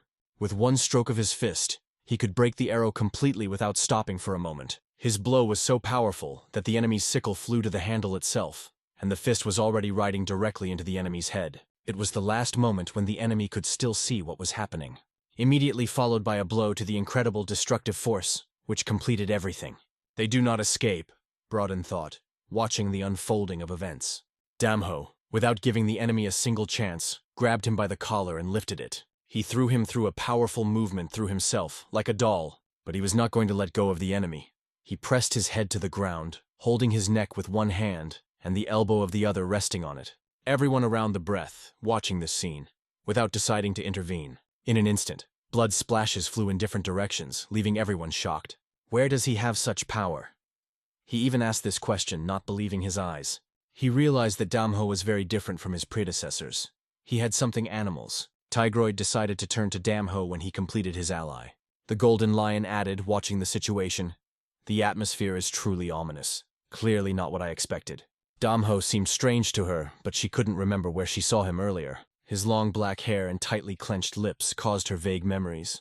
She continued to look at him, trying to remember something more. Only one man was sleeping who could fit this image. These thoughts made her cheeks cover with a light blush that she couldn't hide. Suddenly, everything came into place, and she clearly remembered who it was. At the same time, the little girl, who was protected by her uncle, addressed Damho. "Is everything okay with you?" Damho came closer, saying that Jinbo was very worried about her and asked her to go with him. But was the enemy ready so easy to release Damho? Obviously not. They put too much effort to realize their plans to allow him to destroy everything. His unexpected appearance turned the situation, putting them in a difficult position. The Golden Lion, without spending time, ordered his soldiers, "Attack him. Do not leave any chance." "Show him what a real bloodbath is," the Golden Lion shouted. He ordered his fighters to be full to destroy Damho at any cost. It was extremely dangerous, and anyone who followed the battle could be noticed. Suddenly, a loud bell of the metal, the chains to which the sickles were attached. All the fighters, having grouped, began to attack Damho, merging into a chaotic wave. He was forced to put the blocks with his hands, protecting himself against the squall of blows. Within a few hundred meters from the battle, people heard this bell without realizing what was happening. The tiger and golden lions were stunned by what they saw in front of them. It happened because Damho's body began to glow strangely, causing surprise. It was a gold shell, a magical protection that allowed to repel attacks. The shell protected it even from sharp blades that flew straight into it. The enemies did not understand how their swords were bouncing from his skin like a piece of metal. Yes, this guy is a real monster. Everyone who watched the fight came to the conclusion. At the incredible speed, Damho grabbed the chain with his own hand, forcing everyone to die. His movements were so accurate that it seemed as if everything was happening in a slow mode. Damho directed the chain with such ease that it seemed it was even easier to him than to those who managed it. He pulled at such a speed that the enemies bounced, turned over, and performed a flip in the air. They tried to resist with their best, but in vain. All their efforts led to the same result. It was a defeat. They fell to the ground, feeling acute pain all over the body, and everyone who was approaching him was experiencing the same fate. Defeat. Those who came under his view immediately were victims of his blows. They poured three-sided strikes of his incredibly fast fists. The blood flew in the air like fireworks. Every blow left a bloody mark. Some blows hit the head straight, leaving horrible wounds. Blood drops were sprayed in all sides, as if they were flying throughout the battlefield. Their bodies were literally fragmented, turning into shapeless debris. Seeing this, the Golden Lion could not stand and called him crazy. In the air, silence hung, as if the battle had froze from what he saw. Damcho's ash-black hair flowed red drops of his enemies. Damho's eyes were burning a rage that could cheat everything around. Seeing this view, the warriors were frozen, as if paralyzed. His gaze was directed directly to the golden lion, radiating determination. At the same moment, Damho pushed away from the earth with a powerful impulse. He broke through everything in his way, breaking a strong chain into small debris. Now the golden lion was stressed as ever before, feeling threat. His mask began to fly into pieces from the waves of energy approaching him. This energy was concentrated in the tense fist, which Damho squeezed. The golden lion managed to raise his hands and put the block, protecting himself. But the blow hit him directly into the elbow, leaving a noticeable trace of strength. Tiger watched it and realized that the golden lion should apply all its power. Otherwise it will be irreparable. It will just die in this battle. Damho, not giving time to the rush, directed the attack with his foot. He jumped into the air and stopped with force, trying to strike. To use force, the golden lion had to focus and take a breath. But Damho did not give him a second, forcing the lion to admit, this happens to him for the first time. Their battle turned into something incredible, causing delight and horror at the same time. At some point, the golden lion evaded Damho's attack, demonstrating incredible agility. But Damho's leg has already taken a shock position, ready for a new powerful blow. A powerful bombing attack magic leg began at lightning speed. "Bloody paradise," Damho said, pointing his kick straight into the head of the golden lion. At the last moment, the golden lion raised both hands, protecting his head from a devastating blow. All the fighters kept their breath, worrying for their master, who was in a difficult situation. They saw how difficult it was for him to withstand the attack, which he barely reflected. His breathing was mixed with wheezing and blood that came out of his mouth. The knee of the golden lion was framed by two devastating Damho. From the moment Damho realized that they were enemies, he decided to destroy a golden magician. He did not leave Leo with a blow to a break. Tiger, watching the fight, saw his master gradually loses. None of them could understand who this mysterious guy was and where he had that force. How does he dare to fight with the master of the people? This question did not leave their thoughts. Through the broken knee, the gold magician lost his balance and swayed.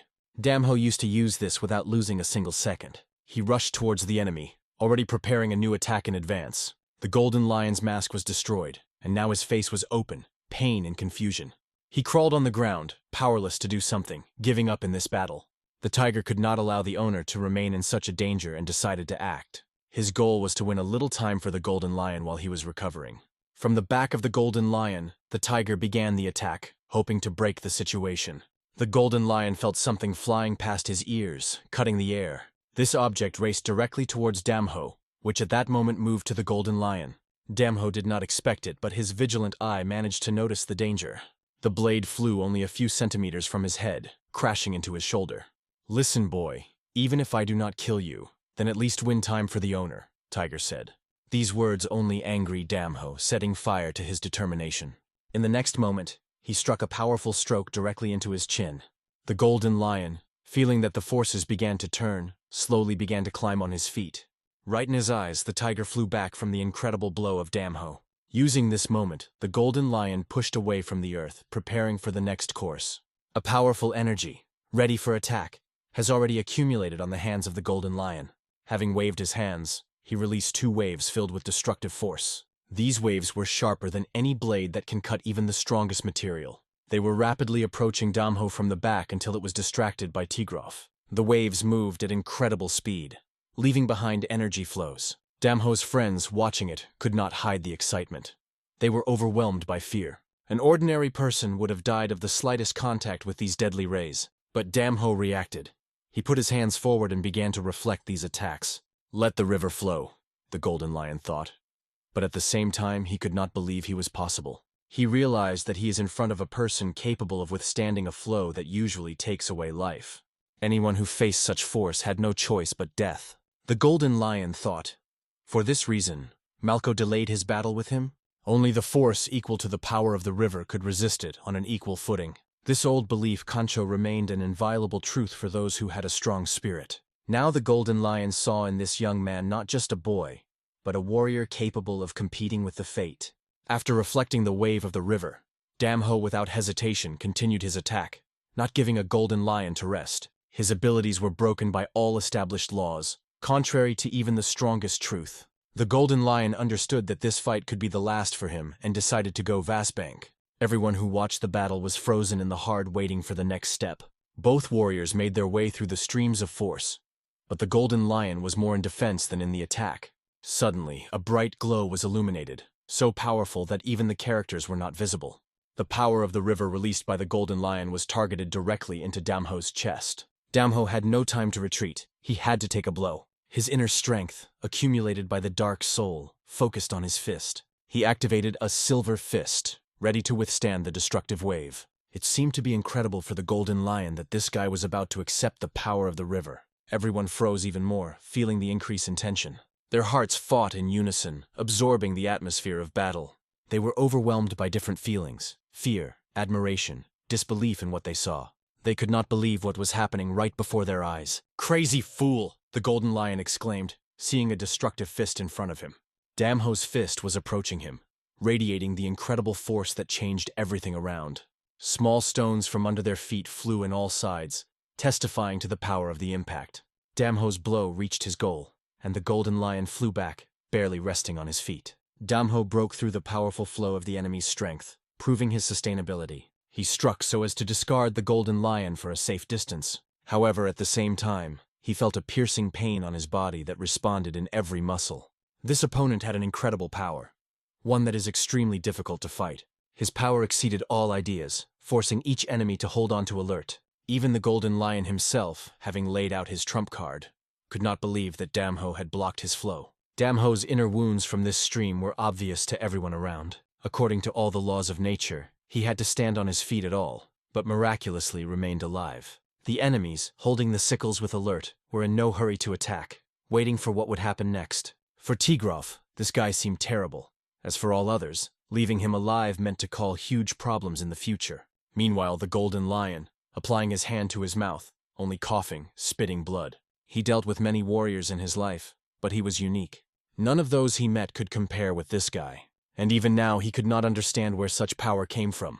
And who really was this young man? Damho stood silently without saying a word, but his silence spoke louder than any words. The tiger approached the golden lion from his back, but he ordered him to leave. Turning to Damho, Golden Lion said, Now they will no longer doubt what we exist," he added, looking at Damho. After these words, he ordered his people to retreat and follow him. The warriors instantly jumped into the air, executing his order without unnecessary issues. The Golden Mag, along with blood spirits, raced through the Golden Gate, leaving the battlefield. On the ground there were homeless, bored bodies of their comrades. All this happened through one man, Damho, whose name was now packed in their thoughts. He looked like the embodiment of the god of death himself, whose presence frightened everyone. The people, stunned by its appearance, froze in the intense expectation of the following events. A depressing silence prevailed around even the smallest sounds. One of the warriors who had never been afraid of anyone since studying in Hongam now felt fear. Before Damho, he completely lost confidence that all his skills became defenseless. At this point, the little girl turned to Damho, looking at him with hope. It was for the sake of this girl Damho came here, risking everyone. But while saving it, he at the same time saved everyone who stayed behind his back. His chromium gate brought him here. But now everyone who was here was afraid of him. Even enemies who did not know fear now shuddered from his most presence. One of them exclaimed, "It's Quanma. It is definitely a Quinma that legends went about. They have heard this name at every step since they came to the horses." But not everyone believed in these rumors because they seemed too exaggerated. As it usually happens, they thought these stories were simply swollen and decorated. However, even legends could not compare with the true face of Damho. He became the embodiment of this force that they could not explain. He was a savior of all who were here, starting with this girl. She recently stood with a sickle near her neck, preparing for death, and now she could go free. Similarly, each of them would be in a deadly danger if it were not for Damho. But the girl suddenly said his real name, Chongyon. Everyone was frozen at the surprise. Didn't he die many years ago? The name of Chongyon was widely known even among members of the volcanic clan, Chromium student Hanso Janina, who left a bright mark in their history. Despite the fact that he was the most prominent student, he was not revered and treated with him without proper respect. But he died 12 years ago. As possible remained a real mystery. Could the grief of Hanzo Genin decide to hide it? Unlikely. "Are you Chongyon, right?" the girl asked, looking at his face. He was silent for a few seconds as if he were going with his thoughts before her question. And then he said, "They have not seen the seedlings for a long time." These words became a final confirmation for her. It was really he. It was almost impossible to believe that he was, because everyone was convinced that he had died for a long time. The way it happened remained an incomprehensible mystery. After all, the dead suddenly returned alive. Sajio doubted the last if he was really, but now he is alive and stands right in front of her. Why did you return to the volcanic clan? Everyone was worried about you, the girl said. The word worried seemed rather strange to him in this context. Have everyone really worried about me? He thought to himself. His ice, indifferent gaze, as if he belonged to a completely stranger. No emotions. This void in his eyes frightened her most. She looked at him, but he was only interested in one. How is the master? He is okay, the girl explained. Hearing this, he felt relief. But he still has something important that he wanted to tell her. If you are safe, we will still meet. At this point, his name suddenly sounded loudly, breaking the tense silence. It was the name that the man said behind his back, once again asking, "Are you really a Chonjen? If so, how do you laugh to show disrespect and so go?" said the man sharply. Kancho had a huge impact in the clan, and if the ham is really a student of volcanoes, it would naturally be paid tribute to the head before leaving. Kwanma was a student of volcanoes, the vat wondered, imagining the consequences. If he decides to join them, the destructive power of the clan will be beyond the limit of imagination. But who could still raise the student of such power, if not they? But was he truly their student? I will slowly approach the man, demonstrating his disobedience. In his dark, deep look there was no drop of emotions. This spooky look was more like an enemy than a friend. It was the interlocutor. "Are you silent?" the man asked indignantly without standing the tension. "Am I just a joke for you?" The voice of the head became even more anger. "You were my mentor," said Ho-Ho coldly. "More precisely, there were... but more no," he added, looking straight into the eye. His renunciation from the mentor was a real shock for all. The renunciation of the clan looked like an escape into the wild. Can such a step, the renunciation of the master, to be a smart act? At that moment, the master simply could not find words from shock. The attendees belonged to the Kudman and the Odessa clan, the most prestigious among Kancho. For them, postulates are the basis of life, the beginning and the end, which is absolutely unacceptable. The rejection of the postulates and the renunciation of the volcanic clan is an insult not only for the leader, but for the whole Kancho. "Do you really renounce the volcanic clan?" finally asked the master. "After all, the clan has become for you to all, and you have not even mastered the art of lava," he added with despair. But I will coldly replied that he did not want him to be imposed on other people's beliefs. And he repeated the same thing. He left the clan finally. "What does this mean?" the master asked in surprise. "It seems you don't know," said Ho-Ho. The master did not suffer to find out what happened that day. I will only point it to Chongho Jina. If you want the answer, ask him. Chongho Gin, a man who survived the biggest shock from the appearance of the ladies, has frozen in place. Only he knew the truth about that day. Then one of the attendees, in a hurry to save his own life, threw the lady in the way. It had to save his student, John Seo Ha. But the memories of that day became a shame when much of the shamans and warriors of the volcanic clan fell. At this point, he could not find the right words. Even the memory of that day was a painful spot in their honor. His hand was convincing the sword, feeling the pain and fear of shame, which he could not forgive himself. I will be waiting for at least one word from him, but he was silent. Everything happened as it predicted to ladies. Silence was a response. And behind Chongho's back they were outraged loudly. Reject postulates is unacceptable. But he just stated that he would not stop him. Common sense will not help here, he added with cold confidence. Neither the clan nor the gathering of the strongest will be able to stop me. I am a free man who does not belong to any clan, said Ho, looking firmly forward. He did what he came here. The lame single, lonely and free, like a stormy stream. That's how it could be described. Rumors about the appearance of magicians quickly flew the whole country. Their strength, demonstrated during the invasion of the Claw's assembly, was truly terrible. Many people were killed, including Jensen, the head of the faction of the Chan. The power of the Golden Lion was simply incredible. None of the masters who participated in the battle could withstand him. Even Chongho Janin from the Mudan clan was powerless. Meanwhile, another news appeared, about the ladies of the Ho, a bloody fist. The rumors that the demons who arranged chaos in the meeting hall were overthrown by the Ho quickly spread. A bloody fist, also known as Shingan Hangelsen. All these rumors were true. He destroyed the Sochkan mountain range in Sinjia, killed the elder of the Henson faction, and now stopped the magicians who unceremoniously broke into the meeting hall. The crowds of the audience were shocked by his unpredictable behavior. One thing was clear. He was a master. Therefore, his military techniques are called deadly, the lone wolf without compromises. So I will give you a legend. After the emergence of magicians, The creation of the Confederation has accelerated significantly. A kwana was already allocated to participation. As if anticipating, Ingabo paid the initial cost of the structure, and the warriors from all over Chonvan gathered to join in the creation of a military confederation. Each faction sent its representatives to the center. Thus, the creation of a military confederation was moving 7 steps. The next morning, a new hall has been erected, which no one has seen before. At this rate, by the end of the month, everything should be ready. Hiksuchi's green leaves symbolized fast and relentless construction. In the meantime, several men were discussing whether the meeting was made that the amusement conference was finally formed in the Akwan. The leader Cho expressed his dissatisfaction, noting that they should intercept the throne of power before he was taken away by Muram. The bald advisor to him suggested that he needed a strong hand to overcome the emperor and his yard. But while the best masters of the Green Forest are in Prokanechke, they cannot be destroyed by one blow. Cho suggested that the daughter of one of them be hostage to destabilize the elder. However, Lysi warned that he was constantly tormented near her daughter, one of the best guards. It will be impossible to approach it. That is why Cho noted that he would have to resort to tricks. He remembered that the girl came from Akiana. Bald was just about to find out whether there was one of the debtors near Akianan by contacting the volcanic clan. "Deliver my letter, and tell him that he should go to Akwan," ordered Cho. The baldness understood the order and nodded without words. "Meanwhile, I have ho-hos with Jinbo riding among the majestic mountains." Suddenly, a third satellite turned to them. "This path was once familiar to me," he said, looking around. "If you go through this mountain, you can get to Hubei province." He assured ho-hos not to worry because of the opinion of others, and once again asked, "Are you going to go?" "When I will confirm," the satellite sighed. "Well, you are a heartless friend. Now all these scoundrels are busy with a muddy business with the creation of a Muram," he added. "I would have escaped from here too, but unfortunately there is no choice." "Jinbo, do you leave us too?" he asked. The plump smiled and replied, "Yes."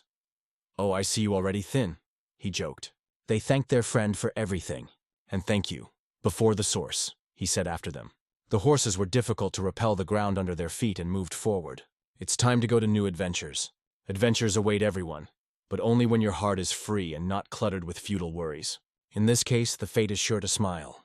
Inbranding the atmosphere prevailed, all because of what became known about Chongan, nicknamed Quanum. The head of Concho again asked the man in front of him, "Maybe I misunderstood." "I am sure of this. Khan sent a letter confirming, and rumors say the same thing." 3 men sat at the table discussing this issue. The third then said that Chongan first appeared in Chinjia. He added that this is the place where the gum of the Mac is. There have recently been observed the activity of a magical cult. It turned out that Chonghen was the one who was thrown at Chongimomek. The head asked, "Because of this, he denies that he was a student of volcanoes?" The third tried to explain that the reason was not one, but the head interrupted him. At this point, magic reappeared at the forefront of history. The Merviv League was created, but the volcanic group will have to be protected independently. In such circumstances, a faction with an additional absolute owner has an advantage in survival. The head decided to go to Henso residence. In a moment they went on the road, leaving behind everything. It surprised ordinary people because they never left the yard before. Desa Khan and Isahan together? Something clearly happened. Soon they approached the mountain, which caused them suspicion. "Perhaps that is where Hanso lives here. We need to climb above," one of them said. But the head has not been seen with Hanso for over 10 years. The road to Hanso Janina's shelter was all overgrown with bushes and trees. They felt uncomfortable, as if something pressed on their relationship.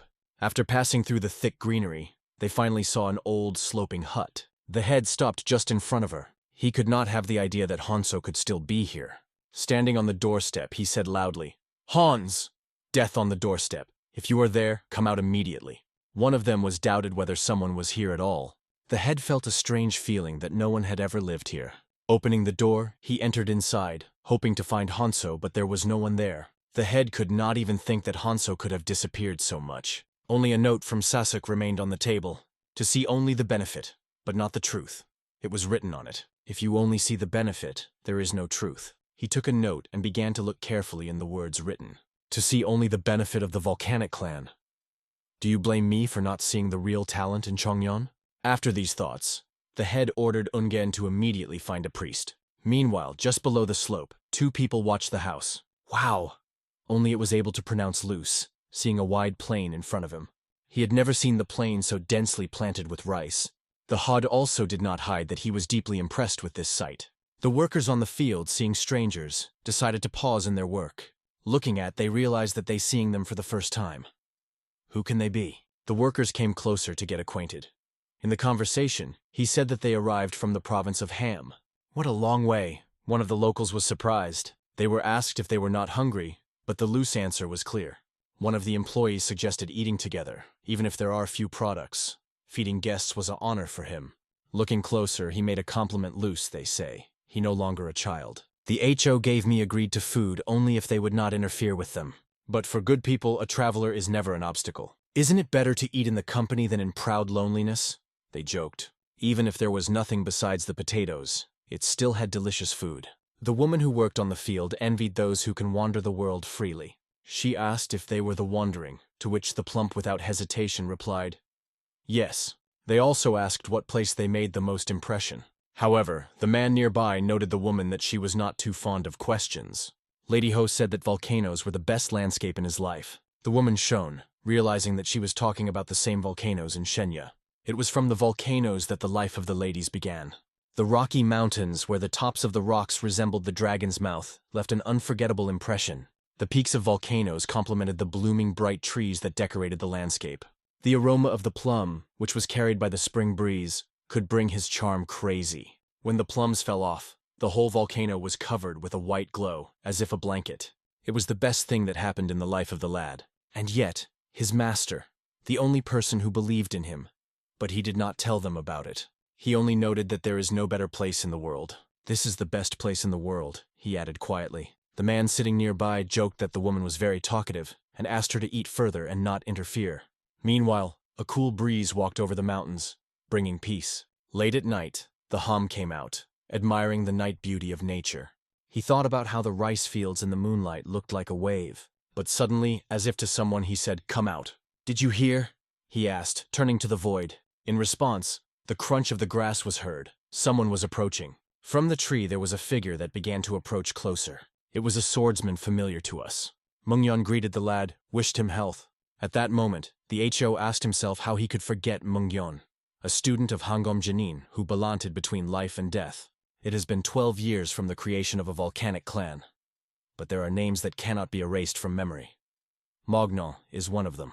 "I am no longer a student of volcanoes," the Ho-Ho said firmly. Mongon had already heard about it, but he still hoped that it would be false. He apologized on behalf of the master. "Did you secretly follow me to apologize now?" said Ho-Ho coldly. I will look carefully at him, waiting for the answer. "It's not just curiosity," Mongon explained. "And this is not just an apology on behalf of the master. From the moment I saw you, I boiled blood in me. I couldn't ignore that." Mungyeon saw a person's figure in the ladies whose power was almost impossible to comprehend. He wanted to fight him to prove that his skills are the best. "And to prove it, I have to win," Mongon confessed. His silence spoke more than words. He sought to say something. "Teach me for some reason," he suddenly said. Looking at Ho-Ho Mungyeon hoped that I will be interested in seeing the true skill of the sword. However, I will briefly replied that he did not feel any interest. When Mongon called him Ho-Ho, he severely repeated, "Don't call me so." "And my fighting skills are not interested in you either?" Mongon asked. And his hand shook his sword. It was a phenomenon that occurs when the energy of the body and sword. But the glow quickly went out, and he slowly began to get his sword. The blaky blade shone with a blue glare. He pulled it further, exposing cold steel. "Did you go to fight?" asked Ho, seeing his actions. Mongon replied that he should prove the invincibility of his clan warriors. I will calmly watched Mongon jumped into the air and swung his sword. He was not frightened, but remained quite calm. He only watched, but the force emitted by the opponent's sword forced him to act. The Mongon's sword was extremely powerful, but the barrier, who created the gambled, did not allow him to break through. If you look from afar, it looked like a flash that reached above the trees. The forest shone from the powerful light that spilled around. During the attack of Mongon, it seemed that the ladies would be destroyed, but he evaded in time, staying on the verge of life and death. The blow was so strong that the Mujian himself could not stand the tension.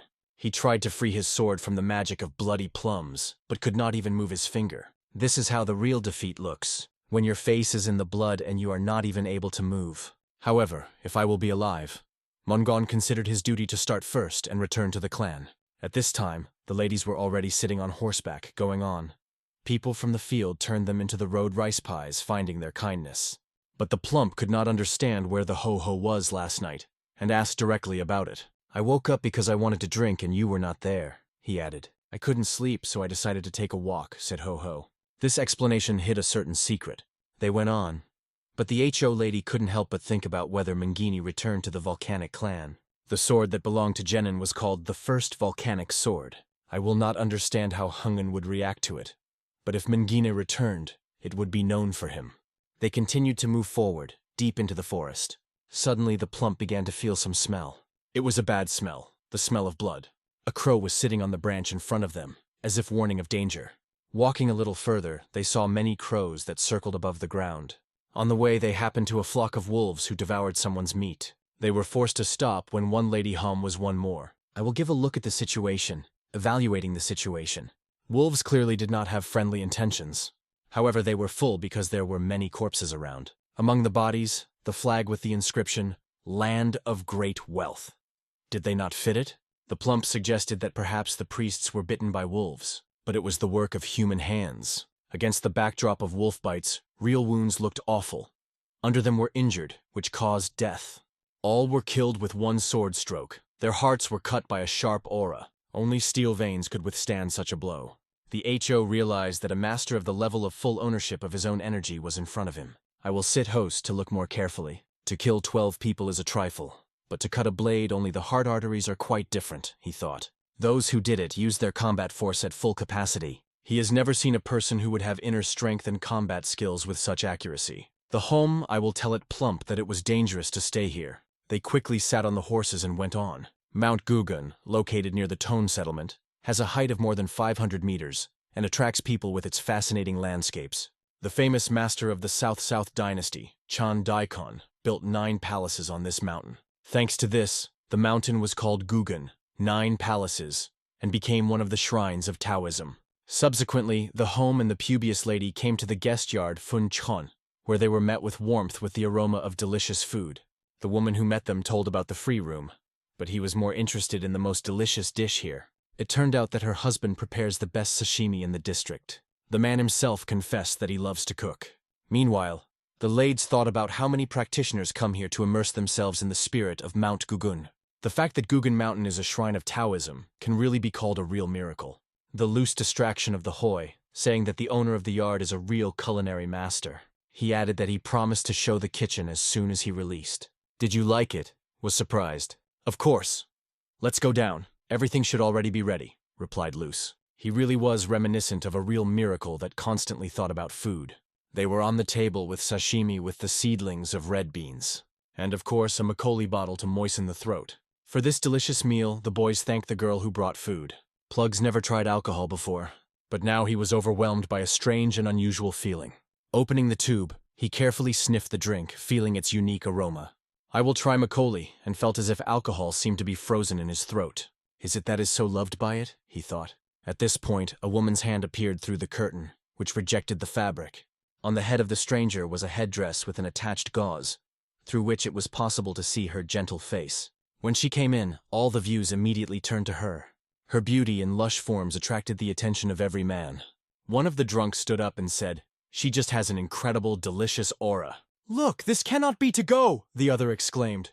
The woman passed by a table behind which the HO and his friend sat. Having met his gaze, she noticed that he was different from others. In his eyes there was only a dark abyss, in which it was impossible to recognize any emotions. There was a sword in the hands of a stranger that gave her a special charm. She realized that such people really exist, those whose look did not look like others. It was more than just hidden emotions. It was a real mystery. Putting the sword next to her, she showed how perfectly its weight and length are. The blade lay straight to the handle itself, without swaying or falling. The woman approached the woman, and the stranger asked if there were free rooms, preferring silence and rest. "There is one, but there is not a little cleaned," the waitress replied. The woman agreed and added a plate of noodles to the order. At this point, someone in the hall loudly said, "I see it for the first time here." Another man, fascinated by her appearance, stood up and approached her, starting to praise his name loudly. They say that everyone in this village should know him. He then stressed that she was alone and invited her to join their table. But one very clear word came from her. "Get out." And that was not all. She added, "You are disgusting.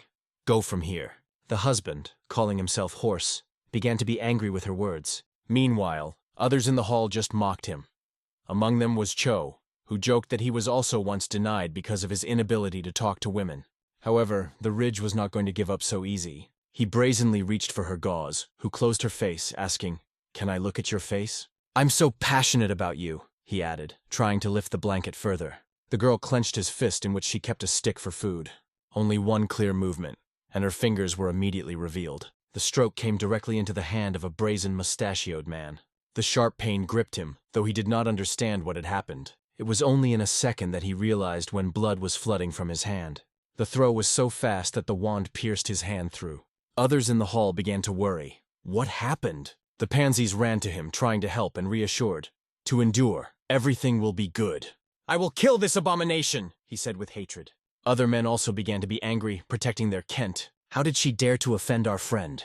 Outraged exclamations were heard. "Walk!" they shouted, exposing the swords. But another fool came under the same stroke, only this time in the throat. Instant death came for him, and behind him and for others who decided to attack. The next attacker cut the tendons. He fell, unable to move. Her movements were so smooth that they seemed to dance death. They honed to perfection. They left even experienced swordsmen without a chance.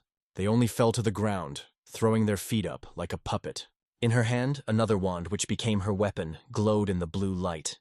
I will watch Ho carefully at this without moving and staying still. Men finally realized that they faced something unspeakably powerful. Small but accurate cuts in important places appeared on their bodies. The girl leaned over one of them and asked coldly, "Do you still want to look at my face?" "No, scare, please spare," they prayed, crawling on their knees. "We are guilty! We apologize," they added, almost crying. "Well, everyone has the right to a mistake," she answered. But in her voice there was a cold. Then she commanded them to hurry, although at first it seemed incomprehensible. She explained, "If you have time to a doctor, then you may stop bleeding."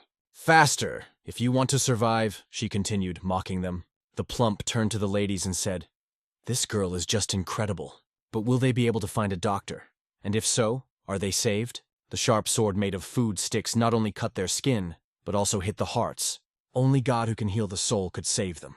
I will remember the mountains of corpses they saw before. Undoubtedly, it became clear. It was her hands on the right. After this calm dinner, where nothing happened, except that everyone was calm, the rest dispersed in their rooms. The girl went to her room, which had already been removed.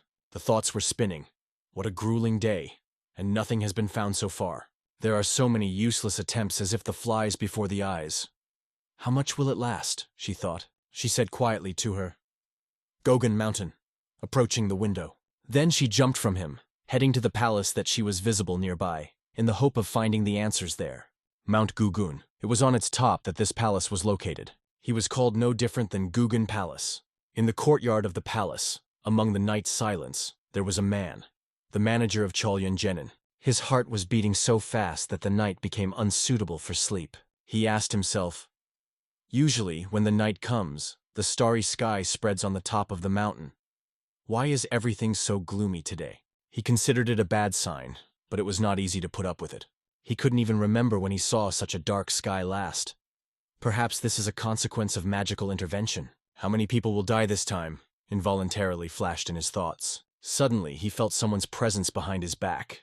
A female voice was heard. "Are you John Janine?" Instead of the answer, he asked, "Who are you?" and added, "Even in the afternoon you would be met with heat. To get here, you need to pass 3 gates of the border that are constantly guarding. It's a protected place. Are you a master capable of deceiving the students of the palace?" She called her name Yu-Gi-On, and explained that she came here to ask about something important. He became terribly interesting, but it is clear why he was on the mountain at that time. He was ready to tell her everything he knew. She was interested in sacred relics. "We are looking for relics that you have stolen from our school," she said cold. After these words, he realized who she was and why came. She continued, "Where did you hide our stolen items?" At this point, it became clear to him that before him, a witch.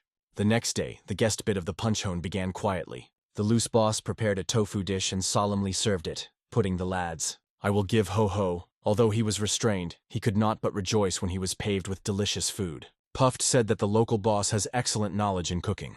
I will take a spoon and scored a piece of dish to taste. The plump confessed that he did not sleep all night, carefully studied the boss, and even took over some culinary techniques. As soon as I will lift the spoon to the mouth, it happened unexpected. Suddenly, shouting in the dining room, "Lock that side!"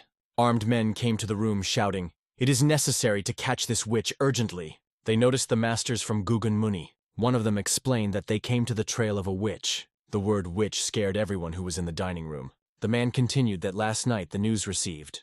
The witch attacked the owner of the main gate and caused him serious injuries. It also became known that she is still here in this place. He asked the waitress where this woman and in what room she stopped. The girl could not understand what witch was talking about, and began to remember the events.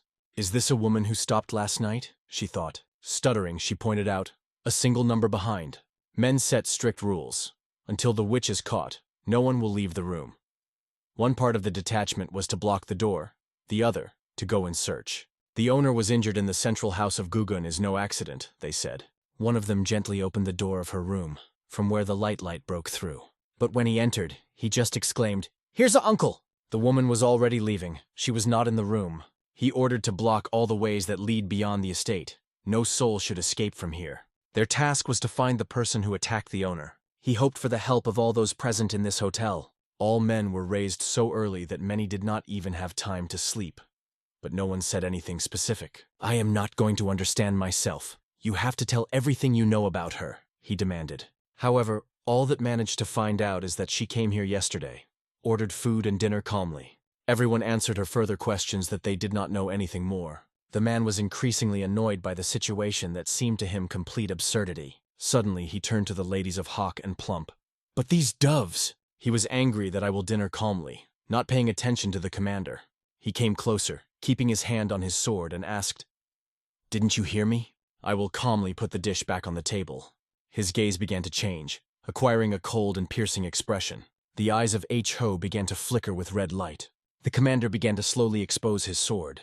But he was struck by this guy's gaze, so strong and predatory. "It feels like a real predator in front of me," he thought. Another fighter, ready to support his elder, approached the commander. In just a moment, all the fighters lined up in front of the ladies. The commander repeated his question. "If you know something about this witch, say." I will briefly replied that he knew nothing. The fighters accused him of ignored the words of the eldest. But I will not see any problem in this. I will openly stated that it did not see the point in this situation. But taking a few steps, he attracted the attention of the attendees to his foot. "He is limping," the commander said to his people. This caused some assumptions in the audience. The commander himself had the idea. Is it Kwanma? The legendary nickname Kvonma was directly related to Clan Muri, and rumors of him were filled with the whole province of Hubei. The commander lowered his head in front of him and asked, "Are you really Kwanma?" And at that moment it became clear.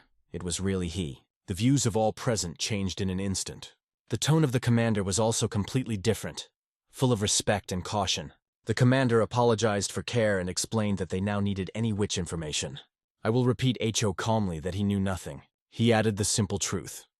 "If you want to catch the beast, then you have to run and catch, not chat. As you said, we are already rushing for her," said the commander, though he continued to tremble. "And I'm glad you have not intersected with a witch," he added with a nervous smile. That's where their short conversation ended. I will turn to the Plump and said that it was time to go. The commander was nervous that he was aware. All rumors that men could be were refuted. There was no living among the soldiers who fought with them. Now their main task was to catch a witch. The commander ordered his people to avoid any clashes with a person named Quanum. He urged everyone to focus on finding and catching this devil. Through yesterday's incident in the city Hung, the streets were emptied, people were afraid to go out, and those who dared were looking for a witch. It was ordered to check anyone who caused at least the slightest suspicion. However, no local touched the lad and Jinbo. Chongven's order, not to create obstacles, was performed flawlessly. Asked how much time the search will last, no one could answer. Finally, they reached the channel, which led to the prefecture of Sukjeon. I will give Ho-Ho, standing in front of a majestic building. He understood that no one still mentions them. But on their way, there were people who immediately recognized them. What brought them here? We will clearly not handle our own forces, they thought. They already known his name, and they knew the order, never to contact him. But suddenly the cries came. "The witch! She was seen!" The man reported that he saw her 10 miles from here. One of them, without spending time, rushed forward, is convinced that it should be caught. Others quickly followed him, heading in the same direction. "Did she really hurt the owner of the Gugun Palace?" asked Plump in surprise. I will calmly replied that it was true. "And to find out where I know it, you will be able to learn when you learn martial arts," he added. Then he returned to him and said he strongly wanted to learn. "Do you really want to become strong?" asked Ho-Ho. However, the plump clearly replied, "No." "And what then?" asked Ho-Ho. At first, the plump began to mute something without finding words. But later he firmly said, "I want to save people's lives." He wondered, isn't the inner power something mysterious and incomprehensible? The plump confessed that his inspires the ability of ladies to overcome instincts. If so, will I be able to direct this inner force to cooking that benefits people? He thought. And again he asked Ho-Ho whether he would teach him the martial arts. "I will explain what he could not do it. It's not about you, Jinbo, but in me," he explained. "The martial art I own is the art of destruction. It is not combined with your outlook at all," added Ho-Ho. "The punishment of a hermit, known as Dokuren, is an art that could only be grasped. To master this art, you need to be a ruthless killer, as I will give. Mr. Jinbo, without this quality, would not be able to learn him even after rebirth." Jinbo became wondering if he could learn other martial arts. "The martial arts can be selected for everyone. Somewhere there are knowledge and experience that will be suitable for you," explained the Ho. "You can learn. You will find what will be perfect for you," he added. This conversation reassured Jinbo a little. But when they went on, they again felt the sharp smell of blood. "Probably these are warriors from the estate," suggested Luce. "They came across a corpse mountain again. Probably these people have not even felt pain at the time of death. The pure art of fencing that makes you want to suffer." There was a sword in the hands of a witch. She considered the power of her opponents to be absolutely nonsense. It was quite easy for them to fight against them. These people did not pose any threat to her. The fact that she had to kill them only burdened her. Killing them, she at the same time urged everyone to flee. She explained, "Only so you have a chance to survive." But despite her words, she continued to cut them with her sword. The commander personally turned to her, targeting her sword. He assured, "I will be able to kill you." Pushing away from the earth, he rushed directly towards her. On his way were two fighters whom he ordered, "Away from the road!" When she was busy with others, he tried to sneak to her from behind. But her sharpened sensitivity made it easier to feel his presence behind her back. The commander continued to believe that he could stop it. He put his hand forward, aiming at her prickly blow. But the witch bounced, avoiding the trajectories of the attack. Despite his speed, she managed to evade the blow. Do not forget that there was a sword in her hands. She skillfully managed the weapon, easily reflecting the commander's strikes.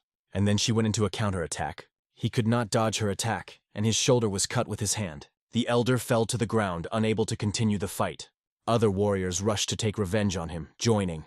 But their blood splashes flew in all sides. They had no chance to defeat the witch. She stood on the bloodied land, confident and unmoved. At this point, the lad and Jinbo came to her. "Did you follow me all this time?" she asked coldly. I will look at her mercilessly. His gaze was piercing. She caught this look, so sharp that it seemed as if he pierced her body through. For a moment, she had the feeling that this man was seeing her through. "Yes, it was you," said Ho, turning to her. "Does he know me?" she thought, embarrassed. She considered it impossible, because she recently arrived in Kangcho. Maybe he confuses her with someone else? In the end, she came to the conclusion that it was a senseless coincidence. But at that moment, the lads directly called her a witch. "You are one of the excommunicated," he added his assumptions and questions. His words were extremely accurate. They hit the target. And then he even called her name, and it was also correct. This made the witch even more deeply into the maze. Who is he really? She thought, after all, having decided to ask about it. "You don't seem to remember," he answered calmly, sitting on a horse right in front of her. I will begin to get off his horse, explaining, "It has passed for a long time."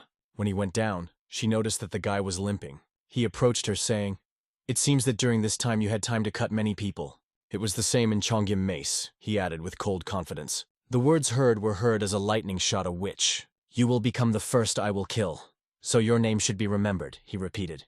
Now it became clear to her who was standing in front of her. She recalled the events more than 10 years ago when the great prison fortress of Myoka destroyed. On that day, as a boy, I will ask Ho-Hod, "Are you a witch?" And she, wrapped in a fabric from which only eyes visible, replied, "People used to call us so." She explained, "We call each other weaned." At the same time, she asked, "What is your name?"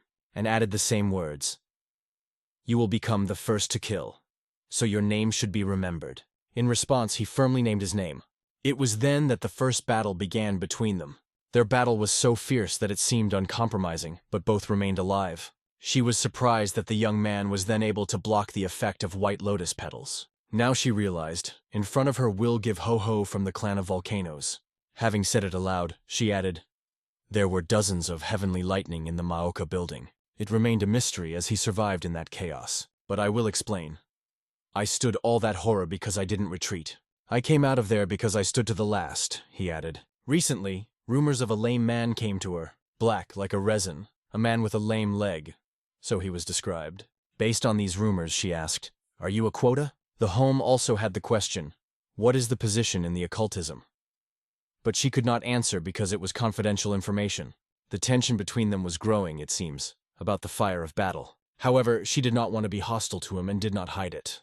Her nerves began to take, but I will clearly make it clear. The choice is not for you now. I will look at his rival harder, as if trying to punch her.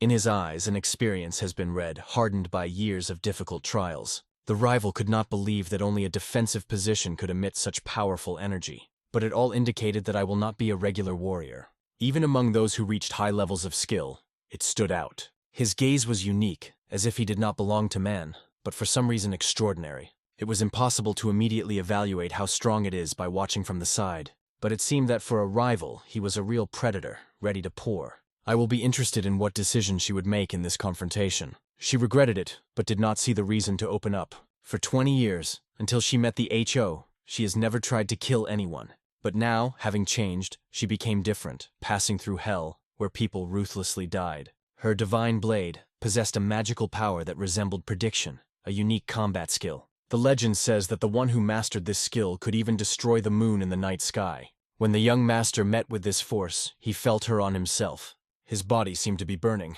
like 1,000 needles pierced his skin.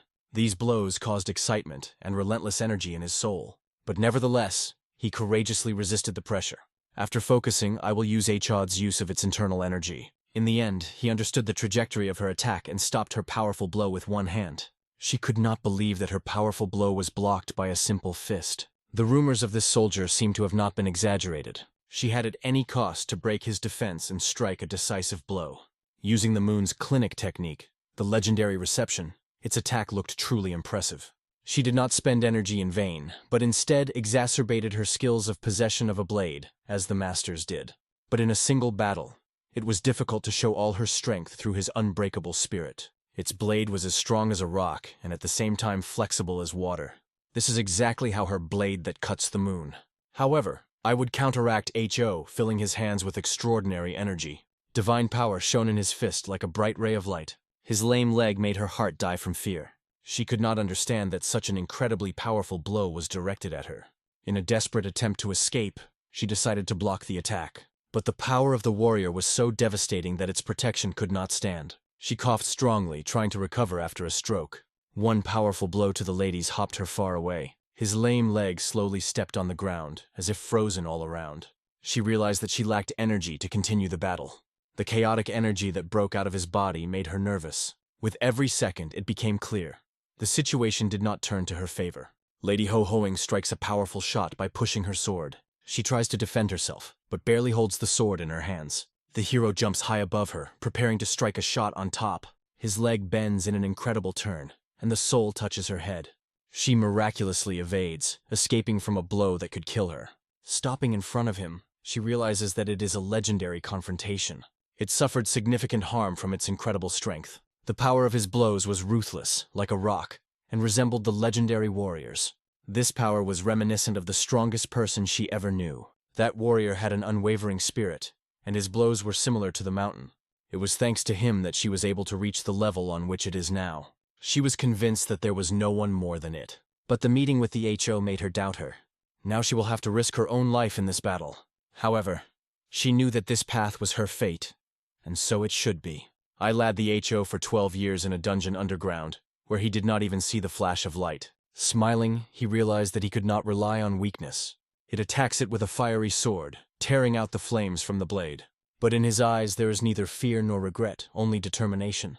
Regardless of the strength of her attacks, he skillfully evades every impact. She flies in his direction, magnifying her blade for a powerful blow. However, the energy of her sword turns and strikes the lady in her back. He turns his blow, but suddenly a man who holds his friend in the hostage suddenly appears on the horizon. Jinbo appeals to the ladies with a request to save him.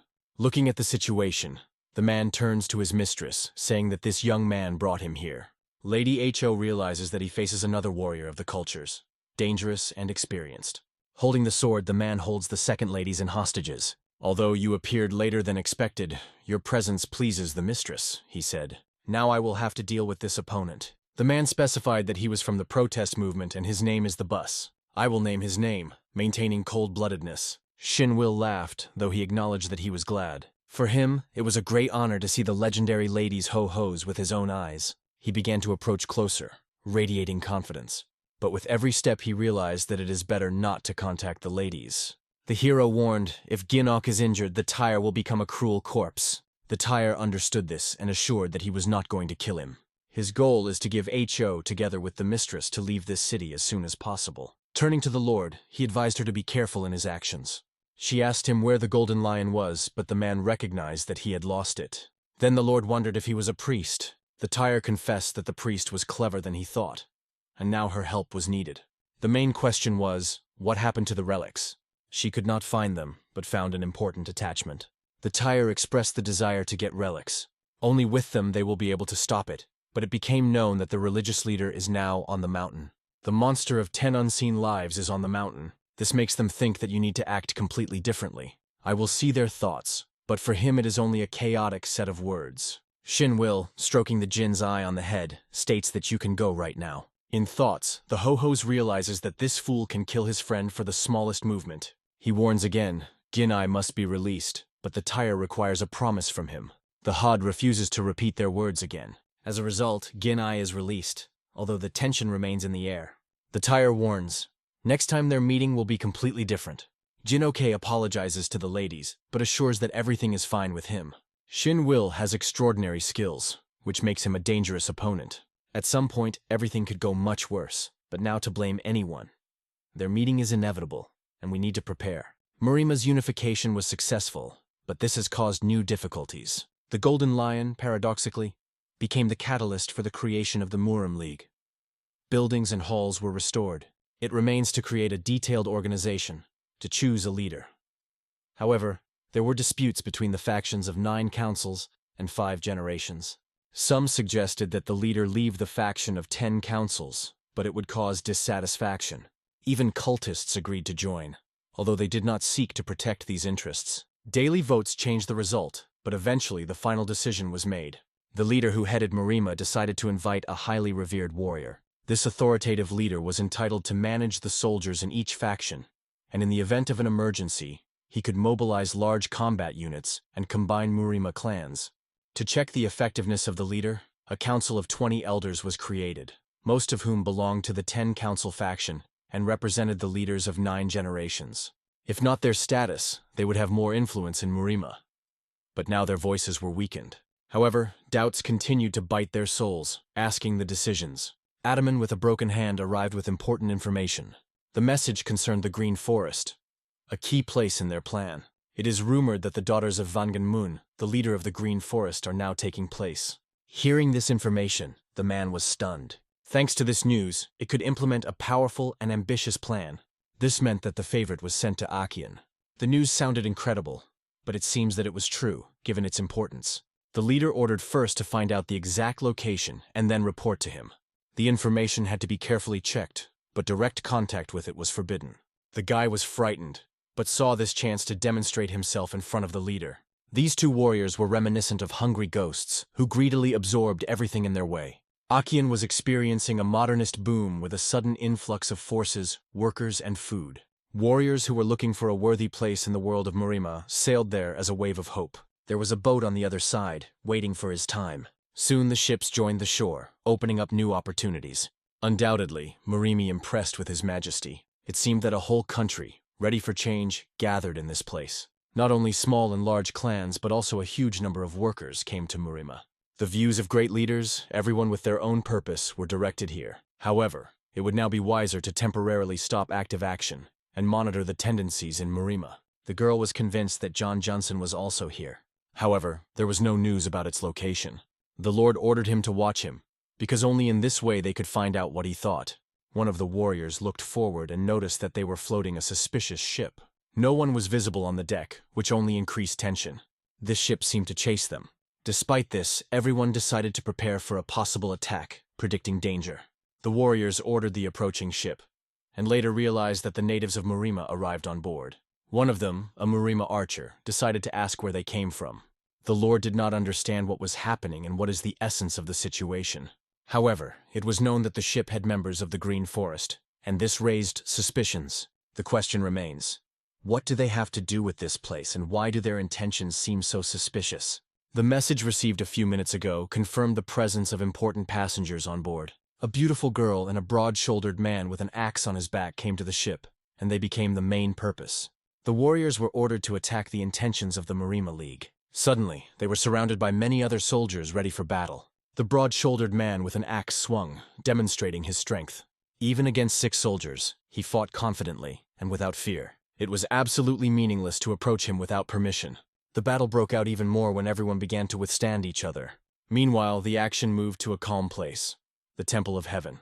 Extremely interesting information was stored here. When it comes to warriors from the Green Forest, it could be the key to unraveling.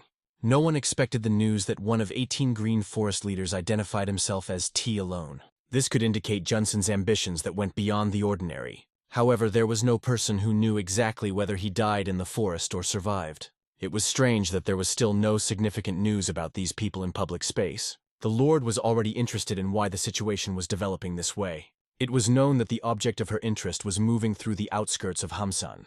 They decided not to go there deeper, avoiding unnecessary risks. The Lord insisted that everything was already said, and the arrangements must be observed.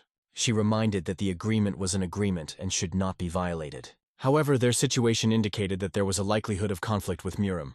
If they continue to maintain such relationships, they run the risk of becoming the object of hatred of people. But how much does it really matter? Sometimes there are people who are at risk by ignoring common sense for their own purposes. Such people often destroy the existing order and established rules. The Lord hinted that these people are a threat to stability. She was informed important news. The port rose in the port. She suggested that if it is related to Don John, she should be immediately expected. The sharp axe crammed into the rows of enemies, destroying them one by one. The opponent's swords bowed to this cruel force. The warriors were shocked by the talent of the owner of the axe and already began to fear him. The situation came out of control, but the attack was inevitable. The confrontation between the owner of the axe and the warrior with the sword became the central event of the battle. It was clear that everything was not planning, and chaos only intensified. The axe, filled with incredible energy of chi, absorbed into the body of enemies with ruthless accuracy. The powerful blows of the axe made their leader doubt their people's skill. The loss of warriors was catastrophic to implement their plan. Everything got worse when the whole detachments were destroyed by one blow. The leader decided that it was necessary to capture enemies to restore honor after such losses. But one by one, his warriors lost his life without standing the forces of attacks. A broad-shouldered warrior with an axe showed incredible talent and skill. Everyone who tried to attack him went to the world. The warriors began to look at him with fear, understanding their helplessness. With one blow, he could destroy several opponents at once. The battlefield was filled with blood. Every movement of its axe was deadly. No warrior could withstand his giant Tapora. The leaders who watched this realized that the situation was out of control. The Lord decided that there was no point in waiting. Her gaze made the axe to understand her intentions without words. They successfully flee from the warriors, creating the illusion of weakness.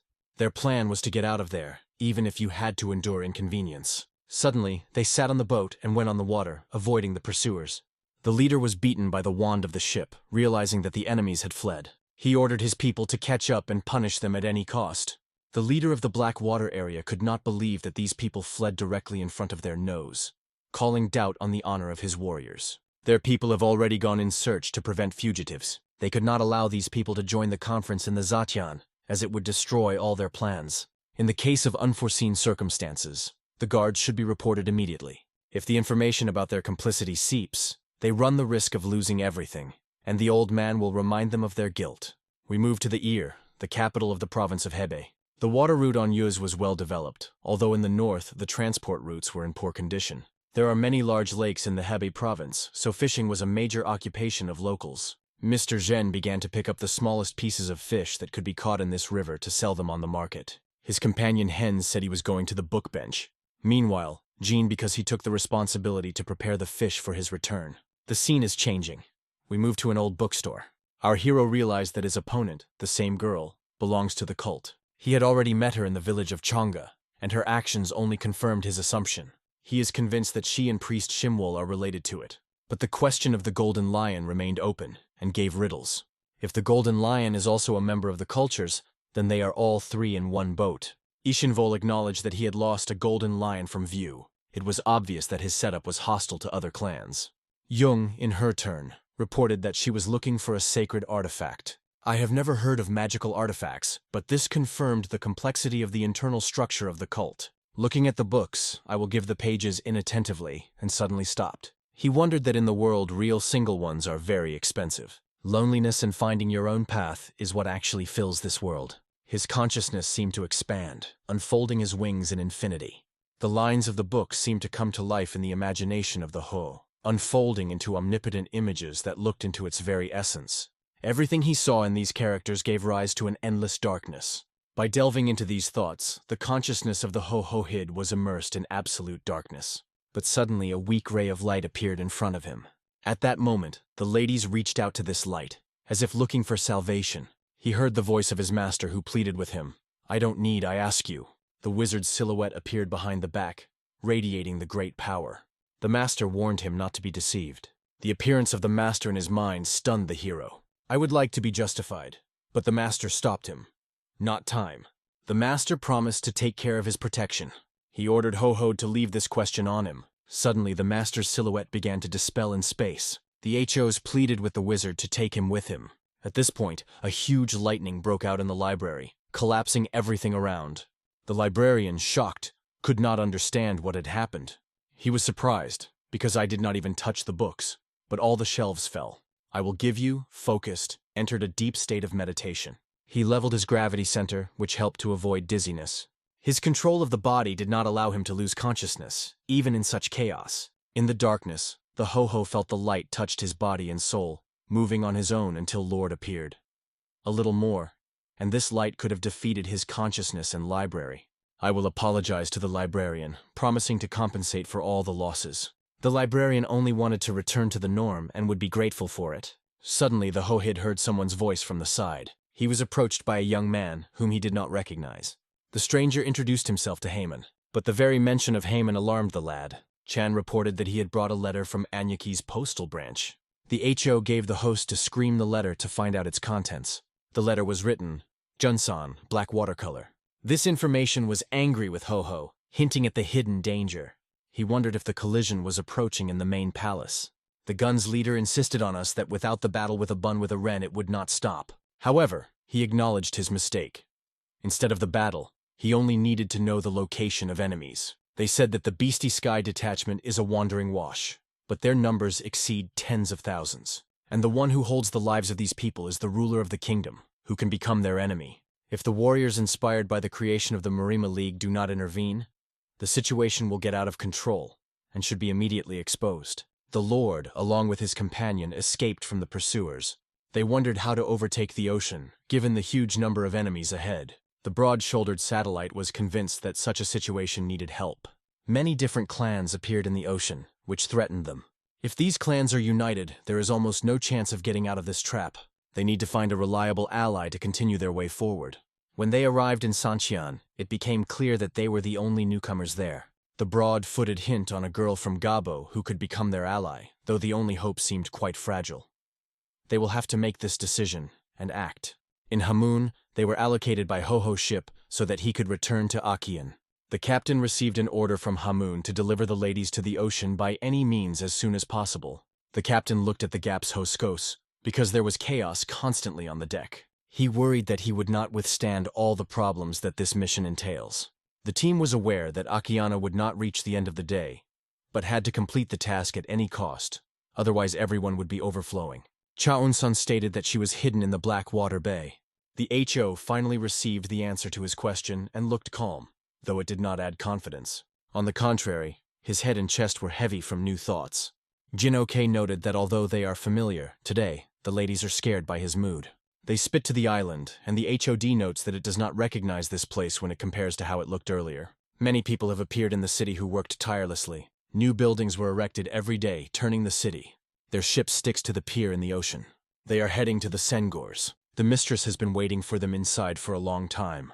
The maid remembered how incredible the faces of the HO was during the first meeting, but now he has changed significantly. His gaze became so sharp that it seems that he could even injure. One of the warriors approached the ladies and invited him inside. Seeing the mistress, the young man asked who all these people were. She answered, "It is not necessary to worry, because they have already harvested a separate place." The girl spoke a mysterious tone, making it clear that she had some intentions. The guy guessed her plan correctly. She wants to instruct him to steal a certain person, promising to reveal who is talking about. The HO was very interested in who she was in mind. It was a condition without which it could not inform the location of thieves from the Black Bay. But the question remained open. Who is such an important person? It turned out to be a Hohen Heron, the only daughter of von Human, who possesses 18 lands of green forest.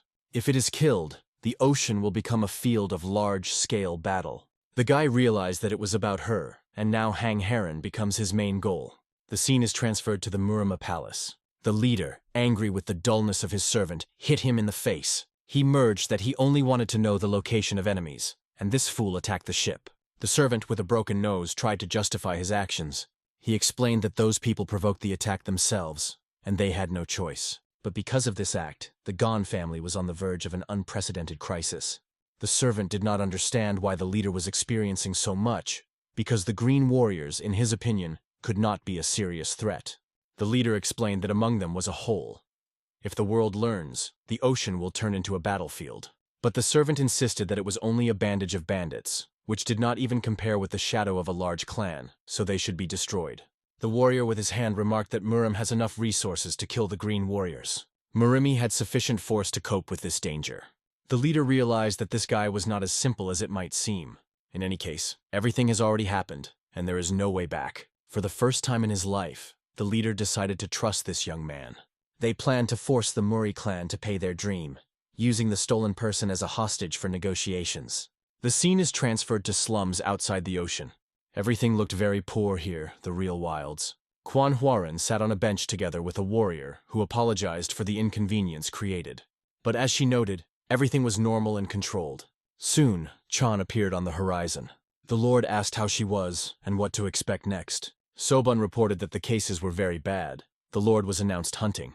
The warrior of the Lord became angry, not understanding how it could happen so quickly. Initially, the searches began among small fractions, but now they joined the 10 Councils faction, and the entire League Murima began to work. Sakin tried to take possession of the Lord's power, but it was difficult, because Gabo also belongs to the Alliance Murima.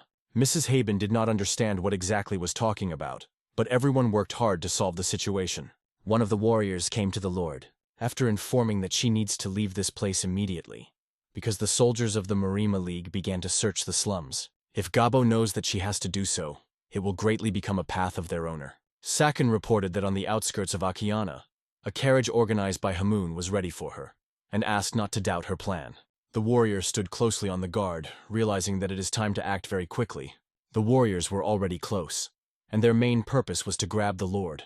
One of the pursuers was convinced that the rats were scattered, but he swore that as soon as he found them, there would be no mercy. He could not believe that the people from the Green Lai clan were able to penetrate the heart of Murima. Suddenly, one of the warriors noticed the mistress and her companions. He shouted, ordering everyone to follow them and grab them at any cost. The torment of Ilgvan was unable to approach Murima even on 4 sides. Although they won many enemies, Murima warriors seemed endless. The continuous flow of warriors exhausted Torment and Ilgwan, bringing them to the border. In despair, he used the Bloody Moon technique. Although his reception was impressive, Ilgwan's strength was gradually exhausted, and he could not protect himself from all sides. The powerful wave rose, covering the city on 4 sides. His axes cut off all obstacles in his path.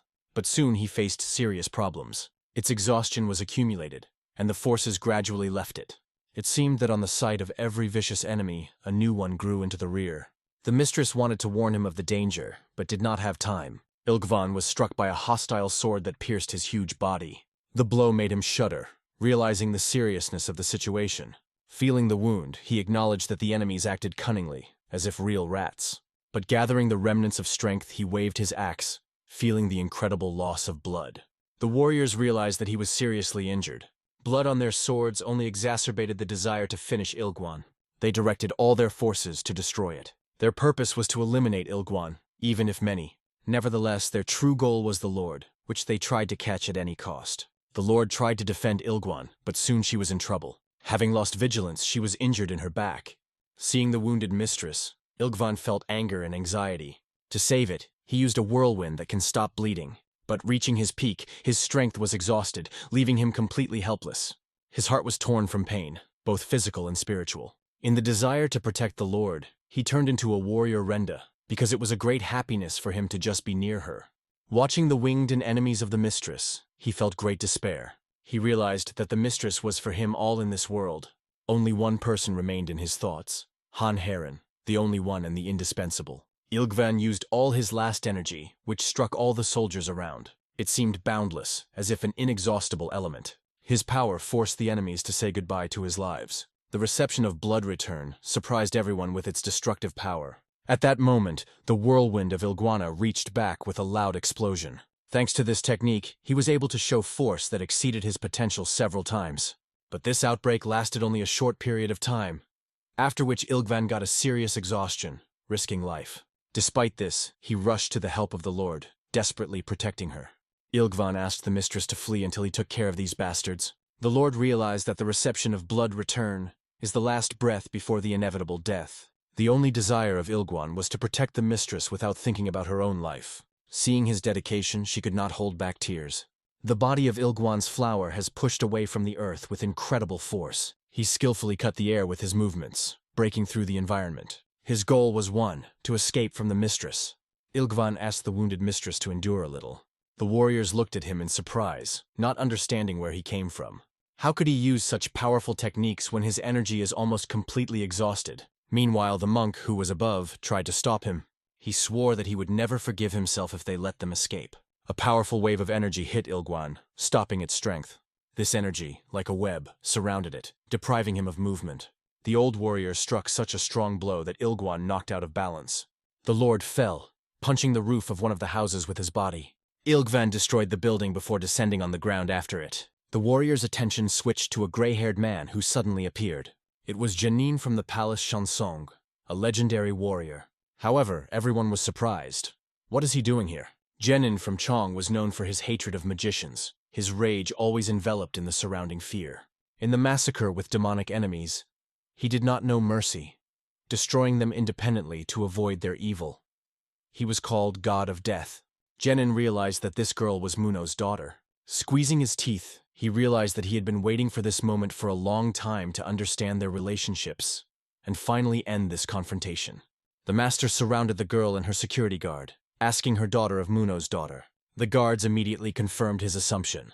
The master remembered how all his life suffered a shame associated with Hangenmun, and swore not to forget this pain. He once challenged the Munich, but lost every time, fleeing under the laughter of rural bandits. Now, when he caught his enemy's daughter, he hoped to take revenge and deprive them of honor. The bloody Ilgan, despite the pain, climbed forward, trying to protect the mistress. He shouted that no one would touch the Lord while he was alive.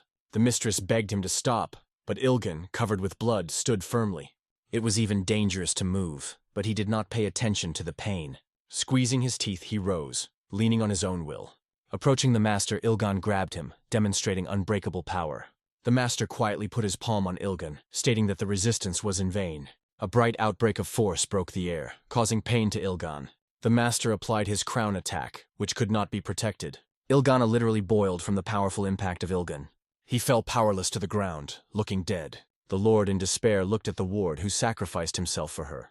The old master put the fragments of stones into the air, creating chaos. It was forbidden blood intake, which was rarely seen even chosen. Seeing this, the Lord could not hold back his tears, but the master grabbed her neck. He decided to leave her alive not through beauty, but because of her connection with his father. The master needed a meeting with Hangen Mun, and the girl became his key. With his neck with anger, he received a bloody spit from her. Angry, he threw it to the ground, deciding to keep her like a hostage. How did she dare to step on the earth Morim? The elders will not forgive this. He stated that it would destroy the Munich just in her eyes. But suddenly there was a strange sound that forced the master to die. A powerful wave of energy stirred the surrounding atmosphere, as if touched every soul. The warriors were numb by fear, not understanding what was happening. From this energy, their souls trembled, filled with horror. The old man threw Varen into the wall, trying to distract this mysterious wave. The girl was severely wounded, but stubbornly lasting life. Among the fear, the warriors heard the rhythmic sound of steps. The old man turned but did not see anyone, just an empty horizon. and here on the horizon appeared a figure that froze in everyone. It was a legendary warrior, a lad whose name caused a trembling. If this is really the HO, then they got into serious trouble. He was called a man in whose veins the blood of his son Zen flows. For the master, it was an alarming sign. The legend materialized directly in front of him. I will not know the pity for the scoundrels, and now stood in the way of those who were carrying chaos. The HO gave a suddenly appeared before them, and no one understood why he was here. He was silent without saying a word, but no warrior dared to approach him. He looked at the battlefield. He saw the mistress in serious condition. She was barely breathing. Every word was given to her with pain. However, noticing the lad, she gathered all her strength to not give up. Despite the weakness, the Lord tried to climb on her feet. The warriors did not understand why the HO was here, but decided not to allow him to pick it up. His gaze pierced them, silently expressing disdain. In his eyes, so energy was burning that everyone was shaking inadvertently. The old master ordered him to stop, threatening his authority. But I will only calmly call him an old bastard. Angry, the old man stated that the Dia HO has no right to interfere with Morim's affairs. Hearing this, I will turn to the old man whose appearance did not scare him. The old man noticed in his eyes the darkness, so deep that it seemed boundless. In these eyes, a fire was burning, which never fade, as if the spirit of the struggle itself. The old man began to accumulate energy in his palms, trying to show his strength. He warned Ho-Hos that it is better to leave, otherwise he would become an enemy of all Morima. In response, the lads only smiled boldly, as if these words were cheered.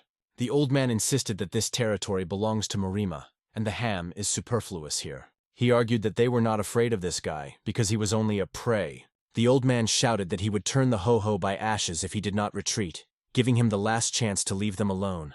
The voltage between them increased with every second. The old man repeated again, "If you want to survive, go away. I will understand that this old stubborn scoundrel would not back down and stand it." The old master looked at the cheeky Lady Ho who was not going to listen to him. He decided that this Braja needed to give a lesson. In his opinion, there was only one goal: to destroy the source of misery for their territory. Without delaying, the old man rushed to our hero. But I will give Ho-Ho sharply from the earth like lightning, directing his blow to the enemy. His fist crashed into the old face with all force. The blow knocked several teeth and made the blood from the master's nose. The warriors who watched this were amazed. They did not expect such a spectacle. Shocked elders have frozen with open mouths. They are unable to say a word. Meanwhile, I will be hooked, limping, calmly went in their direction. Without reflection, he struck the second blow, depriving the old chance on a counterattack. The master fell down on the ground, hitting the stones. He felt a powerful blow broke his will. It was difficult for him to even rise. The sights of Ha stopped at the hare who was lying bloody and powerless. He looked at her, feeling a strange and strong emotional shock. This feeling did not allow him to understand why he was so worried. Considering her suffering, his rage began to boil, and the blood in her eyes flashed. The Hodi felt something incredibly strong. He was not worried yet. Squeezing his fist, he remembered everything he had passed before he became a master. He was confidently approaching Harlahari, slowly shortening the distance between them.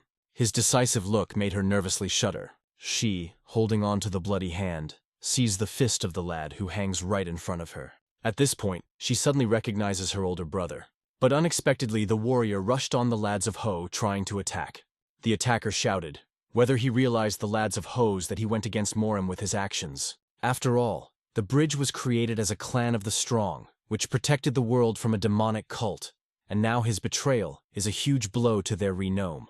He announced that the liar Ho became a dangerous enemy for all Morim. The warriors agreed with him, and the master confirmed, "Now I will give them to their enemy." The master lifted his fist and threatened that I will regret his decision. He added that the bridge is the center of the strongest, and no one will stand against them. The master ordered his soldiers to pull the swords. They all rushed to attack the ladies, calling him a traitor of Morim. I will give Ho-Ho only a look. He leaned these bastards that rushed to him. Without fear, he rushed directly into the center of battle, in hell. Even with a lame leg, he retained incredible confidence. His energy was so chaotic that it seemed to tear the space. This made the attackers run in a panic in different directions. The warriors shouted, "I will! Die, bitch!" But their efforts were in vain. In response, the lads took their lives, leaving no chance. His fist broke through their faces, causing deadly blows. From the power of his blows, some of the bodies of enemies flew in different directions. "He is crazy! What he bitch creates!" the warriors shouted, watching the ladies. For them, he was no longer a man, but a real demon. Seeing that the situation became critical, the leader ordered his soldiers to retreat. They realized that not the only ones standing against this force. I will stop HO before the main culprit of all this chaos. He jumped rapidly and, like a lightning, moved on the body of the enemy. Grabbing him with his hand, forced the leader to feel the fear he never knew. The leader shouted, "Let me go, I tell you, Zrenya, but I will not be about to listen." He stated that this bastard should live in fear of his force. Only one thought was worse than death for the enemy. At this point, the lads decided to knock out the stupidity of a self-confident opponent. His chaotic fist crashed directly into the trunk of the enemy with incredible force. From the impact, the leader literally flew into pieces, leaving the former leader only ashes on the battlefield. Meanwhile, the hostess came with an important news. She could not believe what she was heard and asked to repeat again. The warrior in tears confirmed the news again. Her fists squeezed from the hatred she could not restrain. The warrior repeated again and again, "Great us guns died." The leader could not believe these words.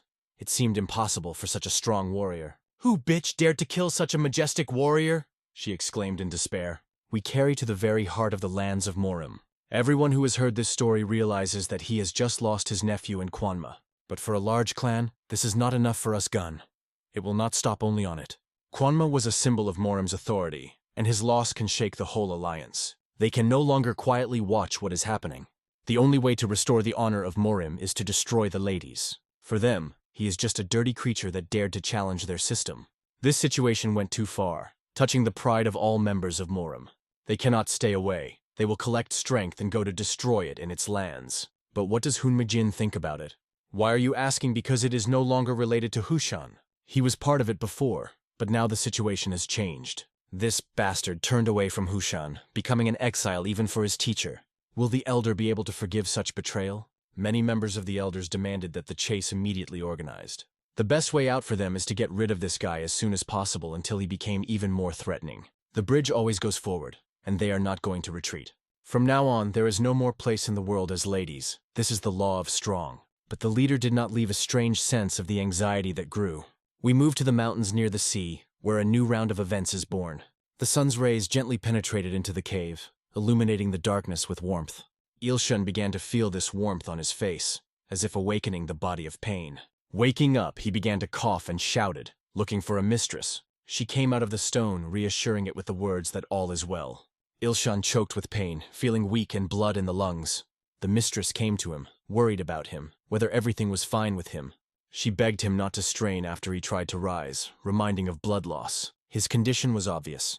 Serious internal wounds threatened life. If he died, it would not be a wonder after everything that happened. But who gave him such effective first aid? Ilshun asked the Lord what had happened, but she only was able to answer that it did the G. He could not believe why the HO helped them. It seemed incredible. Somewhere in the forest near the cave lay a wounded man. He gasped with blood while on the verge of life and death. He was called a dream, and he was a trusted person with Aquatichil and his debtor. Sun was roaring into the Morma building to provoke warriors. Its purpose was to organize an attack on Hair with the help of these soldiers. But the day when Guns died, he absorbed his own anger. His tactics of military provocation failed, leaving him with nothing. All his plans came to naught, leaving only pain and blood. What happened to her husband was so terrible that it was hard to even talk about it. He could not move, not to mention the attempt to escape. Fear paralyzed him. The figure of the Ho-Ho attached attention to this scene. It took a long time, but the man remembered his face clearly. I will have Cho remained in his memory forever. I will calmly say that he knew about his dirty work. The man was embarrassed. How could he know? I will seem to be abused by Sikin for a certain purpose. So-chun could not understand why he was so tormented. What is the reason? Then he guessed that this young man was the only one who survived in the looted village. When the reinforcements arrived and saw Sikin, they froze. What happened to him, and the fact that he was alive caused a frightening surprise. The warriors asked what happened to him. Sochin replied that he intended to complete the task, but everything went wrong. Suddenly, the ladies intervened in the conversation, inserting his words. Seeing his silhouette, the warriors felt panic. One of them realized that the main goal was to give them. The warriors called him the Killer and the God of Blood. Suddenly, the man fell with foam on his lips, choking in convulsions. But it turned out to be a trick. It was a bait for an enemy ambush. The HO gave only one question. Why are these gums so persistently haunted the Hair? One of the warriors with the bald head said it was a personal business of robbers. Bald ordered his warriors to stop the HO at any cost. He added that despite doubt, they must kill him. I will have already tired of fools who were constantly trying to prevent him. Realizing that none of them had a logic or chance, the incredible flash lightened the entire forest, tearing the silence with chaos. The wave of destruction covered all the surroundings, creating a real chaos. The darkness that came out of the lads took the lives of all the warriors of Morim. After a few minutes, they were lying on the ground, dead. Their bodies lay on each other like a bunch of unnecessary. Only the bald warrior miraculously remained alive, but barely holding on, begged to give him ho-hoing him. However, the foot of the hoe, pressing him, made her a man scream with pain. And now it's time to talk. Bald confessed that Varn was going to sell into slavery, but was noticed by the chief merchant and took away. He feared that the girl would remember him and take revenge in the future, so he decided to get rid of her. I will ask Ho-How where he stood off. Bali replied that it was a small tree on the outskirts of the Tibet Mountains in the province of the Chances. Hearing these words, our hero broke out of anger. Bald remembered that he had met two weirdos there, one of whom killed his partner, biting him by his neck. This is true, he summed up. At first glance, it was clear that it was different from others. Hwaran was like her older sister and support for her. I will be surprised when he found out that Gin-Ok knew Hwaran and even fulfilled her request. Everyone was amazed that Gin and the HO, though had a common past, were completely different. They were close but not blood. The girl said that Genmon, her father, was the head of the robbers. And it was a secret that had not been known to be a famous outside world. She wanted to ask the lads if he could tell something about herself. Then the girl asked for permission to call him his older brother. She hesitated a little if she would be correct, but decided to ask. The home was aware that Hvaran was only 2 or 3 years when she was stolen, so he could not immediately recognize her. But now his native blood was manifested in it. The bald robber told where the hake was, but a girl who all called Varan has a completely different name. Its true origin is related to the harem where it was made by the lady. Her real name, the name of the junior sister of the ladies, was selected. When I heard it, he was shocked that his younger sister was in front of him. The bald robber added that all this happened by order of John Johnson. Despite his pleasures about the mercy, I will have no regret. His legs smeared the robber into the fluff and ashes, completing the massacre. In this forest, only the sunlight remained a little pleasant. I will feel that he made a mistake, making such cruelty. His fist, covered with blood, was imbued with a nasty smell of violence. He understood that he could not involve Hwaran into his bloody life. She should not live the life that he is experiencing. Returning to the cave, I will decide to take care of her and Ilshan, feeding them. He prepared food from what was able to find in the forest. Despite the simplicity of ingredients, the taste of the dish was incredible. Even a strong man, wounded in battle, felt better after the meal made by Jinbo. The girl was amazed at his talent and wondered how many more hidden skills he had. Jinbo was ashamed, modestly noting that he not only knows how to cook delicious dishes. Seeing his embarrassment, the girl smiled gently. Jinbo jokingly added, "If they still want to eat, then let them just say." I will stand aside and watching it, smiled. The moment was cozy and warm. He thought that the girl had lived a stranger like a howage, but there was her true life. Garen's life. All this time she had to live like a Garen, not a Hower, and now looked a little calmer. This was enough for him to understand that she was on the right track. I will go to them and saw that their condition had improved significantly. The girl thanked him, calling him his older brother. She noted that only thanks to him she feels better. Even Healthy thanked the lad for helping them to survive. Young Lord noted that a man also looks much better. Then I will order Jim Ok to gather. It was time to go. When asked where they go, there was only one answer. He stated that he was going to go to the Imperial Palace. The girl doubted that the older brother could actually do so, but I will be convinced that it should act. Like the Genmun, the girl knew that the older man could be ruthless to those whom he considered enemies, and she saw the enemy in her fate. She was pleased to realize that she was now completely on the other side of life. Finally, they got the mountains that were their goal. However, the pursuers did not give up. If they calmed down a little, then they will lose the male mana, so they were in a hurry to keep up. Soon the warriors made an important discovery that made them stop. One of them noted that the commander acts too recklessly, exposing all the risk. Even if we find him, a collision with the demon will make us dead before the battle, the warriors said. The commander, however, replied that they had no choice. They should act. Their task is to force this guy to leave Hunan, and although it will be difficult, they have to have time before getting too late. The mustachioed was well aware that this demon was the same one who once renounced the school of Bravan. He suspected that this young man could be extremely useful because he was the strongest. He hoped that one day their paths would cross again. In the mountainous lands, incredible silence prevailed. The landscapes around this mountain were fascinated so much that they were even made up of legends. They said that even the Taisan, Grazan, Hansan, and Sunsan mountains combined with the beauty of this top. The mountain of Baston was also called Unsan because it was clouded for almost half a year. It was here that the main headquarters of the 18 robbers Favanche. These robbers were not ordinary criminals. Each of them was a warrior of the highest class, and their leader, a whole Gyonmon, managed tens of thousands of people. He stood by the window, looking into the distance and enjoying the grandeur of the mountains. At that moment, his thoughts were occupied by one girl. He hoped that she would see the world and would soon return. He said quietly to himself that this girl did not know fear. No modest daughter would act like that, giving in to the gap of her own desires. But can it be called a robber after that? This is a question that does not have an easy answer. Suddenly, Junjun called him out loud.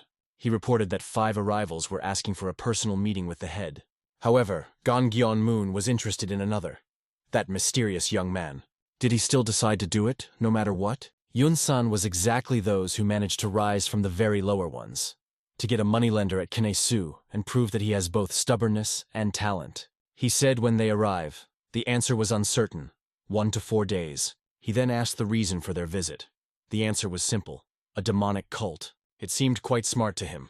You will not refuse it without good reason. What will we do next? A question was heard, which everyone was waiting for answers. Bald only shrugged. If they are really looking for a way to resist a demonic cult, then what do you do here? The answer was obvious, to let them down. That evening, among the mountains was the main character. His plump friend prepared a fried carp who helped to restore strength. All the boys ate with appetite, and everyone was delighted with his culinary skills. The protagonist became much better. He did not hide joy. They literally covered Jinbo with compliments, which he even began to become awkward. Your food is not only delicious but also good for health. The girl also agreed, jokingly calling him solar energy, which helps to recover both physically and morally. Everyone enjoyed food so much that they seemed to be ready to eat it forever, and even dreamed of Jinbo prepared for them all their lives. At this point, the girl turned to her older brother, asking if he could ask him one question. They went a little sideways to talk alone. Tell me, why are you helping us? No matter how she tried to find the answer, she could not understand why he was doing it. In addition, it was extremely dangerous. But instead of the answer, he asked, "Why do you call me a senior brother?" She explained that he was no stranger to her. In response, he calmly said, "Then you are not strangers to me." The girl was confused. Her cheeks were blossomed. She didn't know what to answer. But he just smiled and reminded that it was too late, and tomorrow was waiting for a difficult way. So he advised her to relax. She glanced at him again. She agreed quietly and went to bed. A special atmosphere was dominated in the forest that night. Silence filled with expectations. While he is plump and the girl slept peacefully, the boys went away. They were going to talk. The HO asked the health that he knew. However, he was only confused with his shoulders. He did not know where to start. There was a tense pause hung between them, which lasted for a few seconds. The HO did not even need to ask. His gaze revealed that he was waiting for this story. The torment of Ilgvan began to talk about the situation among robbers. His story was chaotic and fragmentary. In addition, he felt a lot of pressure, and more muttering than a coherent language broke from his mouth. Still, the HO managed to catch some important facts from this confused speech. Washing in the river, he said, "If you put everything he told the torment, it becomes clear. Even among robbers, the situation is quite difficult." He clapped water into his face to freshen up and put his thoughts. At that moment, he thought again that torment was not like other robbers. His lips stretched into a light smile. He felt the right way. And on the right path, the sun always shines. It breaks even through the highest mountains to warm you in a difficult moment. The next day, they went on the road and soon met someone on their way. It was Yuen. Its appearance caused all sincere joy. The girl immediately realized, if there is a university here, then apparently, and Pek Chong-moon is somewhere nearby. She did not stay and asked, "Are you a friend of my older brother?" The plump also did not stay away, adding with a tricky smile, "Seriously? After so many years, did you decide to make a joke over us?" United Nations was sincerely pleased with the meeting and did not hide his joy. I will immediately ask how he found them. Obviously, my friend overcame a long way, but it was worth a little thinking and I quickly guessed where you were. After these words, he reassured them, saying that they were not going to chase them. Then he told about the chaos that began through the raised ladies of Hashma. Now it is no longer stopped. Hardly hearing it, I will immediately wanted to find out what happened. It turned out that the demonic cult is coming from all sides, and 300 warriors who were sent were destroyed. One only man. This news has stunned everyone. How is it possible? How could one person be destroyed by 300 soldiers? It's hard to believe, but it's true. Under the mask of an unknown enemy was hidden the master of the highest level, who literally in a moment destroyed 300 people. Everyone who was within the 10-li radius was killed. Only one survived, to whom the mysterious master revealed his personality. The HO was struck not only by the strength of the stranger, but also by the fact that he voluntarily discovered his name. And it is confirmed, nodded. He said that this man called Chong San, known as a Dinner of 10, during the first invasion of the demonic cult was a man who possessed a technique related to music. It was he who struck the United Alliance. Apparently the Dungeon of 10 Li used a similar technique. The protagonist collected all the pieces of story together and made an important conclusion. It seems that the name was mentioned in their conversation with Jian and Shin, when he put a loose second hand on his head. It was then that he needed that they need help. He called it a relic and hoped to find the answer. However, the woman only heard the refusal, but she still gave him an important clue. We must restore strength. We must take possession of the relic, she added. And then she told another detail. He heard that the founder of the demonic cult was sent there by John Sana, the same duplicate of 10. I will give Ho-Ho. Remembering all this, he felt uncertainty. It turned out that even in the demonic cult, there are internal conflicts. In addition, it was rumored that their founder is currently operating on its own. UN continued the story. Kan-san completely revealed his power, proving that he is the strongest. However, in Marima, it was perceived as an image. In response, all groups of persecution were mobilized, which initially had to track the lads. The demonic cult is really preparing for the offensive. So for a while, the attention of the ladies will switch to them. After graduating from the story, UN acknowledged that he had already returned. He also confessed that he would probably go into battle with a demonic cult, because most likely, his mentor also sent his students to Muse. He warned friends to be careful. Despite the fact that due to the emergence of a demonic cult interest in the ladies' Ho, Murimi is unlikely to leave it alone. The HO gave HO, and in response, also asked Yuna to protect himself. UN just smiled and reminded that in this situation the ladies should be careful than him. He did not even expect to hear such words from him, so the smile became even wider. He wished them goodbye to stay happily, and the fire of the fire was asked to monitor its health. It was a fun phrase that everyone understood. They just smiled back. We will still see you, he threw away, after which he turned and left. It was an inaccessible slope of Mount Enui in Yunnan. The mountainous area here was cool and tortuous, which complicated the path. And the top, wrapped in thick fog and clouds, created the feeling that everything around was just an illusion. At the top of the mountain were the mysterious gates of the Palace of Chonad. This palace usually did not interfere with the most powerful affairs.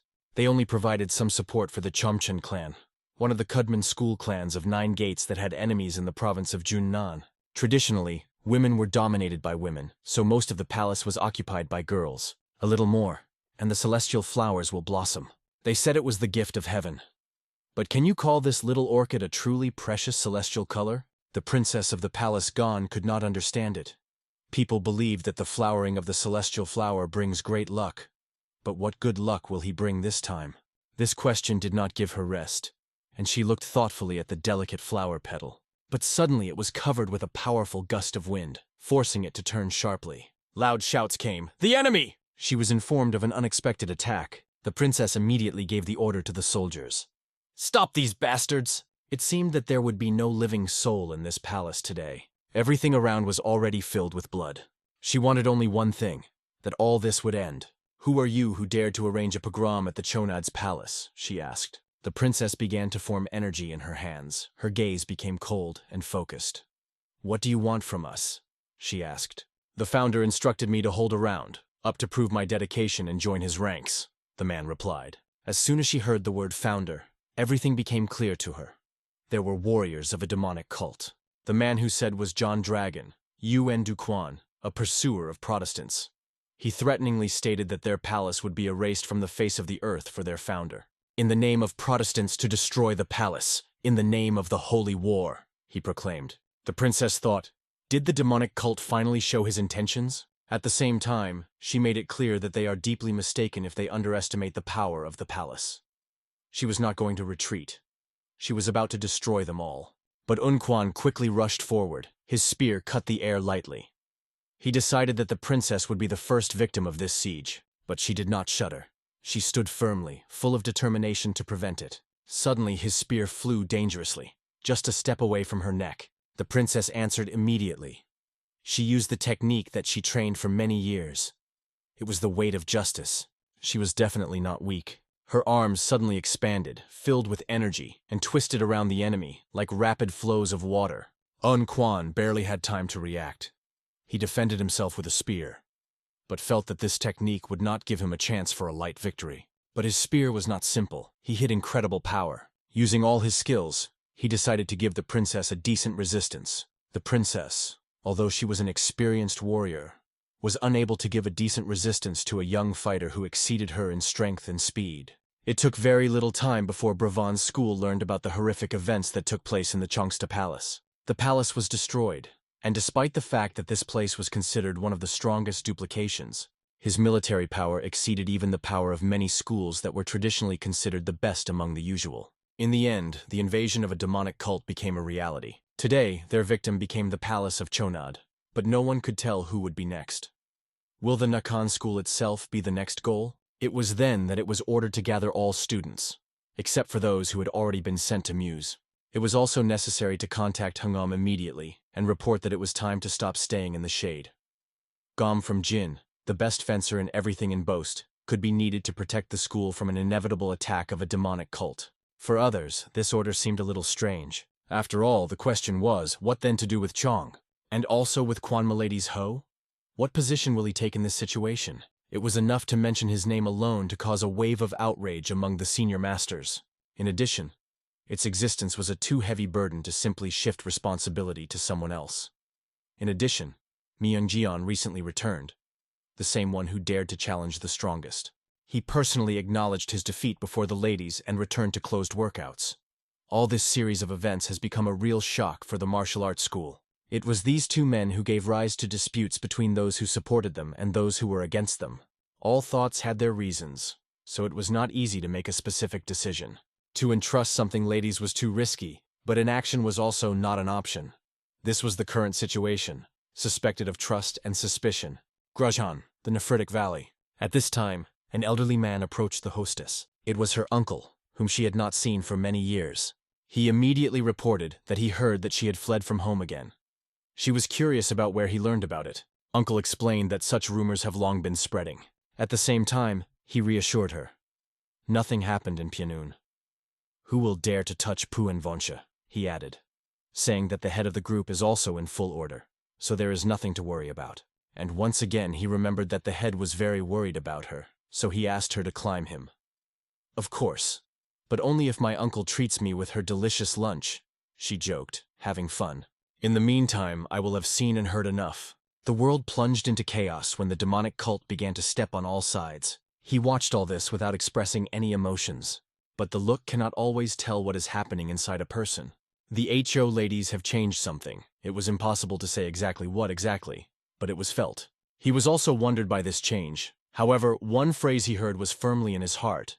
No matter how much you have shot down the wind, it is enough to keep your inner strength, and then no storm can shake you.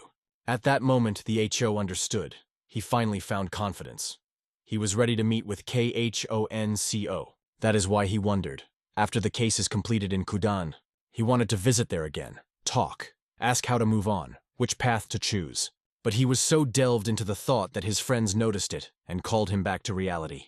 It was only necessary to look at a loose friend to understand how strongly he was tied to the ladies. His sister explained that literally every movement of the lads of Kus arouses a genuine interest. You are real brothers, she said.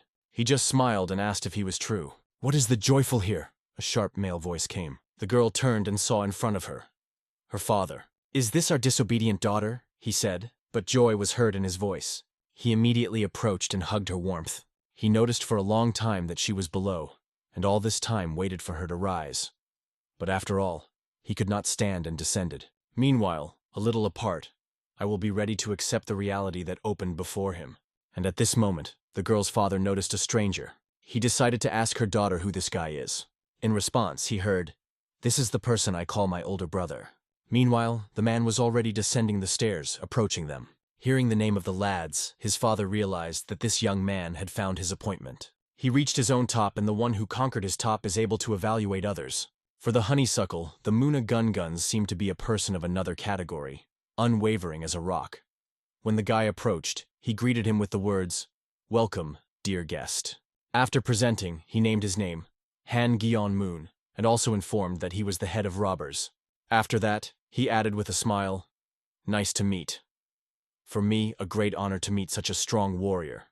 You have safely returned my daughter home, and I don't even know how I can thank you for it." And then he suggested climbing to the top. They say, "There is a wonderful tincture that is perfect for this case." There were several natural caves formed on their own. Some of them were in such hidden places that even the students of the school did not know about their existence. Chamadon was one of these caves. Myeon Gion was considered one of the most promising fighters of the school, and he was a student of the Muna. It was he who was to become the next head of Bravan for the next 30 years. But even such a talented warrior was defeated by the ladies. It was a shock for all. However, it was Mongon who struck it the most.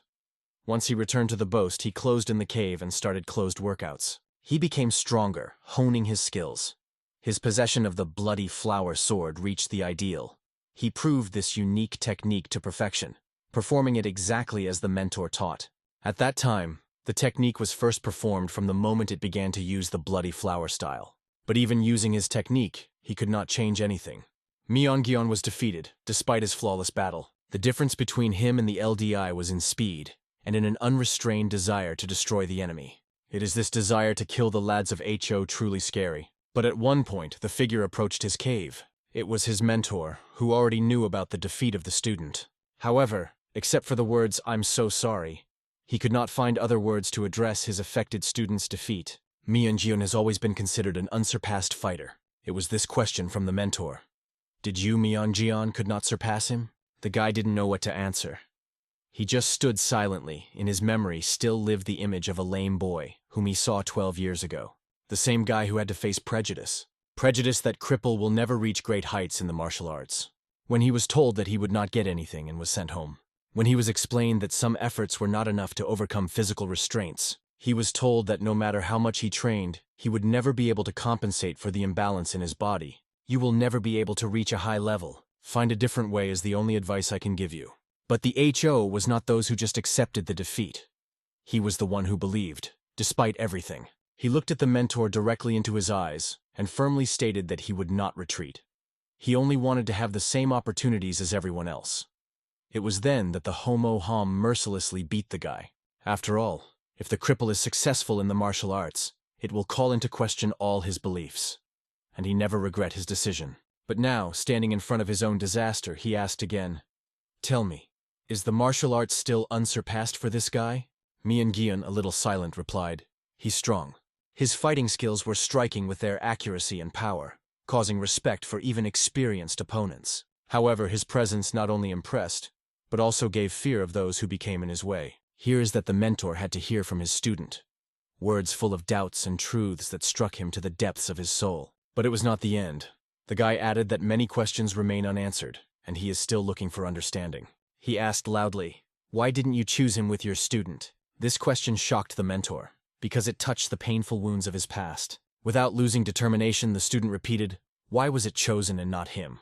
The old mentor, remembering the past years, realized that the current student was trembling with fear through the ladies of Ho, the one whom he once rejected. He firmly believed that the student should be flawless, because only then would be able to follow his female and protect the school of Bastan from external threats. In Favanche, there was a conversation about Musamus and a demonic cult, news that was enveloped by everyone with sadness and anxiety. However, some felt relieved, because of the threat to the cult, Moria could not even spend strength on them.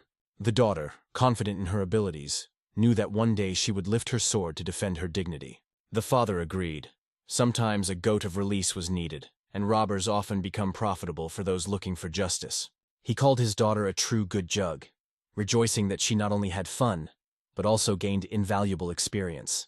And no matter how much she grew up, she will always remain a young child in his eyes. This man's view was chained to the ladies. He watched him carefully. He was clear to him that his daughter had brought them a very influential person. About those like the lad, they say, born with a bloody fate. Or maybe he intuitively looks for the places where blood is shed. Just as the girl's father thought about it, I will also plunge into thinking. He carefully studied the fortress, the location of the palace, even the place where the warriors stood. Moon demonstrated all this as if he was not just a stranger. This is what I thought now. But suddenly his back appeared. He came because I will seek him. He immediately asked, "Why are you looking so closely at me? If you have a matter to me, just tell me. I'm completely at your service." I will give Ho-Ho without unnecessary words to the main question. "Do you like the cherry?" Only after hearing her name, the face of Health immediately became red, as if a tomato. I will just smile and said that he could not even answer. But added important, the main thing, do not betray your heart. The appearance does not matter. The main thing is the human heart, and the torment of ill has a solid heart that will not shake under any circumstances. And that is more than enough. Like no other, I will understand this simple but important truth. Meanwhile, the Marima raged events. This place was majestic but also full of tension. They have already ordered the demonic cult. A man sat at the table, quietly telling him that he was friends with one boy named after. The old man who listened to him realized it in his own way. "So, did you make friends with the enemy?" And this is what a man, as if justified, asked for forgiveness. But what could be said here? Once they are friends, the old man just warned him. Be alert. Chanel-san is a legendary commander, hardened in numerous battles, a real pattern of demons. Now he said, "You have already opened your soul to him. So try to take the best communication, so that you do not regret then. Once the demonic cult appeared again, the world will inevitably plunge into chaos. Many people will die, even more injured." Chan said it with difficulty, but Yuan asked in surprise, "Didn't you win them 30 years ago?" He believed that the mentor would be able to do it again. But he just sighed and replied, "Last time we were just lucky. People are much stronger than you imagine. When we last fought with a demonic cult, as much blood was shed as much as no war was seen. Many demons were killed in cruel battles. Chanil-san was in the thickest of those events. He does not remember a single day when his clothes were not filled with blood. Daily fierce fighting brought him a nickname, a punishment of demons. Today, he is preparing for a new war. The commander of the future battles must create soldiers who will become the true force of Maroom. The demonic cult is strong, but he ordered his student to become even stronger. Become to those who do not lose any fight, and then you will be able to protect the muse. At the same time, Chanil-san hoped that this time the messenger would also help them. Yuan thought about this word, messenger. He did not understand who his mentor was talking about. In the meantime, in Basta, brothers from the Hexes clan quickly approaching. It was from the Hexes clan, and it caused considerable surprise. But they were not the only ones. People from Kimcho, Penok clans, as well as Chong'an's clan representatives also moved here. This is what the most surprised Muna.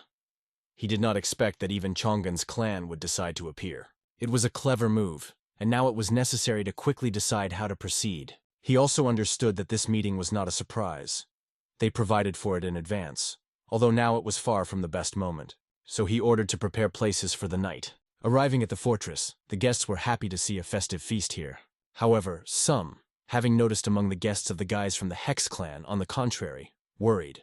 These people were known as a brawler, so many began to get nervous. It is better to avoid them. This is exactly the opinion in the heads of all present. The head of the Pekruk clan was already here and congratulated the owner of this house. The moon came out to meet the guests, warmly greeting all the arrivals. Kimho clan and Chonchi clan head also joined greetings, wishing health and well-being. But they were all united by one thing. They were very hungry and immediately asked for food. Mon laughed and, without hesitation, was ready to share with the guests of everyone who had. A man with scars on his face was called Jujan-san. He belonged to the Chonchi clan and welcomed the audience. Mon greeted with a moneylender Kim, and then turned to Yun-san. "I would have to visit you more often, but sorry. But now, while I'm here, I'm good about you." Bald nodded and thanked her sincerely, and Jun-san himself just smiled cunningly, hiding his thoughts. And here she appeared, the daughter of the head. Yun immediately noticed her and noticed, they have not seen each other for a long time. He stressed that she became a real noble woman and could already get married. And she, in response, noted that he was all as strong and strong. From her words, he even shot a little. But he had another topic for talking. He wanted to ask her whether she was an Akian for some time. Hearing the affirmative answer, he immediately specified, "Didn't you accidentally meet there?" She knew him as a debtor Kwok, but replied that she didn't see him. She was wondering why Yun-san asks him. "The fact is that since he was in Akian, any news stopped from him," he explained. "Since you were there too, I decided to ask." "But it doesn't matter," said Yun. but his facial expression spoke about another. He did not fully trust the girl and wondered, does she really not know Hall? Thoughts were spinning in his head. Ducks do not differ in a rapid mind, he muttered about himself. But the premonition was terrible. For the first time he felt such a sinister atmosphere. His gaze rushed around. What caused him that feeling? Suddenly he heard a quiet sound. Clear steps that rhythmically echoed to the ground. The steps were measured, confident, one by one. And then in the crowd, his gaze stopped on one figure, a black-haired guy. He walked directly, without paying attention to the people around. His gaze was only forward. And only when he stopped in front of them did everyone feel his presence truly. The first thing he heard was the young question. "Who are you?" I will only smile barely noticeably. And then he calmly asked, "Don't you remember me?" Yun stopped in surprise and then asked, "Are we familiar?" I will shook his head and sighed. "It's a little sad." He looked straight into the eyes of the young man and said, "And I remember you well." Yun insisted that the interlocutor answered immediately, as if every second is important for their fate. Then another healthy appeared, hastily passing the lads of HO, which is urgently called. With adamant confidence, he added, "Did fear out of your tongue have disappeared?" It was necessary to immediately clarify the situation in order to relieve increasing tension. It was then that the daughter of the head came, calling everyone to silence and declaring who the man was. Only after hearing his name, everyone understood.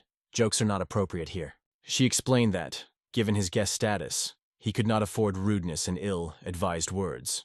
However, it was obvious from his expression that none of them wanted to interfere. It was enough to pronounce the word Kwanma, and all without delay bowed their heads. His name itself testified to his great power. However, this name did not answer the question of why such a powerful figure was here. The eyes of the Ho-Ho, black, like resin, remained cold and invisible without showing any emotions. In an instant, as soon as the Jun met with his gaze, all his self-confidence disappeared. "If you allow yourself such a rudeness again, I will make your teeth stop serving for chewing." Jun remained silent for this warning without finding a word. He just stood in place, trembling when I will calmly approached his master. The owner, who has already started to understand a little better who really is the woman. With a light smile, he asked, "Did the Honma come in such an inconspicuous muffin?" I will only raise the eyebrow in response. "Fivonch, now an imperfection? Isn't this an insult for Muna's head?" he added, looking straight into his eyes. Yun hurried to justify himself, explaining that it did not mean it. He assured that he said it in a good sense, without any implication. But I will only calmly stated, "It seems that you have fists better than your tongue." Yun began to believe that the halves of HO deliberately provokes him. The dispute was exacerbated. Now they argued who started the first. It came to the fact that Yun was barely restraining. But looking into his eyes, I will not express any emotions. It was their first meeting after 20 years. He once lost his reason, meeting him, but now he remained completely cold-blooded. Yun gunned his teeth and poured swearing, stating that his fake reputation means nothing here. "Do you want to check it actually?" said Ho-Ho coldly. Their conversation became more and more tense, gaining momentum with each word. Yun understood that if he retreated before this guy, his reputation would inevitably be affected.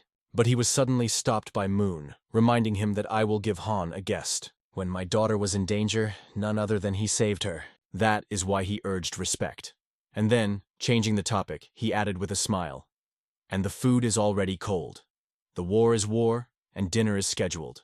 Yun opened his eyes wide as soon as he heard the word food. With reluctance, hiding weapons, he said, "It is better to be careful.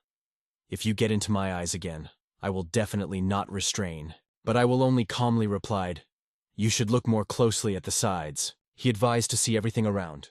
"To die, you have nothing to regret."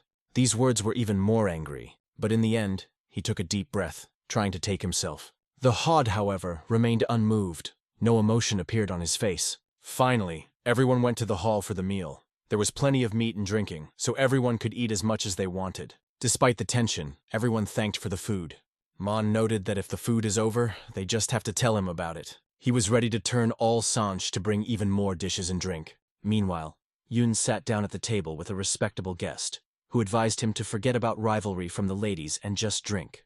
Pouring himself a bowl, Yun still could not understand where he knew him, because he did not remember the Ho. And at the corner of one of the buildings, a girl was waiting for him.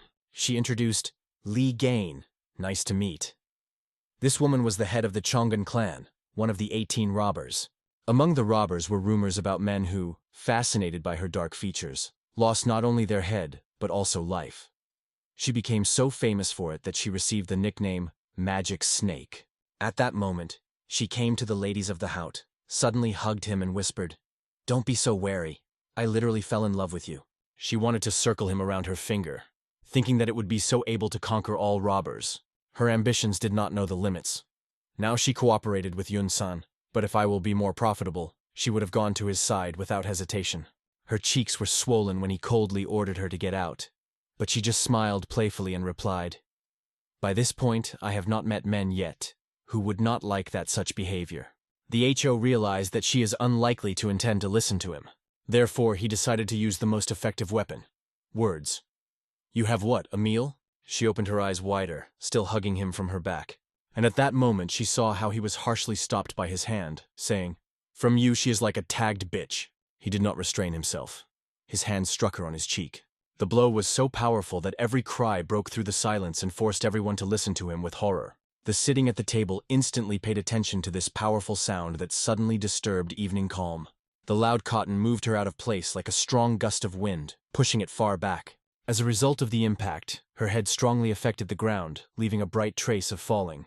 If your excitement was not so strong, you could better hold back your impulses. He was soon named, and everyone was immediately rushed to him, full of indignation.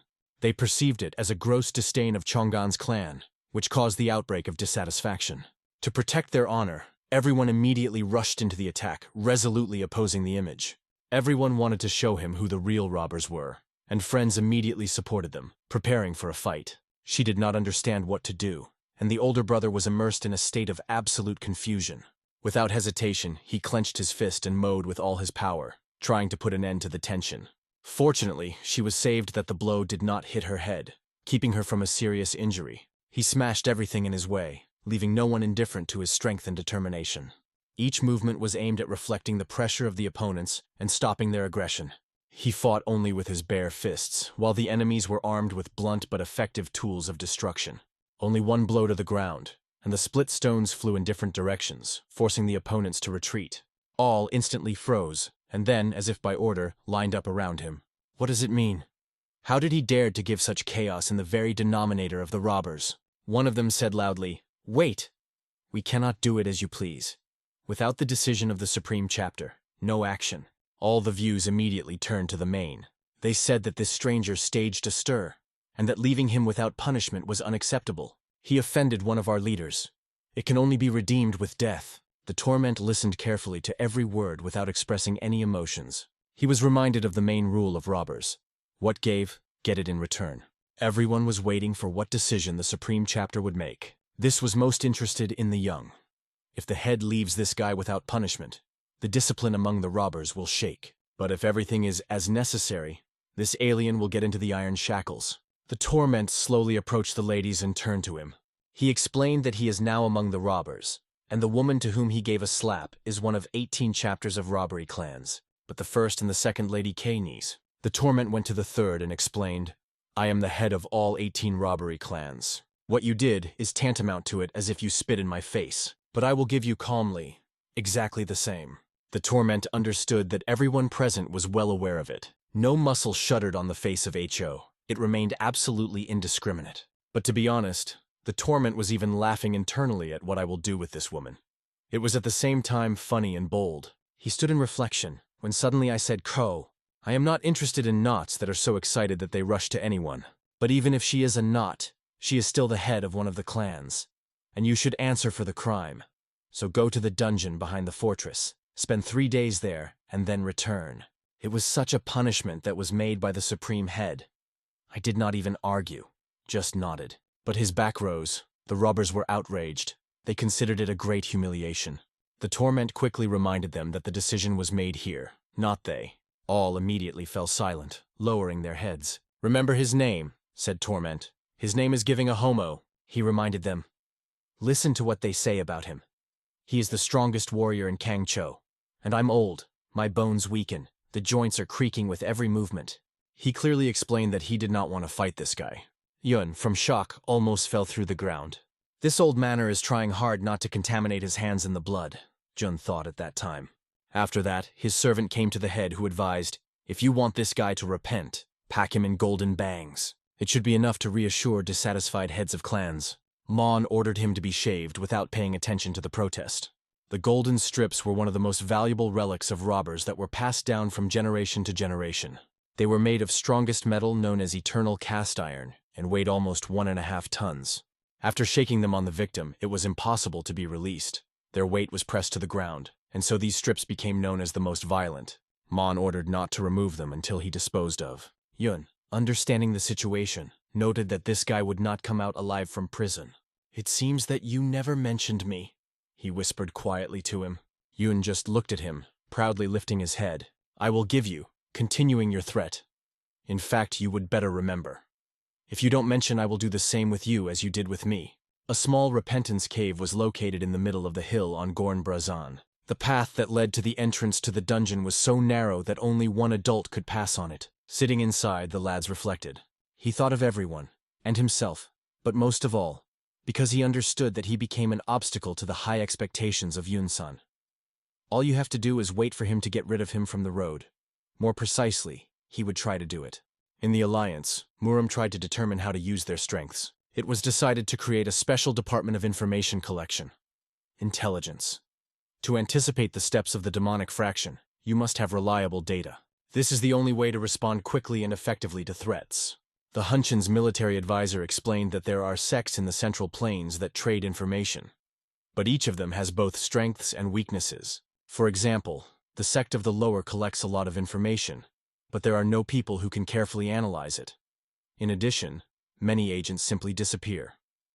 On the other hand, in the area of Red Lanterns, information is gathered more accurately, but it is much less than that of the right. The deputy leader of the Alliance, Cho, agreed that the creation of such an organization in the short term was not easy. That is why John proposed to absorb existing sects. However, the Alliance leader, the divine copy of us, asked him for this decision. Zhang explained in more about the sect of the Lower. It is large and branched, so just take it under control. Moreover, its impact can be compared to the most prestigious sects. You can agree on cooperation, but you should not even dream of full absorption. But with the Red Lanterns, the situation is different. Unlike the Lower, they do not have a powerful military force, because this organization was initially created by ordinary people who sought to protect themselves. We do not even have to control the whole structure. It will be enough to bow to several leaders. The events are transferred to Favanche. Everyone is tired of shouting how much they want to kill this freak, to tear his skin from him, to fry in oil, and to feed his eyes to dogs. She was angry. What did she do so that he not only hit her but also broke her hand? The only thing she wanted was that he dies with a terrible death. Yun believed that everything was even better than it could be expected. But it was unclear for her. What is good in a broken hand and humiliation? However, he referred to another. Due to this case, the lads are now sitting in a dungeon. If he stayed here, I would have to postpone all the plans. They acknowledged that even one of his presence was incomparable with any of the other masters. Yun continued to explain how strong influence a single warrior can have. But this woman asked in an annoyed man, "Are you going to leave him alone because he is in a dungeon? If so, I will follow him." Yun realized that this guy knew him exactly, but there was one problem. He did not remember the lad. In memory, their brief conversation came when the home was already boiled in shackles. He remembered as he said, "Remember me as soon as possible." While here, Yun tried to understand. Is there any people who hid his image on him among his acquaintances? But there was nothing to read from the eyes of Ho. Only this look. He seemed painfully familiar, and it was at this moment, in the same second, that his old wound pierced with acute pain. It was as strange as possible. Meanwhile, in the kitchen, Jingo calmly cut the vegetables. He, as always, did everything with incredible accuracy, demonstrating his skills. His sister did not stay out of praise. "Jinbo, you have real golden hands." But it was difficult for her to even breathe in this heat. So she asked if it was difficult for him to work in such conditions. "I have heard that the only food that is given in prisoners in the dungeon is porridge," Jinbo said, looking thoughtfully at the ingredients. He was well aware that his brother would not be able to restore strength by eating only one porridge. After all, the warrior can use all his power only when his stomach is full. After packing food, they were ready to go. They went to the cave where the Ho-Ho was. She was convinced that I will appreciate the dishes prepared by the Jinbo. But an unexpected acquaintance appeared on their way. It was Yun. She immediately asked him, "Are you following me?" She could not understand why she looked at him every time she felt nervous, and could not maintain cold-bloodedness. Yun, as if ignoring her questions, drew attention to the Jinbo. What are you carrying? Jinbo quickly hid the pack for his back, but Yun did not stop. Are you going to feed the prisoner, yes? This prisoner cannot receive any food except that grows in the wild, he added with a barely noticeable smile. Yun coldly reminded that the HO is also a criminal, one of the 18 demons of the Green Forest. Hearing his tone, the girl asked him not to be so rude with the Jinbo because he was their guest. But Yun stood on his own. Whatever the daughter of the head, everyone should follow the rules. She became interested in, and what are the rules of Black Waters of robbers of all Green Forest? This question made him ask again, are you on the side of the offender? He even called the Jinbo brother of the criminal, hinting that their connection is a serious problem. She stood on her own. It's all full of delusion. Or not it is to decide not to you, but the rules of the Green Forest, Yun replied cold. The one who was born and grew up in the Green Forest will never violate his laws, he added with conviction. And then he quit the unexpected question. Have you been born here? What do you think it is not about you? She did not understand what he was going to, because she was born and raised here. But Yun just repeated, do you really think? He behaved as if he knew something she did not know about her. And it alarmed her. Yun was always like that. He looked at her hanging up, behaving as if he had a mystery. Every meeting with him was uncomfortable for her. Annoyed, she asked sharply, are you mocking me? How can I laugh at the only daughter of the head? Give your father in good health now. He said that he was not guilty of anything, and even called it too emotional. At this point, the Jinbo intervened in the conversation, asking the health to go away. Yun, without restraining, called him brazen, but the Jinbo did not respond at all. He only calmly explained that he should take food to his brother. This is the territory of the head, and the guests must behave properly, he added clearly. Yun was slightly swollen. Wow, you are bold. I see you are really a brother of Demon Kulak. No, the Jinbo replied calmly. Just you like me. Here is just a guest. This was over, and they went on. Rising on the dangerous mountain trail, they finally reached it. I will not understand why they came and asked about it. In response, the Jinbo just laughed. I am sure that you do not indulge in delicious food.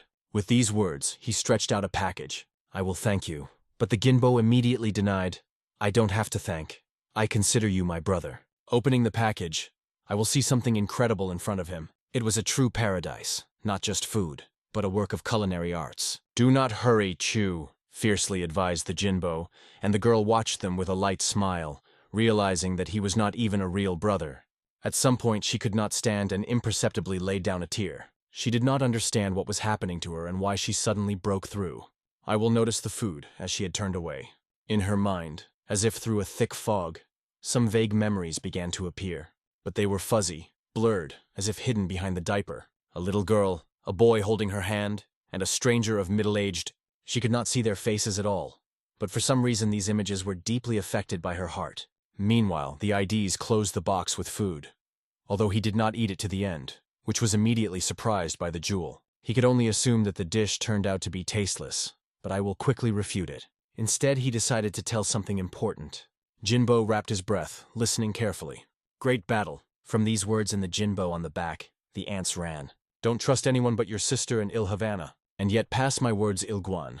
Jinbo understood everything, and did not even ask unnecessary questions. Lady Ho Nef felt as the air in the mountains became tense, as if nature itself was preparing for a storm.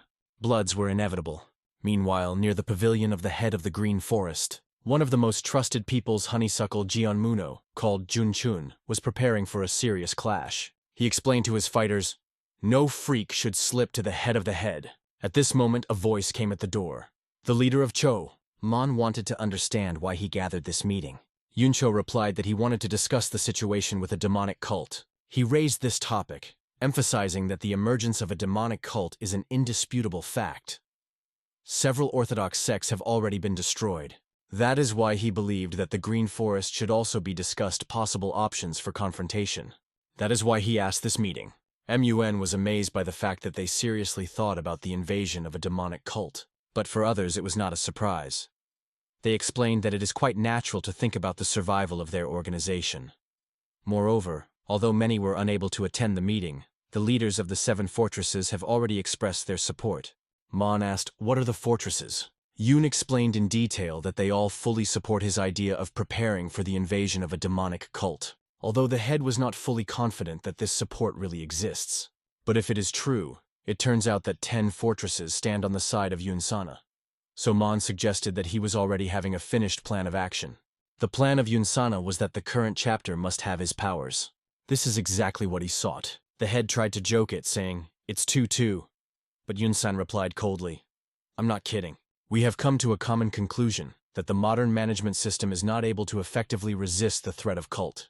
All present supported him, persistently demanding that Moon voluntarily leave his position. However, Moon just smiled lightly and barely lifted his gaze, as if he would be despite their demands. Yunsan continued, "Nowadays, we need a younger, progressive leader who is able to lead us forward. It's like you," he asked. And Mon has briefly agreed with this thought. But Moon noted that if you do not go voluntarily, you may even help you, that would only complicate the situation. He said, "I hope you will go with honor and in good health. It's my sincere wish." However, Moon no longer wanted to hear this nonsense and turned to Yun Chun. Yun Chun, standing behind the door, was elected head for care for everyone, because everyone should be responsible. He could not imagine that the demonic cult would be a reason to ignore it, but explained that they made a mistake, concluding an agreement like a primer into a tiger's mouth. Yun San acknowledged this is a real trap of the tiger, and added that it is not known who exactly got into it. Mon could not fully comprehend the situation. He had to wrap his head back to understand what was happening. And it was this freak who called himself a brother suddenly struck him with a knife in his back. Yunjun spent decades here, walking side by side with Piavonche, knowing them better than anyone else. That is why it is difficult to believe that he was the first to strike his back. Moon felt a shrill back pain. He asked why, and heard the answer from Yunsana. Because he was also ambitious. Once upon a time, Yunjun only maintained order after you, the head but it cannot last. We have already agreed that Junjun will be put forward to the post of head. At that moment, Moon could not believe that he just heard, and June explained coldly. 30 years of misconduct robbers have exhausted the head. That is why it's time to go away. He thought that the whole world could betray him. But not him. Just not Junjun, because he was sure. He would never put a knife in his back. But this is what happened at this point. Angry, he snatched the sword stuck in his back. He acknowledged his carelessness and agreed. Their plan was perfect. If you thought it would be enough, then you were deeply mistaken. It was not necessary to assume that such a printing was able to frighten me. He explained it to them, demonstratively bending the sword with his bare hands. It was difficult to imagine that with such a wound he could still radiate such a power. But Yun-san noted that it was not everything they had prepared against him. And after these words, he even allowed himself a short laughter. Laughter because before the blow he greased the blade dumped with poison. This poison corrodes organs and causes severe internal bleeding.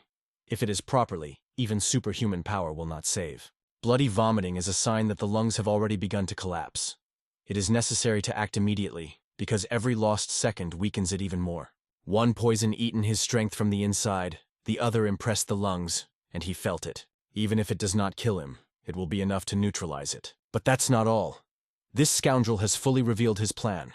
Everything was prepared externally. Damho will die here in the cave, and in the evening, his daughter will not survive. Hearing this, Mon turned to others to ask if they were with him too. All, lowering their eyes, asked for forgiveness, but they sent blades to him. The head did not know that they were offered to them Yun-san, but warned they would regret it. And in the next moment, all the fighters rushed to him. They swung their weapons in the air, ready to strike, but the real chapter beats to the end, even before the face of death. He continued the battle, despite the pain that eaten the body from the poisoned dagger. The blade that pierced his lungs could not force a real warrior to surrender. They relied on the poison, hoping that it would not last long. Meanwhile, after a long waiting, Ilguvan finally arrived. He sharply opened the door and ordered her to run. She only tried to understand what he was in mind, but he did not have time to explain anything. Only said that there was no time. There were traces of blood on his clothes. "We need to get to the head as soon as possible," he said briefly. "Will we go to the Cave of Repentance?" she asked. She was not going to go to the head because she understood. Even at the cost of her own life, they could hardly help him. But liberating the older brother was much more important. But as soon as they moved, they were stopped by someone. And it was not one opponent. Before them was a Kuvan John, who immediately recognized Il. He was a real traitor. "I was delayed because at first it was necessary to finish those who followed you," he said. But Ile was not going to give him his life after that. He was certain, soon the sky was mercy on the robbers, and there can be no doubt. But for the girl, these words were performed as the delusions of the crazy. Il explained, "Dinrinde was created by the head of the robbers. He put his soul and heart in this clan. All this was for the sake of a bright future. And even if everyone else is betrayed, the Donata will remain true to the end. It will remain on the head of the head. Quan Chong just smiled. There are many things in the world that are not common sense. Il was not going to forgive him, but the girl begged him to go to his brother as soon as possible. But most likely he was already a blood and a breath, said Quan John coldly. At that moment, Il ordered the hostess to run, promising to cover her from enemies. This career remained in front of the whole flock of scum, and in a moment they all rushed at him with naked blades. Meanwhile, in the Cave of Repentance, the giant metal ball stuck it without letting move. Damho did not fulfill the order he was given. He was asked to do so, but he was smarter. He already understood. It all started.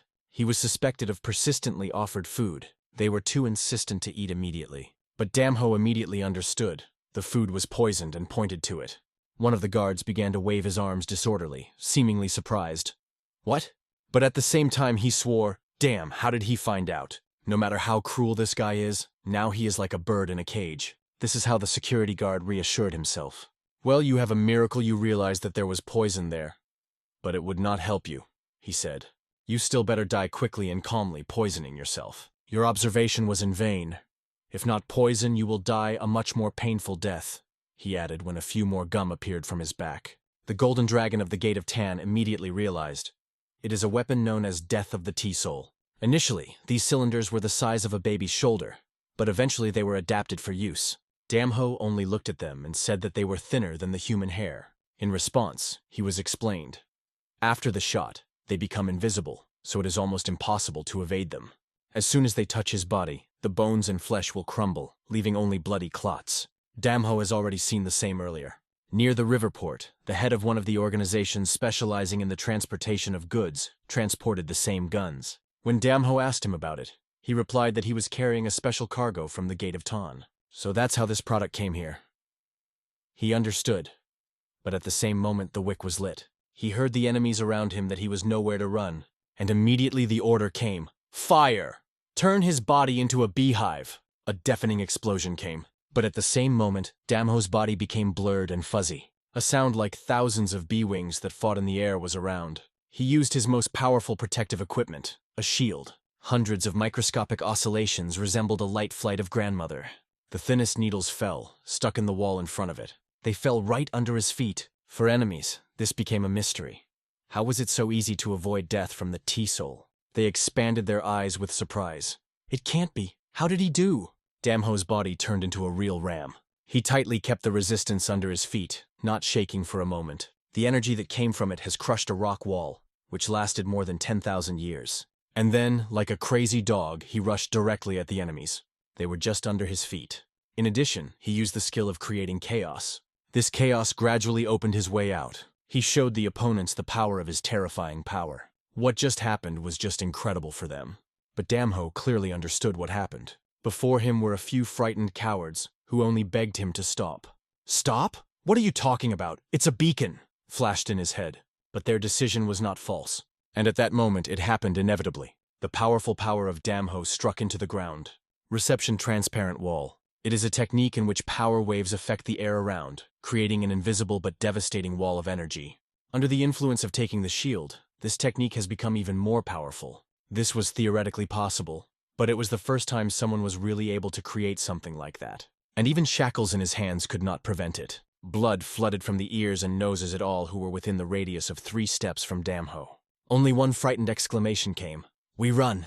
At first he was shouted by someone alone and then repeated everyone else. And in a second after that, everyone rushed. But who said they would be able to do it? It was the biggest mistake they ever believed in.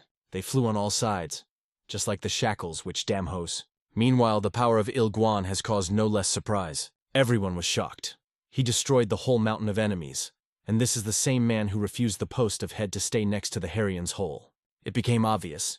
He saves her and values her above all. The enemies quickly realized, if you attack her, it will definitely distract him. Immediately the order was given, to send even more fighters to it. Concerned, Il Guvan shouted to the hostess to be careful. She had to fight away from 5 attackers. Her fragile hands trembled, squeezing a heavy sword. Il was only pleased to stay a little. He was already on the approach. His rage had no limits. He broke enemy swords and continued his forward. He was torn as close as possible to the hostess to protect her. He was ready for everything to remain alive.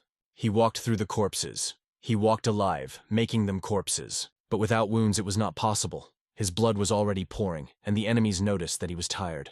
However, no matter what, he continued to wade through them. She saw his pain, felt how difficult he was, and the same was squeezed her heart. But a real man will go to the end for the sake of a woman she wants. And here is her defender, the torment of Ilguvan, falls to the ground. She was also offered to give up. She cannot stand despair. The sword falls out of her hands. This scum notices a little more interesting, and at the same moment he grabs her with her dirty paw. She is already unconscious, unable to resist. Her body slows down, where her sword protrudes. But Ile finds the remnants of strength, sharply rises and rushes to the hostess. At this point it inhales deeper and wide open. And this freak, feeling the tenderness of her body, even blushed. There was simply no such beauties in his edges. But in these parts there were men who did not fall even after such wounds. Il climbed and rushed forward, fiercely shouting to take his hands away from her. But from the outside the blow of the sword arrives directly into his jaw. She barely climbed on her feet, feeling the pain pierced her whole body. But despite the fact that she was a woman, her strength was incredible. The scum approached her, asking, "Why are you ashamed?" He smiled even wider. Her modesty caused him a strange feeling. "In vain, you idiot," said these words. In an instant someone's strong hand grabbed his neck from behind, and with tears in her eyes the girl felt hope. She saw the face of this garbage covered with shock. He himself realized that he had just happened, and when he heard his voice behind his back, there was no doubt.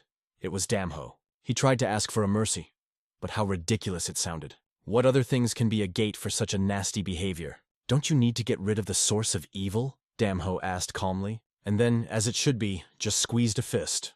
Crisis came, and then, a deft blow to the skull on the ground. A deep silence reigned, which lasted for a long time. All the soldiers who threatened the girl froze without even dare to move. They repeated only one word. He? No. How is it possible? They were convinced that he would die in the peat cave. How could he be here? Landing, he stepped forward.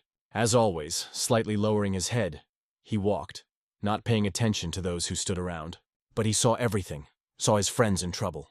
He just sighed hard. Jen did his best, passed the information, but he could not do anything. He could not protect the hostess. "You accomplished your task," Damho replied quietly. He removed his jacket and threw her on his sister's shoulders. "Everything will be fine. But it's better for you to close your eyes for a moment," he asked.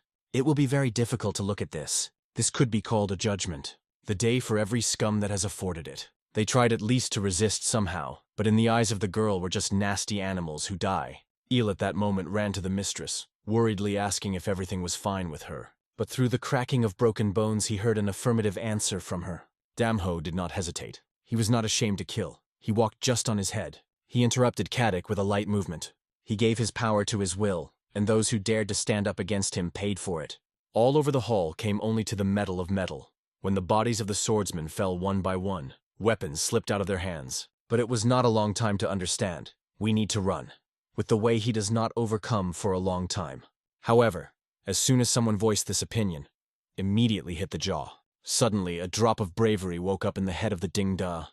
He decided to return anywhere. There is no retreat. Only two options. Either survive here or meet your end. After all, even he is just a man from the skin and bones. So he thought of Damho.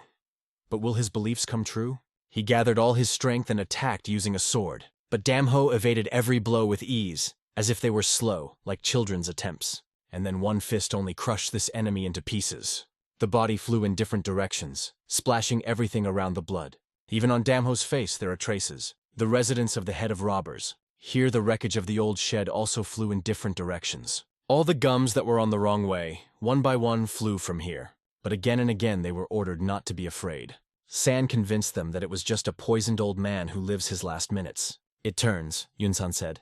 But the head himself thought differently. Standing with his back, he held a sword in his hands, and he calmly stated that he was not dead yet. Moreover, their so-called battle does not even reach warm-up before dinner. Yunsan stopped for a moment. How is it possible? The head is poisoned by two types of poison at once, and still stands on his feet. He seems to be nicknamed the Emperor, not just so. One of the fighters broke forward and boldly stated that the head should die with dignity. These were his best people, those with whom he spent decades, whom he grew up with his own hands. What the hell was taken away? These words forced the head to think about everything that happened. But in everything that happened, he saw only one guilty person, Yunsana. What did he do with his warriors? How could he betray them so much? At the same time, Yunsan was well aware that in an open battle he would not be able to withstand the head, and at that moment he swore that he would destroy them all. And if he said it, then he will do. Pushing from the ground, he rushed forward, preparing his attack. But battle is not always a direct face-to-face. After thinking about it, Yunsan gave the command, now. At the same moment, several sharp spears flew through the door. The head did not expect it and found itself in a situation where I had to fight off. But no spear touched his body. He flew further, unrestrained as a storm. It's specifically for you on this special day, said Junsan. Such a strategy is used by those who hunt your masters. It is a long-standing technique of Hicks clan masters, who have honed the art of deadly death for years. Their skills have reached the top, and now he felt it on himself. The head was unable to avoid all the blades. They circled in the air, cutting the space at a devastating speed. He was reflected in the sword covered by his own energy, taking away the shocks that could become fatal. Yunsan has been preparing for this day. It is only necessary to overcome the head, and to seize all the robbers will not be so difficult. At this point the order came, pull! The chains rapidly stretched. They were woven so that the head could not do anything. He was ordered to give up. They were convinced that there was no way out. His body was completely clamped, and not just a rope, but by chains that suffered any possibility of movement. After that, he decided to strain his fist. This was enough for everything around it. The chains were scattered into small debris. Now it was possible to go to the next step. When there are so many scums around, you don't even need to think what will happen next. The next step is obvious, to punish these frightened freaks. Reception, retroactive. Even Yunsan, with his chicken brains, was able to understand it. The head shouted loudly, and from this cry it became terrible to everyone. It was then that the rest realized. It is extremely dangerous here. Avoid blows. Fleeing is all that they were capable of at this point. Its energy went beyond all possible and impossible frames. The chains that were drawn to him now turned against them.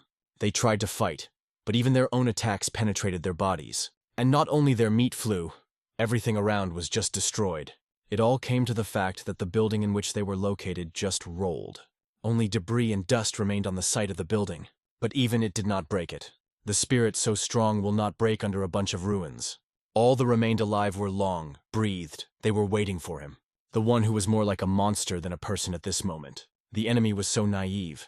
They believed that it was poisoned by 2 deadly poisons that were already circulating in his blood. But now everyone was looking at how he continues to show his unbreakable power. It just didn't fit in your head. It seemed to them that he literally rebelled from the dead. Yunsana at this point on the forehead probably had a few more wrinkles from tension. And then he finally said, "Good, let it be." The head was also almost without strength. After the release of such energy, it was not easy for him to rise. Yunsan, taking advantage of the moment when he couldn't do anything, approached and put a sword on his neck. But will it be so easy to take this death? Will this be a scum that desires to drop it from the post of head? You're so tired, so I'll send you on the last way without any pain, said Junsan, looking coldly at the head. And you don't even have to worry about your daughter. After all, she will soon follow you. At that moment, a head full of fierce cried out, "You are scum!" But Yunsan just smiled, pointing to his daughter. This girl belonged to me from the very beginning. You just took away what was to become mine, and now your time has exhausted. Robbers need a new hero, and that's what it will be, right, Junsan said firmly, convincing those present in his correctness. But no one watched this spectacle for a long time, because suddenly, the head of one of them flew away. Everyone froze, and then, with incredible horror, they began to look back, trying to understand what just happened. And here he appeared, the one whom Junsan tried to kill in prison. Damho finally came to give them some answers. Of course, not without the help of their fists. To explain once and for all, Yunsan will never be ahead. Oh, what are the frightened eyes of this scum? How he looks now. And he does not even know what happened to his people. What is the pleasure of watching how frightened this bastard is? And now he wants to understand why Damho hid himself such rage. I see you didn't even remember me, yes? Damho said coldly. In a panic, Yunsan began to stuck, pleading, "Don't come!" At the same time, he ordered all his people, "Grab it!" But he had another trump card. He put the sword directly on the head of Moon. Damho decided not to rush at once, but talk. "Did you go to kill me yourself, isn't it?" he said, looking straight into the enemy's eyes. But after these words, he no longer became ceremony. At first, he struck his foot on the ground. The soil flew and it rolled forward, so quickly that Yun did not even have time to see anything. Only the instincts forced him to reflexively lift the sword, and this saved him for a second from the blow of Damho's fist. There was no scum in this place that could at least a little spare. Damho was definitely not those who would do it. He only ordered. Yunsana's bundles rushed to rescue their master. Their sharp swords flew straight to Damho. At some point, a light trend passed on his body, but he instantly activated his protection. The attack went on him from all sides at the same time. But he focused at the right moment. Without losing a single second, he strained his fist. It was like a stroke of the wall that shook the entire space around, and he had to open his palm. As everyone around collapsed on their knees, rushing in pain, the servants of Yunsana froze in shock. Blood broke out of their mouths. They fell one by one. There was no one here who could avoid this horror. But most of all, Junsan himself felt, and it was far from the last surprise that waited for him that day. Damho wanted more. He wanted Junsan personally to meet his fist. Yun, swinging, began to climb, leaning on his sword. But it's not so simple. Not everything is so simple. The Kwak himself, the head of the Penok clan, rushed to Damho, trying to interrupt his attack. He understood. If the dance loses, everything they did today will be futile. He was on the verge of opportunities, but even the last forces were melted in the air. No result. And in the next moment, Damho's defense suddenly scattered. And it was then that he barely grabbed the sword's blade. He broke out part of the blade and put it directly into the enemy's head. He did not even have time to feel the pain. He just fell to the ground. Kvak himself only managed to whisper Yunsan, seeing how he falls. But this sound seemed far like a frog. Standing on his knees in front of Damho, he finally realized. Yunsan Sheikh gathered all his will in his fist. The force that has only been dozing in it has finally gained clear outlines. And this damn freak tried to do something. This force encompassed everything within half a meter. This could be called a gap. The rupture of consciousness in anyone who watched this moment when the head used this destructive technique. He was desperate. It was read immediately in his eyes. And he wanted only one thing, to kill his opponent with one blow. Because if he does not, he will not have a second chance. He rushed forward, squeezing the weapon in his hands, with desperate confidence that only this attack would solve everything. He raced on Damho, like a lightning, which was about torn the sky and the earth into pieces. But at the last moment, Damho's silhouette blurred again. He used his shield. A shield that can only be described in one word is power. Lightning hit directly into his body. The skin broke, exposing the bloody flesh. From his shoulder, the fountain flooded blood. The pain was unbearable. But Damho did not make any sound. This pain for him meant nothing. And what Junsan saw was forced to call him his opponent crazy. But this crazy time pushed away from the ground to take the next step. Damho struck his shoulder directly into the abdomen of the enemy from all overhead, forced him to roll on the ground like a pathetic creature. Everyone else was only trembling with fear without even dare to move. Damho shouted loudly. It was a real rick of a lion. And then he struck. The two front bones of the fist were cut directly into the target. The blood flew in all sides, splashing like purple splashes. At this point, Yunsan forgot about all his dancing plans. But behind his back, some still trembled with horror. These were everyone who saw the head falling. A few minutes ago, he was so self-confident, told about his plans, convinced that everything would follow his script. And now he was only a pathetic sight for Damho, who stood above him, looking from the top down. But even now he never mentioned that Damho once did.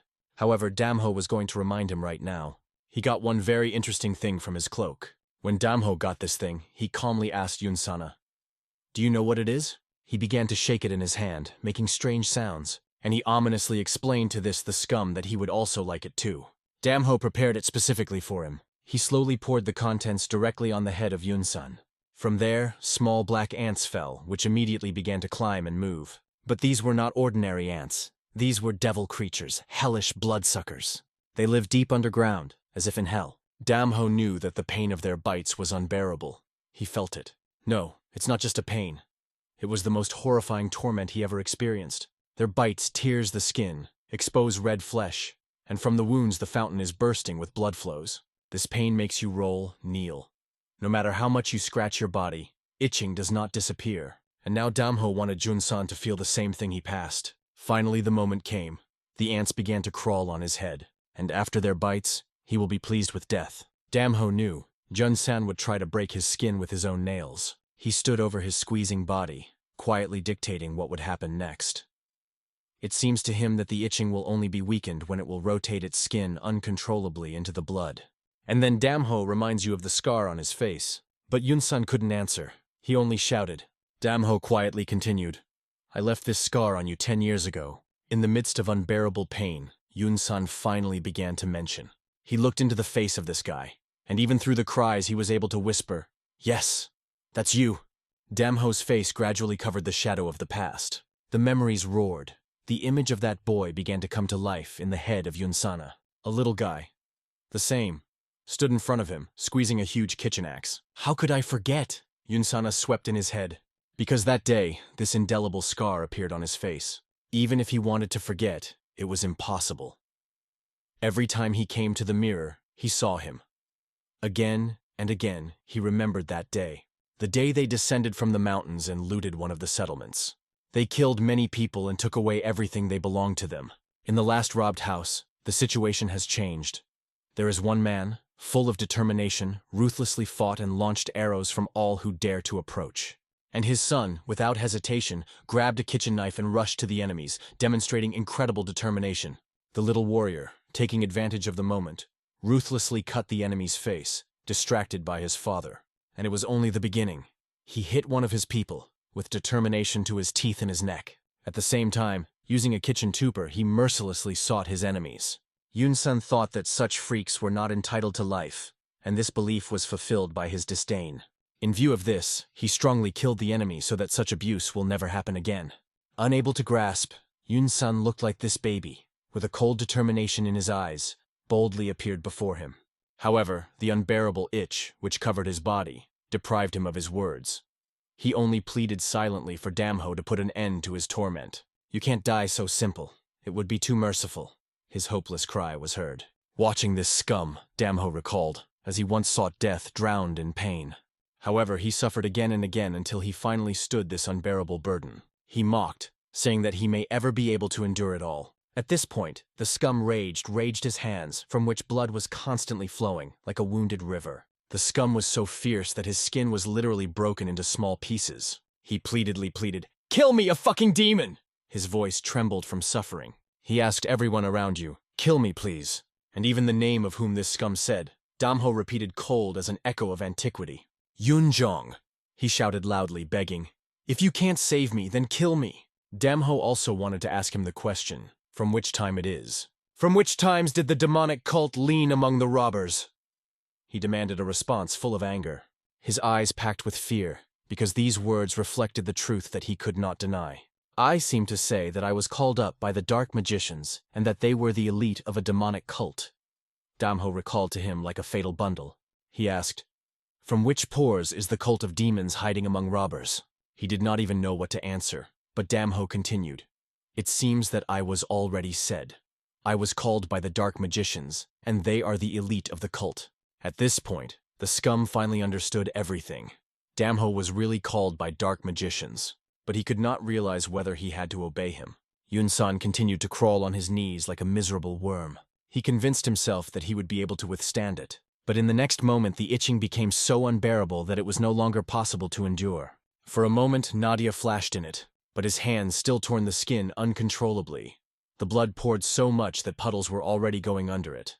He broke his body to the last breath. And finally, this last breath came. At one point, he just stopped breathing. The revenge was performed, but Damho did not feel any relief. There was neither long-awaited clarity nor pacification. After completing what he had to do, Damho suddenly turned his gaze on Junjun. Yunjun was aware of a truly dangerous man in front of him, but someone else called it, and it sounded behind his back. It was the head of the robber who came forward and asked directly, "Are you really related to a demonic cult? It would be better for you to die, dear," Jun said coldly, rapping his head, and then frankly recognized the truth. He really is a representative of the demonic cult of Protestants. These words penetrated the body of the Muna even more, because he knew Jun for over 30 years. It turns out that the demonic cult hid among the robbers from the moment of defeat. "Jun, what devil have you been among the robbers all this time?" Mon shook loudly. In response, Jun calmly explained that he simply increased power and used robbers as his defense. He himself knew perfectly well that the clan was in a miserable state after the war. And then Moon understood another bitter truth. This scum was supported from the very beginning by Jun Sana. But Jun explained that he had no other choice.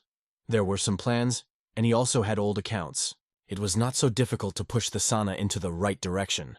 Notwithstanding this disappointment, Mun fell to his knees, feeling that all this time he was just a laugh. But Jun said without emotions that it was not his fault. He was just cunning enough to turn everything. "Therefore, you have nothing to make for yourself," he added cold. After that, Jun slowly turned his head on Damho. He looked into his gaze and asked, "How did you just decide what I built for 30 years? And at that moment he challenged him, stating that he would never forgive it. Energy literally spread his body, creating a powerful halo around him. Mon did not look at Jun, whom he knew for many years. He always considered him a thinking warrior, not a master of demonic techniques. But it turned out that he was deceived in everything that could only be deceived. Kwanma, no lie will save you life. Today you die, here and now. Demons. Today we have to kill this guy and finally receive a reward for all we have experienced." This is how Jun ordered to attack. They hid for 30 years, honing the art of the demonic cult. And today, killing this guy, they believed that they could join the dark forces and soon conquer the whole world. But Damho did not even listen to this delusion. He did what he found fit. Turning, he went to the ram. His straight strokes covered the bodies of the cult of cult, sweeping them like a storm. If they were ordinary warriors, they would be numb by shock, seeing the death of their comrades. But there were no emotions on the faces of these demons. Having lived for 30 years in the shade, they were ready for everything, even sacrifice their own life for the cult. Damho collided with those who could destroy 3 or 4 robbers' gangs in one night, small or medium-sized. It didn't matter. He made them a number of accurate blows, but gradually his own body became more vulnerable. More precisely, it was already covered with wounds, even though they were cruelly discarded and ruthlessly cut by sword. But these blood demons still continued to circulate around it. However, even so, they could not stop him. Damho was stubbornly moving forward, and at the end of this path, Jun stood. Jun watched and thought, if his shadow warriors were broken, he would not be able to save his own life. Therefore, he decided to use one of the most secretary demonic cult techniques, the Sword of Blue Death. At this time, Damho patiently evaded the attacks of his glowers. But suddenly he felt someone firmly grabbed him by the body. These were several fanatical fighters who said the choir, "In the cult, death is just the beginning of the journey." They had nothing to lose. In their voices, in their eyes, in their dead grip, who clung to Damho, a madness sparkled. Jun moved forward, carrying a deadly wind. The deadly wind, Jun gathered all his power to use this technique to the full. He rapidly rushed forward, squeezing the sword in his hand. Such a powerful energy exploded around that it was difficult to even imagine what pressure all present felt. In the last moment, Damho grabbed a corpse of one of the enemies he himself killed. He used dead ghosts' cultists as a living shield. The ghost warriors desperately attacked Damho, but the difference in force was just enormous. Despite the decades of training, they have never used the martial art of demons in practice. And Damho, on the contrary, used these techniques many times in real battles. There was no doubt. His fighting skills exceeded all expectations. Jun finally realized why Damho received the nickname Fist of Demon. Looking at him, he understood. It was the fist of the devil himself, soaked in poison. He did not spare anyone who stood in his way. He walked forward on his head without stopping for a moment. The real monster. This is how Jun described him, looking into these cold, ruthless eyes. Their strength simply could not stop him. To stop it, you need at least 4 masters, or even 7 demons.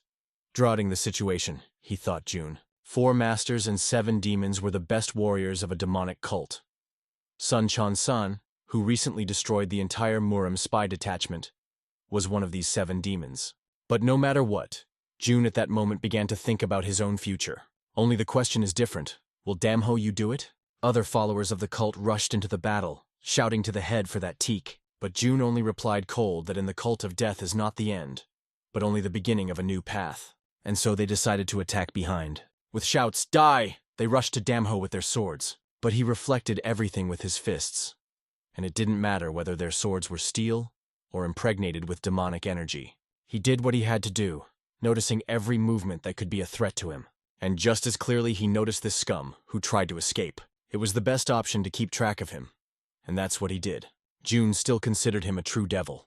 And this fear only intensified when Damho caught up with him and struck him. A blow to the heel, crushed by the leg. Meanwhile, the fate of the alliance was decided in the heavenly courtyard. Some came here for negotiations, and some to meet with the head of Hamun personally.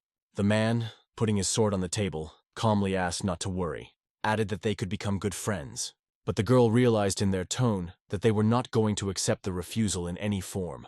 She only regretted that she did not have a sword. That is why she agreed to signal the head. A reasonable decision, another added, believing that with his help, Muram will be able to free himself from the claws of a demonic cult. But the girl immediately stressed that the final decision would make the head, because she cannot give any guarantees. At the same time, Keoman's head must learn about the situation, the man said. He was convinced that he knew what to do and would make the right decision. The girl listened to these words. Meanwhile, horrible events unfolded in Favantia. With tears in her eyes, the girl looked at the destroyed buildings, taking care of only her father. He was seriously injured, but gathering forces, tried to reassure her, saying that he was all right with him. However, the curved face spoke for itself. The wounds were burning to the bones, and as soon as he shakes again, the girl rushed to him instantly. Another man understood immediately. He is poisoned, and this poison destroys the internal organs. It should be treated as soon as possible. Grunge asked Muna to climb him on his back to help, but with iron will, he rose himself, got up and went forward despite the pain, but before taking the next step, he approached Damho. Yoonjun is the deputy head, and San is a representative of the Hex clan. All ghost warriors who followed Junjun fell under the blows of Damho. His friends were convinced that he was the same man who could not be explained by logic.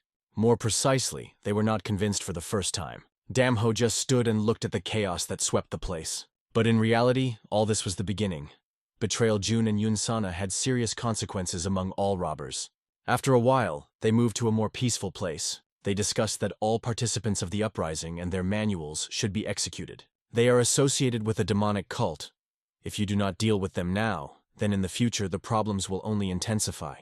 On behalf of the head of the torment, Il decided to take up it personally, to find and punish anyone involved in the rebellion. As a result, it was the torment of Il Guvan who took the place of Muna, who could not recover. He did everything that was in his power to restore Favange. The torment of Il quickly restored everything, and even a mess among the robbers gradually came to naught. Looking at all this, Damho, along with her sister, watched how the situation stabilized quickly. She acknowledged that Il really managed to end in a short time with all this chaos on behalf of her father. Damho was wondering how she feels, to which the girl replied, "I'm okay." But she added that from the moment they met, she never stopped seeing dreams. Dreams in which her older brother appears in her childhood. To this day, it is hard to believe that all this is happening.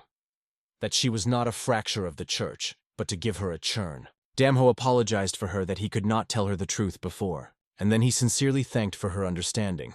The Shernon wondered that he was going to do next, because she could not stay here forever. Damho acknowledged that this place is definitely not for him. He called his life an eternal struggle and explained that he should go the path of a real warrior. When asked where he would go, he replied, "To the Fire Mountain." The girl was a little surprised hearing it, but he only calmly asked her to live like a honey. "It will be good if you forget that once was giving. But it is impossible," she explained, "because she is the daughter of a great head of robbers Mun and younger sister Kwanma." She added that he would now live under two names. "Life is as it is, not as bad, alive as you want," she said. After these words, he asked her only one thing. After fulfilling his request, he went forward. He saddled a horse where many trials had already passed and went on the way. Jinbo and Sherian was follow his movement. Gin was noticeably upset. It was visible from his face. Standing behind his back, she explained that his older brother did not want him to be dangerous. However, that Fluffy had one more that tormented him in his head. The sister explained that it was time to let go of his older brother, wishing him finally went on his way. Still, Jean turned his head once again, watching the older brother leaving forward, and the sister suggested a reasonable idea. No matter how difficult it is, it should be released with a smile. Seeing this, Jean clenched his fist firmly, promising himself that he would not let her older brother. On the trainee of Denfen, Henan Province, is Mount Sun. On Mount Sun is a Shaolin temple, a spiritual center of a large clan of 3 gates. According to legends, it was here, in Shaolin, that all the martial arts that exist in the world originated. When the great masters turned to the founder of Dharma, numerous martial arts techniques were created, including 17 secret techniques divided into 2 types. Shaolin has 17 secret techniques created by Chichua Sansen, which were kept secret from other clans and schools. It stood right in front of these majestic gates. The man, when he came to her, calmly asked, "For what purpose did you come?" "I stopped on the Denfeman's invoice and decided to visit Shaolin to make a booty's offset." But she was immediately warned. If she plans to stay in the temple at night, she will have to leave her weapon. "Does it suit you?" asked the man. She was not mind. She was held to a place where the names of the visitors were recorded. There she had to fit her name and the clan to which it belongs. Only then could she be held to the guest house. She neatly brought out Im Yungen, born in the innkeeper of Xinjiang in the city of Hamil. She studied martial arts. After reading the recording, the monk looked up and asked, "Correct me if I'm wrong, but you really come from a small kind?" She confirmed this information. He then asked her to follow him. He explained that only a few places were allowed to visit the believers here, and asked to come up with understanding. It surprised her a little. Other temples seemed to be open to visitors. The fact is that Shaolin is not an ordinary temple. They also teach martial arts. This temple has a centuries-old history, and with it, its secrets. That is why not all places are open to guests. He hoped that she was now understanding the cause of these restrictions. After that, he showed her a place where she can spend the night. There was a long time to dinner, so he added, "If you want to eat now, you can go to the restaurant in the backyard." She listened carefully to everything she was shown and told, but she could not believe it. If it were any other school, she would definitely look carefully and would not refrain from many questions. But perhaps such are the rules of the strongest. She remembered the view of the monk that radiated millennial experience and unwavering confidence. The guest house was as far away as possible from the main temple of Shaolin. No opportunity to get from here to important buildings. That night, she secretly left the guest house. She was never in Shaolin before, but her head had a feeling that she already knew his map. It's all about her special status in a demonic cult. People of this level were obliged to know about ancient demons and 5 large schools. She moved directly to the building in the center of Shaolin. There were rare books and sacred writings of Shaolin. Without exaggeration, this building concentrates the whole story and all the power of Shaolin. It was because of this, unlike other structures, that it had extremely strong security. But she moved there with maximum care, jumping from the roof to the roof. Paradise Oblako was a secret demonic cult technique. Anyone who grasped this technique could hide his body from other people's eyes, like a gust of wind in the air. Inside this building was incredibly huge. Endless bookshelves filled with books lined in perfect order stood everywhere. Many of them had a terrible appearance. There were 72 sacred writings that were considered invaluable here. There were also books about the martial arts of other schools that accidentally or secretly got into Shaolin. But it was not what Yongyeon was looking for. Her gaze quickly ran on bookshelves, looking for the recording she needed. She was looking for a book with a special name. During the Great War, one Buddhist monk lived, John Quan Sleep. He traveled the battles for many years and recorded all key events. His records were stored in a book called Chronicle 1001 Day. She knew perfectly about her existence and was now in her search. To find the places where sacred relics are hidden, you need to have this book with you. If this book does not even have a hint of their location, then finding them will never be possible. But at one point her eyes opened wide, and it was then that she understood. She found, in the very corner of the last shelf was a book called Chronicle of 1001 Day, Secret Records of Thousands of Days. She slowly reached out and took this book in her hands. It was an extremely rare thing, and it belonged to it with great respect. But at the very moment when it was hiding a book, someone's voice came in the building. She turned sharply, quickly turning around all corners. There should be no one here. She checked all several times. "I wonder what are you looking for here?" A voice came. "Probably Chronicle 1001 Day, isn't it?" "Who is this master?" She didn't even see his movements. Then she decided to speak first, asking, "Who are you?" The man calmly named his name. "My name is Monk Chan." This name was familiar to her. There was no one who would not know his name in all Kancho. He is a real genius who has mastered 15 of the 72 martial arts of Shaolin. Some thought he was the best master in the history of the temple. "Now tell me, who are you and why this chronicle?"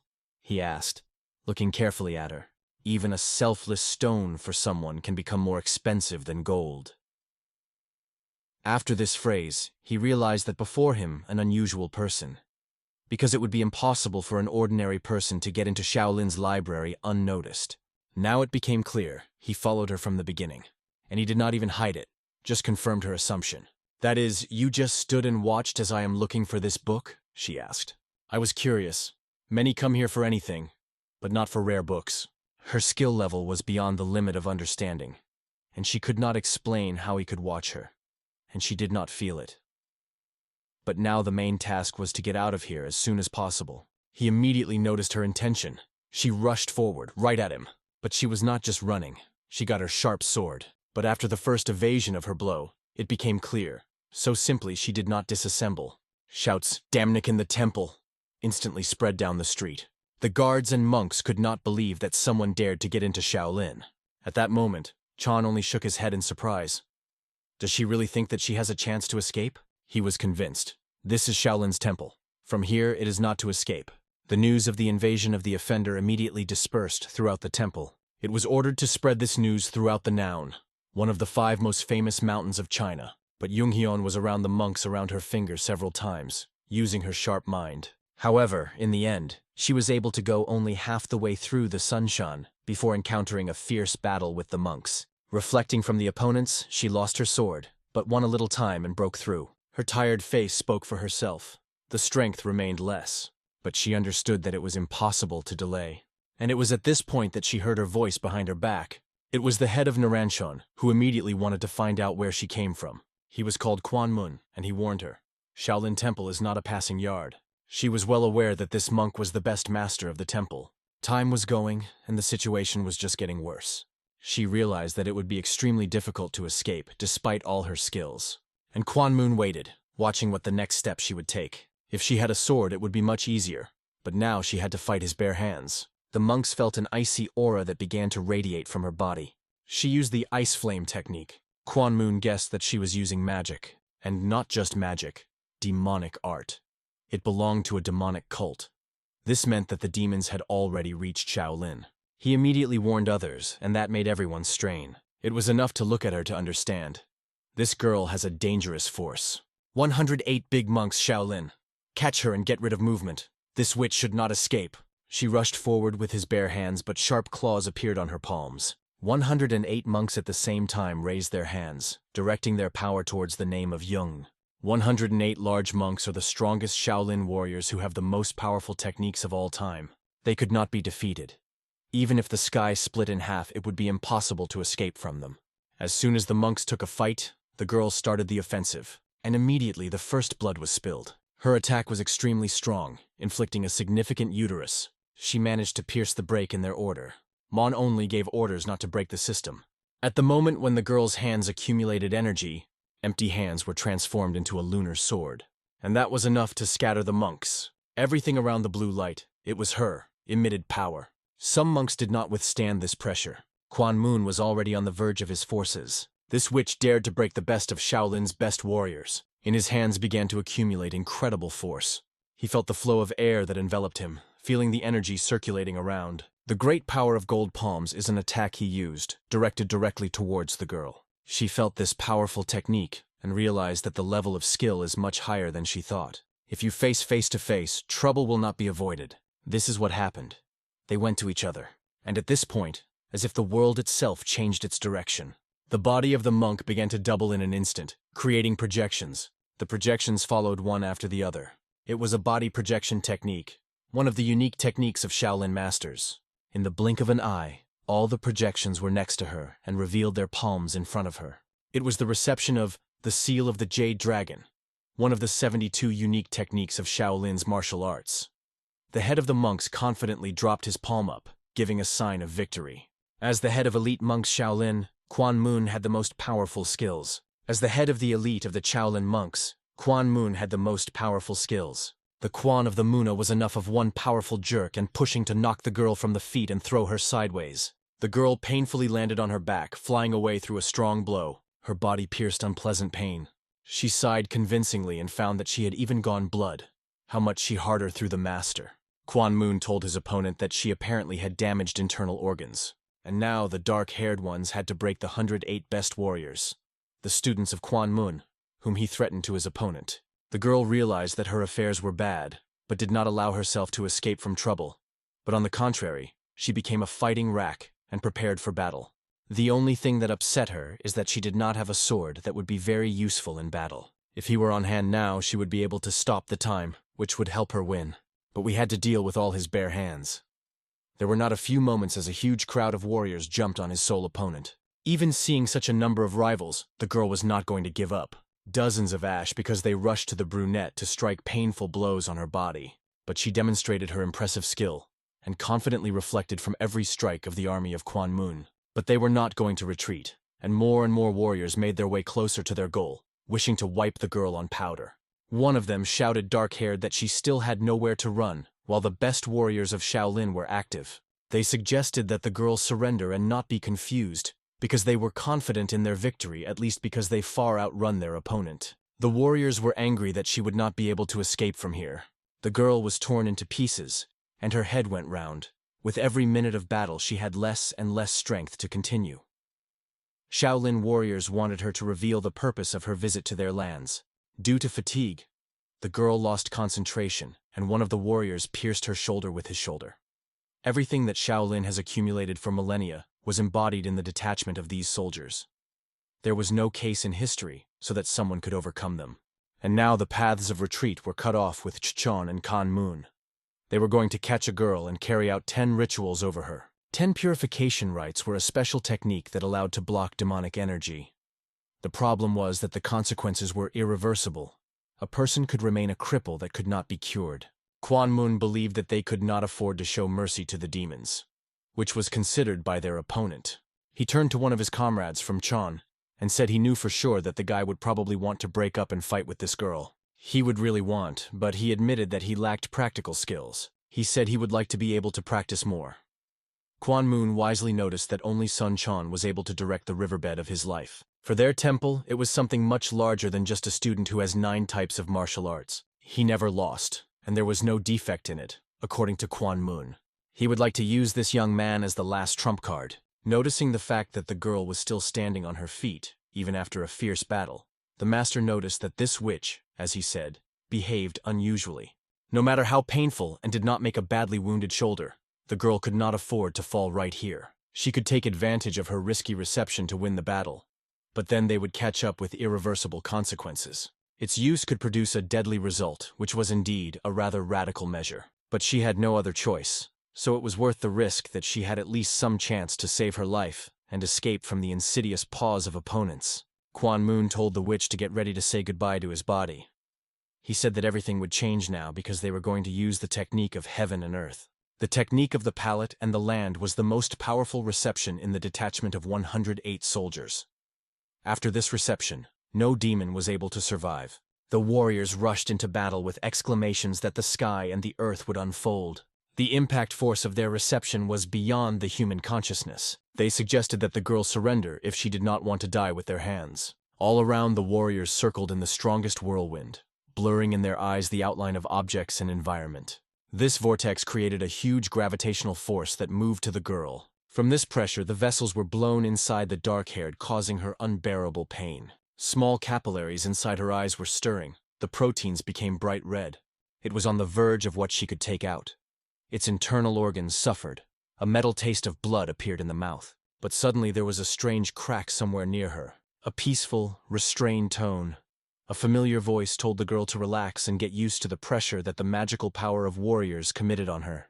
She immediately obeyed the instructions and relaxed her whole body, allowing him to adapt to the conditions in which her skill of the army was driven. He noticed with a cunning, complacent, and cruel smile that the witch seemed to have dreamed of dying sooner.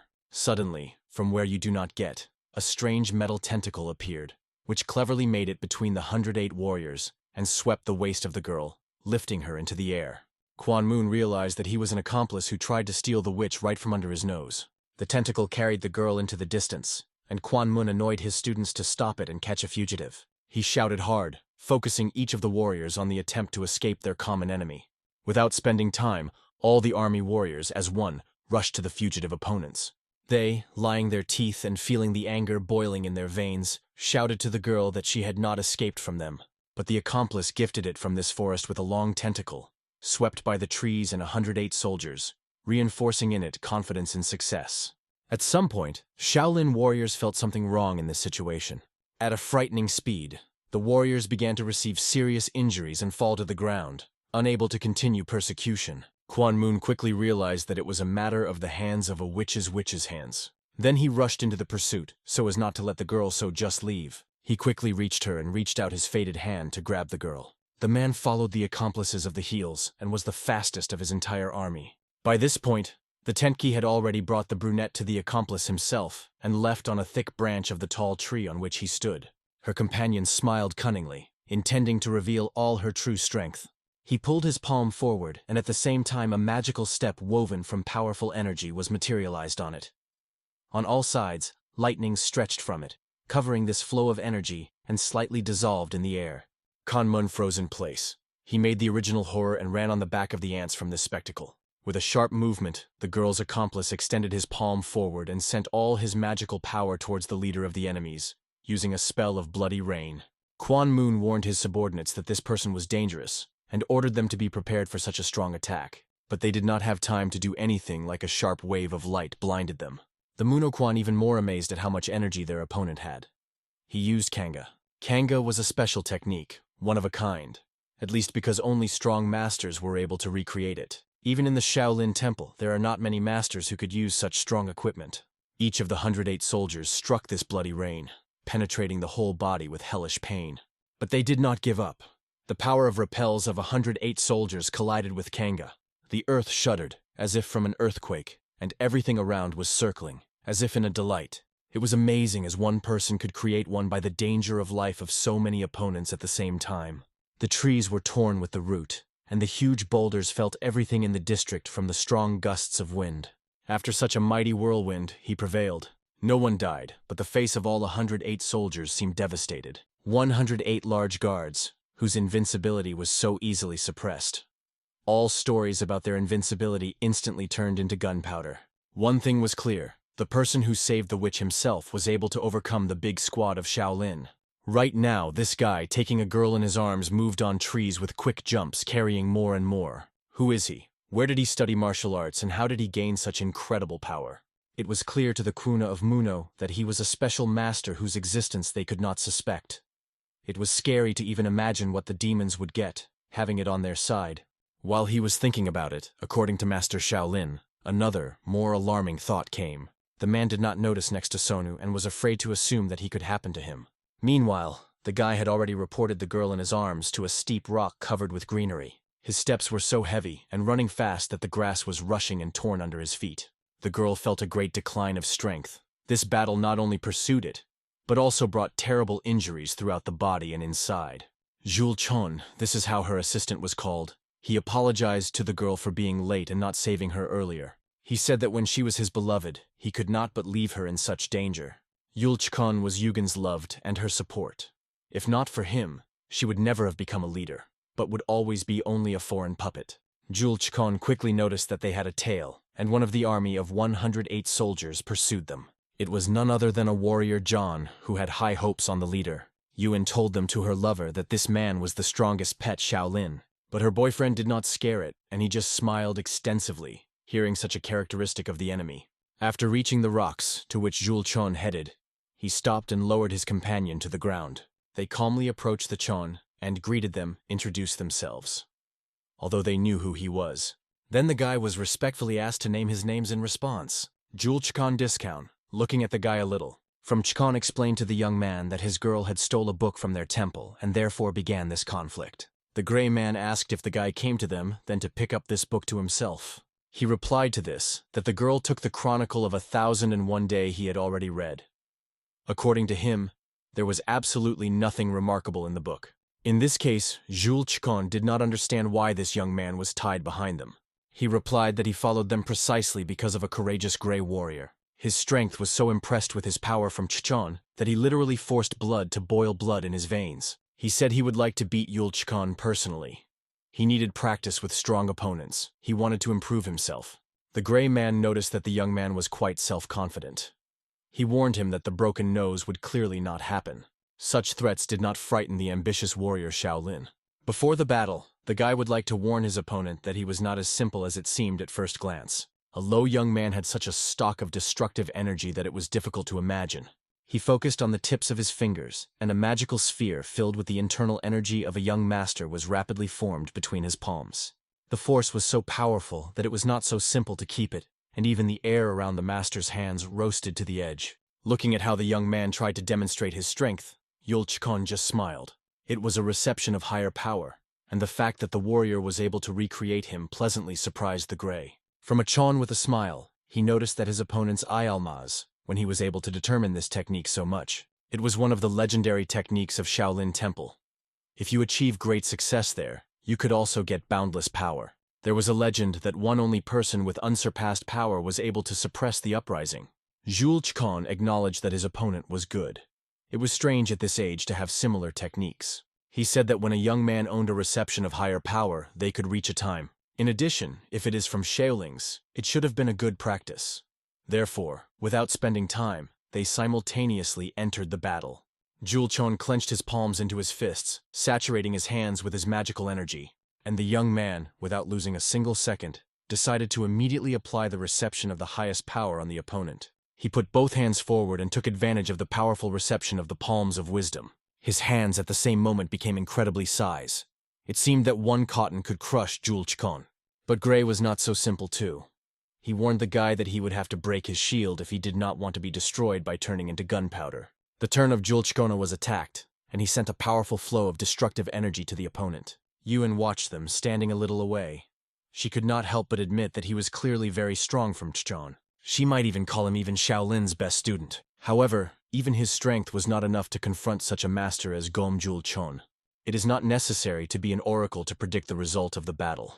Julchon was not only a sword master, but also those who walked on the verge of world. As long as 120 people who voluntarily died for him smiled from the sky, Gray was not broken. This boy had to know about it, as he voluntarily went to death, fought with Gom Julchon. Master of Magic himself taught this man to witchcraft, and he was unbreakable. He would never have been able to resist him with Han, even if he sought it all his life. There was only one person in the world who was able to withstand her beloved. She thought about a lame warrior who was only able to cite horror on the enemy. She thought about the Great Quad, Cheo, Anga province.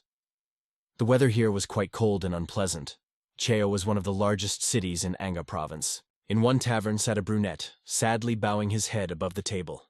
His second Jinbo was not around, and he felt lonely. However, the guy was convinced that the puppies of the Jinmon and Jiran would take good care of him. The only thing that the young man regretted was that he could not create the appropriate martial arts for the Jino. It takes time, but if he continues to work hard, one day he will be able to create martial art that is suitable for Jinbo. At this point, a state-owned person came into the tract, who was wet in the rain on the street. A beautiful girl with a careful face was also with him. He told his companion that today, in connection with the circumstances, they would have to stay in this place. In this case, they will only be late for the south, so they still had time in stock. The girl asked him with a smile, could people not obey heaven? The man supported her. They have gone a big way, so it would be worthwhile to be saturated now. The man planned to pay food and overnight because he had a lot of money. Although, of course, it was quite his money and the money of the empire. The girl asked him a little reproaching, is he going to act again like a blame? He answered her that there was a huge difference between public and personal material. Then the girl said that she would better treat him today. The man thanked the lady. The girl who worked in this ham, they asked that they had a good food in the establishment. She replied that everything was well, because her father was cooking here. The girl could not understand why. Talking to them, the girl looked only at her. She was comfort, and replied that the girl was also very beautiful, and when she grows up, he would completely become a beauty. This made the younger just glow. She wondered the name of the older. This girl was named John Lion, and she was a doctor from God. The girl smiled at visitors, and said that they would wait a little. Soon their food would be ready. All this conversation was listened to by the gloomy brunette that Damho was called. Something in his form instantly alerted a man when he was accidentally looking at the young man. He had a 5/5 soul from what a horrible aura was in a young man. And now the man was retired and was only an accompanying doctor. Once he was a masterful master. He was even able to make a name as one of the strongest when he was young. So why did he look at this guy so he got so naked? Now the man wanted to know who this young man was. Who alerted? When John Lion asked her companion that it was wrong when she saw tension on his face, he did not tell her the truth. But the girl exactly saw how frightened the face of the man was in a moment ago. He was clearly agitated after he met the views with that guy at the next table. Zhang Lion noticed that. Was this guy special? Why did it scare her accompanying?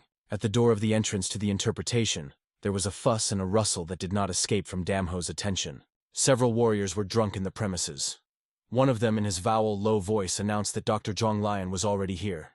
They were going to grab it and take it to the family. The girl, not understanding what the problem was, asked them what they wanted from her. The guys said they were a reconciliation family, and they needed the help of a doctor. The main one from the detachment, the reconciliation of Changen. But the girl said she couldn't help them now, because she went to another patient immediately. But the warriors stood on their own and told her that their proposal would not disappoint her. Changen did not know how the girl was started there, but he persistently asked her to change her plans. She explained that everything was not easy. She was waiting for a patient who was on the verge of life and death. The warriors said they were the same with their patient.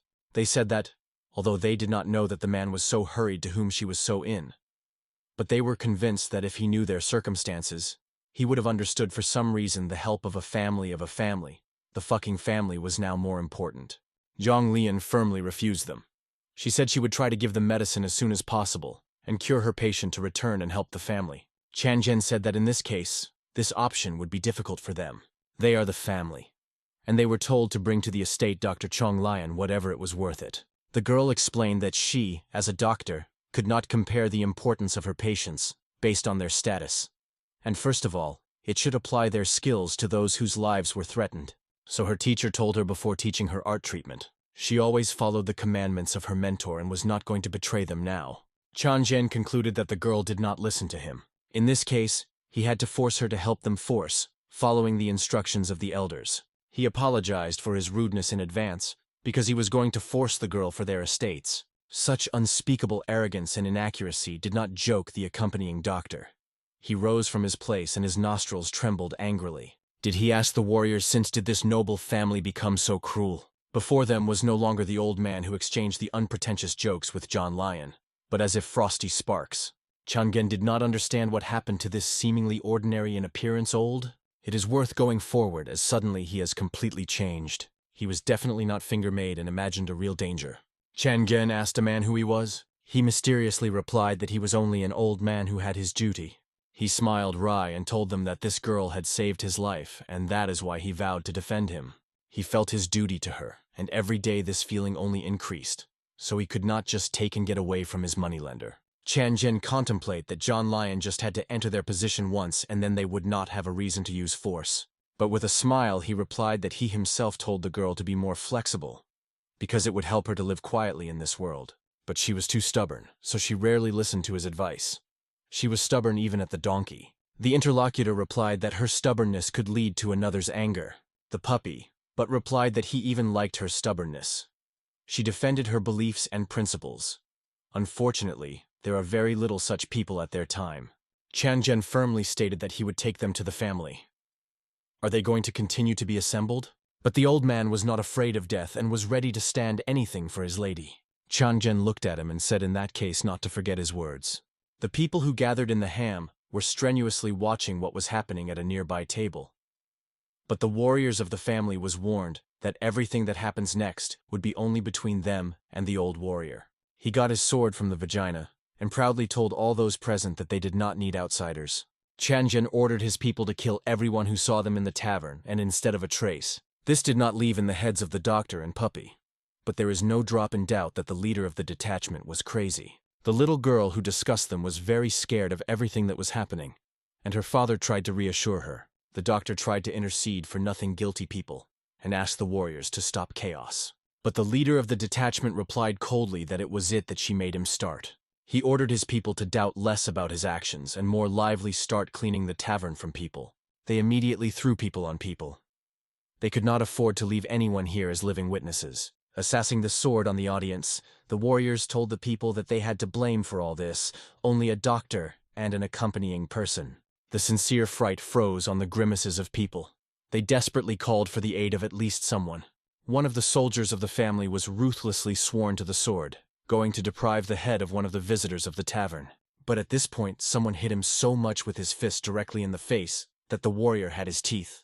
The warrior flew away a few meters and powerlessly collapsed on the floor. The young man who struck a cruel warrior was Damho. The surrounding horror noticed what aura was. A strong flow of rage came out of his body. To neutralize one of their masters, he was not difficult. They have never felt such a powerful and unbridled force. They had only one blow and a few seconds after realizing that it was not just a person. And how did Chan Gen immediately notice this threat as soon as he entered the tract? If he only knew that there was someone in the room, he would not have ordered the murder. At this point, the puppies were convinced that he did not like this guy immediately as soon as he saw him. He was a master, and much stronger than the man imagined himself.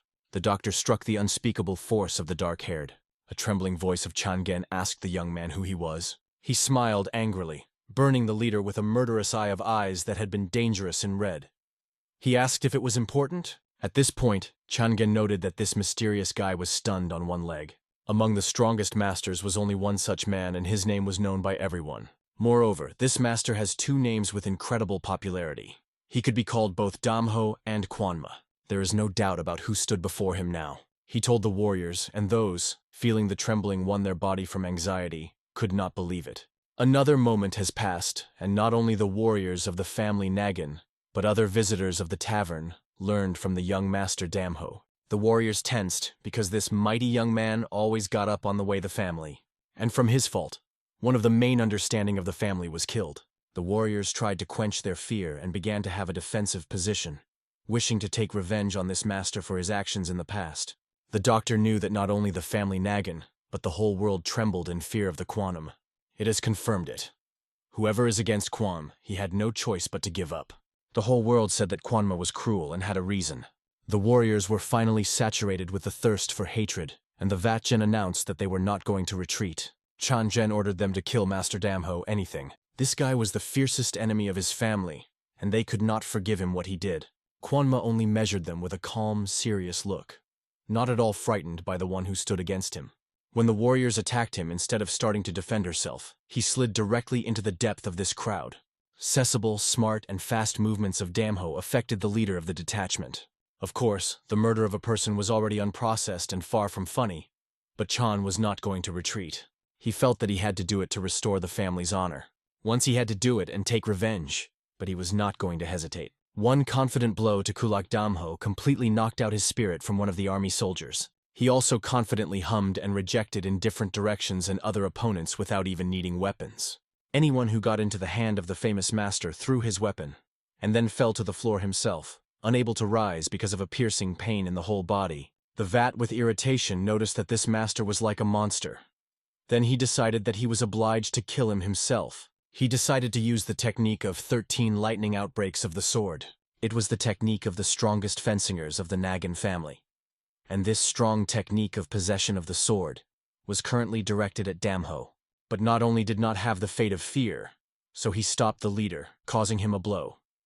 The man's sword strangely crashed at the young man's fist, and he took a blow to his fist directly into the chest. This guy was considered the best craftsman not only in the family, but also in Changun, and yet he died, and failed to give the necessary repelling Master Damho. The result of this battle was obvious and consciously clear, even when they just started the fight. The people of the families fascinating one by others lost their lives. It was especially difficult to watch Lion, whose work was to save life. The appearance of Damho, his bloodied body and burning eyes was so terrible that it seemed something unrealistic. Despite the fact that the puppy but passed because of enough trials he was proud of, he never saw that. He never met anyone like Damho. At one look you feel revered. This person stood on the opposite side of saving lives. His whole body and appearance leaked the energy of death. It was simply impossible to stay with him in one room. Quanma carried only death, and the fact that he was afraid of the whole world was quite justified. Lion stared at all these dead people who were lying in the feet of a merciless master. This was the first impression of physician Zhang Lion about Damho. The family estate was in the mountains. It was a highly respected family who inherited the province of Angoy, and of the 5 large families of the empire. They lived on the outskirts of Hebi, the capital of the province of Angoy. Behind the capital was a fairly large mountain, which played the role of screen, and a wide river flowed in front. This location was also called Ideal. The only way to get to the city was the river. It was a unique place to which the enemies were not to work until the bridge was securely protected. If the Sinodakon Palace was the residence of the head of the family, Komamenchon was the residence of the heir. Inside the palace, someone asked if there was still a doctor they ordered to bring. This was interested in Nagin Zhang, the head of a mighty family Nagin. The elder, answered him that Cheng the Jin personally led people behind her, so he was sure that they would soon arrive. They knew that if Lion could not help their heir, then no doctor could cure a young lady. Looking at the terrible state of the maiden, the daughter of Chan, the man could not but blame himself of it. The men only wanted to study the style of possession of the imperial sword. Although John could not formally teach her art until she became the head, he was so glad to teach her. He had no doubt about his daughter, and she quickly mastered the technique of the imperial sword. But he would never think that it would ruin it. Mujin was so drunk with her rapid success that she became even greater to them. She was in a hurry, and ultimately her consciousness turned from energy. The head hoped that the doctor would do his best to save and bring him back to his miracle. After a while, one of the soldiers of the family ran to the heir, and the gentleman immediately asked him if they brought the doctor. The guy bowed and informed his head that everyone who followed her were killed. The head was shocked. He crept his teeth. He asked who was standing for this bridge. He wanted to know who dared to kill the warriors of a high-ranking family. The guy replied that he was not sure. The owner of that tavern fled, so the witnesses did not remain. It was clear only that the great master was really, given that the strength in his hands was destructive, and the warriors of the large family were killed, not even able to repel him. Then the patience of the man finally broke, and he ordered the servant to bring him the imperial sword. Everyone was intense, because the imperial sword reached only when serious troubles occurred in the family. The elder recalled that they used this sword only as a last resort, but Yang did not want to hear anything about it. Seeing the terrible state of anger mixed with anxiety was the gentleman, the elder did not argue with his leader. Then the gentleman turned to a warrior named Skchon, standing in the corner of the room, hiding behind the screen. All present were surprised because they did not even notice when this warrior came here. John ordered Suchkon to immediately take the imperial sword and catch this monster who killed him with the best warriors, together with a doctor. The head said that they had to bring the doctor alive here, and the monster is the main thing that he could breathe at least. And in another, he did not worry for his preservation. Suchkon obediently bowed and said that the will of the head would be fulfilled. Yang whispered softly to her daughter so that she would wait a little more. And then the help will come. He swore that he would surely save his child from the evil year of death. Damho, meanwhile, equipped the horse and went out into the woods. For some reason, the doctor followed him with his accompanying praise. The guy asked why they followed him, to which Lion replied that they did not follow him, they just needed them in the same direction. There was only one way to get the patient. It is followed by Hamsun. Damho looked at her distrustfully, but the girl assured that her words were true. Brunet replied that he could not tolerate when someone was beating next to him. He told them that the first went this way, so let them not follow him. The patience of the doctor was already over because the guy was brazen, but the puppy tried to reassure her. She sighed heavily and also acknowledged that she had to think only of the patient. That's how she could calm down when those horrible shots of bloody massacre over the family of a Nagan came before her eyes. During her doctor, she saw many dead people, but this battle was particularly impressed by her. What she had to see before was nothing compared to the cruelty that Damho showed. The one that he killed people did not come out of her head. The words that there was nothing funny in the murder of man were somehow lonely and sad. Maybe that's what happened did not let her go. If she had not tried not to pay attention to him, her gaze was constantly returning to Damho. When he went on a horse and Lion remained on the lawn with the puppies, he told her to try not to pay attention to this guy. He told her that this man was not living in the world as they are with her. The girl scolded and sighed heavily, but it made it possible that the ordinary warrior was not able to kill people as Damho did. He had never seen anyone before killing anyone in a world. She replied that she would try not to think about it, but he asked her not to change her decision. It will be his last advice as an old man who will soon meet his end. Hamsun is not too crowded, but quite green and mountainous, which was often visited by herbalists and hunters. The Kwak San was just a herbalist who lived in Hamsan. The only daughter of Kavaksana Kavak was ill at some point. There is no corner in Hamsun which would not be examined. He forced his daughter to accept all sorts of herbs, which were said to be healthy. But the condition of the Kucha was not getting better, but only worsened. In a powerless, sluggish voice, the girl called her father to herself, noticing that he had returned. She clarified whether Lion and her father would come today, saying that when she promised to come, she would definitely come. The girl quietly replied that she was very hoping for it. My father hoped that his daughter would be strong and survive his ailment, because if she dies, he would no longer be able to live in this world. Suddenly, the girl's eyes expanded, and she saw that in the distance it was such a long, awaited lifeguard Lion. They, with the accompanying one, approached the herbal house. The doctor smiled from afar and waved her hand. In the eyes of Kvak the Sana was tears. With the advent of the doctor, hope appeared. In the meantime, Damho was confidently racing the forest paths, confidently holding in the saddle. Suddenly, the arms of archers appeared from the bushes, which pulled the bowstring of their weapons. They all aimed at Brunetta and his horse at the same time, and also synchronous arrows. He rolled his horse on a scream-black ghost, wanting to remove his feet from this place as soon as possible. The horse obeyed, and he changed the direction of the ride, but it did not help them. Frightened, the animal dropped the rider and started in an unknown direction, coinciding from the battlefield. After a powerful jump, the hero confidently landed on 2 legs, which is why even the earth under it shook. He was very excited because he had to deal with a whole group of people alone. The throat was squeezed from increasing excitement and pain after past fighting. Enemies flew around him, but without hitting the target, they stuck in the ground around. The poisonous fog spread everywhere. Damcho stopped breathing and tried to use his inner resistance. He focused fully on this lesson, wanting to keep his life and not hit the enemy. At the same time, he had to evade the dangerous shells of the opponents who were targeted at him. They target their crossbows on Damho and prepared for a new wave of attack. At the same moment, arrows flew out of the crossbows. Damho's hands began to wave at them at a stunning speed. In an instant, the arrows broke and fell to the ground. The breast of the broken arrows was already lying in Damho's feet. They failed to hit him with any shot. One of the crossbows informed them by the commander-in-chief that the enemy waved away from all their arrows. Then the army decided to move to the next attack. They prepared slicens, and lightning movements of hands released a huge amount of cold weapons from their enemy. But even these killing shells were able to evade a clever brunette. Then needles flew into the air.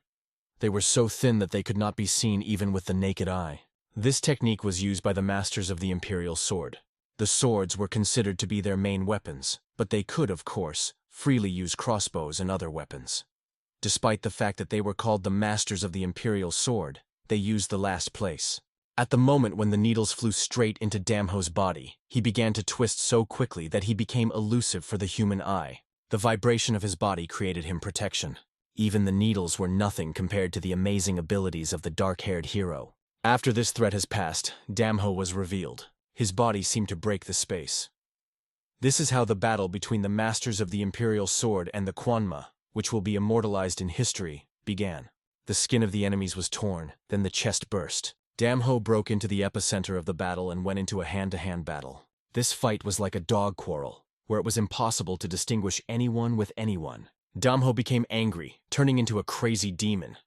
The swordmasters fell dead from the devil's fist, which none of them had seen before. The heads of the warriors burst as if ripe watermelons, and mutilated bodies covered the battlefield. All the edges of Damho's clothes were cut with swords. Wounds were visible through the torn clothing. His whole body to heel to his ears pierced the hellish pain, but Damho did not make any sound. Instead, he continued to kill the people who inflicted these wounds. The army could not allow its defeat. After all, even the recognized masters of the imperial sword was impossible to cope with one person. It could become a shame for the family. The guy against whom the masters fought seemed to their leader to be a real demon. If they cannot kill him, the family had no future. Then the leader decided to use the reception of 13 winds, a secret technique of a centuries-old family of a reconciliation, because death could stop such a madman as their opponent. He was going to deal with a dark-haired warrior, even if it cost him life. At this time, Lion at the Herbivoine's house has already started a girl's treatment. Inside, the doctor examined a sick girl. She said she had to endure, even if she was hurt. The disease was too much damaged by her body, so there was no other choice. Then the patient said Lion so that she would not worry, because she no longer feel pain. The doctor was very sorry because her skills had to heal the girl and save. But something went wrong. In any case, the patient thanked Winnie, because she went such a way for her. So, no matter what the result, she was not going to blame her. To begin with, before the procedure, the brunette had to drink the medicine, and then they were going to do acupuncture and repeat it all 3 times. At this point, the man who was outside at home shouted to his lady that they should rush to the procedures. Warriors of the reconciliation pursued them, but said he would try to detain them. He asked the girls to try to finish with treatment at the time he could not protect them. A whole crowd of negative opponents gathered at the other end of the lawn on which the hut was located. Without spending time, they rushed into battle, wanting to grasp the doctor immediately. From this point, there was no path back in Shatenka. The healer had a clash over time. The hands of Chong Lion started working faster. She began to hastily introduce a needle girl into the body, which depended on it would remain alive or die. Meanwhile, the leader of the swordmasters attacked Damho, using his reception of 13 winds on it. But no matter how strong the blows, the latent endured everything. This boy did not cease to amaze and get angry with his enemies. Angry, Damho struck a new wave in response to the commander. The master was able to repel the attack with lightning, but it still did not save him. The last stroke was so strong that it struck all his insides. Then the warriors gathered all their hand in a fist because they had to help their leader. They had to fulfill the mission and maintain their honor for fearless masters of martial arts. The masters of the imperial sword were not afraid of death. They rushed. They were only afraid of falling the reputation of the family. Damho reflected all their attacks and struck deadly. Then the leader realized that Damho could not be overcome by the usual ways. He shouted to his subordinates that this guy was a high-quality fighter, so they had to use the power of blood. Since Damho was highly class, it meant that his power greatly exceeded the power of their entire clan. The warriors froze in indecision, thinking about whether the truth should use the power of blood. But if they could sacrifice themselves for the sake of this world, was it worth afraid of such a result? But at that moment they changed in the look. With a second, their view was determined, but after their eye became empty. They suddenly stopped and discarded their swords sideways. They went on attack against Damho completely unarmed. They shouted to their enemy who would go to hell with him, with Kavam. In the same second, the body of one of the soldiers of the sword literally exploded near Damho. Blood strength is a technique during which the bodies of warriors involuntarily exploded, creating a chain reaction. Probably Kwanma did not expect such a turn. The fragments of other people's bodies were dressed in his shoulders and sides, and the masters were only triumphant because their opponent was in a difficult situation. Damho was desperately tried to confront this attack, but for the first time in this time, such an animal fear appeared on his face. The masters shouted to him that, no matter how incredible power he could, withstand such an attack, and it was simply impossible to survive. The whole district was covered by fog caused by dust and smoke due to explosions. The Nagan family was a dynasty with centuries, old history, and they could not allow it to disappear. For her, the warriors of the head were divorced with their lives at any time, as if it did not cost anything. At the moment when the explosions were over, they were sure that Damho was already dead. But the survivors found that even after this desperate attack, Damho was able not only to save his life, but also to stand on his feet. They were amazed by the fact that the guy survived even after an attack of blood. The conductor acknowledged that this guy was a real demon, and that from the very beginning it was not necessary to go against him. With one powerful blow, Damho interrupted the man's speech, piercing him with his power. But the moment became the end for the master of the imperial sword. And the rest of the army of the family, the reconciliation, meanwhile, attacked the puppies, but that he tried to protect the herb and his lady from their pressure. The fierce struggle between them was just starting to gain momentum. The warriors tried to break the building to steal the doctor from there, and, though the guard, and tried to detain the army of warriors, he still warned his lady to be careful. The man could not let them and their finger touch this girl. If they were going to get to her, then at first they had to impress the puppies themselves. At this time, Kwak-san helped the doctor with treatment, preparing the medicine for a fire. Without this decoction, his sick baby was not saved. Continuing to engage in acupuncture, the doctor was interested in the case with her assistant. When she stopped working on the next event, she ordered her uncle to carry her prepared broth.